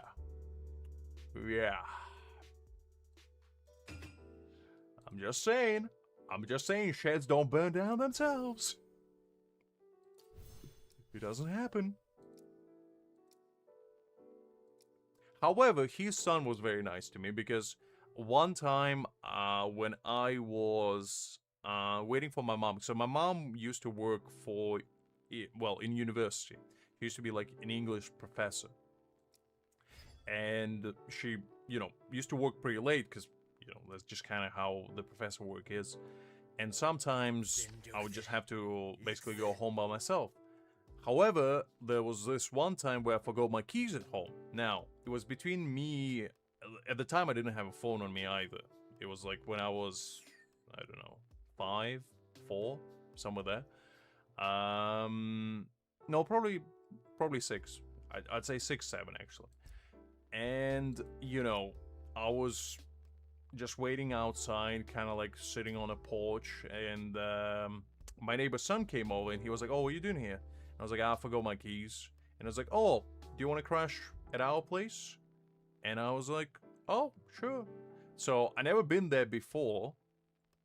And I went inside, and I could swear to God, it looked like a Persian palace inside. It had, like, pillars, gold encrusted things. I don't know where he got the money from. like Jesus Christ. And then we went to his room, and he had like a big PC setup, was like 3 screens and everything, stereo everywhere, and I was like, golly. And we played some video games together, and I was like, this is great. And then he invited me for dinner, and I was like, you know what, your father might have burned my shed down, but you're alright by me. You are alright by me. So yeah, that kind of happened, and yeah, kind of made friends with him. And he was much older than me. He was like 16 at the time. So, you know, I just thought he was cool. But to be honest, anybody that made me, you know, allow me to play video games on NPC at the time, I probably would have thought like the coolest man ever. He was like, I don't know, like Dwayne "The Rock" Johnson to me at that very moment. So yeah, it was pretty nice. No, look, my mom is a very, very non-judgmental individual, because even when the shed burned down, like, she kind of knew what happened, but even then, she didn't cause a scene, she didn't, like, you know, start screaming or shouting. She was like, okay, this happened. And to be fair, it was insured, so we got like insurance money for it. But that wasn't really the point. It was more to do with the fact that, you know, a sketchy business like that happened, essentially. But yeah, it's one of those things that sometimes you just, you know, just can't help but wonder. Oh, my mom was a very patient woman. She had the teacher mentality even in the house. Like, whenever I did something bad, she would never shout at me. She would just sit me down and be like, okay, tell me what happened. And she would just patiently listen to me, and I'll be like, I'm very sorry. She was like, okay, well, don't do it again. And I was like, okay, I won't. And I don't know, I mean, I wouldn't say I was the most, like, angelic kid ever, but I never got really into big trouble either, and I feel like that's mostly due to the fact that my mom was, like, you know, just very patient with me, and I was never, like, restricted necessarily in anything. Like, my parents always were like, do whatever you want as long as you don't get hurt, and I was like, okay. So I never really got into trouble, even though I was doing a lot of dumb things from the stories I tell you guys. You could probably tell that I did a lot of dumb things, like jumping off the roof in a big pile of snow in the middle of the winter, or skiing, you know, a little slope that led directly to the open road, nearly careening to the underneath the car a few times. You know, I wasn't the smartest man alive. I'll tell you what. I already had some holes inside my brain that were already resembling the block of Swiss cheese from a tender age of 6. But you know, I did what I had to do to fit in. It's like stuff you do in Eastern Europe that, you know, looking back, weren't the smartest, but that's what everybody did. And I was like, I just kind of want to be part of the team, part of the group. Look, I'm not proud of it, Liz. I never said I was proud of it. I was just saying that's what I was doing. And I did tell you the outcome of one specific gentleman where he soldiered down and broke both his knees. And that was a deterring factor for me that didn't deter me enough to not doing last time. Because I did it like a couple days later. Yet again, after witnessing somebody literally breaking their knees. I was like, you know what? Not today. And then 2 days later, my friends came out, like, do you want to go to the roof and jump? I was like, looking at them, absolutely yes. Let's go. Because, you know, you don't retain lessons at age. It's like, I mean, it was like a second-story building, boy. It wasn't that bad. It was fine. It's fine.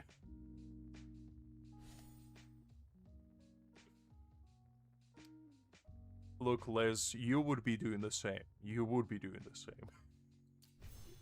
It's just something, listen, this is what happens when you don't have a public access to the internet. You know, you gotta make your own entertainment. It's not my fault, it's the society's fault. And look, I made it out in one piece. That guy that jumped soldier style didn't, but you know, that's on him. That's on him. He gotta group up. You gotta group up. Ask first, questions later. That's always the way. Look, I never really badly injured myself while doing any of those things. So I'm a professional idiot, okay? I know how to be stupid and not hurt myself. Or at least I did when I was a kid.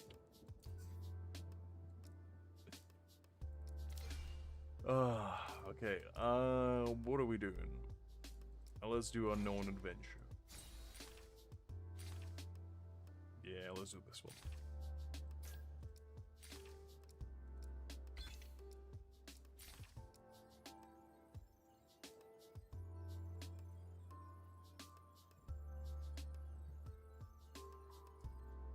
Yeah, this should Well, I'm telling you all these stories not as a, you know, open invitation for you to do exactly the same. Treat it more like a cautionary tale, you know?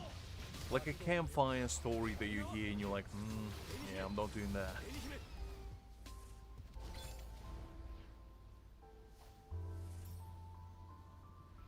I mean, look, it was a pretty big pile of snow, and, you know, to our credit, we never got hurt. Because we knew they shouldn't go legs down first. Just a bad idea. You always go butt first, and then hope for the best. Just hope for the best. Which is true for a lot of things in life. You know, go butt first, and whatever happens, happens. Because gluteus maximus, the strongest muscle in your body. It can take a lot of things onto it and remain intact.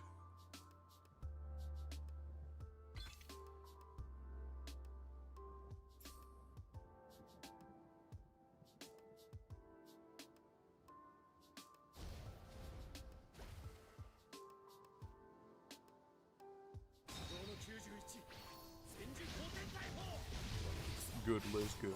That's what I like to hear. 私の正義の全てをかけて鈴虫錦紅彦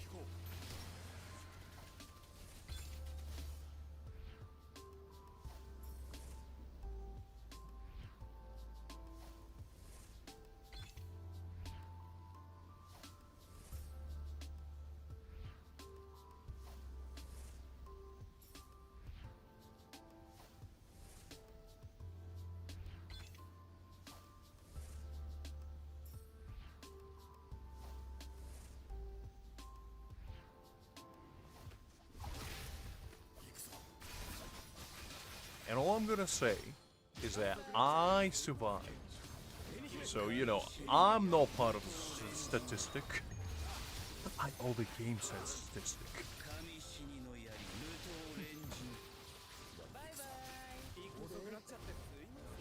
What event are you talking about, Liz?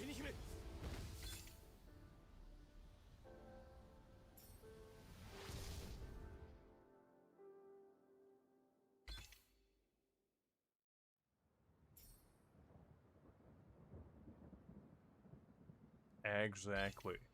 That is the attitude you gotta have, Liz. 0% casualty rate. That's what we like to hear. Exactly, Kai. Exactly. I mean, to my credit as well, same results, you know? This is not an event, Liz. This is a weekly. What are you talking about? You can run it on order like I'm doing right now. You don't even have to play the game. Golly. It's like Hakim doesn't use any code, Liz doesn't do any unknown adventure. I swear to God. What is up with you people? Just do your weeklies.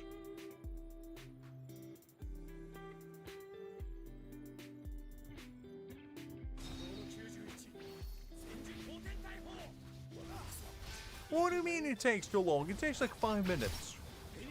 You literally just leave your phone for it to do it itself, and you come back and you get rewards. What do you mean it's too long? Golly, Liz. You're a special individual, I'll tell you all. Liz, like, it's too long to take 10 minutes for me to finish a game mode, but you know what I will do? I will spend 30 minutes staring at pictures of pretty 2D man and contemplate my life choices while I do so.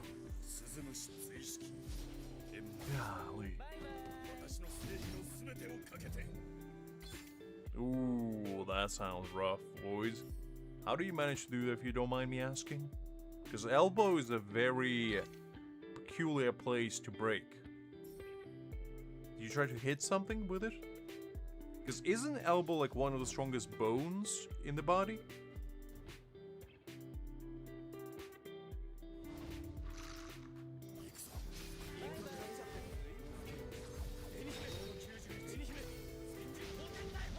I don't think you spend 20 kins contemplating pictures of 2D handles man either, Liz. I couldn't have said it better myself. Couldn't have said it better myself. You can tell when Liz is angry because the angrier she is, the more nonsensical stuff she starts typing. Which is kind of glorious, honestly. I don't know what Aish means either, Liz, but fair enough. Oof.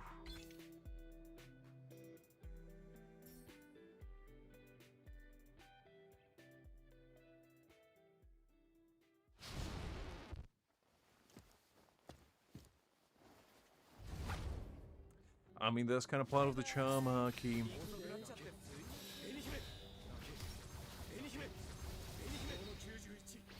If Liz had a spirit animal, you know what spirit animal she would be? You know those little Pomeranian dogs? They just lose their minds occasionally and just start barking on everything and anything in sight. That's kind of how I see Liz whenever she gets angry. I'm like, that's cute. Just like what? Just riding around you in circles. I'm like, interesting. No, not the little bag dogs. I'm talking about like the little fluff balls. Like let me pull it up. I think it's called Pomerania. I could be wrong. Yeah, this is the one. Yeah, this is the one. So this is what I imagine. Just give me a second. Okay, hold up. So this is basically what I'm picturing. Just Liz is sitting like staring me down, like running around me, being like, fascinating, indeed,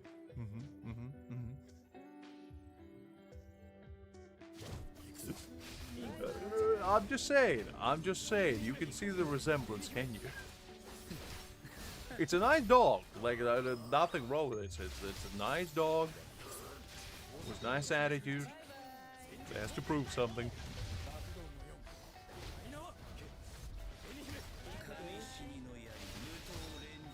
Kinda. It looks like there's deceit behind those eyes, you know, deep-seated hatred. Perhaps. Like behind the cute exterior, there's some darkness within.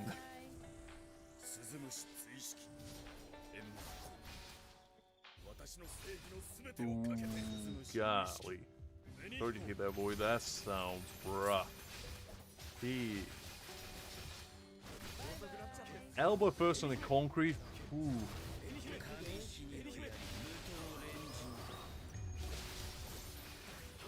What do you mean you don't like me? I'm just saying. I'm not even. I didn't pick like some ugly dog or anything. They're cute dogs. What do you mean?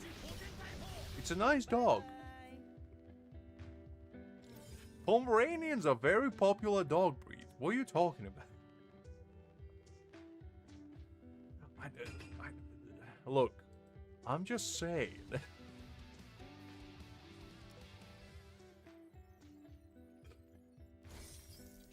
Look, Liz, what do you want me to say? Did you want me to pick like a demon dog? Okay, you know what, Liz? You're fine, fine, fine. How about this one?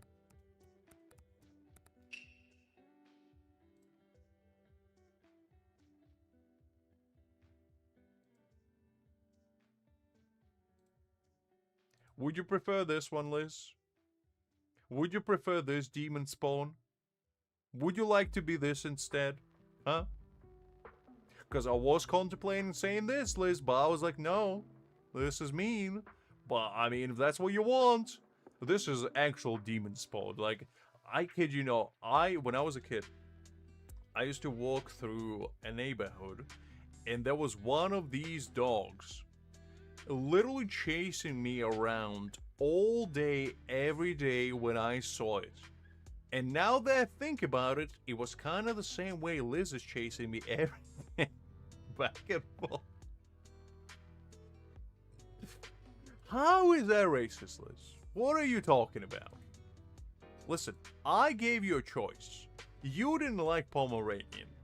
And now that's what you get? That's what you get.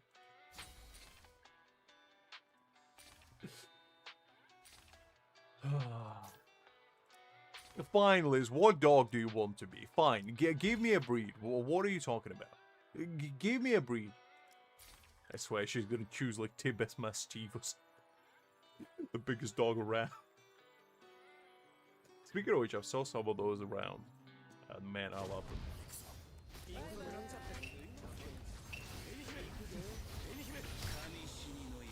Snoop Dogs.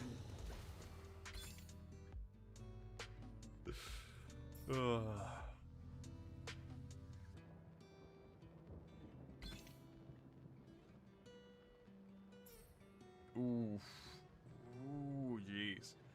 Sorry to hear that, boy. That sounds exceptionally rough. Hopefully you're fine now, like it didn't leave any permanent issues in your arm.